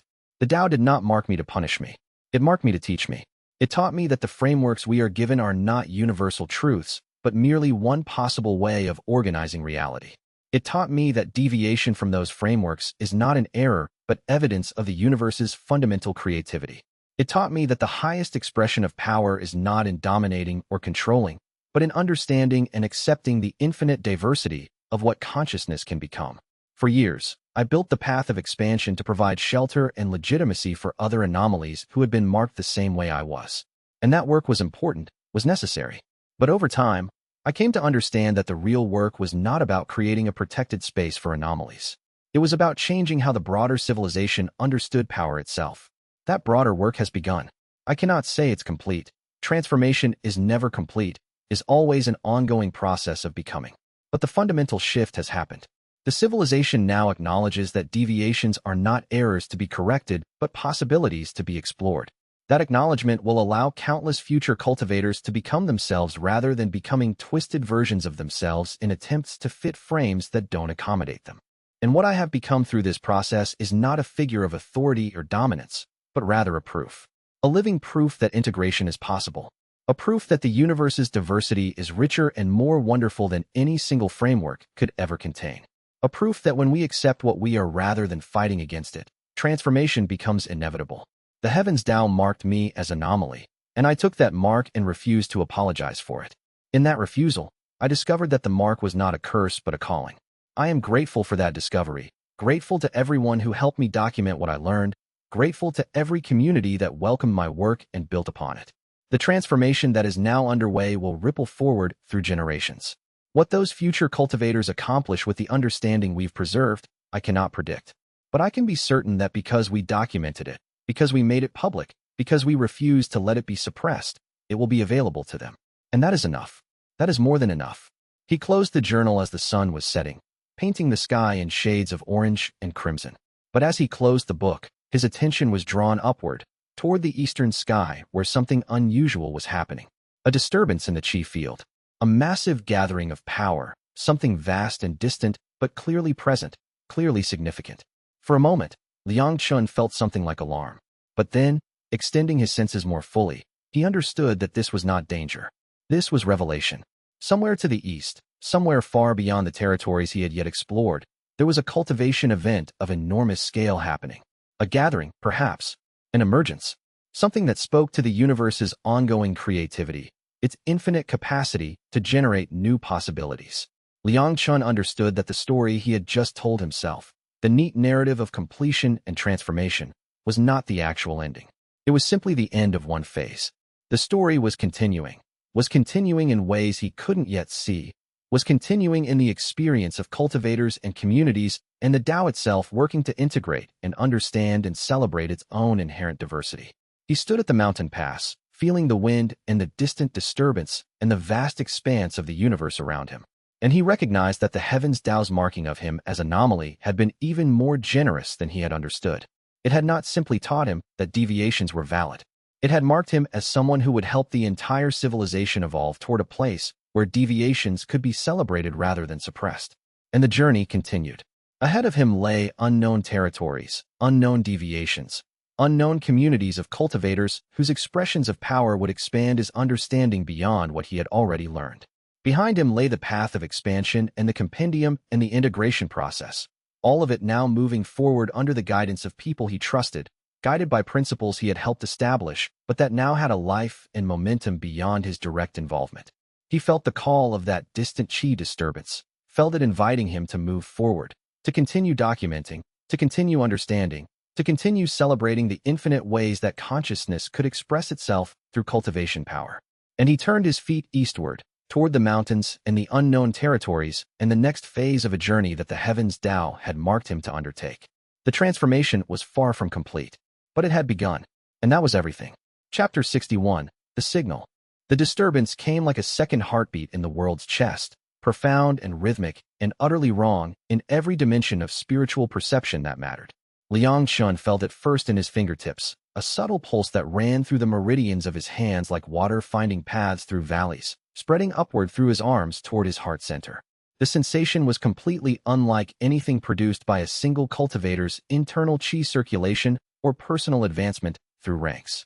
This was something vast and architectural in scope, the kind of disturbance that could only come from thousands of people's cultivation resonating in discord, their energies grinding against each other in a severely constrained space.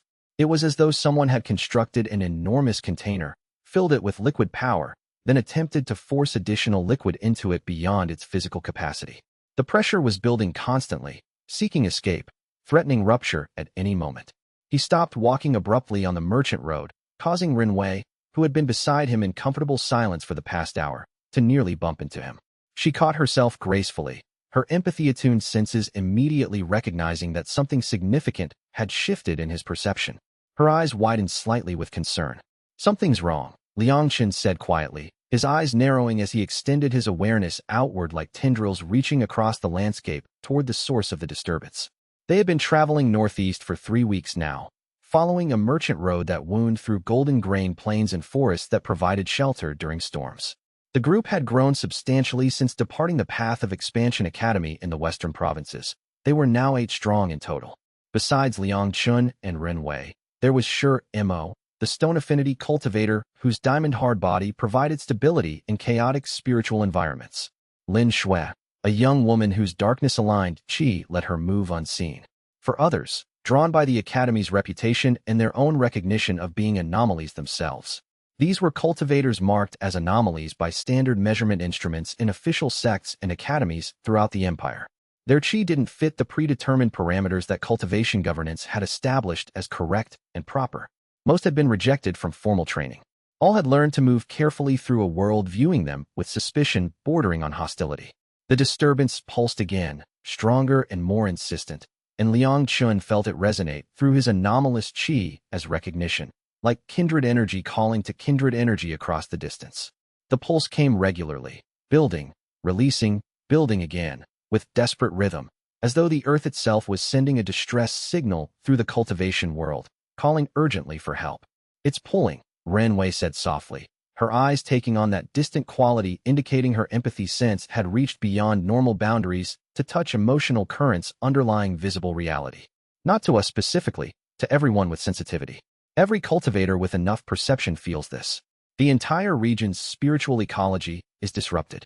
Liang Chen closed his eyes and extended his awareness further still, pushing beyond his normal range with deliberate effort that sent tremors through his meridians. The disturbance was vast, perhaps vaster than anything he'd encountered in his travels across the empire. It came from the northeast, beyond Xinjiang, the regional capital where cultivation governance was strongest and most rigidly enforced. The pulse came with clockwork precision yet rising intensity, desperately, as if the earth itself was sending a distress signal through the cultivator's network that could not be ignored. We need to go toward it, Liang Chen said, opening his eyes with steady resolve. Not away, not to avoid it. We need to understand what it is and why it's calling like this. Sure Mo caught up to them, his weathered face creasing with concern born from 2 decades of navigating anomalous cultivation dangers. The disturbance you're sensing? Is it dangerous? Yes. It draws us northeast toward Xinjiang. Whatever is happening there disrupts the entire region's spiritual balance in ways I've never encountered before. They altered course slightly, moving with deliberate purpose rather than the wandering pace they had maintained for weeks. Within the hour, other travelers moved in the same direction, drawn by the same signal. Merchants had abandoned carts mid-journey. Cultivators from smaller sects moved with deliberate speed. Even ordinary people seemed to sense something fundamentally wrong and were drawn toward the same direction. Everyone was drawn toward the signal like moths to flame. By evening, they reached Xinjiang's outskirts, and the disturbance became physically apparent even to those without cultivation sensitivity. The city was massive, deliberately planned generations ago with cultivation prosperity and hierarchical control in mind.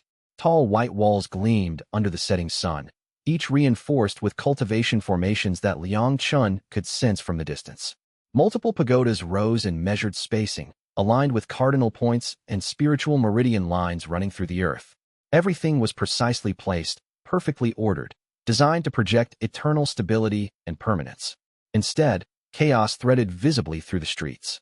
Cultivators ran through gates without inspection formalities that normally characterized entry to a major cultivation city.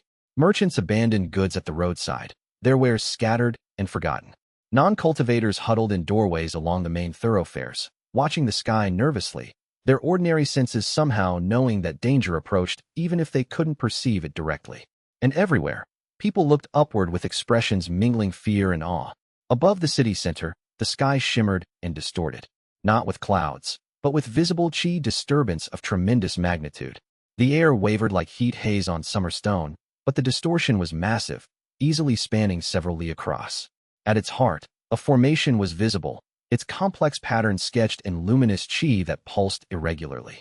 It was beautiful and terrifying, power given architectural form, struggling against constraints seeking to contain it. The grand cultivation array, an old merchant said behind them, resting against a stone wall.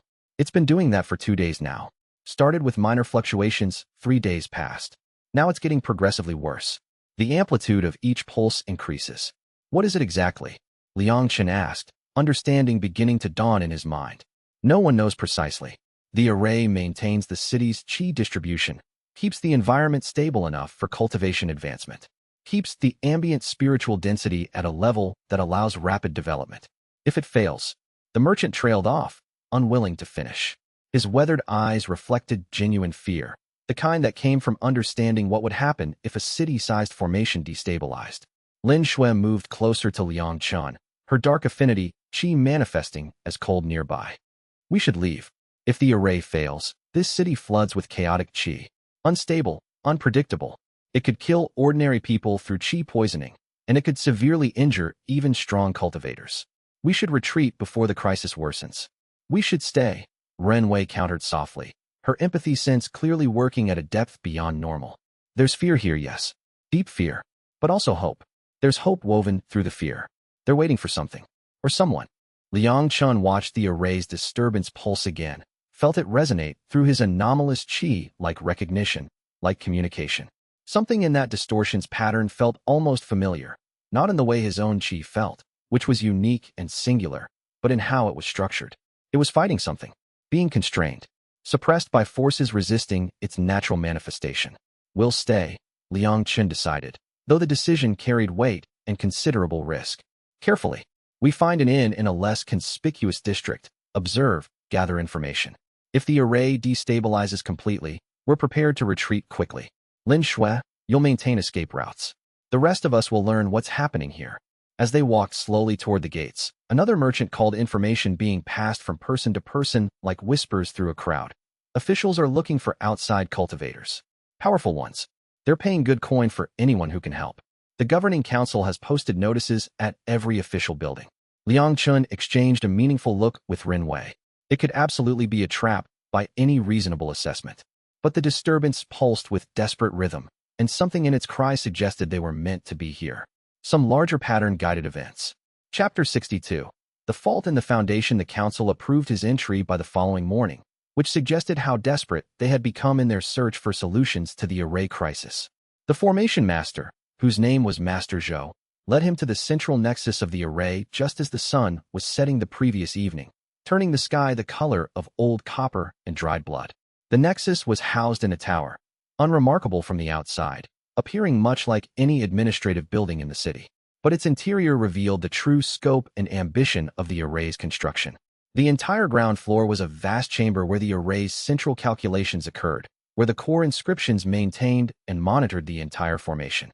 The space was carved from stone in a perfect circle, and every available surface was covered with inscriptions. The characters inscribed on the walls and floor shimmered with continuous qi circulation, the power flowing through them constantly, never stopping, always maintaining the delicate balance that kept the city stable. The walls themselves were part of the array, covered in intricate patterns of characters, complex diagrams, and measurement tools that had been built directly into the structure of stone. Liang Chen could see how the array's internal logic flowed through these inscriptions, how power was routed and constrained, how the formation monitored itself continuously. The work was impressive in its scope and execution. The oscillations are strongest here, Master Zhou explained, leading him to where a platform of stone stood in the chamber's center. This is where we monitor the array's status continuously. Our instruments measure power flow, pressure buildup, oscillation frequency. All of the measurements are displayed here in real time, though currently the fluctuations are so rapid that the instruments struggle to keep pace with the changes occurring. Liang Chen felt the disturbance immediately and intimately. The qi here was indeed under tremendous pressure, multiple layers of carefully controlled flow trying to process something they hadn't been designed for, something that wanted to flow differently than the formation would allow. He could sense the points where the flow was being restricted, creating back pressure that had nowhere to release. The pressure was building like air in a sealed container, with no valve to relieve it. I need to go deeper, Liang Chen said, his mind already mapping the formation structure and its critical points. Into the formation structure itself, beneath this chamber. I need to see how the array was constructed at its very foundation. That's not safe. The qi density grows more intense. The formation's core is surrounded by extreme pressure. I'll manage, Liang Chen said with absolute confidence born from his understanding of anomalous qi. Master Zhou led him reluctantly to a passage that descended steeply into the tower's foundation. As they went deeper, the temperature rose measurably, and the qi grew denser with each step downward. Liang Chen could feel his own anomalous qi responding to the pressure, expanding slightly to accommodate the weight of the concentrated spiritual energy, the way a fish dives into deeper water and slowly adapts to the increased pressure of the ocean. At the deepest level, they reached a chamber where the array's primary architecture was carved directly into living bedrock. This was where the deepest, most fundamental patterns had been inscribed by the original architect, the foundation upon which all of the array's function depended. And here, carved carefully into the stone in a depression that would never be visible to anyone running a standard inspection or performing routine maintenance, Liang Chen found a message that changed everything. It was carved in characters no larger than his hand, written in a careful hand that spoke of deliberation and control. Master Tao Chun had hidden a statement, inscribed it into the foundation stone where it would be found only by someone who took the time to examine the deepest levels. It read, "To whoever finds this, forgive me. I built what they commanded, and I built it well. But I built it to fail. When the time comes, whoever understands natural variation and the wrongness of forced suppression may be the one who can build something true. This formation was designed as a cage. May it also become a door." Liang Chen read the characters twice, then a third time, making sure he understood every nuance of the message. The weight of those words echoed through the stone, carrying 60 years of suppressed resistance and carefully hidden rebellion. "Master Zhou," he said carefully, his voice steady despite the emotional weight of the discovery. "What was happening here politically, in the world above, 60 years ago when this array was being constructed?" The formation master descended slowly to join him in the deep chamber. Her footsteps echoed in the stone space, sounding like the pace of a condemned person walking toward judgment. She read the message Liang Chen had found and went very still, her entire body going rigid as she processed what those words meant. "There was pressure from the Empire's cultivation governance," she said slowly, each word chosen with care. "They wanted the cities to maintain strict standards for cultivation advancement. Cultivators whose qi deviated from proper channels were becoming more common. The Empire was concerned, calling them anomalies, suggesting they were threats to the proper order of cultivation. Master Tao Chun was ordered to build an array that would maintain that standardization." She paused, her eyes fixed on the message, her hands trembling slightly as the implications became clear. "But he also had a daughter," Master Zhou continued, her voice dropping to a whisper. "She was an anomaly. The girl couldn't cultivate using standard methods, no matter how hard she tried. She had to develop her own path. And I believe, based on this message and everything I've learned about him, he built an array that would suppress anomalies on the surface to satisfy the Empire's demands and appear obedient. But he engineered it to fail eventually so that someone else, someone from outside the framework he was forced to create, would have to fix it." Liang Chen understood completely. So he built an array designed by the system for the system, appearing to enforce the system, but engineered it to fail in a way that would require someone who understands anomalous cultivation to repair it. "Someone like me." "I believe so," Master Zhou said quietly. "And he did it in a way that would require genuine understanding, not just technical repair, but philosophical understanding of why the suppression was flawed. He made sure that whoever had to fix this wouldn't be able to do it without fundamentally transforming what the array does." Chapter 63. The suppression pattern. The chamber fell silent after Master Zhou's words, the weight of 60 years of hidden rebellion hanging heavy in the stone air. Liang Chen stood before the inscription, reading the architect's message again, his anomalous qi responding to the profound resonance of the words. It was the kind of message that could only be carved by someone who understood exactly what they were sacrificing: their public reputation, their standing in the cultivation world, the safety of their daughter and family.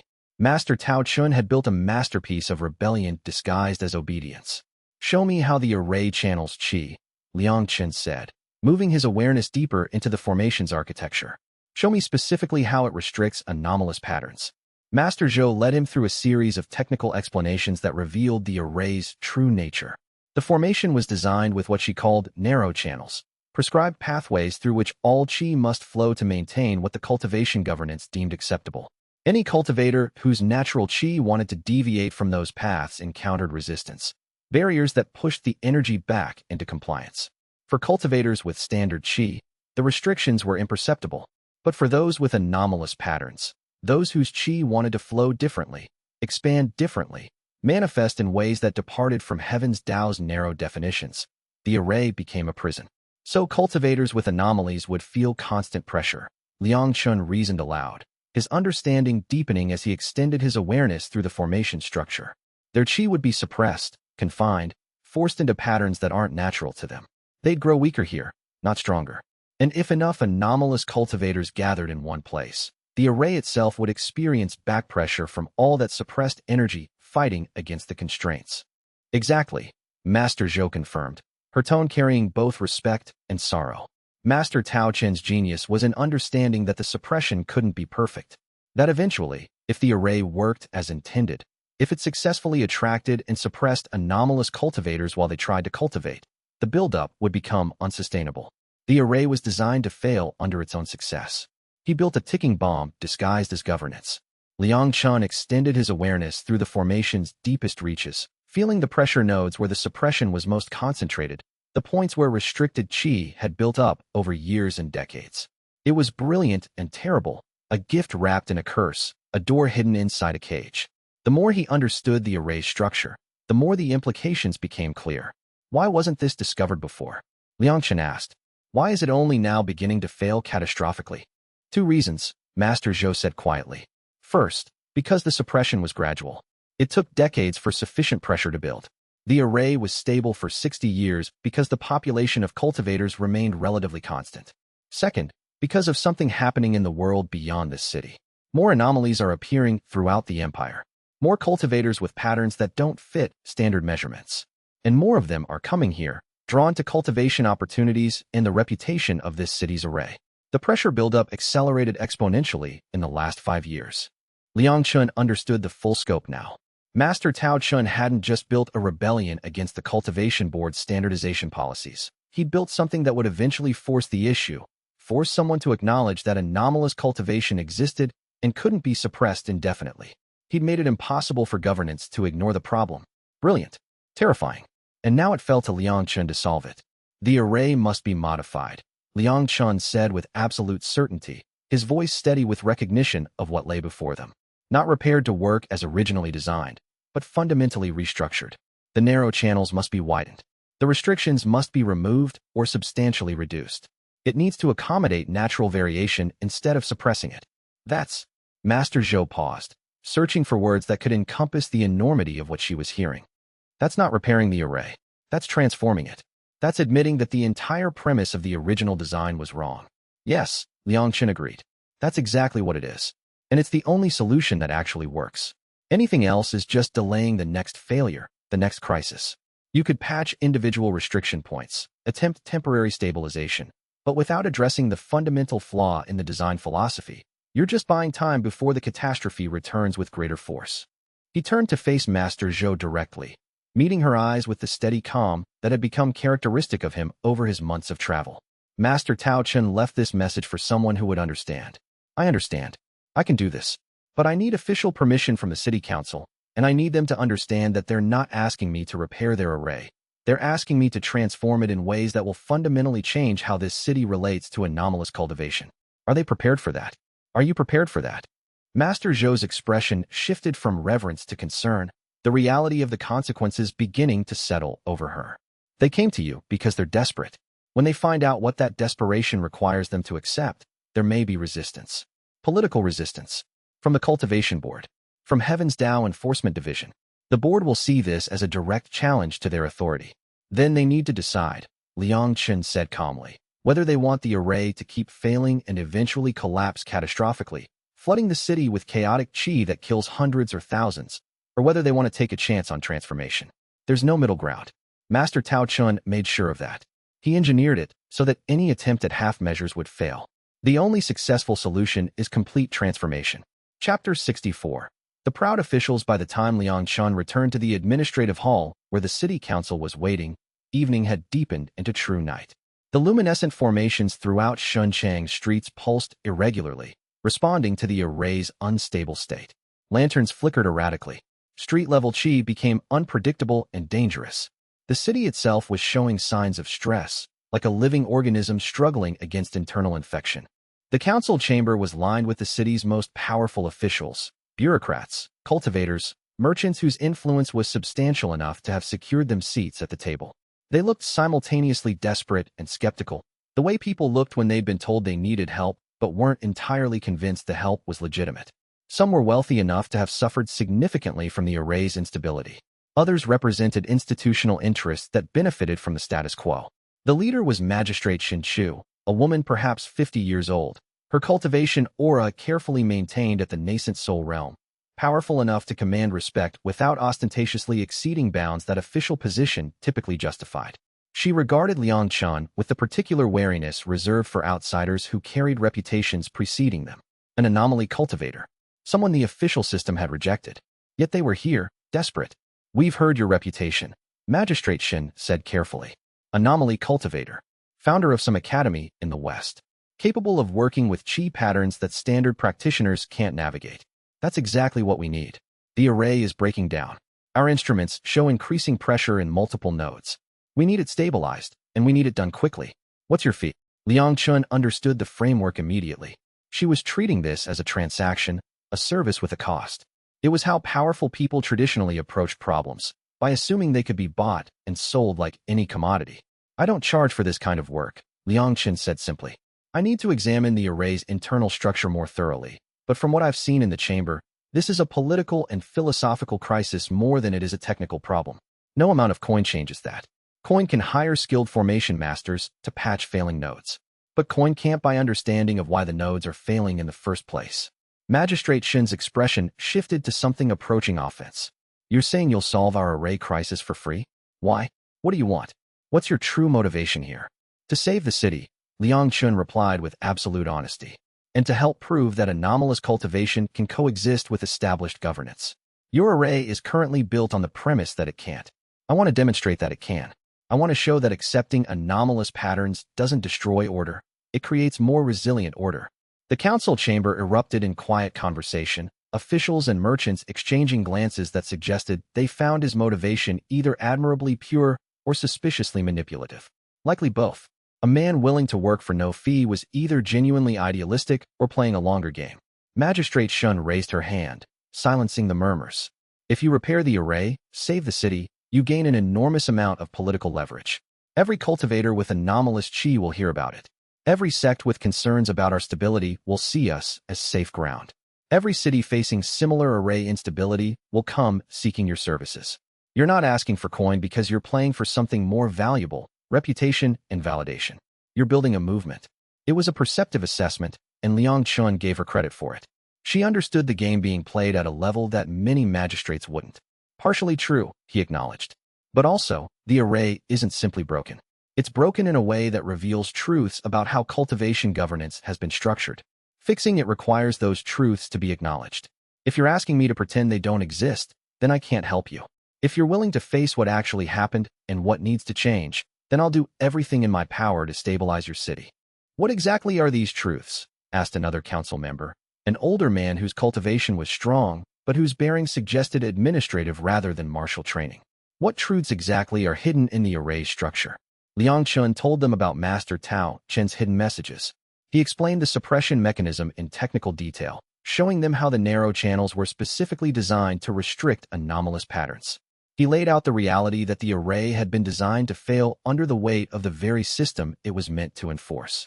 He spoke clearly and without the diplomatic cushioning that sometimes softened hard truths, understanding that this council needed to understand exactly what they were facing. The council chamber fell silent as the implications settled over them. They were facing a choice: admit that the foundation of their array, built on principles they'd been taught to believe were correct, was fundamentally flawed, or watch it continue to deteriorate until catastrophic failure happened regardless of their wishes. Magistrate Shin Chu closed her eyes for a long moment, the weight of decision pressing visible pressure onto her shoulders. The future of the city hung in balance.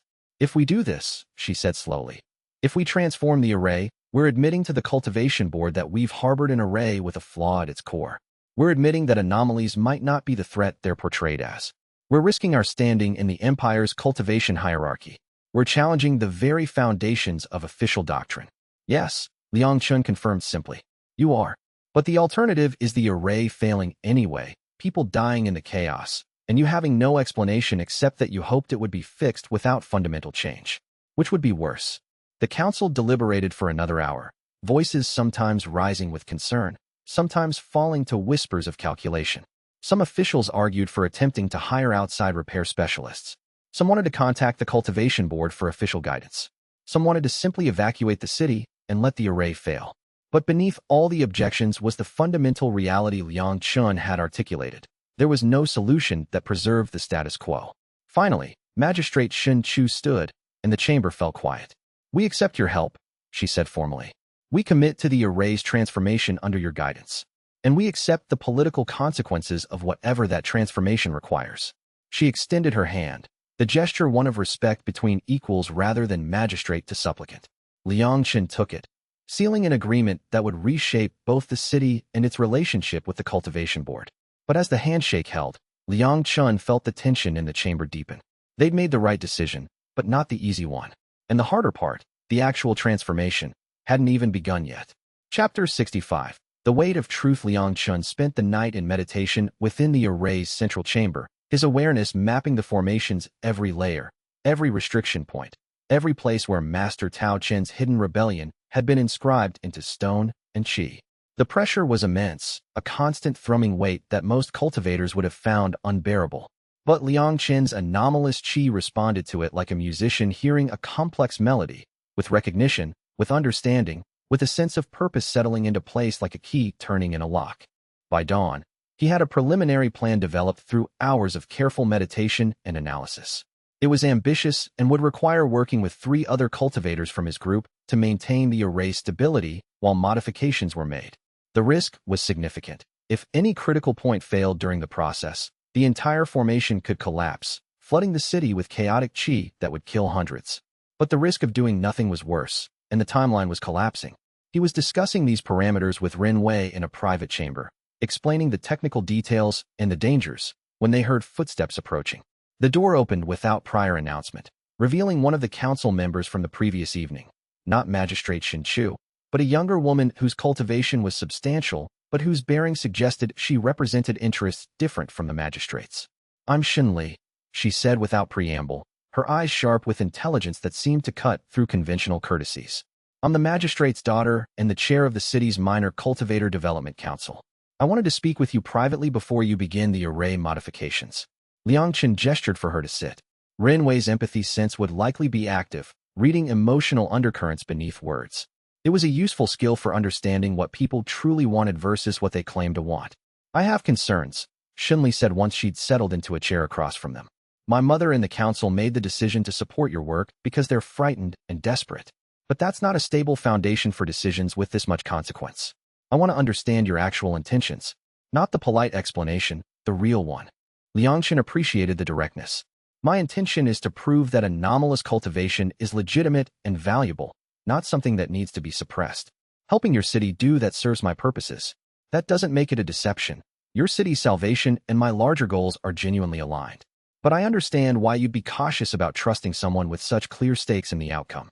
Ren Wei leaned forward slightly, her voice calm and weighted with genuine empathy. "Your concern isn't about Liang Chen's intentions. It's about what happens after he succeeds. You're thinking about what the cultivation board will do when they hear that a major city transformed its array to accommodate anomalies."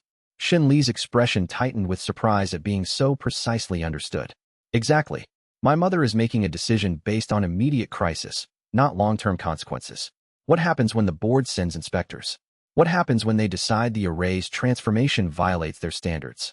What happens if they withdraw their recognition of our city's cultivation authority and restrict trade with us?" "Those are very good questions," Liang Chen said honestly. "I don't have perfect answers, but I can tell you this. Every day that the array remains unstable, you're in crisis anyway. The question isn't whether to risk consequences. It's what kind of consequences you'd rather face. Facing them while demonstrating that the transformation was successful and beneficial is better than facing them while the array continues failing and people are dying in the streets." He stood and walked to the chamber's window, looking out over Xinjiang's streets where people moved with visible tension, aware that their city's stability was fragile. "Your mother made a courageous decision, not because she believed everything would be simple or consequence-free, but because the alternative was untenable. That kind of courage, the willingness to accept consequences for what's right, is how the empire changes. I understand you're worried about your city. I'm worried too. But I'm here, and I'm going to give everything I have to make this work." Shen Li watched him for a long moment, her cultivator's senses likely assessing his certainty, his honesty, his willingness to face what he'd unleashed. Finally, she stood. "What do you need from the city council beyond their authorization?"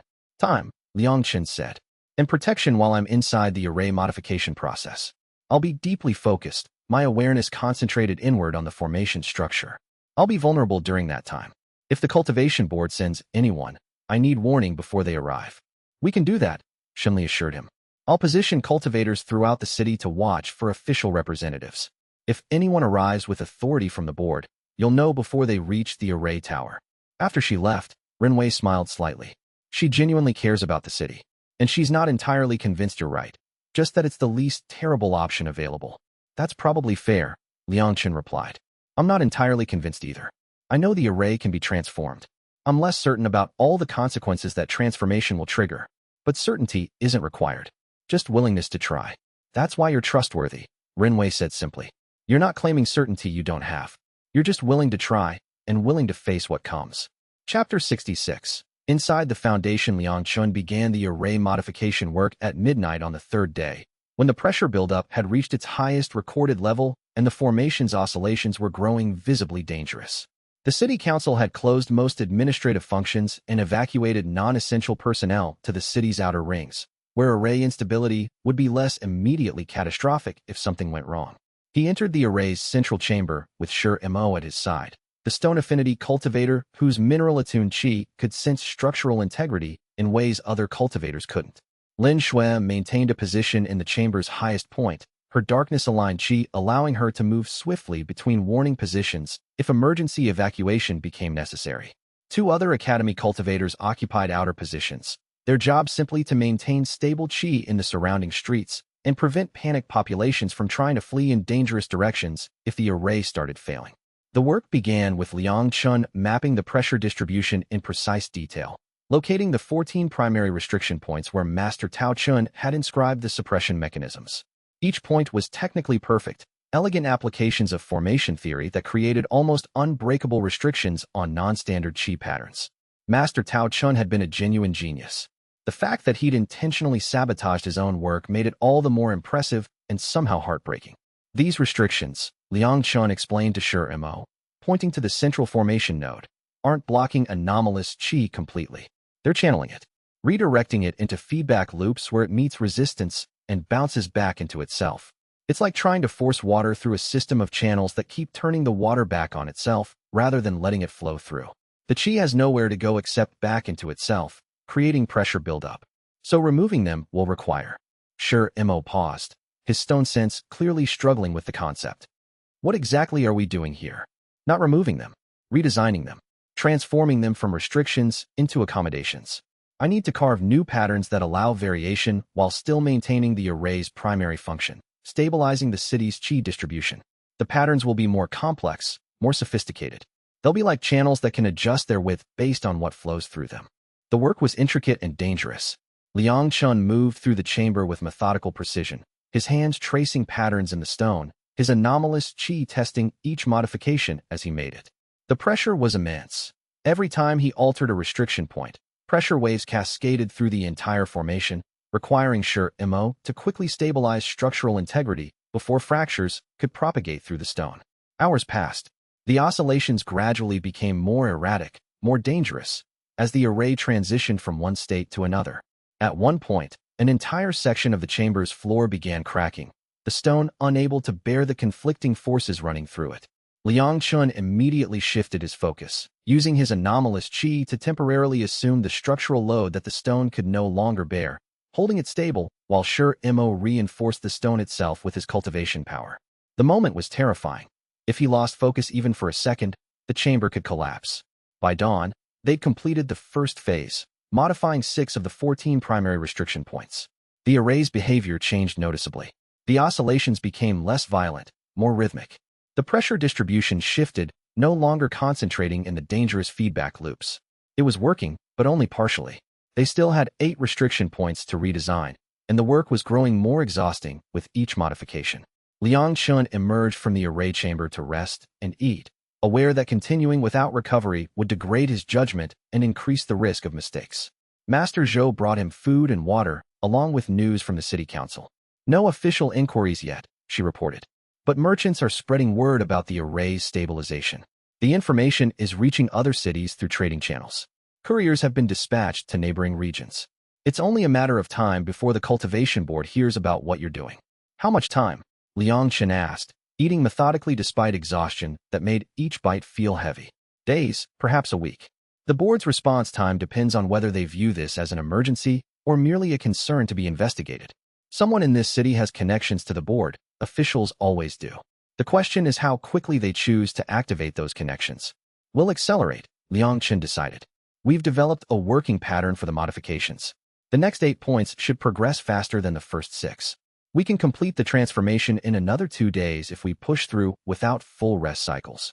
It was risky, fatigue-induced errors in formation work could be catastrophic. But the race against official intervention made it necessary. Renwei found him after his meal, her empathy sense clearly reading his exhaustion and concern. The officials are frightened, she said simply.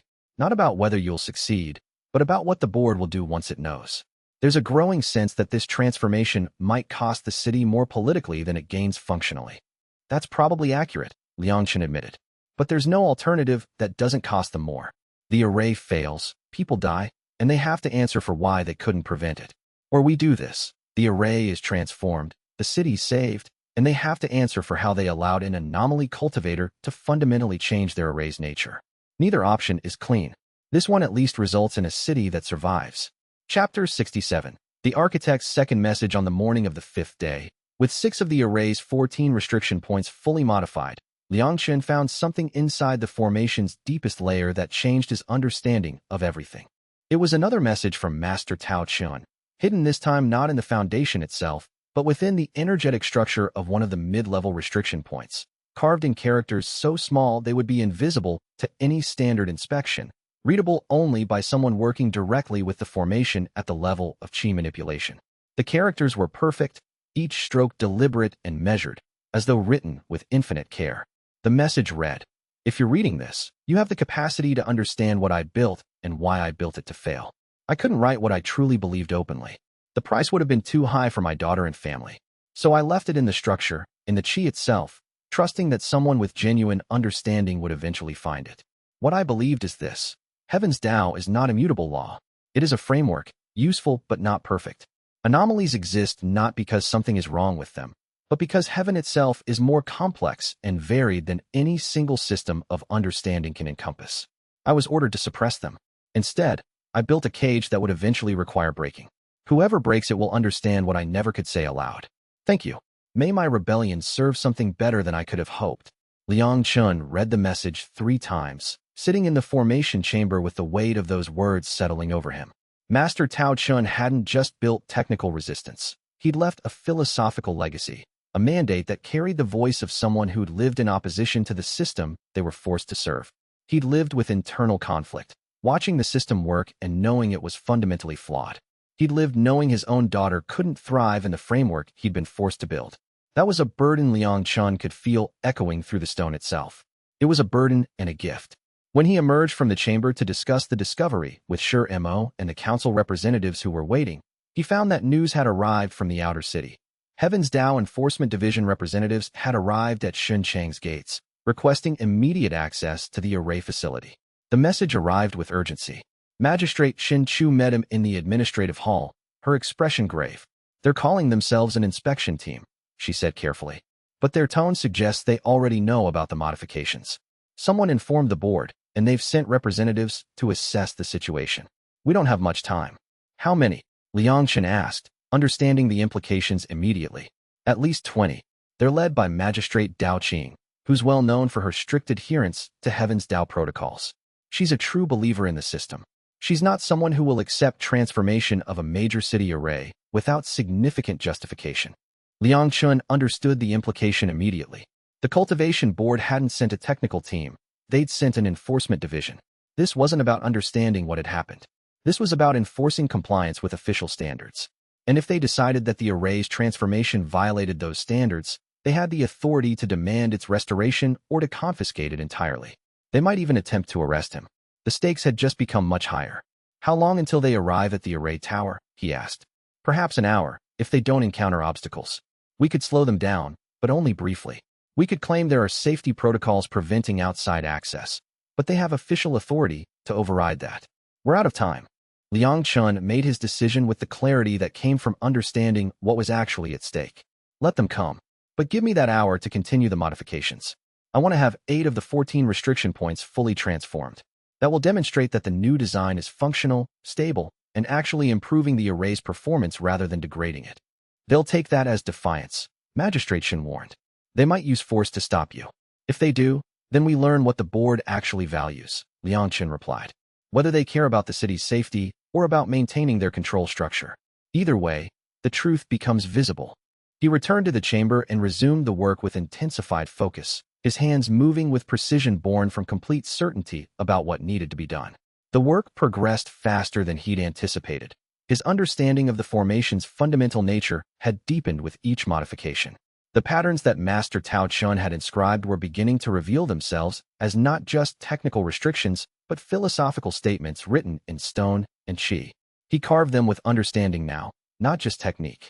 By the time he heard footsteps approaching the chamber, purposeful, official footsteps that carried the weight of authority, 8 of the 14 restriction points had been successfully modified and stabilized. The array was demonstrably more stable than it had been in weeks. The oscillations were gentler, more predictable. The pressure distribution was more balanced. He stood to face whoever was coming, knowing that the next conversation would determine not just the fate of this array, but the future relationship between anomalous cultivation and official governance. Chapter 68. The Enforcement Division's assessment magistrate Dao Qing was not what Liang Chen expected, and that itself was significant. He'd anticipated someone older, more rigidly official, the kind of administrator who'd spent decades enforcing rules without questioning them. Instead, he found a woman perhaps 35 years old, with cultivation power that was substantial but not ostentatiously displayed, and an expression of genuine concern rather than simple authority. There was intelligence in her eyes, sharp, analytical intelligence that suggested she was attempting to understand rather than simply judge. She carried herself with the bearing of someone accustomed to command, but without the arrogance that often accompanied such bearing. She arrived with 8 cultivators in official regalia, their qi signatures all calibrated to Heaven's Dao standard patterns, disciplined, consistent, perfectly measured. Liang Chen could feel them the moment they entered the city, like a shadow falling across the natural qi flows he'd been working with. They surrounded the chamber without attempting to be subtle about it. This was meant to demonstrate that they had power and weren't afraid to use it. This was a show of force tempered with professionalism. I am Magistrate Dao Qing, appointed by the Heaven's Dao Enforcement Division to investigate reports of array modification without proper authorization, she said, her voice formal but not hostile. I am instructed to assess the situation and determine whether any violations of official formation protocols have occurred. Are you Liang Chen, the Anomaly cultivator? I am, Liang Chen confirmed, remaining calm and centered, feeling the pressure of 8 heavyweights' worth of attention focused on him. The City Council authorized the array modifications I've undertaken. I can provide documentation if you require it. Dao Qing's eyes scanned the chamber, taking in the alterations he'd made to the formation structure, the modified restriction points, the visible evidence that the array had been substantially reconfigured. Her expression was unreadable, though Liang Chen sensed something beneath her composure, not anger, but a kind of intellectual disturbance, as if she was encountering information that didn't fit her understanding of how the world worked. You've altered the fundamental structure of a city-level array without submitting for review or requesting official approval from the board. That itself is a violation, regardless of whether the local magistrate gave authorization. The array was failing, Liang Chen replied, his tone measured and reasonable. The failure was imminent and potentially catastrophic. Waiting for board approval would have meant the city's destruction while your office considered whether the application was properly formatted. I was willing to accept the consequences of emergency action rather than allow preventable suffering. So you took it upon yourself to determine what modifications were necessary. Dao Qing moved closer to the formation, examining the changes with the eye of someone trained in formation theory. Her hand traced one of the modified qi channels, and Liang Chen sensed her reading the structure through touch. That's precisely the kind of decision-making that creates instability. Individual cultivators deciding they know better than the systems that exist to maintain order. Liang Chen understood her concern. Actually, it was legitimate from her perspective. The cultivation world's bureaucracy existed for reasons: to prevent chaos, to ensure consistency, to prevent powerful individuals from unilaterally making decisions that affected entire populations. From her position, what he'd done looked like exactly the kind of arrogance that had to be prevented. The array was built on a flawed premise, Liang Chen said, explaining about Master Tao Chen's hidden messages and the suppression mechanisms in detail. He showed her the architect's careful inscriptions, still partially visible within the stone modifications. It was designed to fail under the weight of its own success. I haven't violated protocols by modifying it. I've prevented the failure that the original design encoded into itself. Dao Qing read the architect's message in silence, her expression shifting through several degrees of concern. When she looked up, Liang Chen could see the weight of new understanding settling on her. If this is accurate, she said carefully, then this array represents a fundamental challenge to the board's understanding of how to structure cultivation governance. That's not a small thing to address with field modifications. That requires official review and deliberation at the highest levels, during which the array continues failing, Liang Chen pointed out. The city continues experiencing disruption. Cultivators with anomalous qi patterns continue being suppressed and suffering. The delay itself becomes a decision to let the situation deteriorate while waiting for institutional approval. Dao Qing turned to face him directly, and in her eyes, Liang Chen saw something unexpected. She was genuinely wrestling with the question, not simply enforcing a predetermined position. The conflict was visible in how she held herself, in the slight tension around her mouth. "I'm going to ask you something, and I need an honest answer," she said, her voice dropping to something more personal. "Are you doing this because you believe it's right for the city? Or are you doing it because you want to advance a larger agenda of legitimizing anomaly cultivation?" It was the crucial question, and Liang Chen gave her the honest answer that encompassed both truths. Both. "I genuinely believe this city needed its array modified to survive. And I also believe that the success of this modification will advance the cause of anomaly cultivation legitimacy. Those aren't contradictory goals, they're aligned. What's right for this city happens to also be right for what I'm trying to accomplish more broadly. The city's well-being and the larger movement aren't in conflict. They reinforce each other." Dao Qing nodded slowly, as though his honesty itself was meaningful. She could sense he was telling the truth, and that perhaps mattered more to her than the fact that he was challenging official authority. "Show me the array's current stability," she said finally. "I want to assess whether your modifications have actually improved it or simply created new problems we haven't seen yet. And I want to understand the philosophy behind your approach. The board needs to understand not just what you did, but why you believed it was the right choice." Chapter 69. The technical demonstration. For the next 4 hours, Liang Chen demonstrated the array's functionality to Magistrate Dao Qing and her team. He showed them the pressure measurements recorded throughout the formation, the oscillation frequencies displayed on the array's monitoring instruments, the qi distribution patterns visible throughout the city. Most importantly, he showed them that the formation was not just stable, but functionally superior to what it had been before the modifications. The measurements were precise and undeniable. He had Dao Qing herself verify several readings, watching as she checked his work with the skepticism of someone trained to doubt easy answers. The instrumental readings didn't lie. The array was genuinely more stable. The qi distribution was more balanced throughout the city. The formation maintained its structural integrity despite internal pressures. And perhaps most importantly, the suppression of anomalous cultivation patterns had been substantially reduced.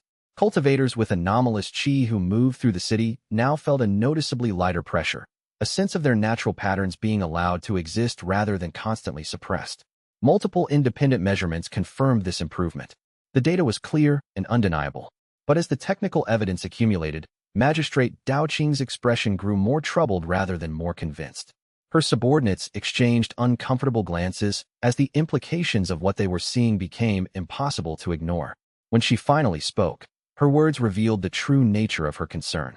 "The array works better," she acknowledged, and Liang Chen could hear the genuine pain in her voice.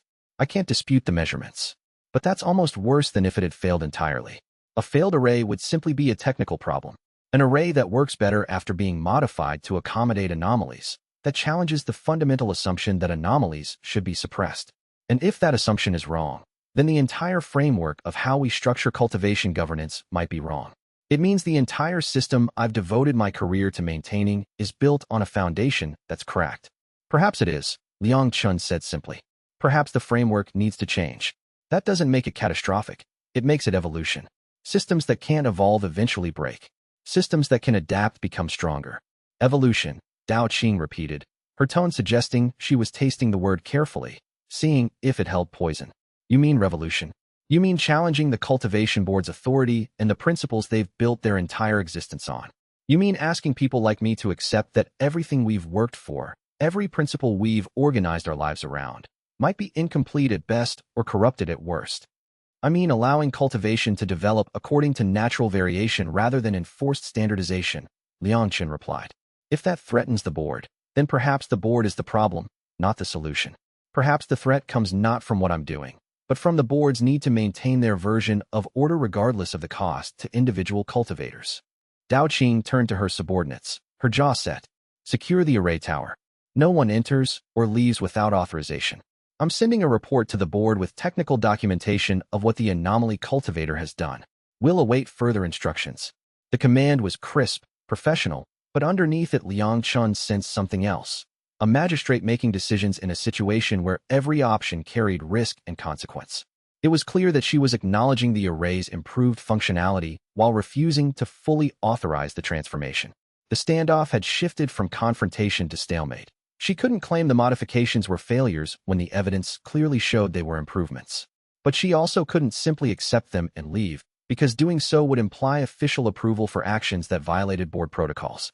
She was trapped between truth and duty, and Liang Chen understood that the weight of that conflict was genuine and profound. How long will we be secured? Magistrate Shen Chu asked, arriving at the chamber as Dao Qing's cultivators took positions around the tower.